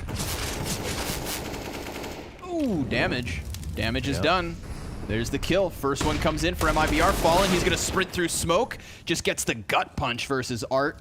The Deagle adds another frag to the tally for MIBR. And KNG, more importantly than Fallen getting a second kill, has his hands on the AK, the fruits of his labor. Now what? That rifle's not in position to stop this B hit. If Furia commit right here, right now, it's 3 versus 2 on the site. And they have 2 grenades. 2 HE grenades. Could make a world of difference. Dunk 'em. Yeah, they've got 2. I think they wrote Quesarado on these. As soon as they think it's top Banana. Fire in the hole. Yeah, pretty much. Watch the smoke get him killed. Yeah, it could. Probably throw them separate times. 35 seconds. Vinny's found an opening, though. This is big. Obviously, coming into the B site from 2 separate directions. You can see Taco turning his attention to spawn. Yeah, right? Yeah, rocket back to A site with barely enough time. Oh, and they find the rifle. But because Vinny had called for them to come back, there is no changing of direction here. They've got to try and commit. KNG, he's going to hide in the center of the bomb site, and TRK takes attention. KNG could be the difference maker. Slays the last 2, and we're right back to a tied game at 12 rounds apiece. And he does it all with his recovered AK from that first kill, turns it into 3 more on the hold, brings himself into the 20-plus club, and Big allows play. MIBR to get back into this game. You know, they do it on the eco, but they'll take it. This is some good awareness from them to get the last few kills, and of course, it's all brought to you by the fact that he got an AK straight up in an untradeable spot. Whoa, okay. Ooh, yeah, hey. Emotions run hot. I mean, it's good to see. You know, you want to see some, you know, these are competitors, of course. You want to see life out of these guys, and it's great to see they're invested.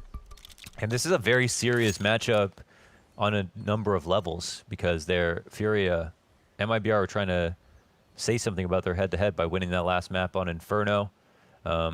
Furia coming off this Masters win are in a very high position, but MIBR can steal some of that reputation from them if they win this series, of course. And yeah, every round really matters a lot, you know, to both these teams. Even winning dominantly is a big thing. In their head-to-head, it's been close on a few maps. In general, it hasn't, but most recently, there's been some 16-14s and 16-12s. Yes, sir. Let's see if Art can crack open the B site first. He's going to lose half of his health. Or it's Fur and KNG that we keep our eyes on for the CTs. Fallen. He's struggling. Oh, you can't not live it after damage is dealt, man. Fallen just disappeared. Yeah, well, there's already damage dealt, so this has to be move on to the next round. Right. Fallen had to go, yeah.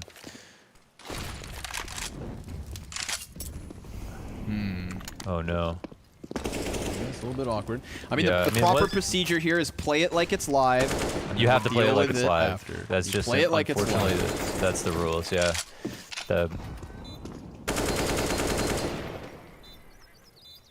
I think unfortunately they realized there's a problem as they were going for this aggressive op pick. But of course, the rules are the rules. So yeah, well, I don't know what this says about the next round. Not hopefully whatever problem it is gets solved in first and foremost. But yeah, Furia going to grab 13th. Yes. We will speak of everything as if it is certain until we hear any other news. And Yeah. again, we're transparent, Launders. You and I are we're just a couple of real dudes, and we'll let you guys know what's going on as we find out. But if I may take the attention away from that last round, I would like to take note, of course, with KNG going big. He and Fur are kind of that two-piece combination for MIBR right now. And if we go back, if we reverse 10 rounds, okay, that was my big question, was when Henny, Yuri, and Vinny are this three-man machine, who is the second step up for the side of MIBR? Well, I think now we have that answer. And I think that between Fur and KNG, that could be enough. But the score slightly slips with that last one. And obviously Taco, he's found himself some nice little impacts as well here and there. Just sprinkling in the skill as he pleases. But KNG, I mean, he's basically got a highlight reel already this map. Yeah. That stolen AK right here. I think it's totally fair to say that KNG, that played alongside Henny, you know, at the major and just showed how amazing he was, is not that KNG today. But there, you know, you could also say there's not a lot of room for maybe that KNG today. But if you look at his stats, it's not a sea of red. You know, he is pretty damn consistent, just not superstar level consistent. KNG is not the name we're yelling every single round sometimes, but sometimes we do have that, but it's more flashes. Instead, we have KNG who's just putting up enough numbers where you should win if everybody else is doing their jobs, but sometimes that's not happening. And him being very consistent on that front, like, I mean, overall his ratings in the past few weeks have been pretty damn good, man. You can't ignore his impact for this team. Any wins and any coming to form that MIBR have had is largely in part due to KNG. You know, if anything, Fur has actually he's been kind of up and down. Like, for a while when MIBR were at the worst, Fur was like the only reason the team would ever win. But now it's come to, like, Fur is actually an amazing player on Dust 2, for example, but on some other maps, not so much, just kind of a bit in between. It really depends on the day. And then, of course, there's the big question mark of TRK, who overall has not been incredible. We've casted his best series so far, okay, and in that series, we're celebrating TRK's 18th map on MIBR right now. He's had seven of those 18 maps with over a 1.0 rating. So 7 out of 18 above 1. 7 out of 18 above 1. And the only series where he's ever played the best was the series recently, Train Inferno Dust 2, where he had the 93 ADR scoreline across 3 maps. You know, I think it was something like 94 kills or 80 something kills or whatever. It was just a very high average, and he was amazing. And that was recently, but that was the only really good series that we had. So the question mark of TRK, it's still there. Although we've seen him play well, the consistency level is not there. And, you know, that's something that we still have to kind of explore and take seriously as we move forward if we're going to talk about how good MIBR are at the moment. Yeah, and how good they can become as well. I think that's one of the questions is, like, when you've already had a team who've accomplished such amazing things in their career, and then they slump as deep as they have, you know, a lot of the teams that slumped down to those depths have since disappeared. The original Polish Virtus Pro. NIP to Dignitas. And there's this kind of conversation, I think. The Sharks are circling MIBR in that same regard. Like, is it time for us to call it dead? But no, because we do get this kind of resurgence from certain individuals, and you don't always get that. You know, sometimes you slowly watch your favorite players, you slowly watch legends like Fallen slip into despair to never really reappear, and that's a scary idea. But to see him specifically, I believe you said, with a recent 0.2 increase in his HLTV rating. He's jumped by 0.20. Well, yeah, 0.2, 0.20, but he's jumped. Oh, sorry, yes, 0.20, not 0.02. Yeah, 0.2. Yeah, right, exactly. Sorry, I confused you there, buddy. Since January, he's jumped that much, so you'd fall in unbelievable, yeah. So that's excellent. That's the kind of evidence that tells you, like, you can believe in this at least a little bit more than you were before such a stat increase had happened. So, you know what I mean? Yeah. So it's good to see, like, you know, I don't write off MIBR, and especially in the Furia matchup either as well. I think, like, even the fact that Furia recognized that, you know, they are a challenge in and of themselves within this specific domestic matchup, I think that bodes well for MIBR. I don't want to be the guy to say that we can write them off. And, well, I'm hoping that the rest of the pieces start to reemerge as well. What if Taco can also start throwing up a 0.20 increase within his stats? Then we're cooking, look at Sticko, man. Look at Sticko, for example. Yes, Sticko great example. Sticko and Taco are two players that they've never been signed on to teams for their individual skill. That's no secret.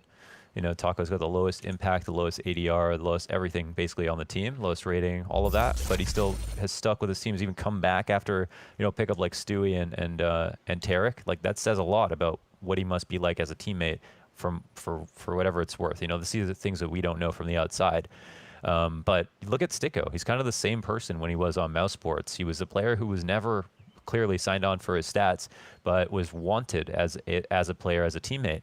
And Sticko, he just had one of the best aces of the year, like straight up. I mean, if you go look at this clip on Twitter, he's had one of the most insane aces, and that really just epitomizes how good he's been in recent times. He's had a crazy comeuppance, and goes to show that like a player with the experience to play against top teams, who hasn't always showed it, in the right circumstances can become great. We saw the same thing happen with Automatic when he went from TSM to Cloud9 winning a major. Like that was TSM Automatic, who is a middling player who Stewie thought had a lot of value and could eventually be good. That was 100% true. He had a complete glow up and went from 0 to hero. So that can be true, I think, for every player, that especially the ones that already know and have the experience of playing at a high level, because that's something you can't know unless you've actually played.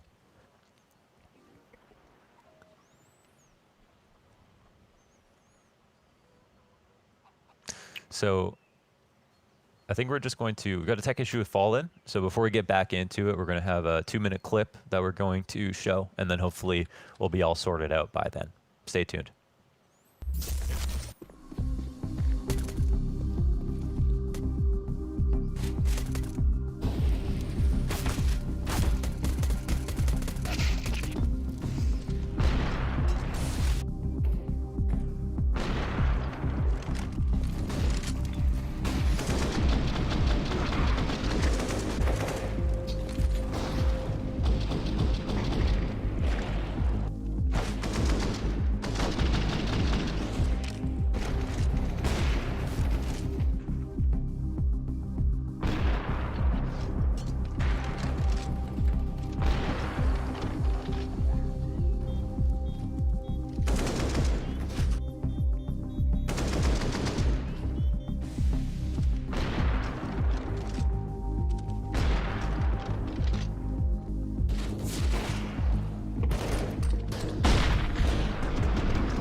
Well, it seems a minor issue has grown a little bit bigger and fallen his PC. Well, it may be need to take to the ER room. So we'll be back after a break, and hopefully we'll get this sorted and get Fallen back in the server.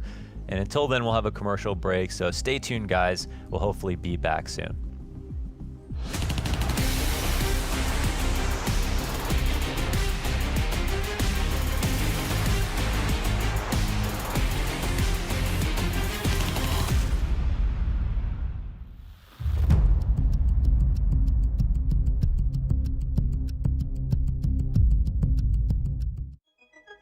Could be a whole new direction for this team. We don't know where they're going. We don't know what maps they're prioritizing. We're about to learn with the rest of the world here. So I think that's fair enough. People probably underestimate how dominant they were. I'm sure statistically they probably have all the records. I don't think they'll ever be beaten, quite frankly. NIP were just an amazingly fun team to watch. It's going to be really interesting in the beginning. It's a new lineup. A lot of the younger players, less experienced players than I'm used to working with in the past. Well, now we have to see what this new NIP roster without any of the legends on it, what they're going to be capable of. Impossibly good. I mean, it legitimately is the case that when they would win those 87 maps in a row, and what people forget is that was just like the first, I think, 6 months or something. Because on every level, NIP could dominate, and they're similar to some of the teams that we have today, where there's just so much raw talent on the team. It's kind of like Astralis when they were in their prime. Yes, someone could beat them, but that was actually the unlikely scenario. And in fact, you knew if they played that team in the next tournament, they'd just go and get revenge immediately and be right back on top. And they had a bit of that hive mind Swedish element, the way that Fnatic had it in 2015, somewhere around there, right? It wasn't like there was a fixed strategy to it. It was just, oh, look, GetRight got 3 kills because he somehow managed to sneak all the way onto the opposite B site and then backstabbed everybody. And you could expect that every game. It was the meme where, oh, where's GetRight? Look behind you, because that's where he is. And 9 times out of 10, he was shooting you in the back. Forrest is Forrest. He could just do it all. He was a god. Freiberg, fearless. He had the trust of his teammates, the king of banana, coming up with the big plays, opening up bomb sites, taking over entire sections of the map. But what was great about that team was that you could always tell that it was like a brotherhood in that team. In terms of how important NIP's era was, so I actually thought it really established CSGO as a game, because at the time it was considered an inferior game to CS Source and CS 1.6, and most people thought it was a joke. So I think actually to have some big legends from 1.6 come in, dominate the game immediately, therefore showing there's something to this game. There's a reason it's not just a different team winning every event. I think it actually legitimized the game, and then even though they were very, very dominant, they were only dominant for the first couple of years. So then finally, once the game had built its way up, then other people got their chance and we got to have more of an open scene. They were such a special team, and they had that magic around them. You almost can't overstate how dominant they were.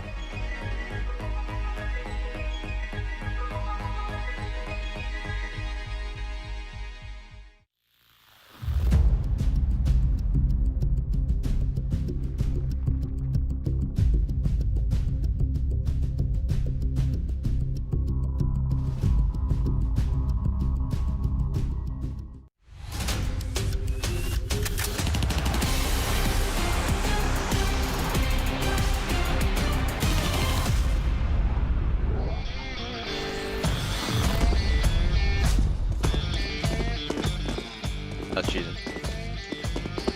Oh no. How do you even make the jump?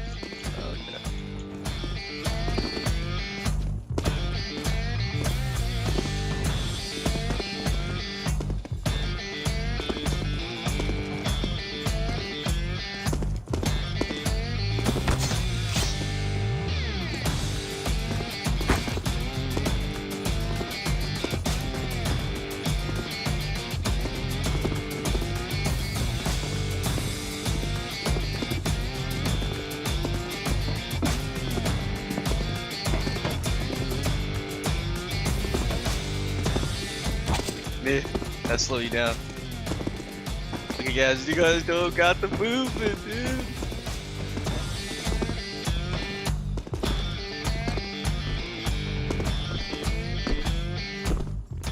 Are you joking? I fell on the last part. I would have came second.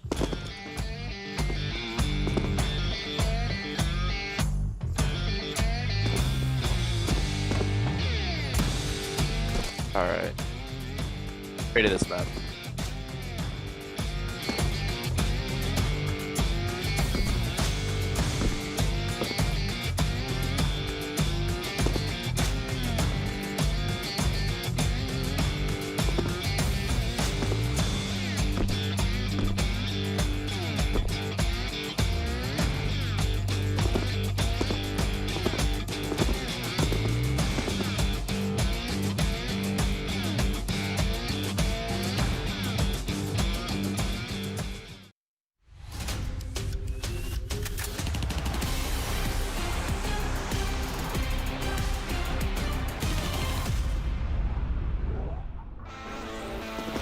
Don't say it's live. Yeah, it's live. Alright. Everybody's funny. Perfect. Perfect. No way.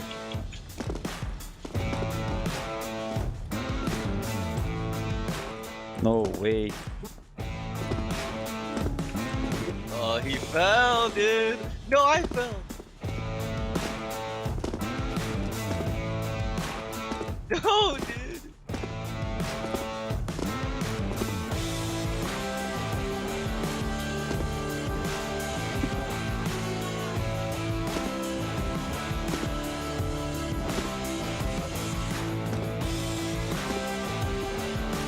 You're supposed to do this market part. Curve, no? Stuff though. I appreciate the help. You shouldn't be helping me. It's a race.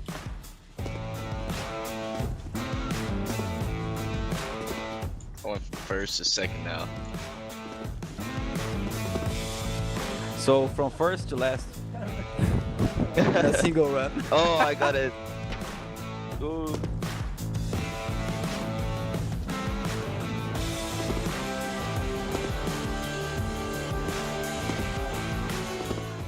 Dude, no way I got second here, man. It was like free candy.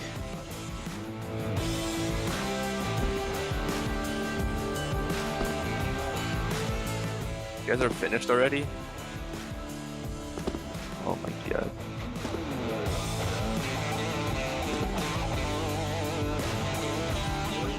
This is not good.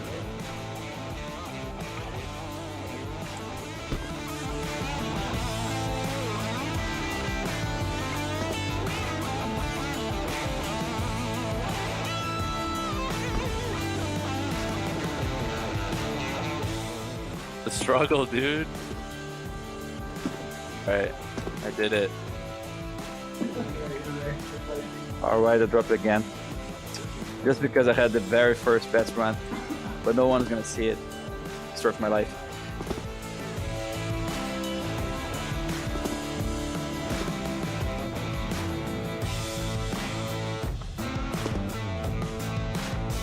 Alright, I went from 119 to 247.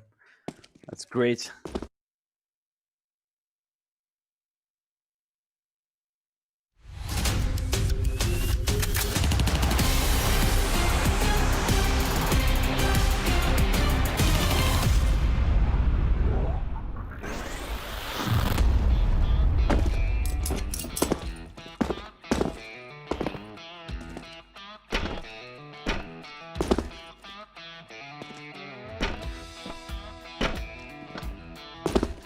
Was Cebu? Oh, I don't know.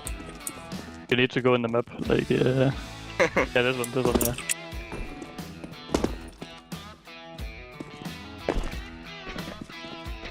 Did we start already?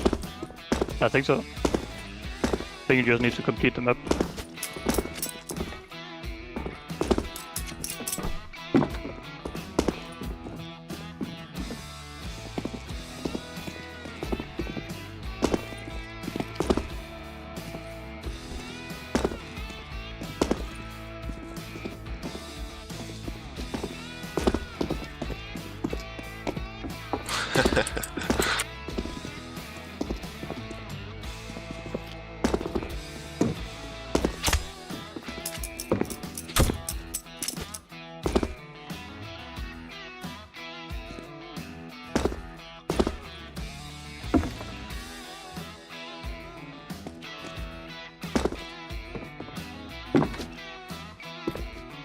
Did you complete already? Yeah, we're just playing Waiting football. for me? Yeah, playing football. Waiting for you.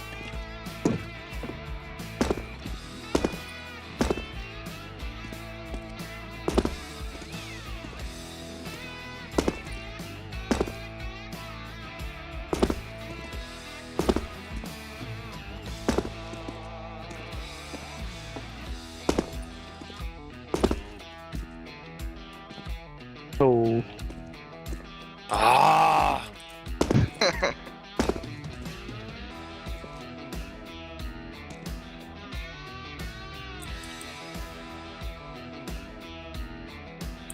Here? Can you see my monitor? You can go to the benches behind you. Okay.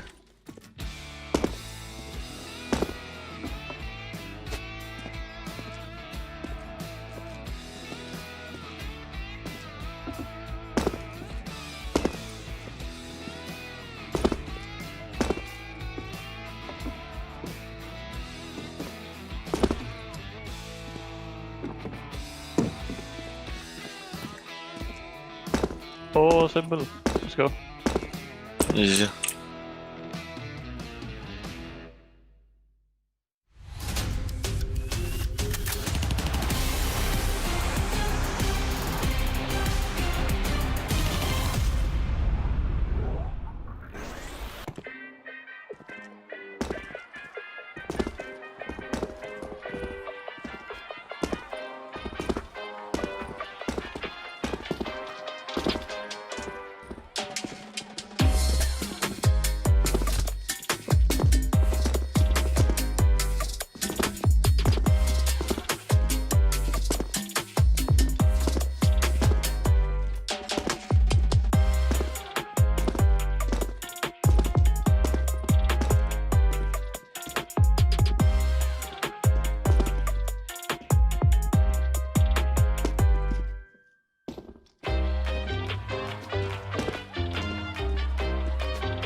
Well, in Blast Premier, I would say it's got to be OG. OG are a team where you've thrown together, it's like a ragtag team. It's similar to OG in Dota, where they put together 5 players who maybe would have never found each other if not for certain circumstances. It has to be Navi. They were the ones when they made the roster changes and brought in Guardian last year. I was excited for them, so I'm going to stay excited this year now that they've added this new kid, Perfecto.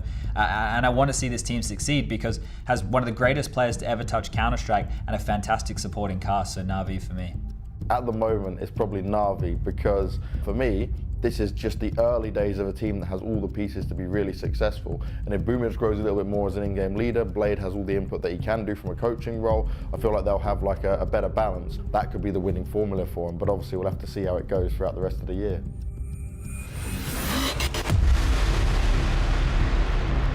Having these orgs come in who haven't been involved in Counter-Strike either ever before or for some time, it's great because there's a pedigree to these brands. They already have their own fan bases, and if they can bring across any of the fans from the other games just to appreciate what we're offering here, you know, it's good from that standpoint. And to see them supporting Counter-Strike, it means, hey, we're still growing, we're not going anywhere. Obviously OG, the success and the way they did it in Dota was phenomenal. It's one of the most talked about things. Even if you don't follow Dota, you would have seen that. And with their Counter-Strike lineup, they've almost done the same thing by picking people from different regions and different nationalities and trying to bring together a powerhouse team. Now, their results aren't too good just yet, but given them more time, I'm excited to see what they can do. And I think it's just nice for Counter-Strike is that it's not just the same organizations kicking a team, bringing in some new players, trying to make something work, and actually it makes it a bit more competitive in terms of what these teams can actually kind of bring to the table. Yeah, Evil Genius's buyout of NRG at the time was incredible news. It's awesome, obviously, to see Counter-Strike prevailing, to see Counter-Strike thriving and growing still to this date. So it's exciting. And it's even more exciting when some of these rosters, like OG, on the other hand, who aren't an established team but are still backed by a massive organization, let's say Gen G as well. It's just an exciting time for CS.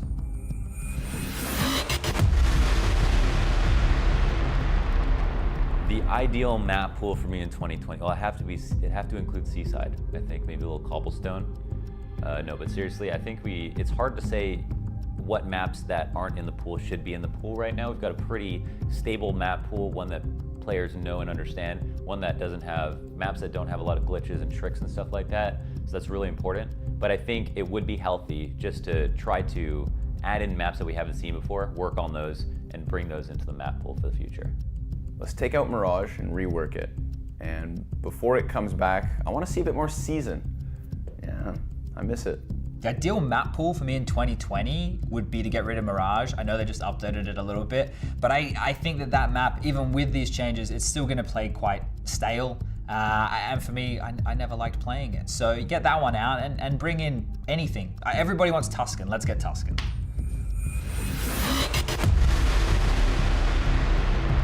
Economy is the first one. Economy needs to be fixed because at the moment it's just become, okay, the Krieg's in there which helps with like the T-side meta, but it's definitely not working out. Like teams can kind of get away with just buying every single round now. And while we get some more exciting rounds where you get these low buys and these force ups, I loved it when you would maybe once in a game, or maybe not even once a game, once in a series, you get one round where they have literally terrible pistols and a few grenades and still get the win.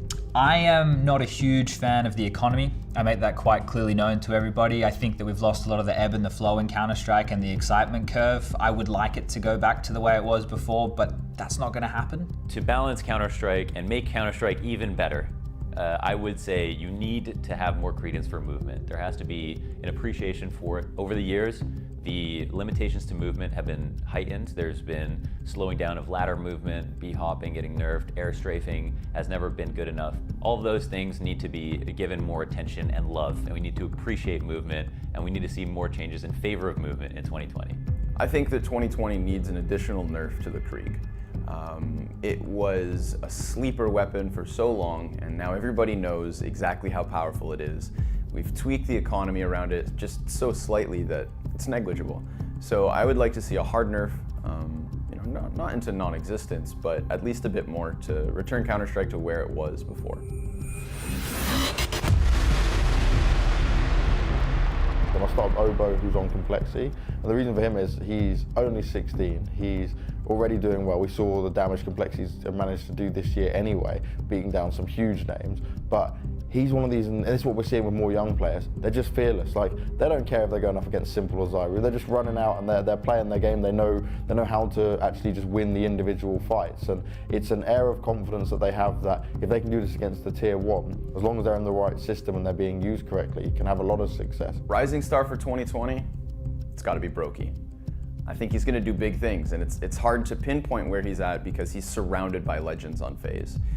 His name is not meant to be, in the spotlight with them near, but his well-roundedness as a player is incredible, and I think he's just got this like cool, collected aura about him that's really exciting to watch. So I'm putting all my money on Bo3. I think 2020 is about if ZywOo can be #1 2 years in a row. At this point, we look at some of the storylines that have ended last year, are still continuing on to this year, and Blast Premier is the first time we're seeing a lot of these teams play. But as an analyst, there's no reason not to assume that the teams that were great and the players that were great from last year won't continue that on. And so ZywOo's #1 in 2019. Why shouldn't he be #1 again, let's see if you can do that.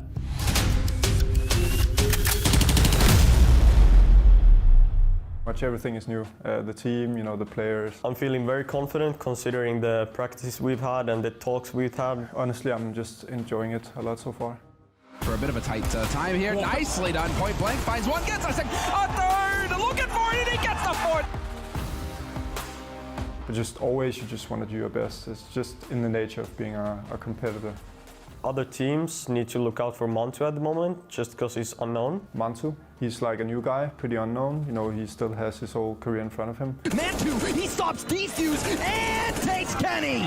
Absolutely living the dream. I'd say the wild card is Isa. The emotion he has for the game and the passion. He's like a true joker, and some of the things he says sometimes. That might be what gives OG the final round. I think the standard quality is excellence. If something bad happens, we don't accept it. And in the end, it's gonna go for the better. I'd say being international, a lot of diversity to the team. Some people might see it as an obstacle, and maybe it is in the beginning. Over time, it will get way better as we get to know each other and get to play. NBK could be here to deny it though. And sure enough, he gets the second. NBK with the clutch. We have to have our standards higher. Our expectations are quite high for the upcoming year. Right now, it's our chance to prove that we're capable of beating these teams.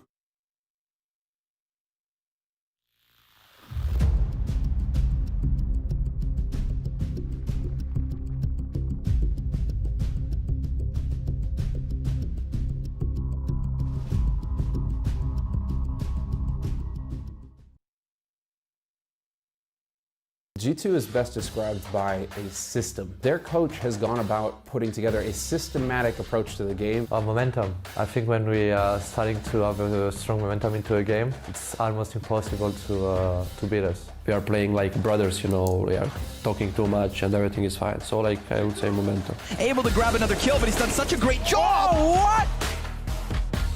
A unique approach with how G2 look at the game and decide what their strategy is going to be in the game.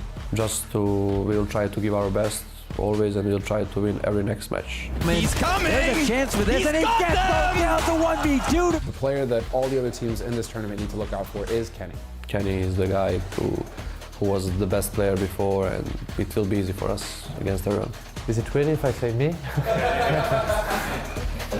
Now he's got the knife out. It's a stab onto Issa.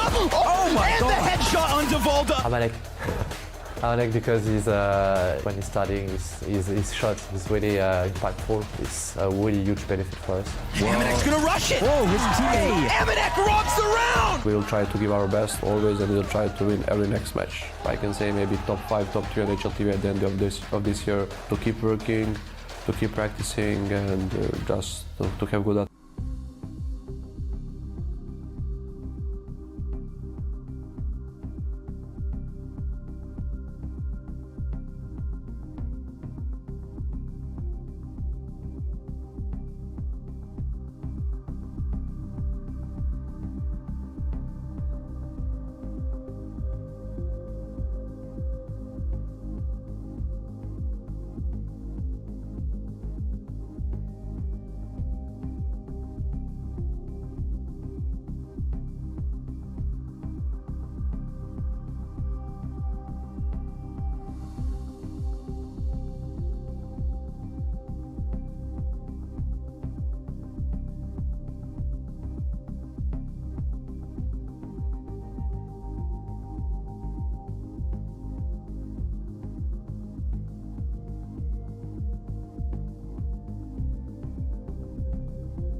Let's get ready to rumble!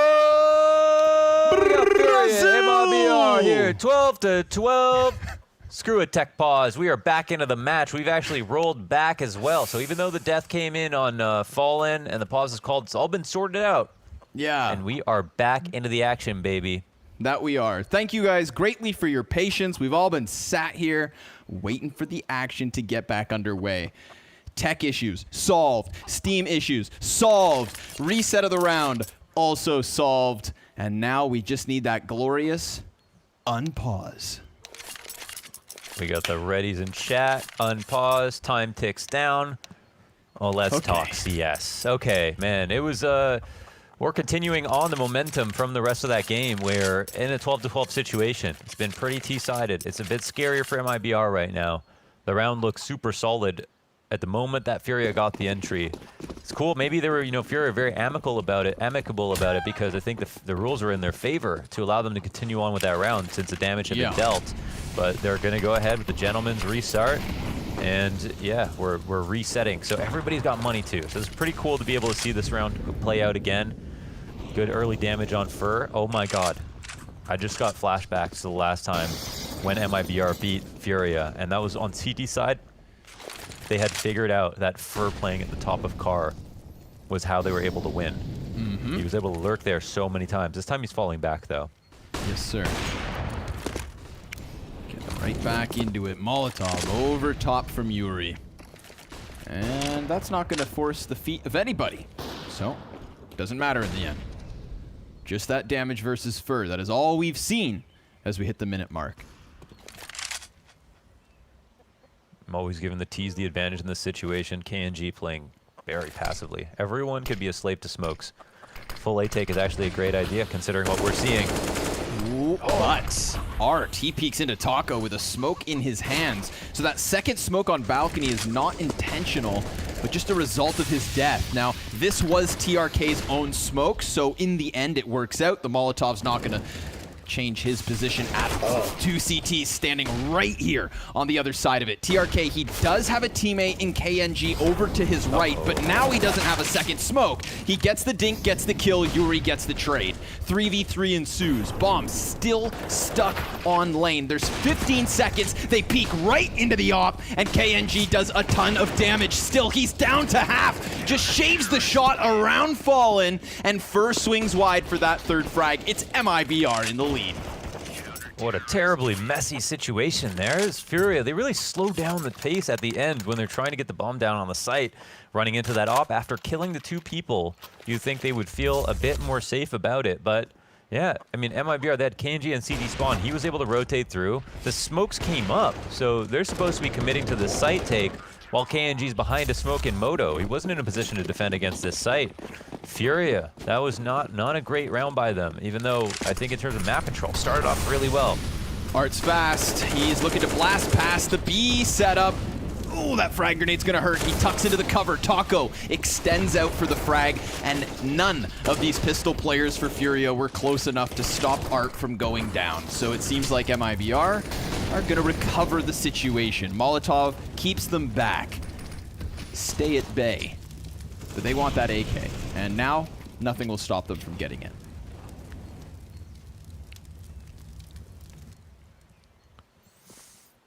Yeah, the situation cools off a little bit as Furia will make the walk back. You gotta take every moment seriously in a match like this. They could easily pull it around out of the blue, especially KNG doesn't hit a shot. He'll fall back into spawn. They're pressuring him, and yeah, he's dead. And seriously, the storyline changes. Op given up in the middle of the goddamn map. He can hold off all of these rotations that come in, and Vinny, oh man, he's got the aim punch, but K-Serrato, he uses that up to his advantage, looking out for another peak. Taco, does he swing into it? He does! KNG's op makes a world of difference. The bomb can now go down on B. It's an instant save before TRK can even try. Furia tying this one up, 13 rounds apiece. Dude, they had one AK. Art loses his life at the top of Banana. CTs could have stuck around on the other side of that smoke if they wanted to prevent it, but they decided to fall back. And that just gave the AK away for the Arch play. We see KNG drop a couple of crucial shots, and it all unravels from there. But we've got to tip our hat, Mohan, to K Serato. That double op play, despite being such low HP. Yeah, of course. You know, I mean, there's a difference, though, between giving up the op and giving it up in the middle of the map, right? I mean, this is scary for MIBR. They don't want a lurk to come in, a B-split to come in without banana control or bottom mid control. It's really scary for them. So they're relying heavily there on KNG, not to get kills, mostly just to stay alive. That's how important the op is. And we saw K Serato picks up the op. When Art died that one round in mid and he got the pick on the top of B. I mean, this is why we say K Serato's name and why he was a focal point of his team at one point. He is incredibly composed in these mid-round situations. And now, 13-13, it is a very tough situation. Even though MIBR won that last round, this one could have been more important. That's a pretty, you know, it's not a great buy, but of course it's just because they're thinking about saving. Yeah. MIBR certainly have a chance in this still, but not if Furia play it carefully. Ooh, missed the op shot. TRK could have been dead. But he's still standing for the time being. These smoke grenades pop so quickly on the faces of Banana that nothing could really happen. KNG burned back. He's kind of exposed here. He will take damage in the end, but he was doing a pretty decent job of dodging that damage to begin with. I was surprised that Yuri didn't see him. I felt like they were like exchanging glances, but I guess not. Furia seemed to be a bit paranoid about the thought of a flank at mid. But MIBR are once again very, very passive. They'll lay the trap on the B site, hoping that the T's overthink things, run forward into them. They've attracted the talents of the T's. They're coming to the top of Banana, looking to clear stuff out, and I think we have an execute on our hands. I think so too. It looks like the full-blown execute. Tons of utility, Molotovs, flashbangs, and Art, well, always the front runner, decides to swiftly extend, and the CTs are immediately able to turn this one back. TRK, he's held his position, but it was really Fur coming out of that CT spawn smoke, Fallen's Deagle, doubling down through the smoke, through the wall, through the head. Doesn't stop him. Fur now regains vision, and more importantly, regains vision of that bomb, sitting right there in the open with nobody to pick it back up. MIBR, despite that disgusting buy, turn around with another round, and they get, of course, a second AK. So, saving money and winning rounds, and we're in that crucial moment of the game, Mohan. It is 14-13 after that one. Yeah, the op will be retrieved. K Serato won't be able to buy any nades off of this. Luckily for Yuri, he can. So everybody else is going to have a pretty decent buy once all is said and done. But this is a big kill from TRK. He almost died, and that could have been the linchpin of the round for them to push up fast. But it's another situation where they end up not committing hard enough to the site and rely too heavily on that opening kill to give them the confidence to move forward. MIBR take a 14th. Now, once again, in the pole position of this map by a small margin, but a margin nonetheless. Nade will land at the feet of Henny. Thought that op was actually going towards Art for a second, but it's the AK buy for him. Fast mid-take could be the remedy. They push through. Perfect. Right in the middle of that setup. There's another player. He ends up dying. Yuri grabs that frag. It might be a bit too late. No, Fallen. He makes it back just in time, but Yuri, he has to trade. 23 kills for Yuri, and they disengage from the A site. That flashbang through the side of the smoke, perfectly calling out the two CTs who were in the process of the boost, and look at the favorable situation that Furia retreat into. They walk away from the A site where the last two members of MIBR were standing. That CT smoke tells MIBR all they need to know. B is compromised, and unless they go for this retake, we're talking 14 rounds apiece, 30 rounds guaranteed. But there is Fur and KNG still in the equation, and Yuri, he's waiting for this sliver of a shot, but he has 13 health, and he misses it. KNG won't. And immediately after that frag, you see Fur start to walk around these corners. They want this. They've got the smoke, they've got the flash. It pops, and Fur gets some substantial damage to the back of the bomb site, but he can't manage the kill. So both of Furia's players are gonna survive, and KNG walks away. 14 rounds each. This one's tied. An absolutely tragic situation there for Fur to come through from construction, get the damage in on the first guy, of course. Henny could have been the one to take him out. Furia had more outs in that round, and for that reason, maybe should have closed it no matter what. 14-14, everything's off the table from what's happened so far in this match. We don't know who's going to win this map anymore. The buys coming in, but we saw how powerful MIBR were with bad guns in the past. It's still scary. We're going to get the CT timeout called to talk about things when we move into round 29, and Furia have to be scared. I think they need to be scared more of themselves more than anything else, though, at the moment. One of these rounds we saw on B, it was a very un-Furia-like round where they pushed in, but they gave up as soon as they didn't get the opening kill. The same thing happened over on the A site when they tried to come up lane. They basically just suddenly looked timid and scared when they needed to cross to get the bomb down, even though they had MIBR in the perfect A setup. KNG was in CT spawn, the Moto smoke was there, there were 2 players in pit, both of them ended up getting killed by heroics by Vinny, and still they would not commit to the site. So Furia, they need to play with clarity and play with confidence if they want to close this out, because right now MIBR look a bit more consistent in the later part of the second half. Well, they've got that double op set up on the CT side. Their pause comes to a close, and KNG immediately going to eat the flashbang, falling back a little bit deeper onto Arch in the slight chance that Furia were going to decide to barrel down middle. But right now, this entire T team is grouped up at the top of Banana. It's going to be Fallen tested. And between him and KNG, he's been dropping more op shots. He's going to get back behind Oranges. 18 health. There's a shot from Fallen. He's lost his teammate. Henny, over top of the smoke, is able to get himself another. But KNG's got to be cautious. We've got 2 players from Furia taking to the top of the boxes, and that's where KNG shuts one down. Now, he's got half his health still, and he has the man advantage thanks to that op kill. But all 3 of the remaining CTs are coming in from their spawn, and Henny has been actively cut off from Banana with that smoke. There is no utility to the T side, but there's a whole collection for MIBR to start throwing forward. CSGO losing vision, burning to a crisp, and it all falls on Henny. 22 and 15. Bomb very far gone, but he can't manage the spray down, and MIBR secure OT.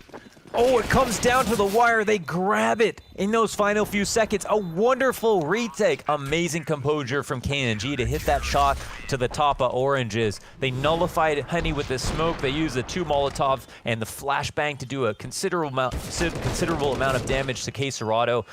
They locked it down from all angles. That was beautiful. That's a fast exec from Furia. They committed hard. Fallen even missed his first shot, and MIBR still won. They still won. Look at these guns. The smallest guns you could possibly buy. 2 MAC-10s, a CZ. They've only got Yuri and his AK. And hopefully a prayer to be able to pull this back in round 30. Yeah, if not, we've got MIBR closing on Inferno just like the last time these 2 teams meet. And then, all of a sudden, it's Vertigo and Overpass in the equation. This is fun. Frag grenade gonna do a bunch of damage to Vinny, but everybody's just gonna collect and try to push past. Fallen flashed, Fur spamming through the smoke. It's Vinny in the front, able to cut down the Opper, so it's even 4v4. Then Fur extends around the side of Coffins, interrupts the bomb plant, and KNG can also start to apply a bit of pressure when he chooses to, because there's 2 CTs in construction, 2 back in spawn, and that actually gives the opening for Furia. They're gonna run. Whoa, this is like complexity. The swag call from like 2014, the rotate back to A. They've pulled out of an open site to get a bomb plant. And we saw how good the retakes were, but now Henny's moved into a comfortable spot. The Halls is not being watched. Imagine if Furia were able to win this round this way. I think it's the exact same round. Yeah, it's looking similar. Look at the utility, though. I mean, MIBR, this is when they just have to take a big, deep breath.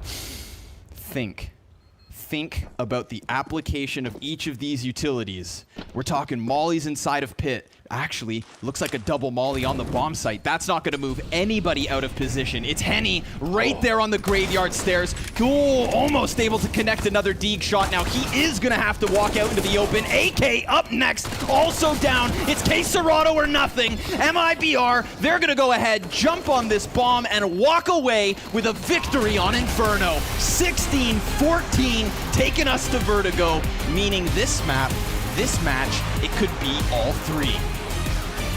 The only way they could be able to win this series was with an Inferno. I'm glad to see it. Now we've got a series, baby. Absolutely. So can MIBR do it? Can they finally win a best-of-3 series versus Furia? Well, we're going to have our analysts unpack Inferno after the break, and we'll see you guys on Vertigo.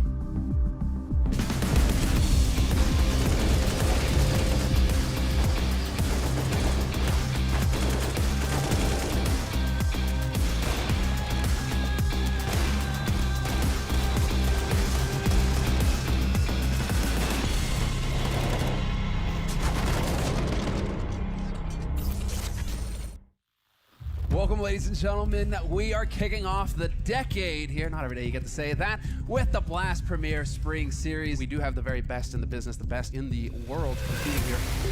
Just take initiative and we're gonna win. All right. Let's go. Okay, boys. Let's close this shit out. Let's go. Dun, dun, dun, dun, dun. That's a hell of a shot. Ooh, a second from the lead. 15 seconds on the clock, he turns around and the bomb goes out. Oh my god, the 180! Let's go! Another kill! This should, by all means, be absolutely impossible here for MIBR. This should be the end of the road here. Siri, who is the easiest target? Cold. Oh, he does still have the AK Cold with everything to do, just popping noggins! He's cleared 3 bodies and the 4th! Let's go! Let's go, guys. Let's go this time. Let's go. Tickets booked to the spring finals. The final day here of Group A. Liquid gonna end up winning in overtime, 19-17. I want you guys to get real pumped. It's the last series of this first weekend. Go, guys. Have a party to go. What? He's got 14 bullets in the magazine. Half the clip is gone. He peeks wide, and that's it. Good night. Ladies and gentlemen, Spring Series Week 1 comes to a close. Higher seating and a fat stack of cash for FaZe Clan.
Well, welcome back. That was quite the struggle.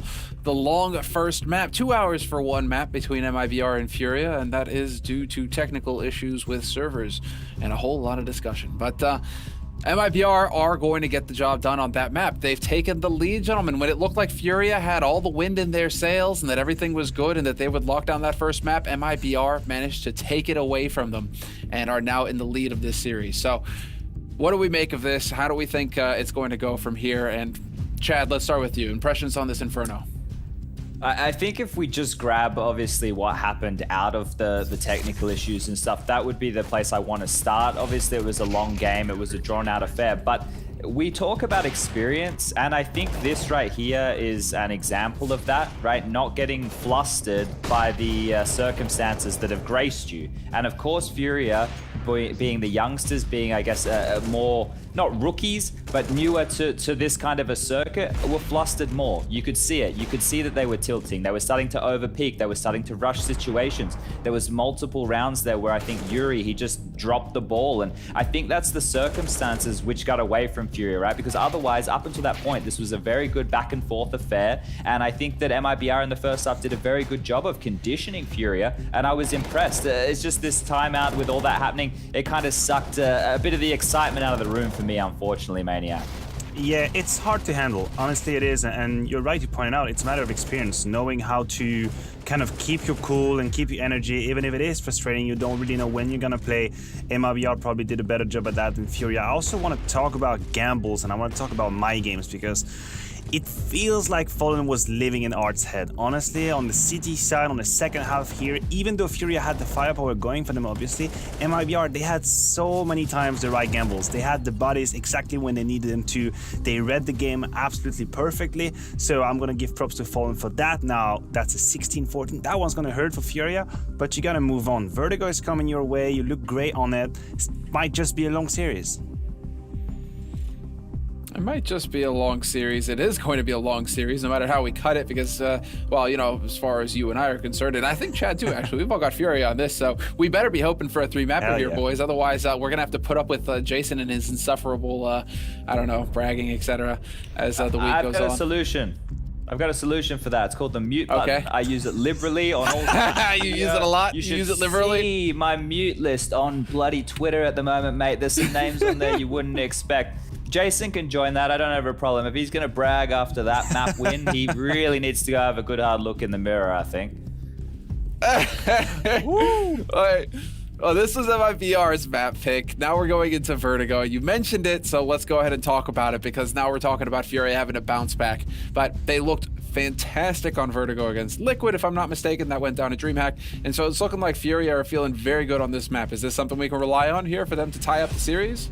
Yeah, absolutely. And if we just ignore the context for a second, ignore the time that it is and how long it was the first map and how frustrating and frustrating that might be, if we just consider the stats and the numbers, they all point towards Furia's advantage. First of all, last 3 times actually, these two teams have met on Vertigo. Furia won all the time, 16-4, 16-10, 16-11. So 3 times played on Vertigo, sorry, all in the way of Furia. You also have that game, obviously, you mentioned versus Liquid, 16-5. That was quite a quick affair. Furia looked all over the place. That's a map they feel very good on it. So the numbers, they point towards a map 3, but now we have to put the emotions into the mix. We have to put the experience in it, and it might change the numbers. Well, look, you're talking about here taking, you know, the context out of it. Let's put the context into it. If I'm Furia, I know I'm the better team, and now I am angry. I would want to destroy MIBR. I want to embarrass them right now. I want to make this quick. I don't want to make any mistakes. I want to roll over them, and I want to show that what just happened on Inferno isn't going to happen right now, and that they are the best Brazilian team at the moment, and they're the best North American team at the moment, and show us why. Use that to fuel you, not the other way around. Don't let MIBR get in your head off the back of that. Get in theirs and show them that, hey, the little brother, they're not messing around anymore. They're 6'5". They're the ones who are jacked and been going to the gym, and you better follow suit.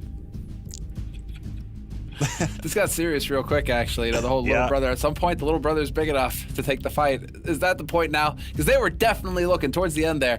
Furia, the cameras, you know, they were definitely looking like little brothers who just gotten their favorite toy taken away from them. So, you know, is this where they get focused up, Maniac? Is this where they turn it around?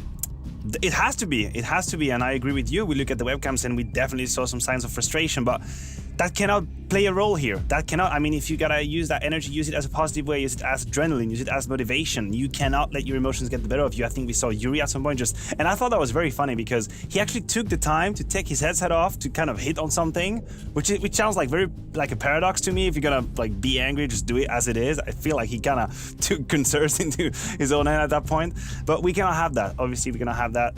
That's another test for Furia. If you want to be the big brother. If you want to be the one that surpasses MIBR, then you have to step up. You have to step up. You have to forget about this first map. We know it was frustrating.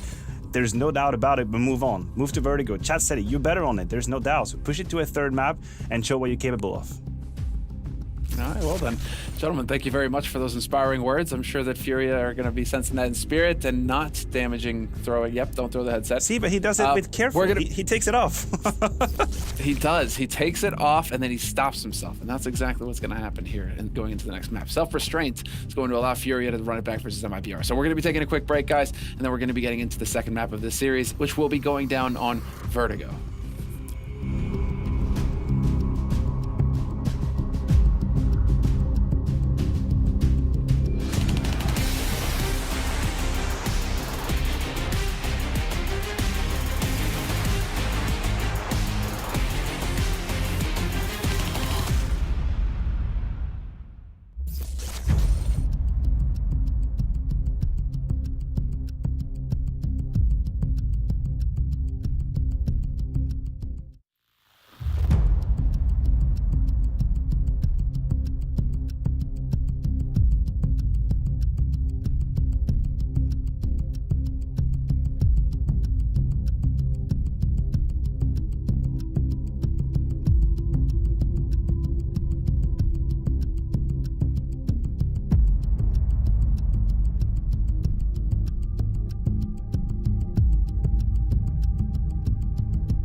Welcome, ladies and gentlemen, to the second week here. We've got the best teams in the world and complexity. But Flamey is his kryptonite again. Oh! This is it. It's a bulldozer. We have fun. We're going to play good. We may lose some shit rounds, but you just brush it off. And if we win some good rounds, we cheer. That's all it is. The best team in the world going up against a team who, you know, hasn't even been able to qualify for the major yet.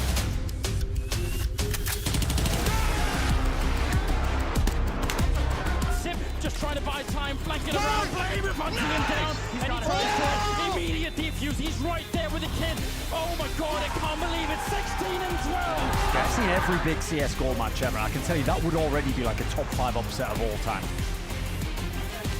Simple could catch. Oh! The shutdown. No! This isn't the Astralis that I know. Really trying to get in the pit. Can he stand tall one last time? He lies from no! A beautiful spray! Electrons have got it! 16-14, now we do it! Who's ready for Vitality versus Complexity? I introduce you to North America's newest juggernaut. 16-6 as they take down Vitality. Complexity have one last beast to challenge. They wanted to build Juggernaut, but we're gonna destroy the Juggernaut. Of course. 16 rounds to Navi's favor, victories on Train and Mirage. And the Navi storm has come and conquered today. It's an exciting, you know, couple of days that we've had here, and it doesn't feel like we've had any losers other than maybe Astralis. Welcome to London for week 3 of Blast Premier. We've got some top tier Counter-Strike coming your way. The 100 Thieves and G2! Down now, 2 quick kills. They should not lose this game right now. This is not a team that yet has the pedigree to beat an AG. It is Valentine's Day, guys, but what happens under the desk stays under the desk. Dad and Dad, we're back together again. So what we have to do, we will win this game. Deal? But they're coming in from long as well. Visa's gonna be there. What an upset. It took all 3 maps. And this is gonna be a spicy one. 100 Thieves versus EG! They take them down in overtime and win the whole series 2-0. A banger of a match between G2 and OG. Chance for this, and it's down the 1v2 to close it out. EG versus OG for a spot in the straight finals in Moscow. We are legends of this game. We will rip, shoot hits, deal, let's go, Alexi! It was an upset last time and everyone was shocked, but here we go. OG absolutely living the dream, and they will take him down for a second time. Let's focus, boss. Let's focus like we played first time against them. They've done it. They've bounced back on Dust 2. We're going to the final map of Blast Premier Spring Series, baby. Let's take the Dust fight this time. Let's go, G2, let's go! And G2, 1 frag away, 1 HP away from shutting down the dreams of OG.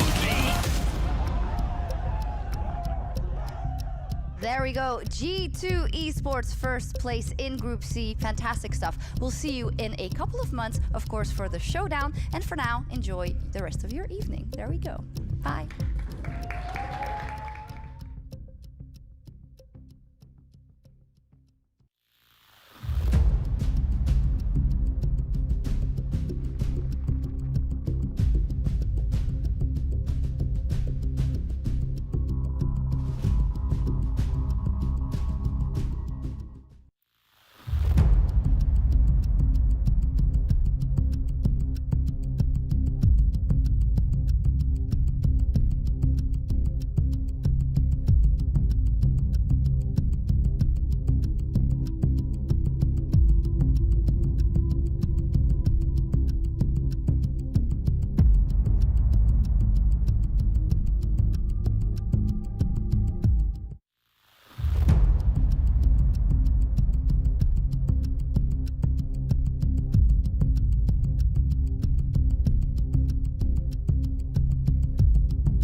Don't say it's live. Yeah, it's live.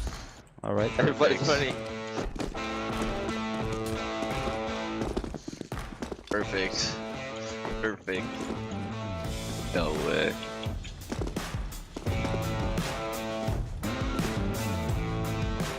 No way.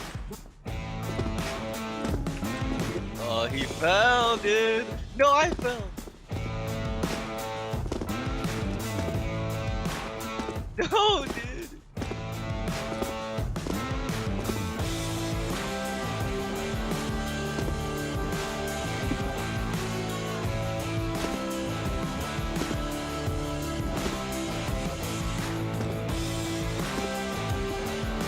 You're supposed to do this market part. Curve, no? Stuff though. Appreciate the help. You shouldn't be helping me. It's a race.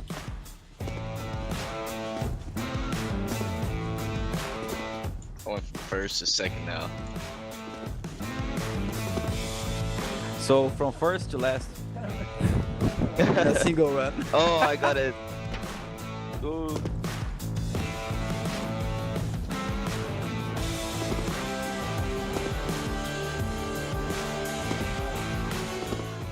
Dude, no way I got second here, man. It was like free candy. You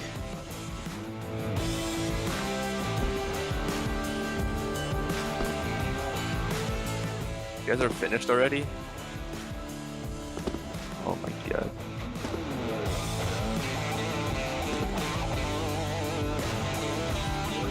This is not good.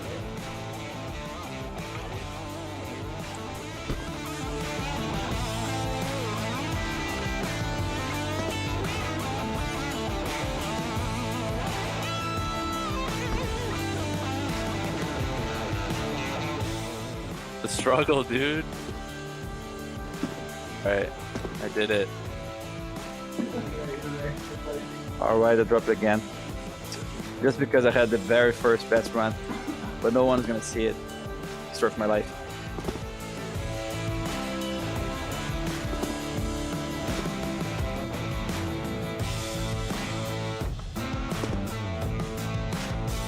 Alright, I went from 119 to 247. That's great.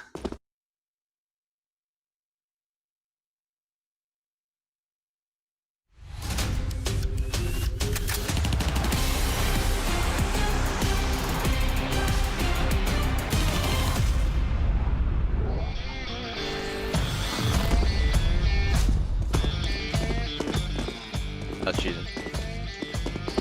Oh no. How do you even make the jump?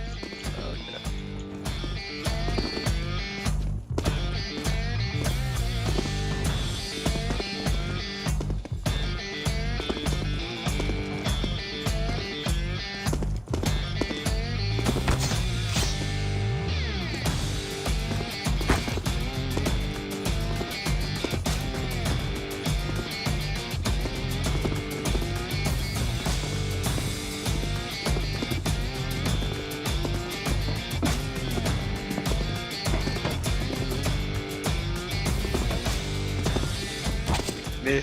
That slow you down. Look at guys, you guys don't got the movement, dude.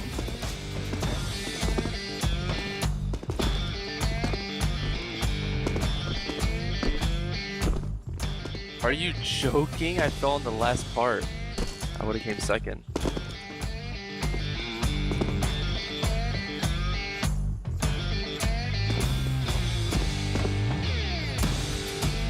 Alright.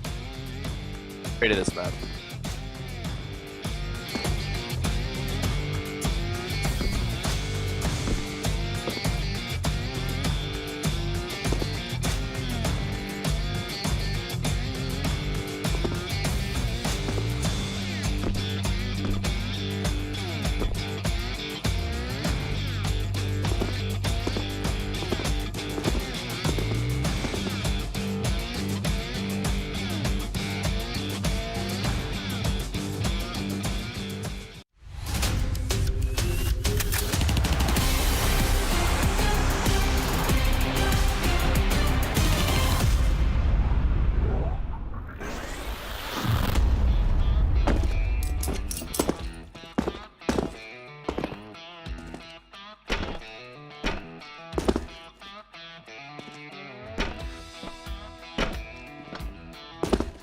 Was Simbu, where are you? Oh, I don't know. You need to go in the map, like, yeah, this one, yeah.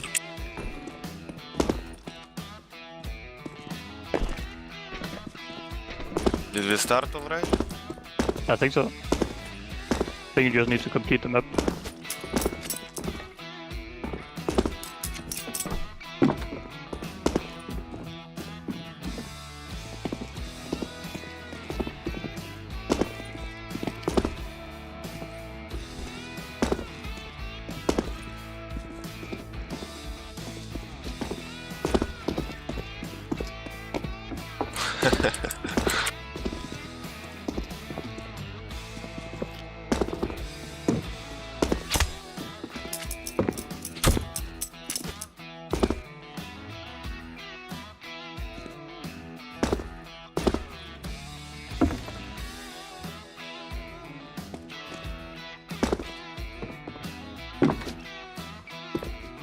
Did you complete already? Yeah, we're just playing Waiting football. for me? Yeah, playing football. Waiting for you.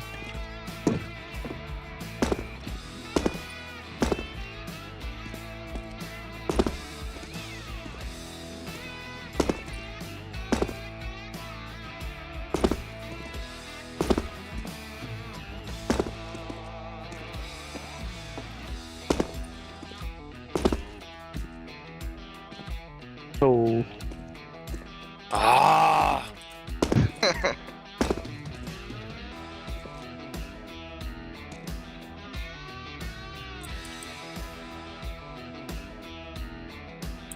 Here? Can you see my monitor? You can go to the benches behind you. Okay.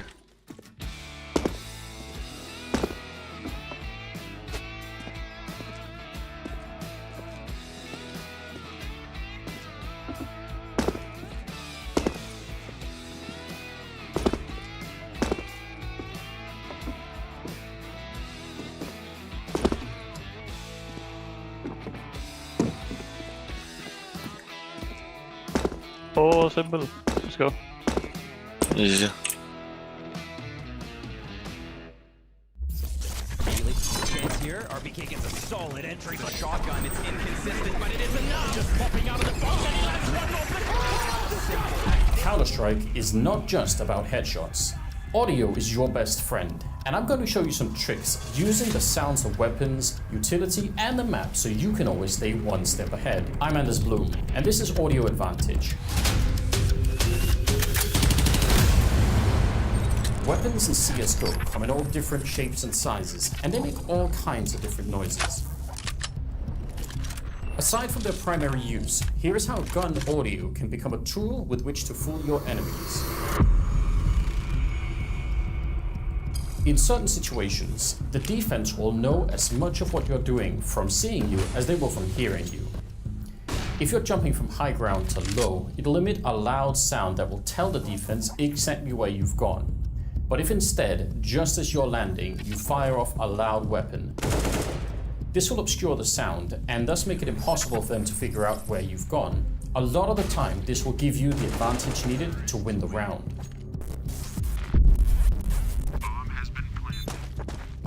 Another high-intensity situation revolves around the 1 versus 1 defuse. Here, a defuse again triggers a sound that will tell your enemy exactly what's coming. But with a scope rifle, you can add another sound to the mix, thus confusing them and thinking that you've come off the defuse. A lot of the time, this will trick them into delaying the push, and you can win the round while they're waiting around on the other side of the wall.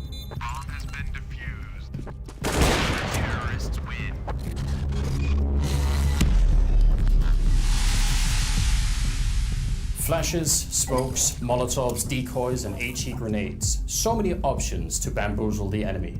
You've seen the fancy executes, the smoke defusers, but have you tried this? A clever way to use the audio emitted from utility is to throw them in one direction and then go somewhere else. A popular example here is the middle of Inferno, throwing a grenade to top banana and then going to the A bomb site. If your opponent is close enough by that they can hear the grenade going off, they'll think you're headed to B, thus giving you a huge advantage.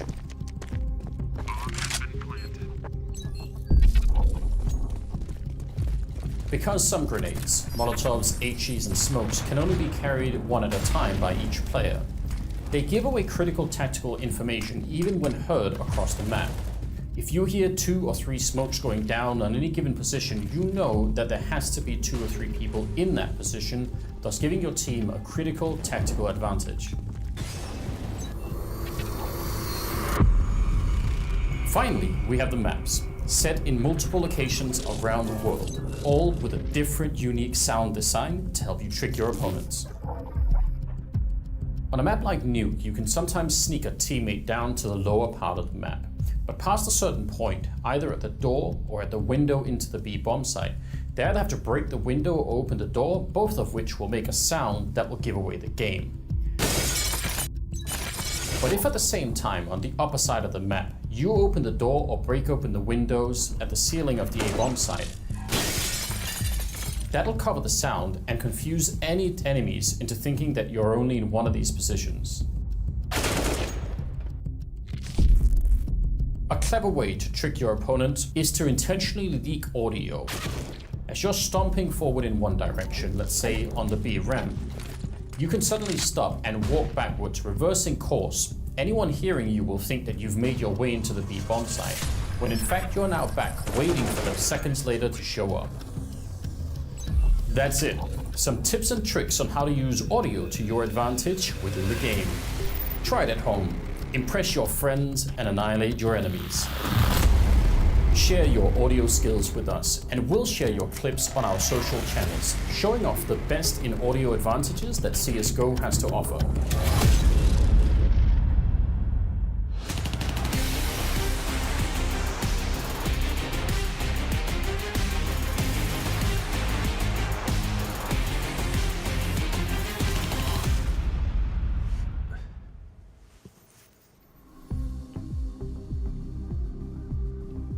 Hello, hello, hello. We are looking at Furia.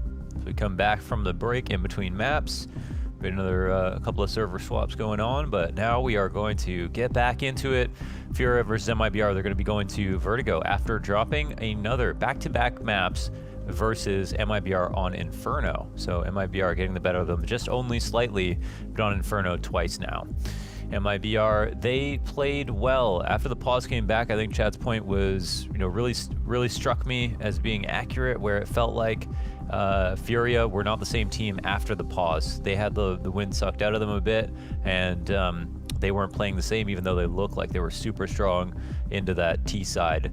But of course, it's never one single mistake that can cost you the whole map. There's a 1v2 from Fur in the first half. There's a weird rounds where they lost B by a sliver of a few kills in the first half, of all of it mounting against them. But for MIBR, they've got a bad veto to look forward to, honestly. This is a map that Furia are incredibly terrifying on, much better than most teams they play against it on.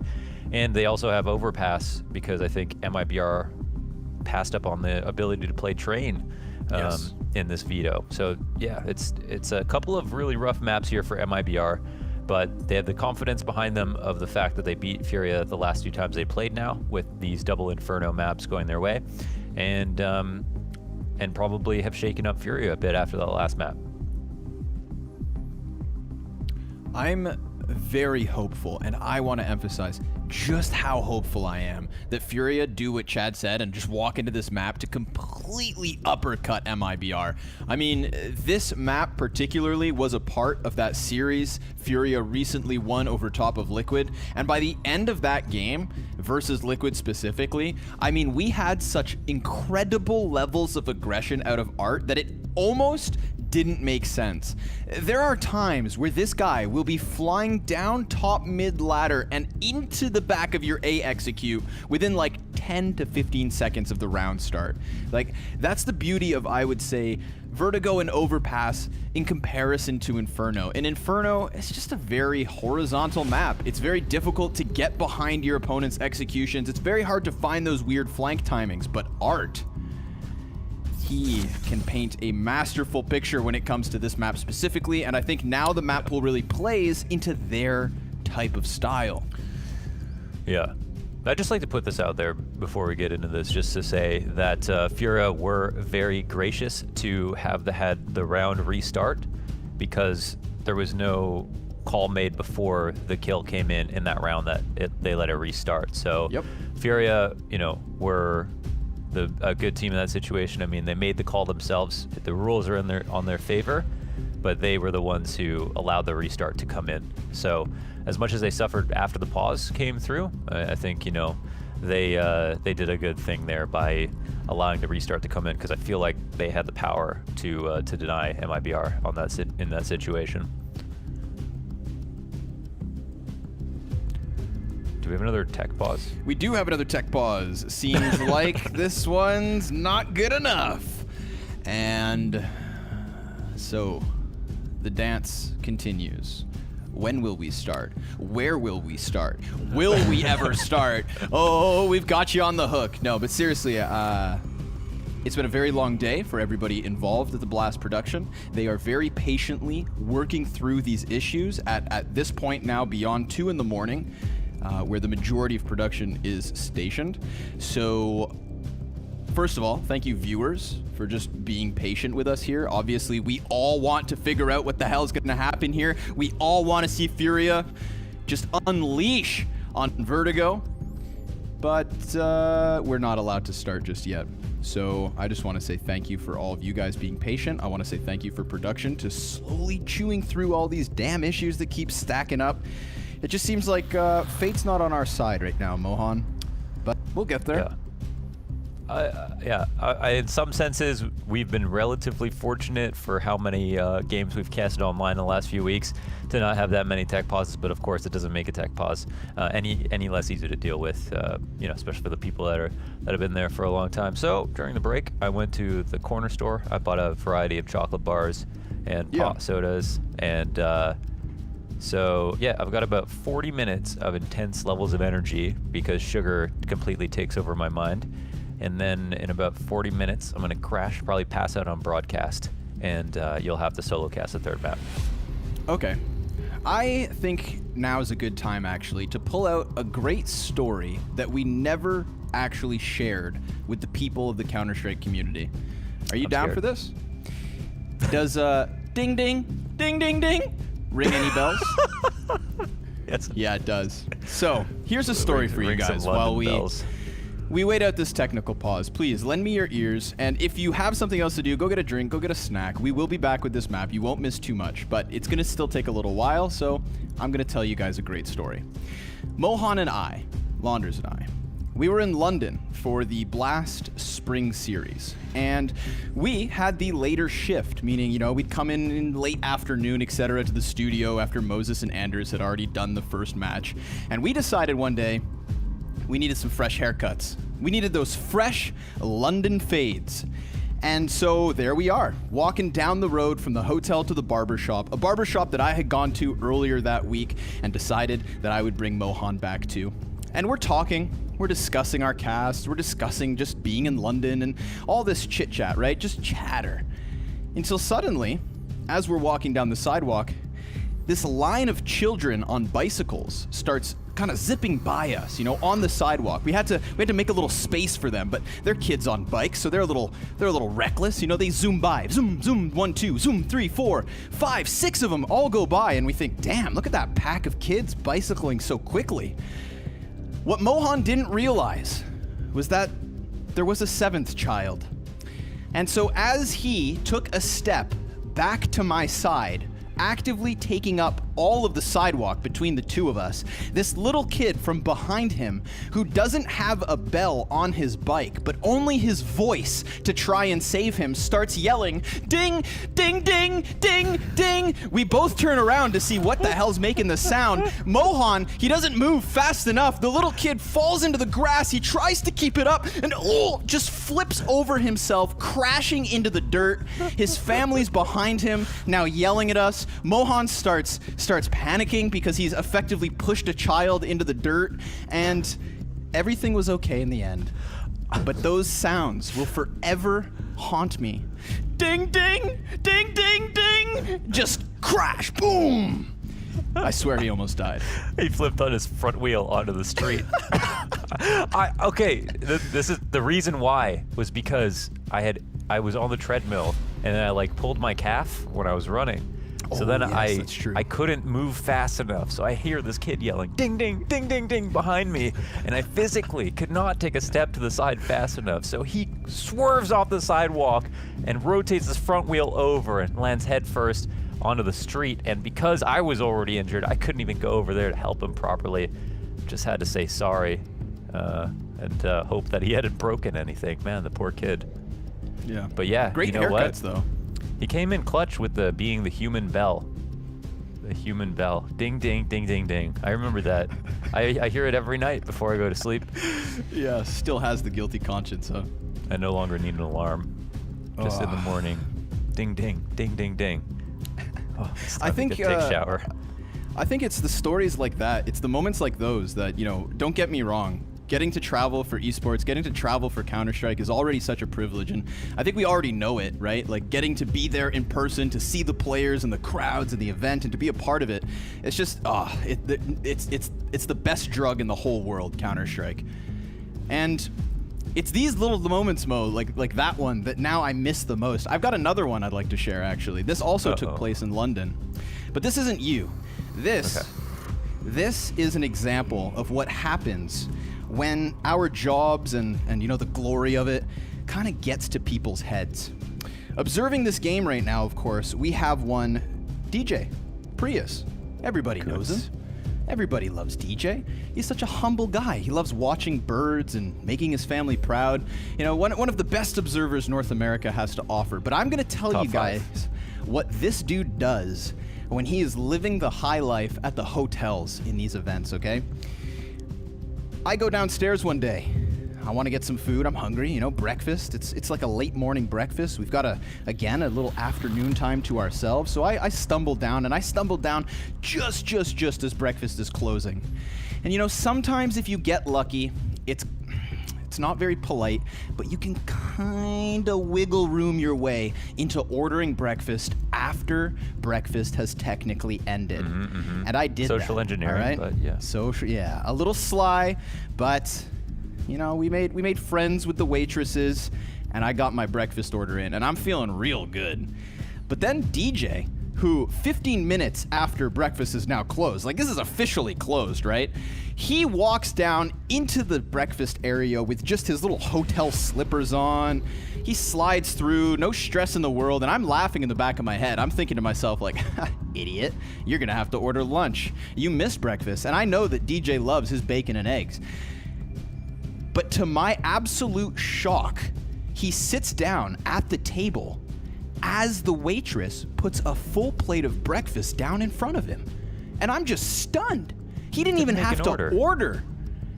And that's when DJ told me his life hack. DJ Prius is the type of guy who orders his breakfast from the hotel room over the phone and tells them, I'll be there in 15 minutes. Have it at my seat. Can you believe the goal on this kid? What a diva. What a this diva, is why DJ. This is why he's now Prowlant, right? He's not production. Sometimes he gets the production badge at events. Sometimes he gets the talent badge. But he's riding that line by having the ego of a talent. Yeah. Okay? It's the ego that's getting him to get him his spot as talent. That's those are some slick moves by DJ. Okay? Don't try that 15 minutes after breakfast is closed. Don't call ahead from your room to have the staff wait on you and give us all of the rest of the talent who are much too humble to even do that. Make us look bad. Okay, DJ? Get in line, buddy.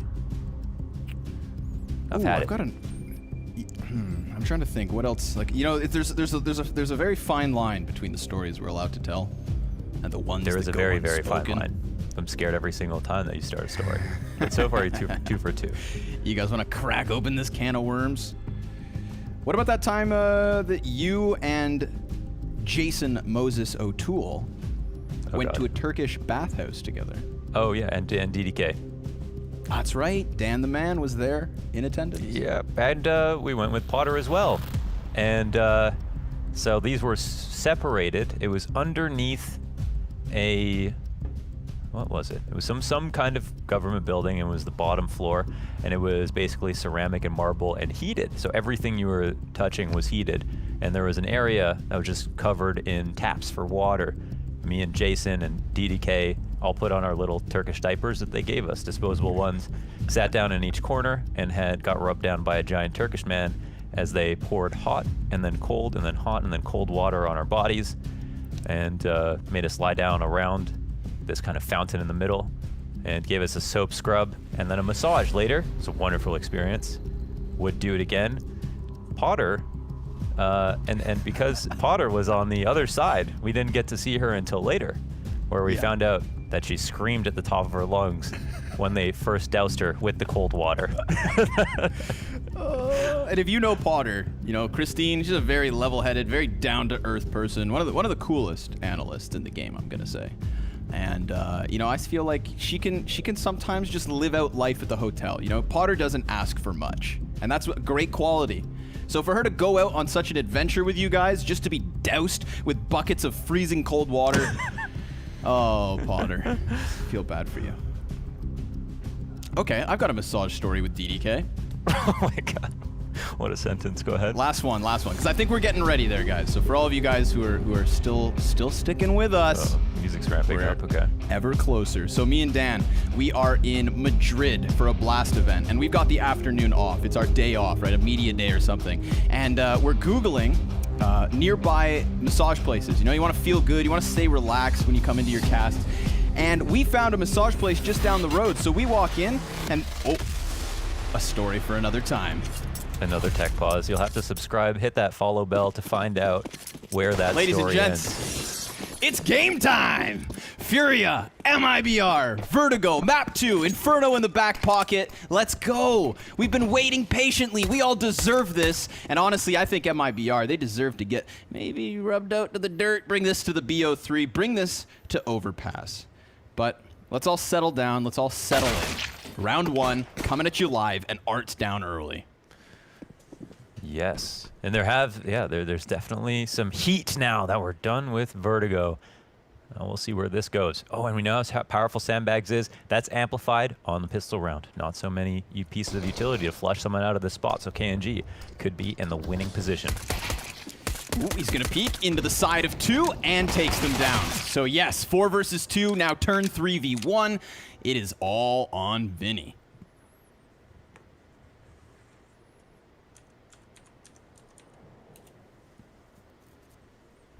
Does he go all the way back? He's slipped at least down to the depths of it. There's no flank, of course. CT is all still up and above him. It's not until he climbs a ladder or heads upstairs that he's going to find any kind of a fight.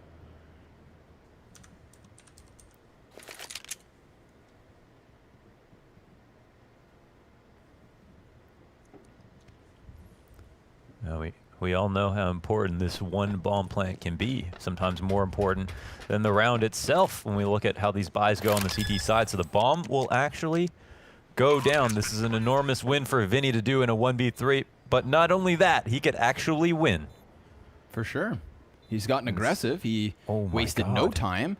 KNG is doubled down to the back of B stairs. If Vinny turns around from this position in mid, these 2 CTs could go right by him, but Taco. Yeah, he kept his eyes on it. So even though Taco forfeits the bomb plant, even though MIBR were walking 2 past CT, he keeps his eyes on construction, and that is what wins the pistol. I have to tell you, I was excited for the Vinny clutch. I can't remember the last time I've seen it, and one like that would have been one for the books. To take a risk in the 1v3, not only get the bomb down, oh man, there was a lot of reasons why I was pretty amped up to see that happen. But either way, it's a great round here from KNG. A lot of the CTs involved, of course. And yeah, that might have been an incidental spot, and yeah, rough for Vinny. Takes a great risk there. Love how he plays that. A solid attempt by your boy, Vinny Paz.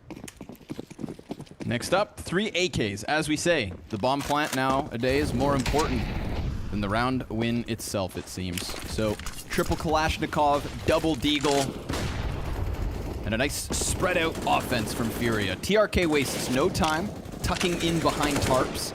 And this is something you should already start to get used to. The clash on A ramp tends to be the go-to for Furia's T side. But Fur over on the B site, ooh, nicely done. Adjusts to K Serrato, the second peak, and then goes back versus Art. He's still able to fight a little bit more. So Yuri's lost half of his HP, but a 3v3 is what we're left with. Yeah, lots of nades left over for the CT side. A mixture of guns, but an HP advantage. So we'll see how it plays out. CTs are not in bad spots to try to retake, but it could come down to this first frag from TRK. We'll see if the other CTs activate first. He is very much being held in, and Yuri, his position's actually compromised. TRK can see Yuri before the CT on the stairs can protect him. Look! He finds the better of the timing. Now Vinny has to extend outwards for the kill, and the bomb's still planted back for him, but Henny, close, pre-fired by KNG, 18 HP is all Vinny has to work with. That's MIBR converting off to pistol. Well, KNG is fired up. Yeah, that's a nice retake. I mean, the patience from TRK, plus the nades left over in the repository, all of the risks they took, and how patient they were at the end. Gotta love to see that. MIBR picking up a second, and it doesn't come for free whatsoever. There's a flaw in the setup, of course, and that's with Vinny not covering this one angle. It's not as if you can flank from both sides now in that spawn. So Vinny, he just had to have a better angle than his teammate. His angle could have had a great angle on the site. So that small gap. I mean, it's clear they were aware of it by the way they were looking down and across, but why should you have to if Vinny's got nothing better to do? Again, collecting themselves outside B. This is kind of uncharacteristic for the start of a Furia Vertigo T side, but it's working, at least for the first kill. Fur stands tall on construction, deep nade, not going to do too much damage at all. So K Serrato, easy bomb plant behind Oranges, and Fur just takes a little moment there to clear out top mid. Now Fallen, he gets forced forward. Yuri should have heard that damage, and Yuri, he's gonna play just on the side of the smoke. They're trying to spam him through it, so he gets a little bit scared, but he decides to truck on, and 4 counter-terrorists are right there for him to take down. He starts to fire off. Now they know exactly where he's at, but how do they respond? They've got to wait for smoke to fade. The bomb's so incredibly past the halfway part that maybe Henny can lock this down. down. He Galil's a player, and there's nobody on top of the bomb. KNG does jump onto it. It comes pretty close, but he's got it. Hey, it's another close retake, man. My favorite part about that round was when Yuri didn't move after shooting through the smoke. That was the most gangster thing I've ever seen in my life, and I'm sad to have seen him die in that position. Sitting on there, waiting for the smoke to keep him covered while his teammates cause a distraction with that loud gun shooting. It almost worked out. That smoke had a few more seconds of life to it. Maybe they could have held on, as we saw how close it was. It's been a couple of close rounds to kick things off. It was the exact same position on Inferno by way of the clock, and this time around it's MIBR winning by retake. So terrorist timeout was called just to talk things over. The buy, I think, is a bit up in question as to who can get what. It should be Galil's and nades, because nades are completely and absolutely necessary on this map on the T side. And we'll see what they decide to invest in. Head armor purchases up first. Galil here for Cerrado. Vinny, you know, he could smoke flash. Galil, he's gonna go for the AK. Okay. Not too many. This will have to be a relatively quick round, right? You can't play around for map control with a buy like this. Taco deep position already. This could be huge for him, and it it boy. goes even better now that Fur's dropping nades down. Vinny never even had a friggin' chance. So Cerrado and Art, and Henny and Yuri, in fact, all still at the base of B, and Taco's position could very well go unchecked. You see, he sees nothing. He has no idea that they are all over there, but the moment he sees someone, he takes down two. Very tough position to get him out from because he has the cover of the metal stairs, and Fur swinging back wide for his second on the round. So the two-piece from Taco, the double down on Fur. It's a couple kills that leave Yuri all alone here. He gets that really quick headshot back onto Fur, but he loses so much HP that he's swept under the rug. MIBR 4-0. Okay, what are we witnessing right now? MIBR look super solid. They look in control. It's a lot of B action from Furia when we normally see a lot of A action. I think that round was driven by the economy because they didn't have a lot to work with. They wanted to go back to this. But a nade to kick things off, a 2K from Taco in this position. You'd think the instant trade would come in. Well, Furia. Yeah, it feels like Furia just playing in MIBR's world right now, as I think Maniac brought up. Art Fallen was living in Art's head on Inferno for a few of those rounds. Yes, sir. TRK just gets Tech 9'd in the face. Cerrado upgrades to the M4 and almost manages a second. But now Fur, he's going to be able to lock down Tarp. Smoke at the base of it means nobody can really trade him back. Yuri does catch Fallen just next to him, and the deagle damage is there. Henny, this is oddly winnable. Not going to be easy, that's for damn sure, but he finds nothing further. KNG, quick headshot. MIBR, quick 5-0 start. Yeah, they're instantly on fire. The buy is in for Furia. It'll be better. It'll be the better of 3 rounds with this buy. That's something good. But it's the tactics that'll be called into question. And now that they have the full grenades, are we going to go back to some A takes? And why has their game plan changed at all? I think one of the scariest things about them was their A and their CT side on A as well. Smoke up as ramp. Yeah, as Art takes this charge up the ramp, and oh boy, we've got another not live call. It's all right. Just had to get that off my chest. Yeah. Okay. I speak for the masses. Yeah. Unfortunately. Wow, man. Shout out to everybody who stayed up late to watch this match. I don't know if this is a quick one or what, but hopefully it is. MIBR seem to have having some issues on their end. Fallen's PC. Don't know exactly what it is about just yet. I'm sure we'll get some more info in a second. But they're just calling for a reload, so maybe it's not too bad. Hopefully it's not too bad. Hopefully. And if it's not, I mean, if it is too bad, we can get the second half of Massage in Spain with DDK story. Okay, guess not. Maybe. Nope. I told you. A tale for another time. You can slowly see each of these bedrooms getting darker as the day goes on for Furia. That's one of the cool parts, I guess, about it not being on land. We get some daylight. Yeah. We also get Moonlight? to see which of these players are real gamers, you know? I think it was BMAS the other day who was just sitting in the dark. The only light in his bedroom was his glaring computer screen. As his eyes burned red. But here comes Fur. Also red hot. From flashbangs. Looking for some kind of an opening. Art inside of the smoke doing what he does. Takes that first headshot. TRK can trade it. Yuri's going to be a little bit desperate to spam back through, and it's CEST who does get that headshot. So damage all over the place in this engagement, but that is the Furia we know on Vertigo. A ramp clash despite the chaos time and time again. Oh! Okay. A nice whip up from Henny. He performs miracles on the A ramp, usually on the CT side. From where that camera angle just was, that's where Henny will post.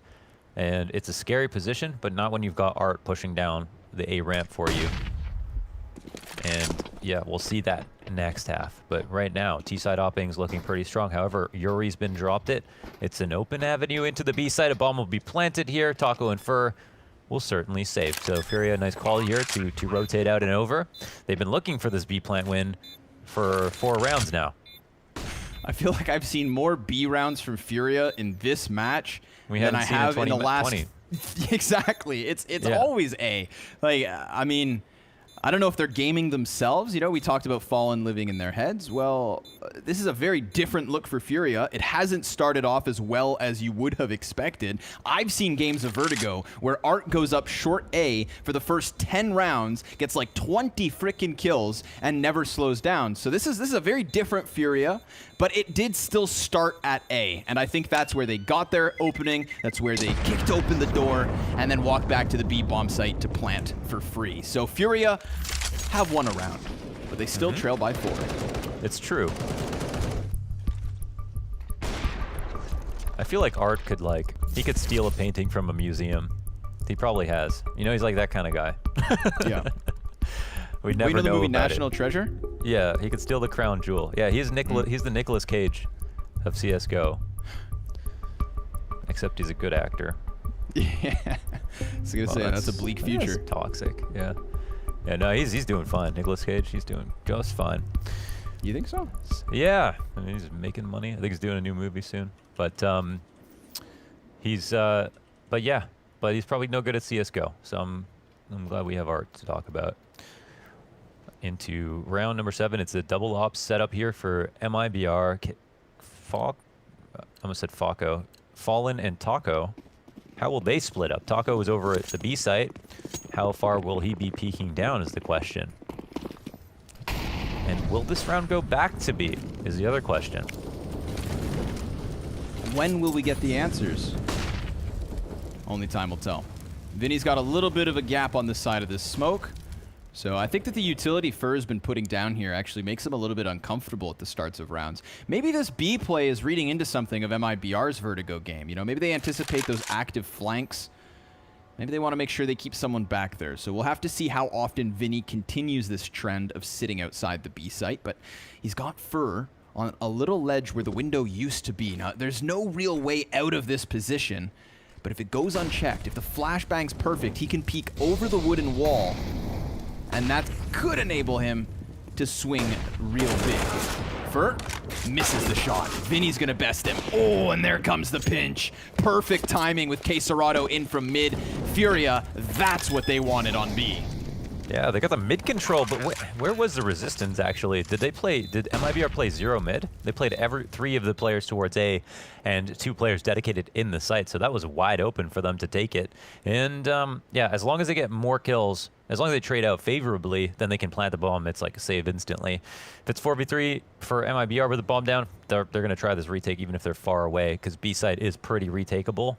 But yeah, this is what Furia have been looking for, and it looks like it finally works out well for them. One of the ops has changed hands. Well, they'll just leave it in the site. But MIBR, they won't be able to buy another one. So for whatever reason, they wanted the 2 ops set up here on this side of the map. It was probably to help out B. And it ends up not holding up in its value because they aren't watching mid.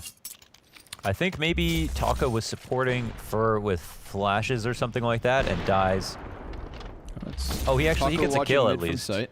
Yeah. So Yeah. he was supporting with nades and then had to passively watch mid, which is what cost him. So you can see how skinny that metal pillar is now. Yes, very scrawny. Wait, what? Yeah, very scrawny. Yes, very Connor. Smoke flash. That's a lot of pressure on Taco. Can we just, for just one moment, talk about that last round again? I don't want to see that again, man. That was a scary situation for him to be in. I wonder if he was meant to throw the nades and then go back up to that boost and hope they haven't gone mid. That's probably the gamble. But yeah, I don't know. We don't know if he was going to do that. But also, you know, they had the overstack towards A, and MIBR love to gamble on their CT side. Yeah, well, like good students, let's just watch and learn. Right now, it's going to be TRK trying to handle some pressure. Meanwhile, second CT's position is confirmed. He put out the smoke to extinguish the molly. This is going to forfeit a little bit of short control to the favor of Furia, but CT's stacking up on this bomb site most certainly. KNG and Arch coming off of the short side. Yuri unable to trade just yet, but he will still get it. Fallen, he could be the difference maker. Oh, he's got Yuri, and down to the 2 versus 2 now. 45 seconds, and the remaining members of Furia are close to this A site, but they've fallen silent for the most part. They do start running one player down. Now Fallen, he could try to give chase to this. If he peeks around the tarp, then maybe Vinny dies. But yeah, that's exactly what's gonna happen. Now they know exactly what's up. Henny has to run. He's got to commit to the B site, try to plant, and more importantly, maybe take down a player before he does so. But Fallen is on for the ace. And Henny baits out the peek from Taco. Taco, he doesn't have a teammate here just yet. There goes Fallen. It's on the green. Desperate shots. Henny's pistols out, and Taco takes him down. And none of the kills that Fallen got were in vain. Despite dying, leaving the MP9 in the one-on-one, and a pretty good attempt there on the clutch from Henny. It's all of these frags from Fallen to lock down the A ramp. As the solo man here, no defenders left to back him up. And also was aware enough to grab Vinny the second before he turned the corner. A little grin there from Art. It's a tough situation. We're looking at that round, imagining if that no-scope connected. But yes, the CTs are going to call another timeout here, as they've gotten back on their feet with just that one op. They couldn't buy it back in that last round, but it didn't matter at all. You know, I haven't even seen a start this bad for Furia in the last few weeks on Vertigo, let alone a half where it doesn't feel like the other team's going to slow down. Yeah. 2-0 would have been the last scoreline I expected with the maps that we saw. Absolutely. You know, I mean, even just an MIBR win is not something I would have anticipated at a BO3. You know, maybe if Inferno and Train were both in the mix, I'd flirt that idea, but only a madman would have predicted MIBR to win this. A bald man. Who eats bison tacos, apparently. Wow, maybe he really is a man of culture. Got the creep up from Art. He will get closer to the short control, but a little wary, a little skeptical of it. And there's reason to be. These CTs put up a hell of a fight last round, and they were quite abundant around this bomb site. And they are, yet again, 4 defenders in position. Oh no, that's 3. The 4th one's actually through the wall, trying to go down ladder. Oh, and nobody's actively watching flank right now. It's a little bit of art. Oh boy! Yeah! The flashbang, and then the flank for... He will get cut down by K-Serrato, but it's a 4 versus 2 regardless. TRK, man, peeks in off of the flashbang. Excellent teamwork there, and it's right before Fur activates on his flank. Now, Taco went for the deep position, falls back ever so slightly, and doesn't get much done. A flashbang's gonna blind them as they come to the top of the staircase, but K-Serrato, crosshair forward over the boxes, and KNG, he could be spotted here. But it's fallen on the generator that really calls attention first. The bomb does go down, and K-Serrato backs up. No utility to the T side, 3 flashbangs for the defense, and a kit on KNG. They're a bit worried But they have a good, strong feeling that both the T's are actually back on this side of the site. Vinny empty-handed, and K-Serrato goes down. Another great retake from MIBR, 7 rounds to 2. Those retakes do not come easy on the B site without the utility involved, and they only had a couple of flashes to work with. It's not all the time that you see Furia in that situation not at least post up 1 kill in their post plants, not even being blind really, just dry peeks out in this spot. And that is of course the symptom of the fact that there's not a lot of great places to stand, but you're still not going to expect them to lose these pure duels. Furia, they must be quite upset. Of course, even after the winning the Masters, you know, this is a home soil matchup. In some ways, going to be more important to them than anything else. Frag right on the head of Art, but he gets away from it a little bit. A quarter of his HP down. Man, when's the last time you saw a Furia match where Art struggled to get impact? Lots of players parading around the side of these smokes.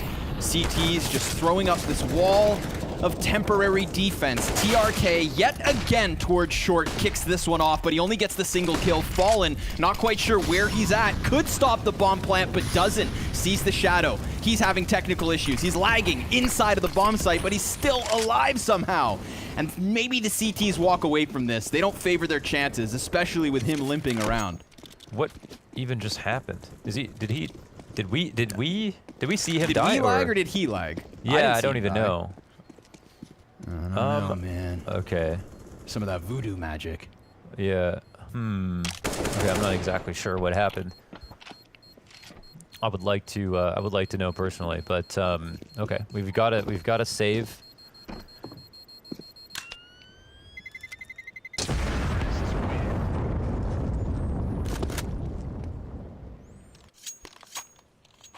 Do we see? Because we didn't even see him die, right? No. He just stood on the side of the smoke and then froze on the bomb planter and then regained control of his digital self and walked away. No, he was dead. No, he wasn't. Not on my screen. Oh, I thought he was dead. I don't know what game you're watching, mister. No, I mean, it's just, there's all sorts of weird stuff going on right now with the leg, so please don't think that, I don't think you're that nuts. Okay.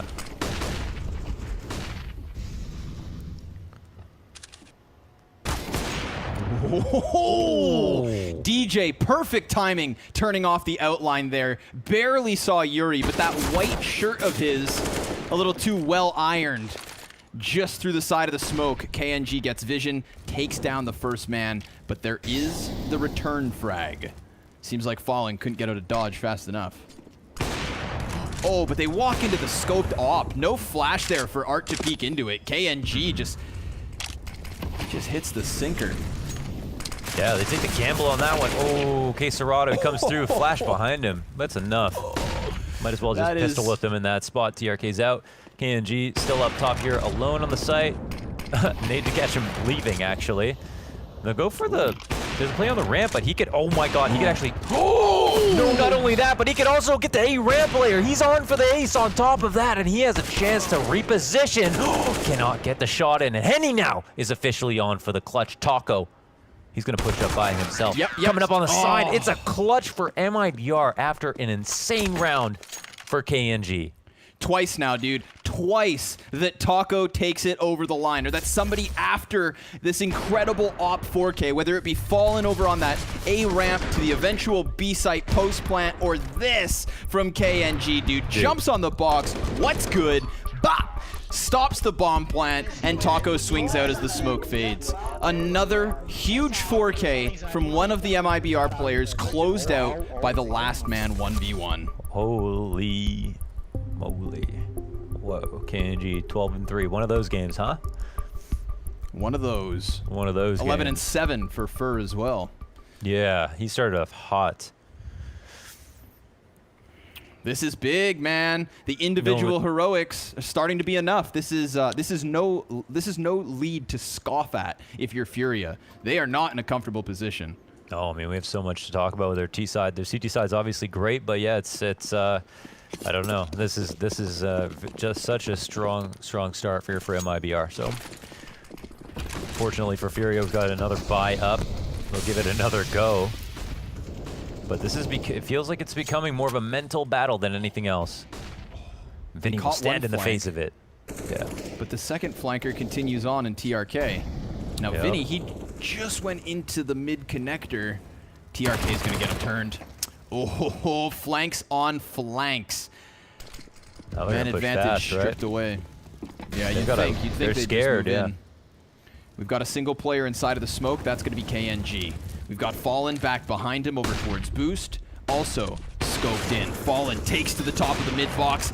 And he's keeping his head on a swivel here. Oh, but he doesn't expect Art to just swoop right in. KNG, FAMAS spray as Henny gives cover. 2 op shots from him to leave TRK in the 1 versus 3. And while Quesarado plants the bomb, the volley's gonna pop just on him, and it's the first gunfight. He's got cover. There it is, Henny with another 3 frags on the A site to give Furia their 4th. So they were pushed into it. I think Fallen kind of blows that in the situation because KNG, yeah, he's in the smoke and it looks like it's his fault, but he stepped into that smoke well before. I mean, we know players stand in that smoke and wait for the A-ramp players to cross around. It was Fallen who took a personal risk to come onto default to fight versus everyone coming out of J-Hall, and when he put himself in a dire situation, it really made it hard for KNG to shine because they were already on the default site, and yeah, he had no cover left over, or could have had an op in the back to threaten at least. They go for the pistol play. Oh, hey there. What you doing, bud?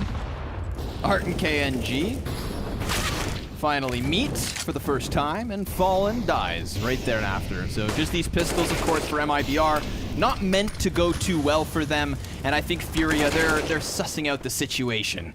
It's Art on a bit of a rampage here. 3 kills deep, no reload, 6 shots, and he's just inside the door. Down he goes as Furia cut that lead to 3. Yeah, let's see, they cut it down even more after that eco. It's actually another one for MIBR. Man, these clutch rounds defining this map. We've had so far, we have a situation where everybody died on the server, and we've had 2 clutches, 1v1s that went the way of MIBR. And we've also had the pistol round to prop them up a lot. There's been a lot of bomb plants so far in this half. I'm looking at 8 right now. And MIBR still just don't have any money after all is said and done. Just these itty-bitty pistols.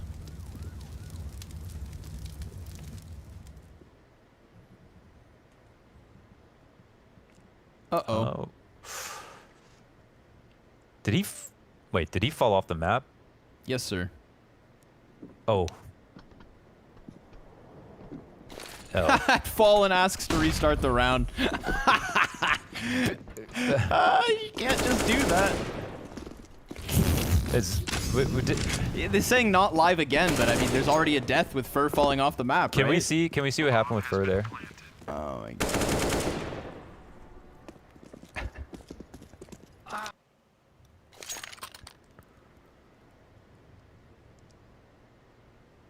We have a backup. Yeah, we restore this. Reloaded. Did we actually were we spectating for Fur? No, we weren't. So you didn't miss anything. You just fell off the map at the B site.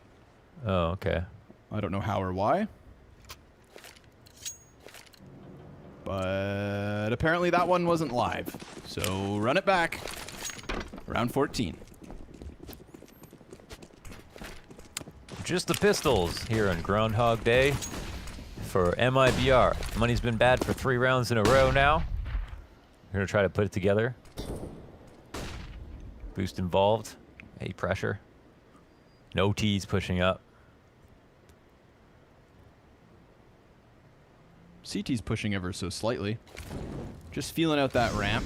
You know, it's going to leave Fur all alone on B. And if I were to assume what Furia are up to, it is, of course, again, going to be that B pinch. So a little bit worried about the elevator room.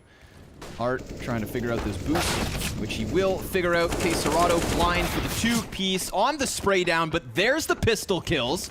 TRK killing Yuri through, and then Henny dies as well. That's the bomb cut off. An op picked up.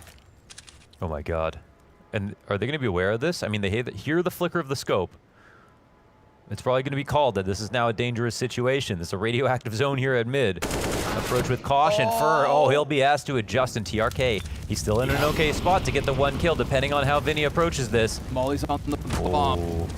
They For go the across. player in front. They're both down behind the box. Now they could boost. Boost over the box. He's not going to be ready for it. Yep, that's the solution. But hot damn, man. For a round that got reset because someone falls off the map, they almost stole that. Holy smokes. Quesarado could have died there too. On a knife's edge, man. This is this series so far. All right, last round of the half. Let's see what can happen. If MIBR get 9, scary scenes here for Furia moving into the second half. As good as their CT side is, it is scary. Nope, there it is, the opening frag. They drop A control as Art tries to push up, being his egregious self. Yuri takes some damage on the fall back. Don't let the door hit you on the way out. CTs, they survive with 5.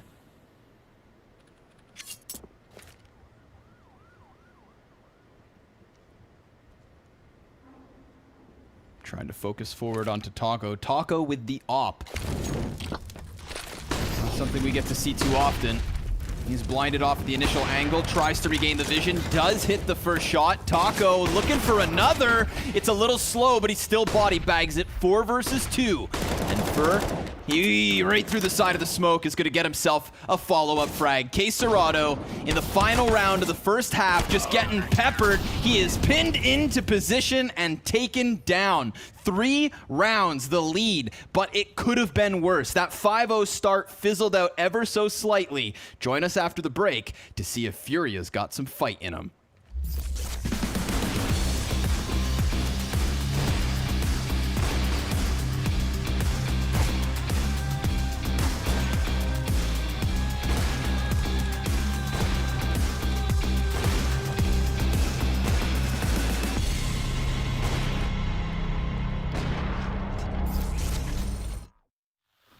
Welcome to London for week 3 of Blast Premiere. We've got some top tier Counter-Strike coming your way. The 100 Thieves and G2! Down now, 2 quick kills. They should not lose this game right now. This is not a team that yet has the pedigree to beat an EG. It is Valentine's Day, guys, but what happens under the desk stays under the desk. Dad and Dad, we're back together again. So what we have to do, we will win this game. Deal? But they're coming in from long as well. Beezer's gonna be there. What an upset. It took all 3 maps. And this is going to be a spicy one. 100 Thieves versus EG! They take them down in overtime and win the whole series 2-0. A banger of a match between G2 and OG. Chance for this, and they get down the 1v2 to close it out. EG versus OG for a spot in the straight finals in Moscow. We are legends of this game. We will rip, shoot hits, deal, let's go, Alexi. It was an upset last time and everyone was shocked, but here we go. OG absolutely living the dream and they will take them down for a second time. Let's focus, bros. Let's focus like we played first time against them. They've done it. They've bounced back on Dust 2. We're going to the final map of Blast Premier Spring Series, baby. Let's take it just like this. And G2, 1 frag away, 1 HP away from shutting down the dreams of OG. There we go. G2 Esports first place in Group C. Fantastic stuff. We'll see you in a couple of months, of course, for the showdown. And for now, enjoy the rest of your evening. There we go. Bye.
In an unexpected turn of events, we've got MIBR sitting on a lead here on the second map of Vertigo, a map that we all thought would firmly fall into the back pocket of Furia.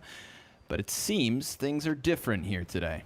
Round 16, the second pistol ready to go live. We've got MIBR to the T side and 2 sets of utility for Furia's defense.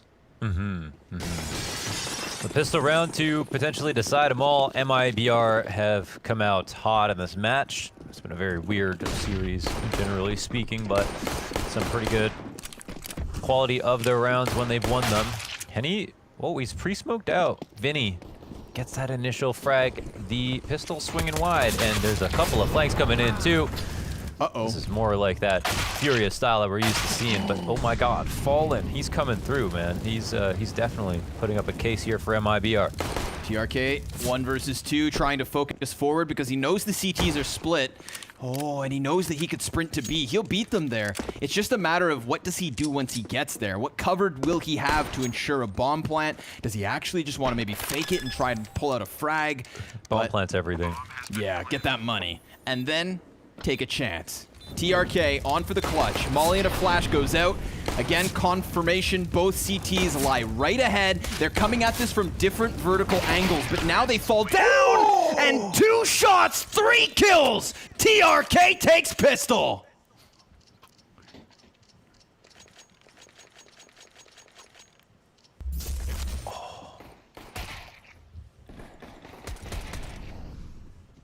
Well, that was crispier than a freshly baked pizza. Oh, dude. 2 bullets, 3K in total. He makes it look a bit too easy, doesn't he? Let's reset again.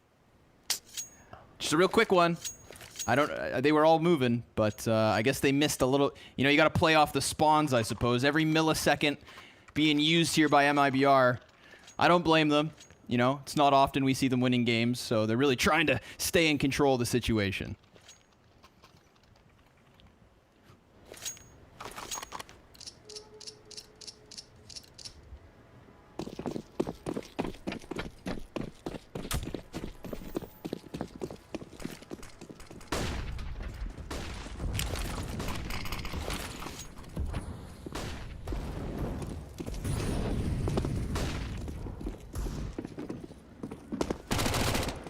God, look, it's already wrapping around B. They're just compromising the entire backline of this. TRK getting kills with Fur. There's the big pinch. Vinny, unbeknownst to the T side, is going to do a little bit more damage, but the bomb's gone down, and this is MIBR securing their 11th. There's no way that Art's Scout and Yuri's Deagle can make the retake happen. Yeah, so instantly the clawback begins. Well, that's... Excuse me. The claw forward continues into 11, 5 away from sealing this one up. They aren't hunting down the exits, at least for Furia's sake. Keep these in the farthest back angles possible. Yeah, Art. This will be an angle they've never seen before. Then you go so forward. Art, if you don't want to fight, Art, I'm coming to you. Okay, there it is. 2 out of the round. They give it their best shot. They try to go for it. Now they have nothing. Now they have nothing at all to work with. P250 will be bought in again. And it's a fast mid split into the B site. That locks it down. Then obviously the bare bones buy for Furia, getting through the nitty gritty before the gun rounds start to unfold. So what it looks like is a double the round count for MIBR over Furia, the 12-6 before the CTs get those guns going. But maybe they can cause some sort of an unfathomable upset. TRK at the top of middle, though, finding the 5v4 right away. CT rotation shuttled around. Fury in a powerful spot with a very, very small crosshair here. Taco, yeah, he basically hit him in the head no matter what. That entire top is showing. Fur finds that one trade, and it's always scary on Vertigo, so you don't know when these flanks are going to come in. Fallen really was doing his best Art impression last half with the pushes. Yes, sir. Yeah, even TRK getting aggressive at times. We saw him in T-spawn a time or two. But they rocket back to the A site. They unleash the utility. They are still nervous about somebody being tucked into position, and they should be. Henny, he's here on the boost. And KNG is going to watch that. So insta headshot off of the plant. Absolutely a 12-6 score.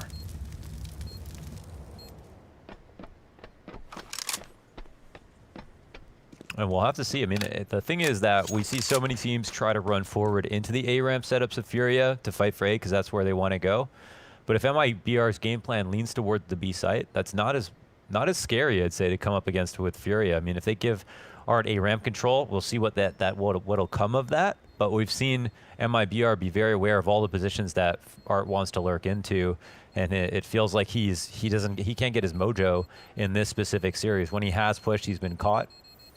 So we'll see how far he goes with the A-ramp control. If we'll turn it into mid pushes like we saw versus Liquid just the other day, or if MIBR do go towards mid and try to perform these B splits, if they can actually like simply close this out, it's already a long shot for Furia to come back into this game. We have yet to see a solid answer here on the CT side. In fact, the CTs will take some extra time to talk about this. What could be one of their last stands as everybody spends the money that they have.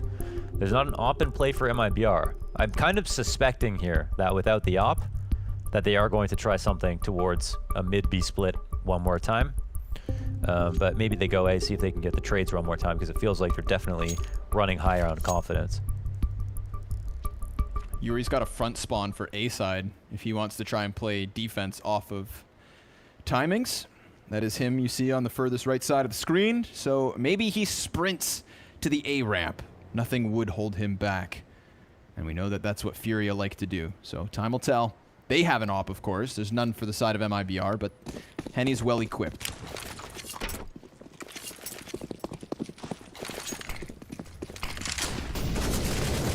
All right. Early smokes on both sides, but it's that Molotov that burns Taco back ever so slightly. KNG also forced out of the forklift room, but 4 players for MIBR. Oh, grouping outside of this B site. And they are actually quite softened up already. Flashbangs being sent both directions. CEST's gonna throw his smoke down. That Molly no longer a threat. Henny comes into the bomb site, 2 pieces, and CEST gets that headshot as well. Taco solo on HP, and also in the bomb site. KNG gets to the party, but it's a bit late. Can he manage the 1v4?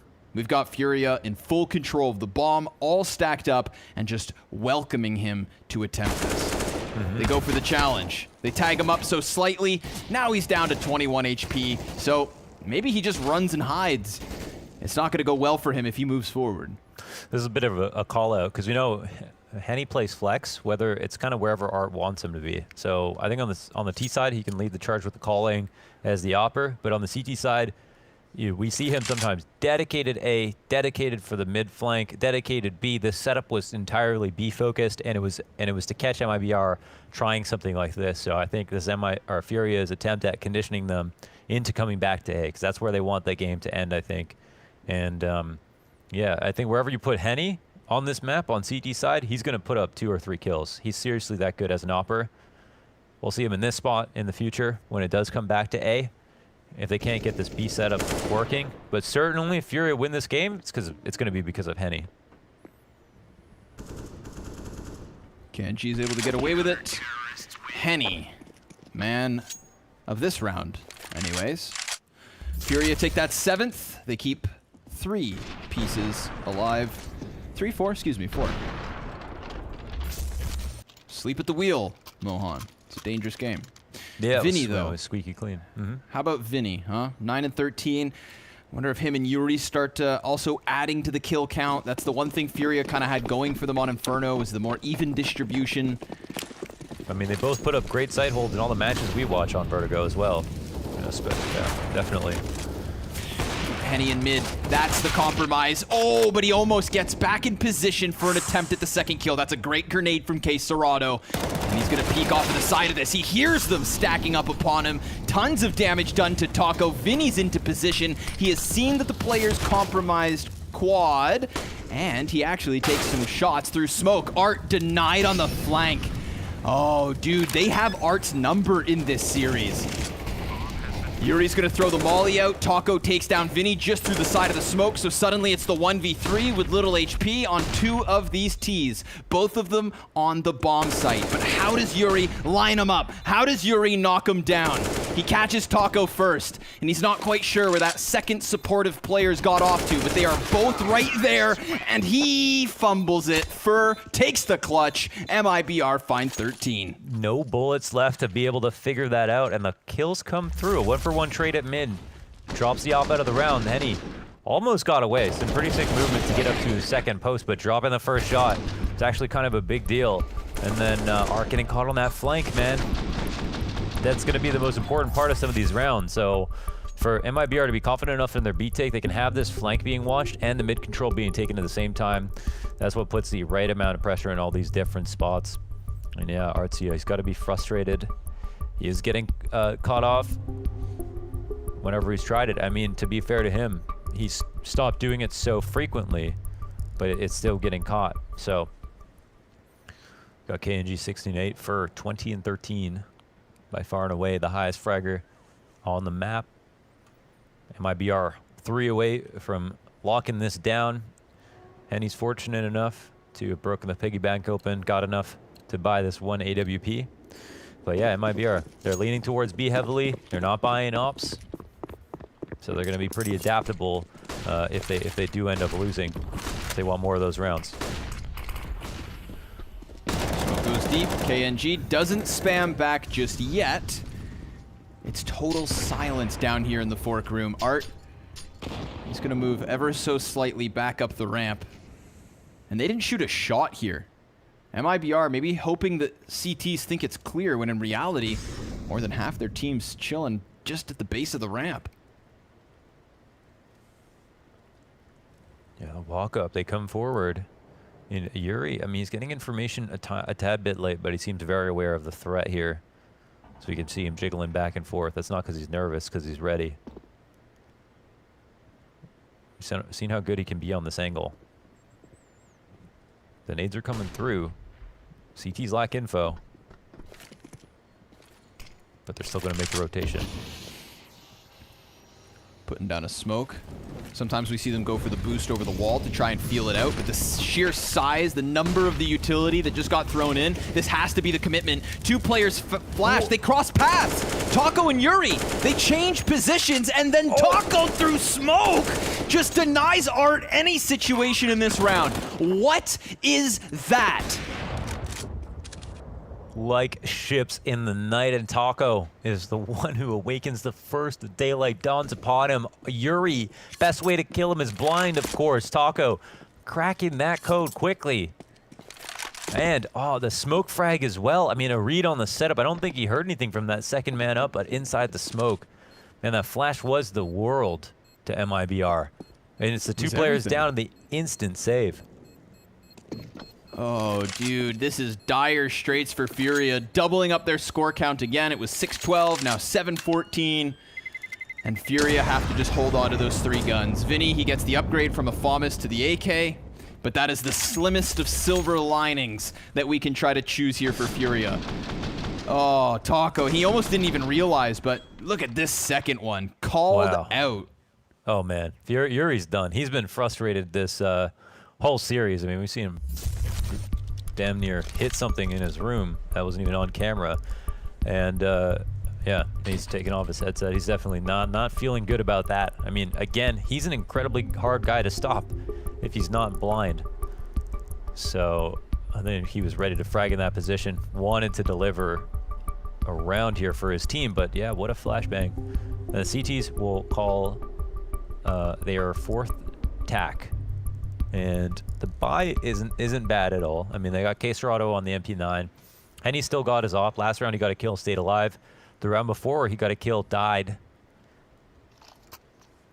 And the round before that he got 2 frags holding down the B site. So he's been pretty good, you know, so far on CT side.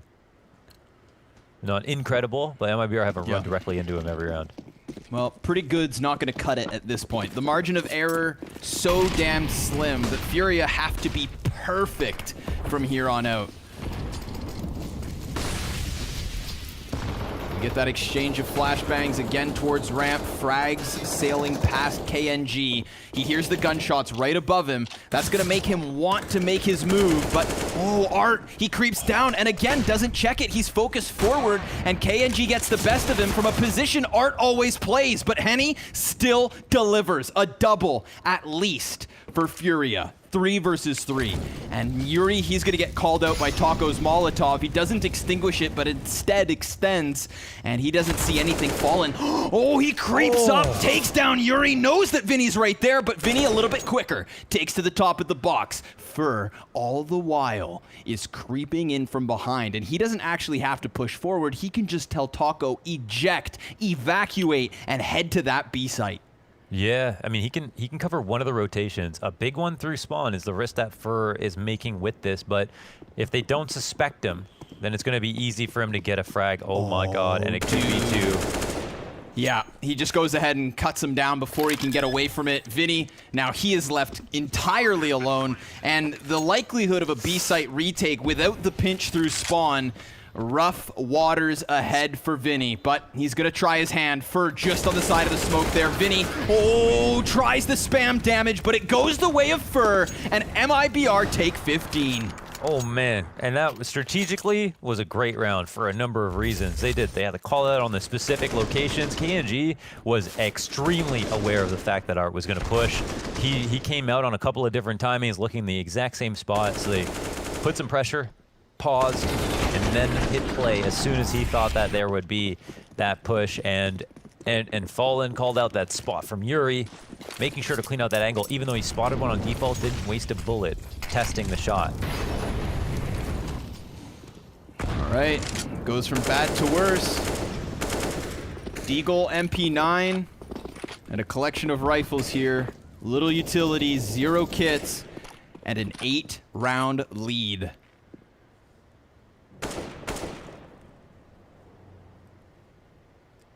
Henny's that first line of defense. He loves this position, and he tends to do damage from it. Uses the tarp to block off that first line of sight. Will catch TRK. Doesn't know how many other players are there. He can see the shots coming through, and they continue with the spam damage, eventually toppling him. Now Yuri is going to take his place, but that's an audio cue versus Fur, so the pop flash is perfect. Art, long-range MP9 gets the job done. Or at least one step closer. We've still got KNG 1v4, and it's a trade thanks to Yuri. Man, what did I say? Henny, man, he's gotten 1-2 kills every single round so far since he's gotten up and held on to it. Some of the times not dying, some of the times dying with 2, once in a while dying with 1, always getting a kill. And from that position, I think there's literally nobody better. He will continue to be treacherous if MIBR misstep, run into him on any of these rounds. But it is just such a long shot at this point. 7 more to go here for Furia just to bring it to overtime.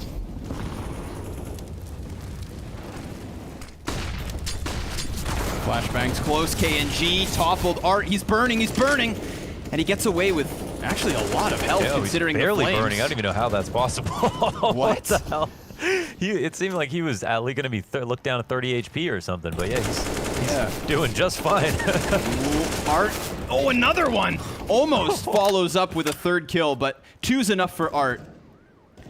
Jesus walked on water, but God can walk on flames. Yeah, Art can run through fire.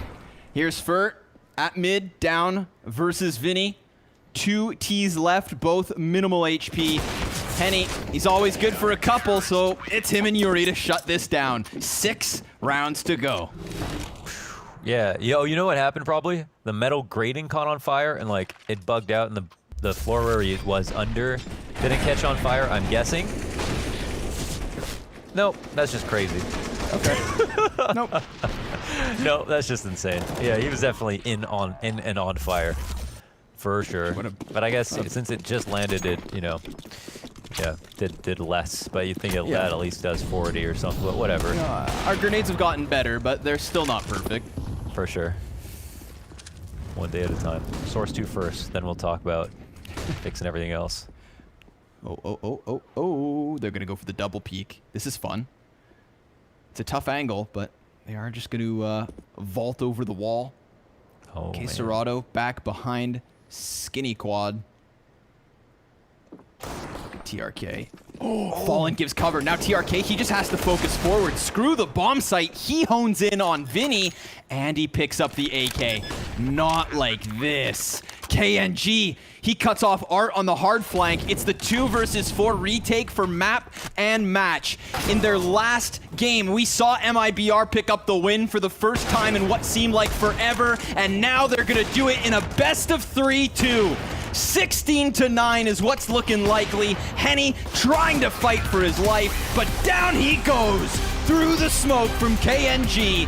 MIBR best Furia. Yeah, they do it. 2-0, 3 maps that look good for Furia. Close 16-14 and a 9-16 result from MIBR. It's been a long day, folks. And we got a few more words from the analysts about this match. We can talk about what we just witnessed, and we'll be right back with that analysis after a break. Don't go anywhere.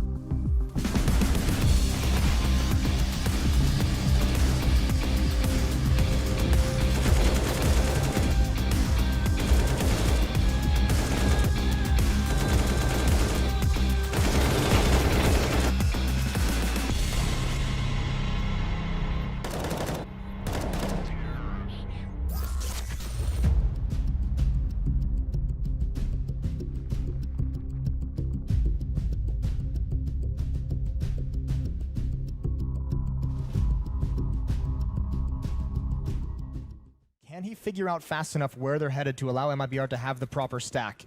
There's a kill. That's in middle. So Taco and Mayern everything to do. Taco takes his time with that kill.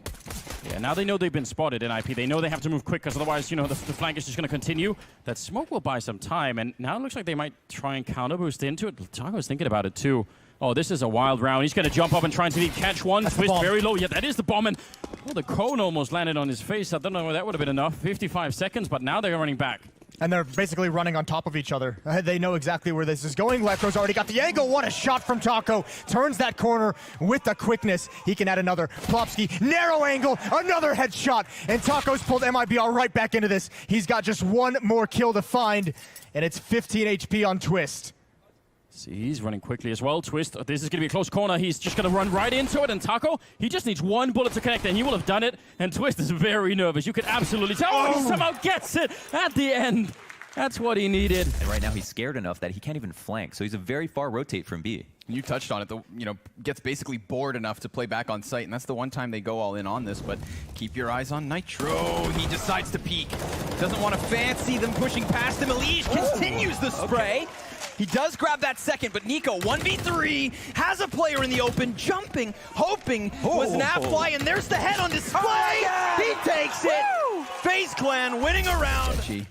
This is still sketchy. It bewilders me that Team Liquid didn't even look like B was a possibility in that moment, but they're not going to put anybody on tons. They flash through, they sprint in, and Rain, well, he has low health, but he does still have the AK cold with everything to do, just popping noggins. He's cleared 3 bodies and the 4th. Mayern's still alive, but on the other side of the map. And seeing as he doesn't want to give away info, he's just going to wait. KNG, a bait, and a difficult position. He's stuck to the fight. Fur down, and now it's all on Mayern, but they still don't know. And they're going to tap that bomb. Solely focused over on ramp. He gets them both! Mayern picking up a clutch. Okay. He still comes in just in the nick of time to win the round. Point being, we've moved into another crucial round, but Twist blasts Mayern away. Hold on. Where'd he come from? I don't know. That's a very big question, I think that may have been a boost. That may have been a run boost from T-Spawn, the top of T-Spawn. They just threw him onto the stairs, but it doesn't matter because Taco throws them back up that A site.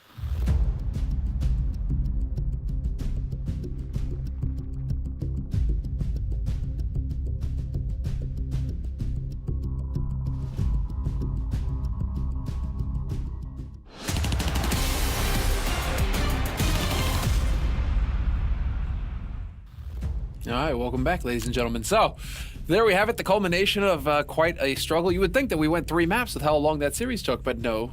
Just some issues tonight that led to MIBR taking the series 2-0 over Furia. Furia are not out of the tournament. keep that in mind. They're not out of the tournament yet. There is a lower bracket, and well, I'm sure they're going to be raring to go to fight their way back through there and get their just desserts. But fellas, quick thoughts on that map. Let's keep it quick because we're obviously getting a bit late here, and we can talk more tomorrow. But Chad, what did you take away from that series?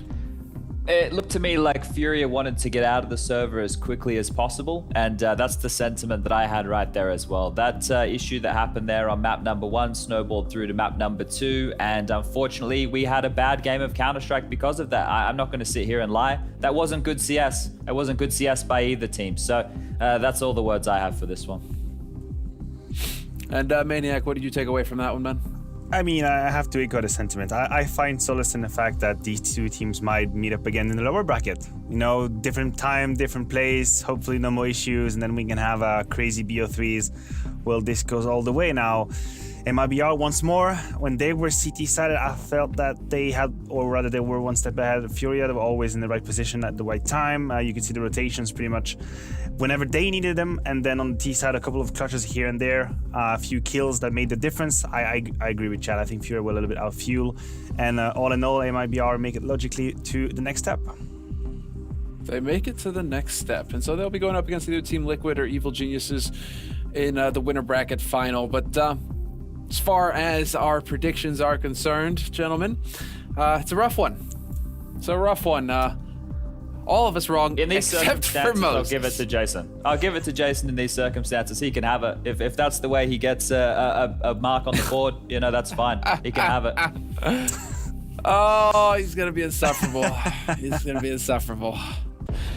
There it is. He's got it. All right. I think that's going to be it. Let's take a look at our matches coming up tomorrow, what our schedule is going to look like. Because, again, Blast, we've got it all week long. 2 best-of-3s from you. 1 best-of-3 from North America. Evil Geniuses and Team Liquid will be for NA, so be sure to tune in then. You can get the times there. But as far as the EU is concerned, well, ENCE versus G2. NIP versus OG. We're going through the lower bracket, so we'll see who will be going home and who will be progressing onward in the tournament. So guys, I gotta thank you for a great day here today. Your analysis was spot on as always, impeccable stuff, and so thank you very much for supporting us here. And well, as far as everybody here is concerned, we're gonna go to sleep. We'll see you all tomorrow.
Demora do caralho, velho.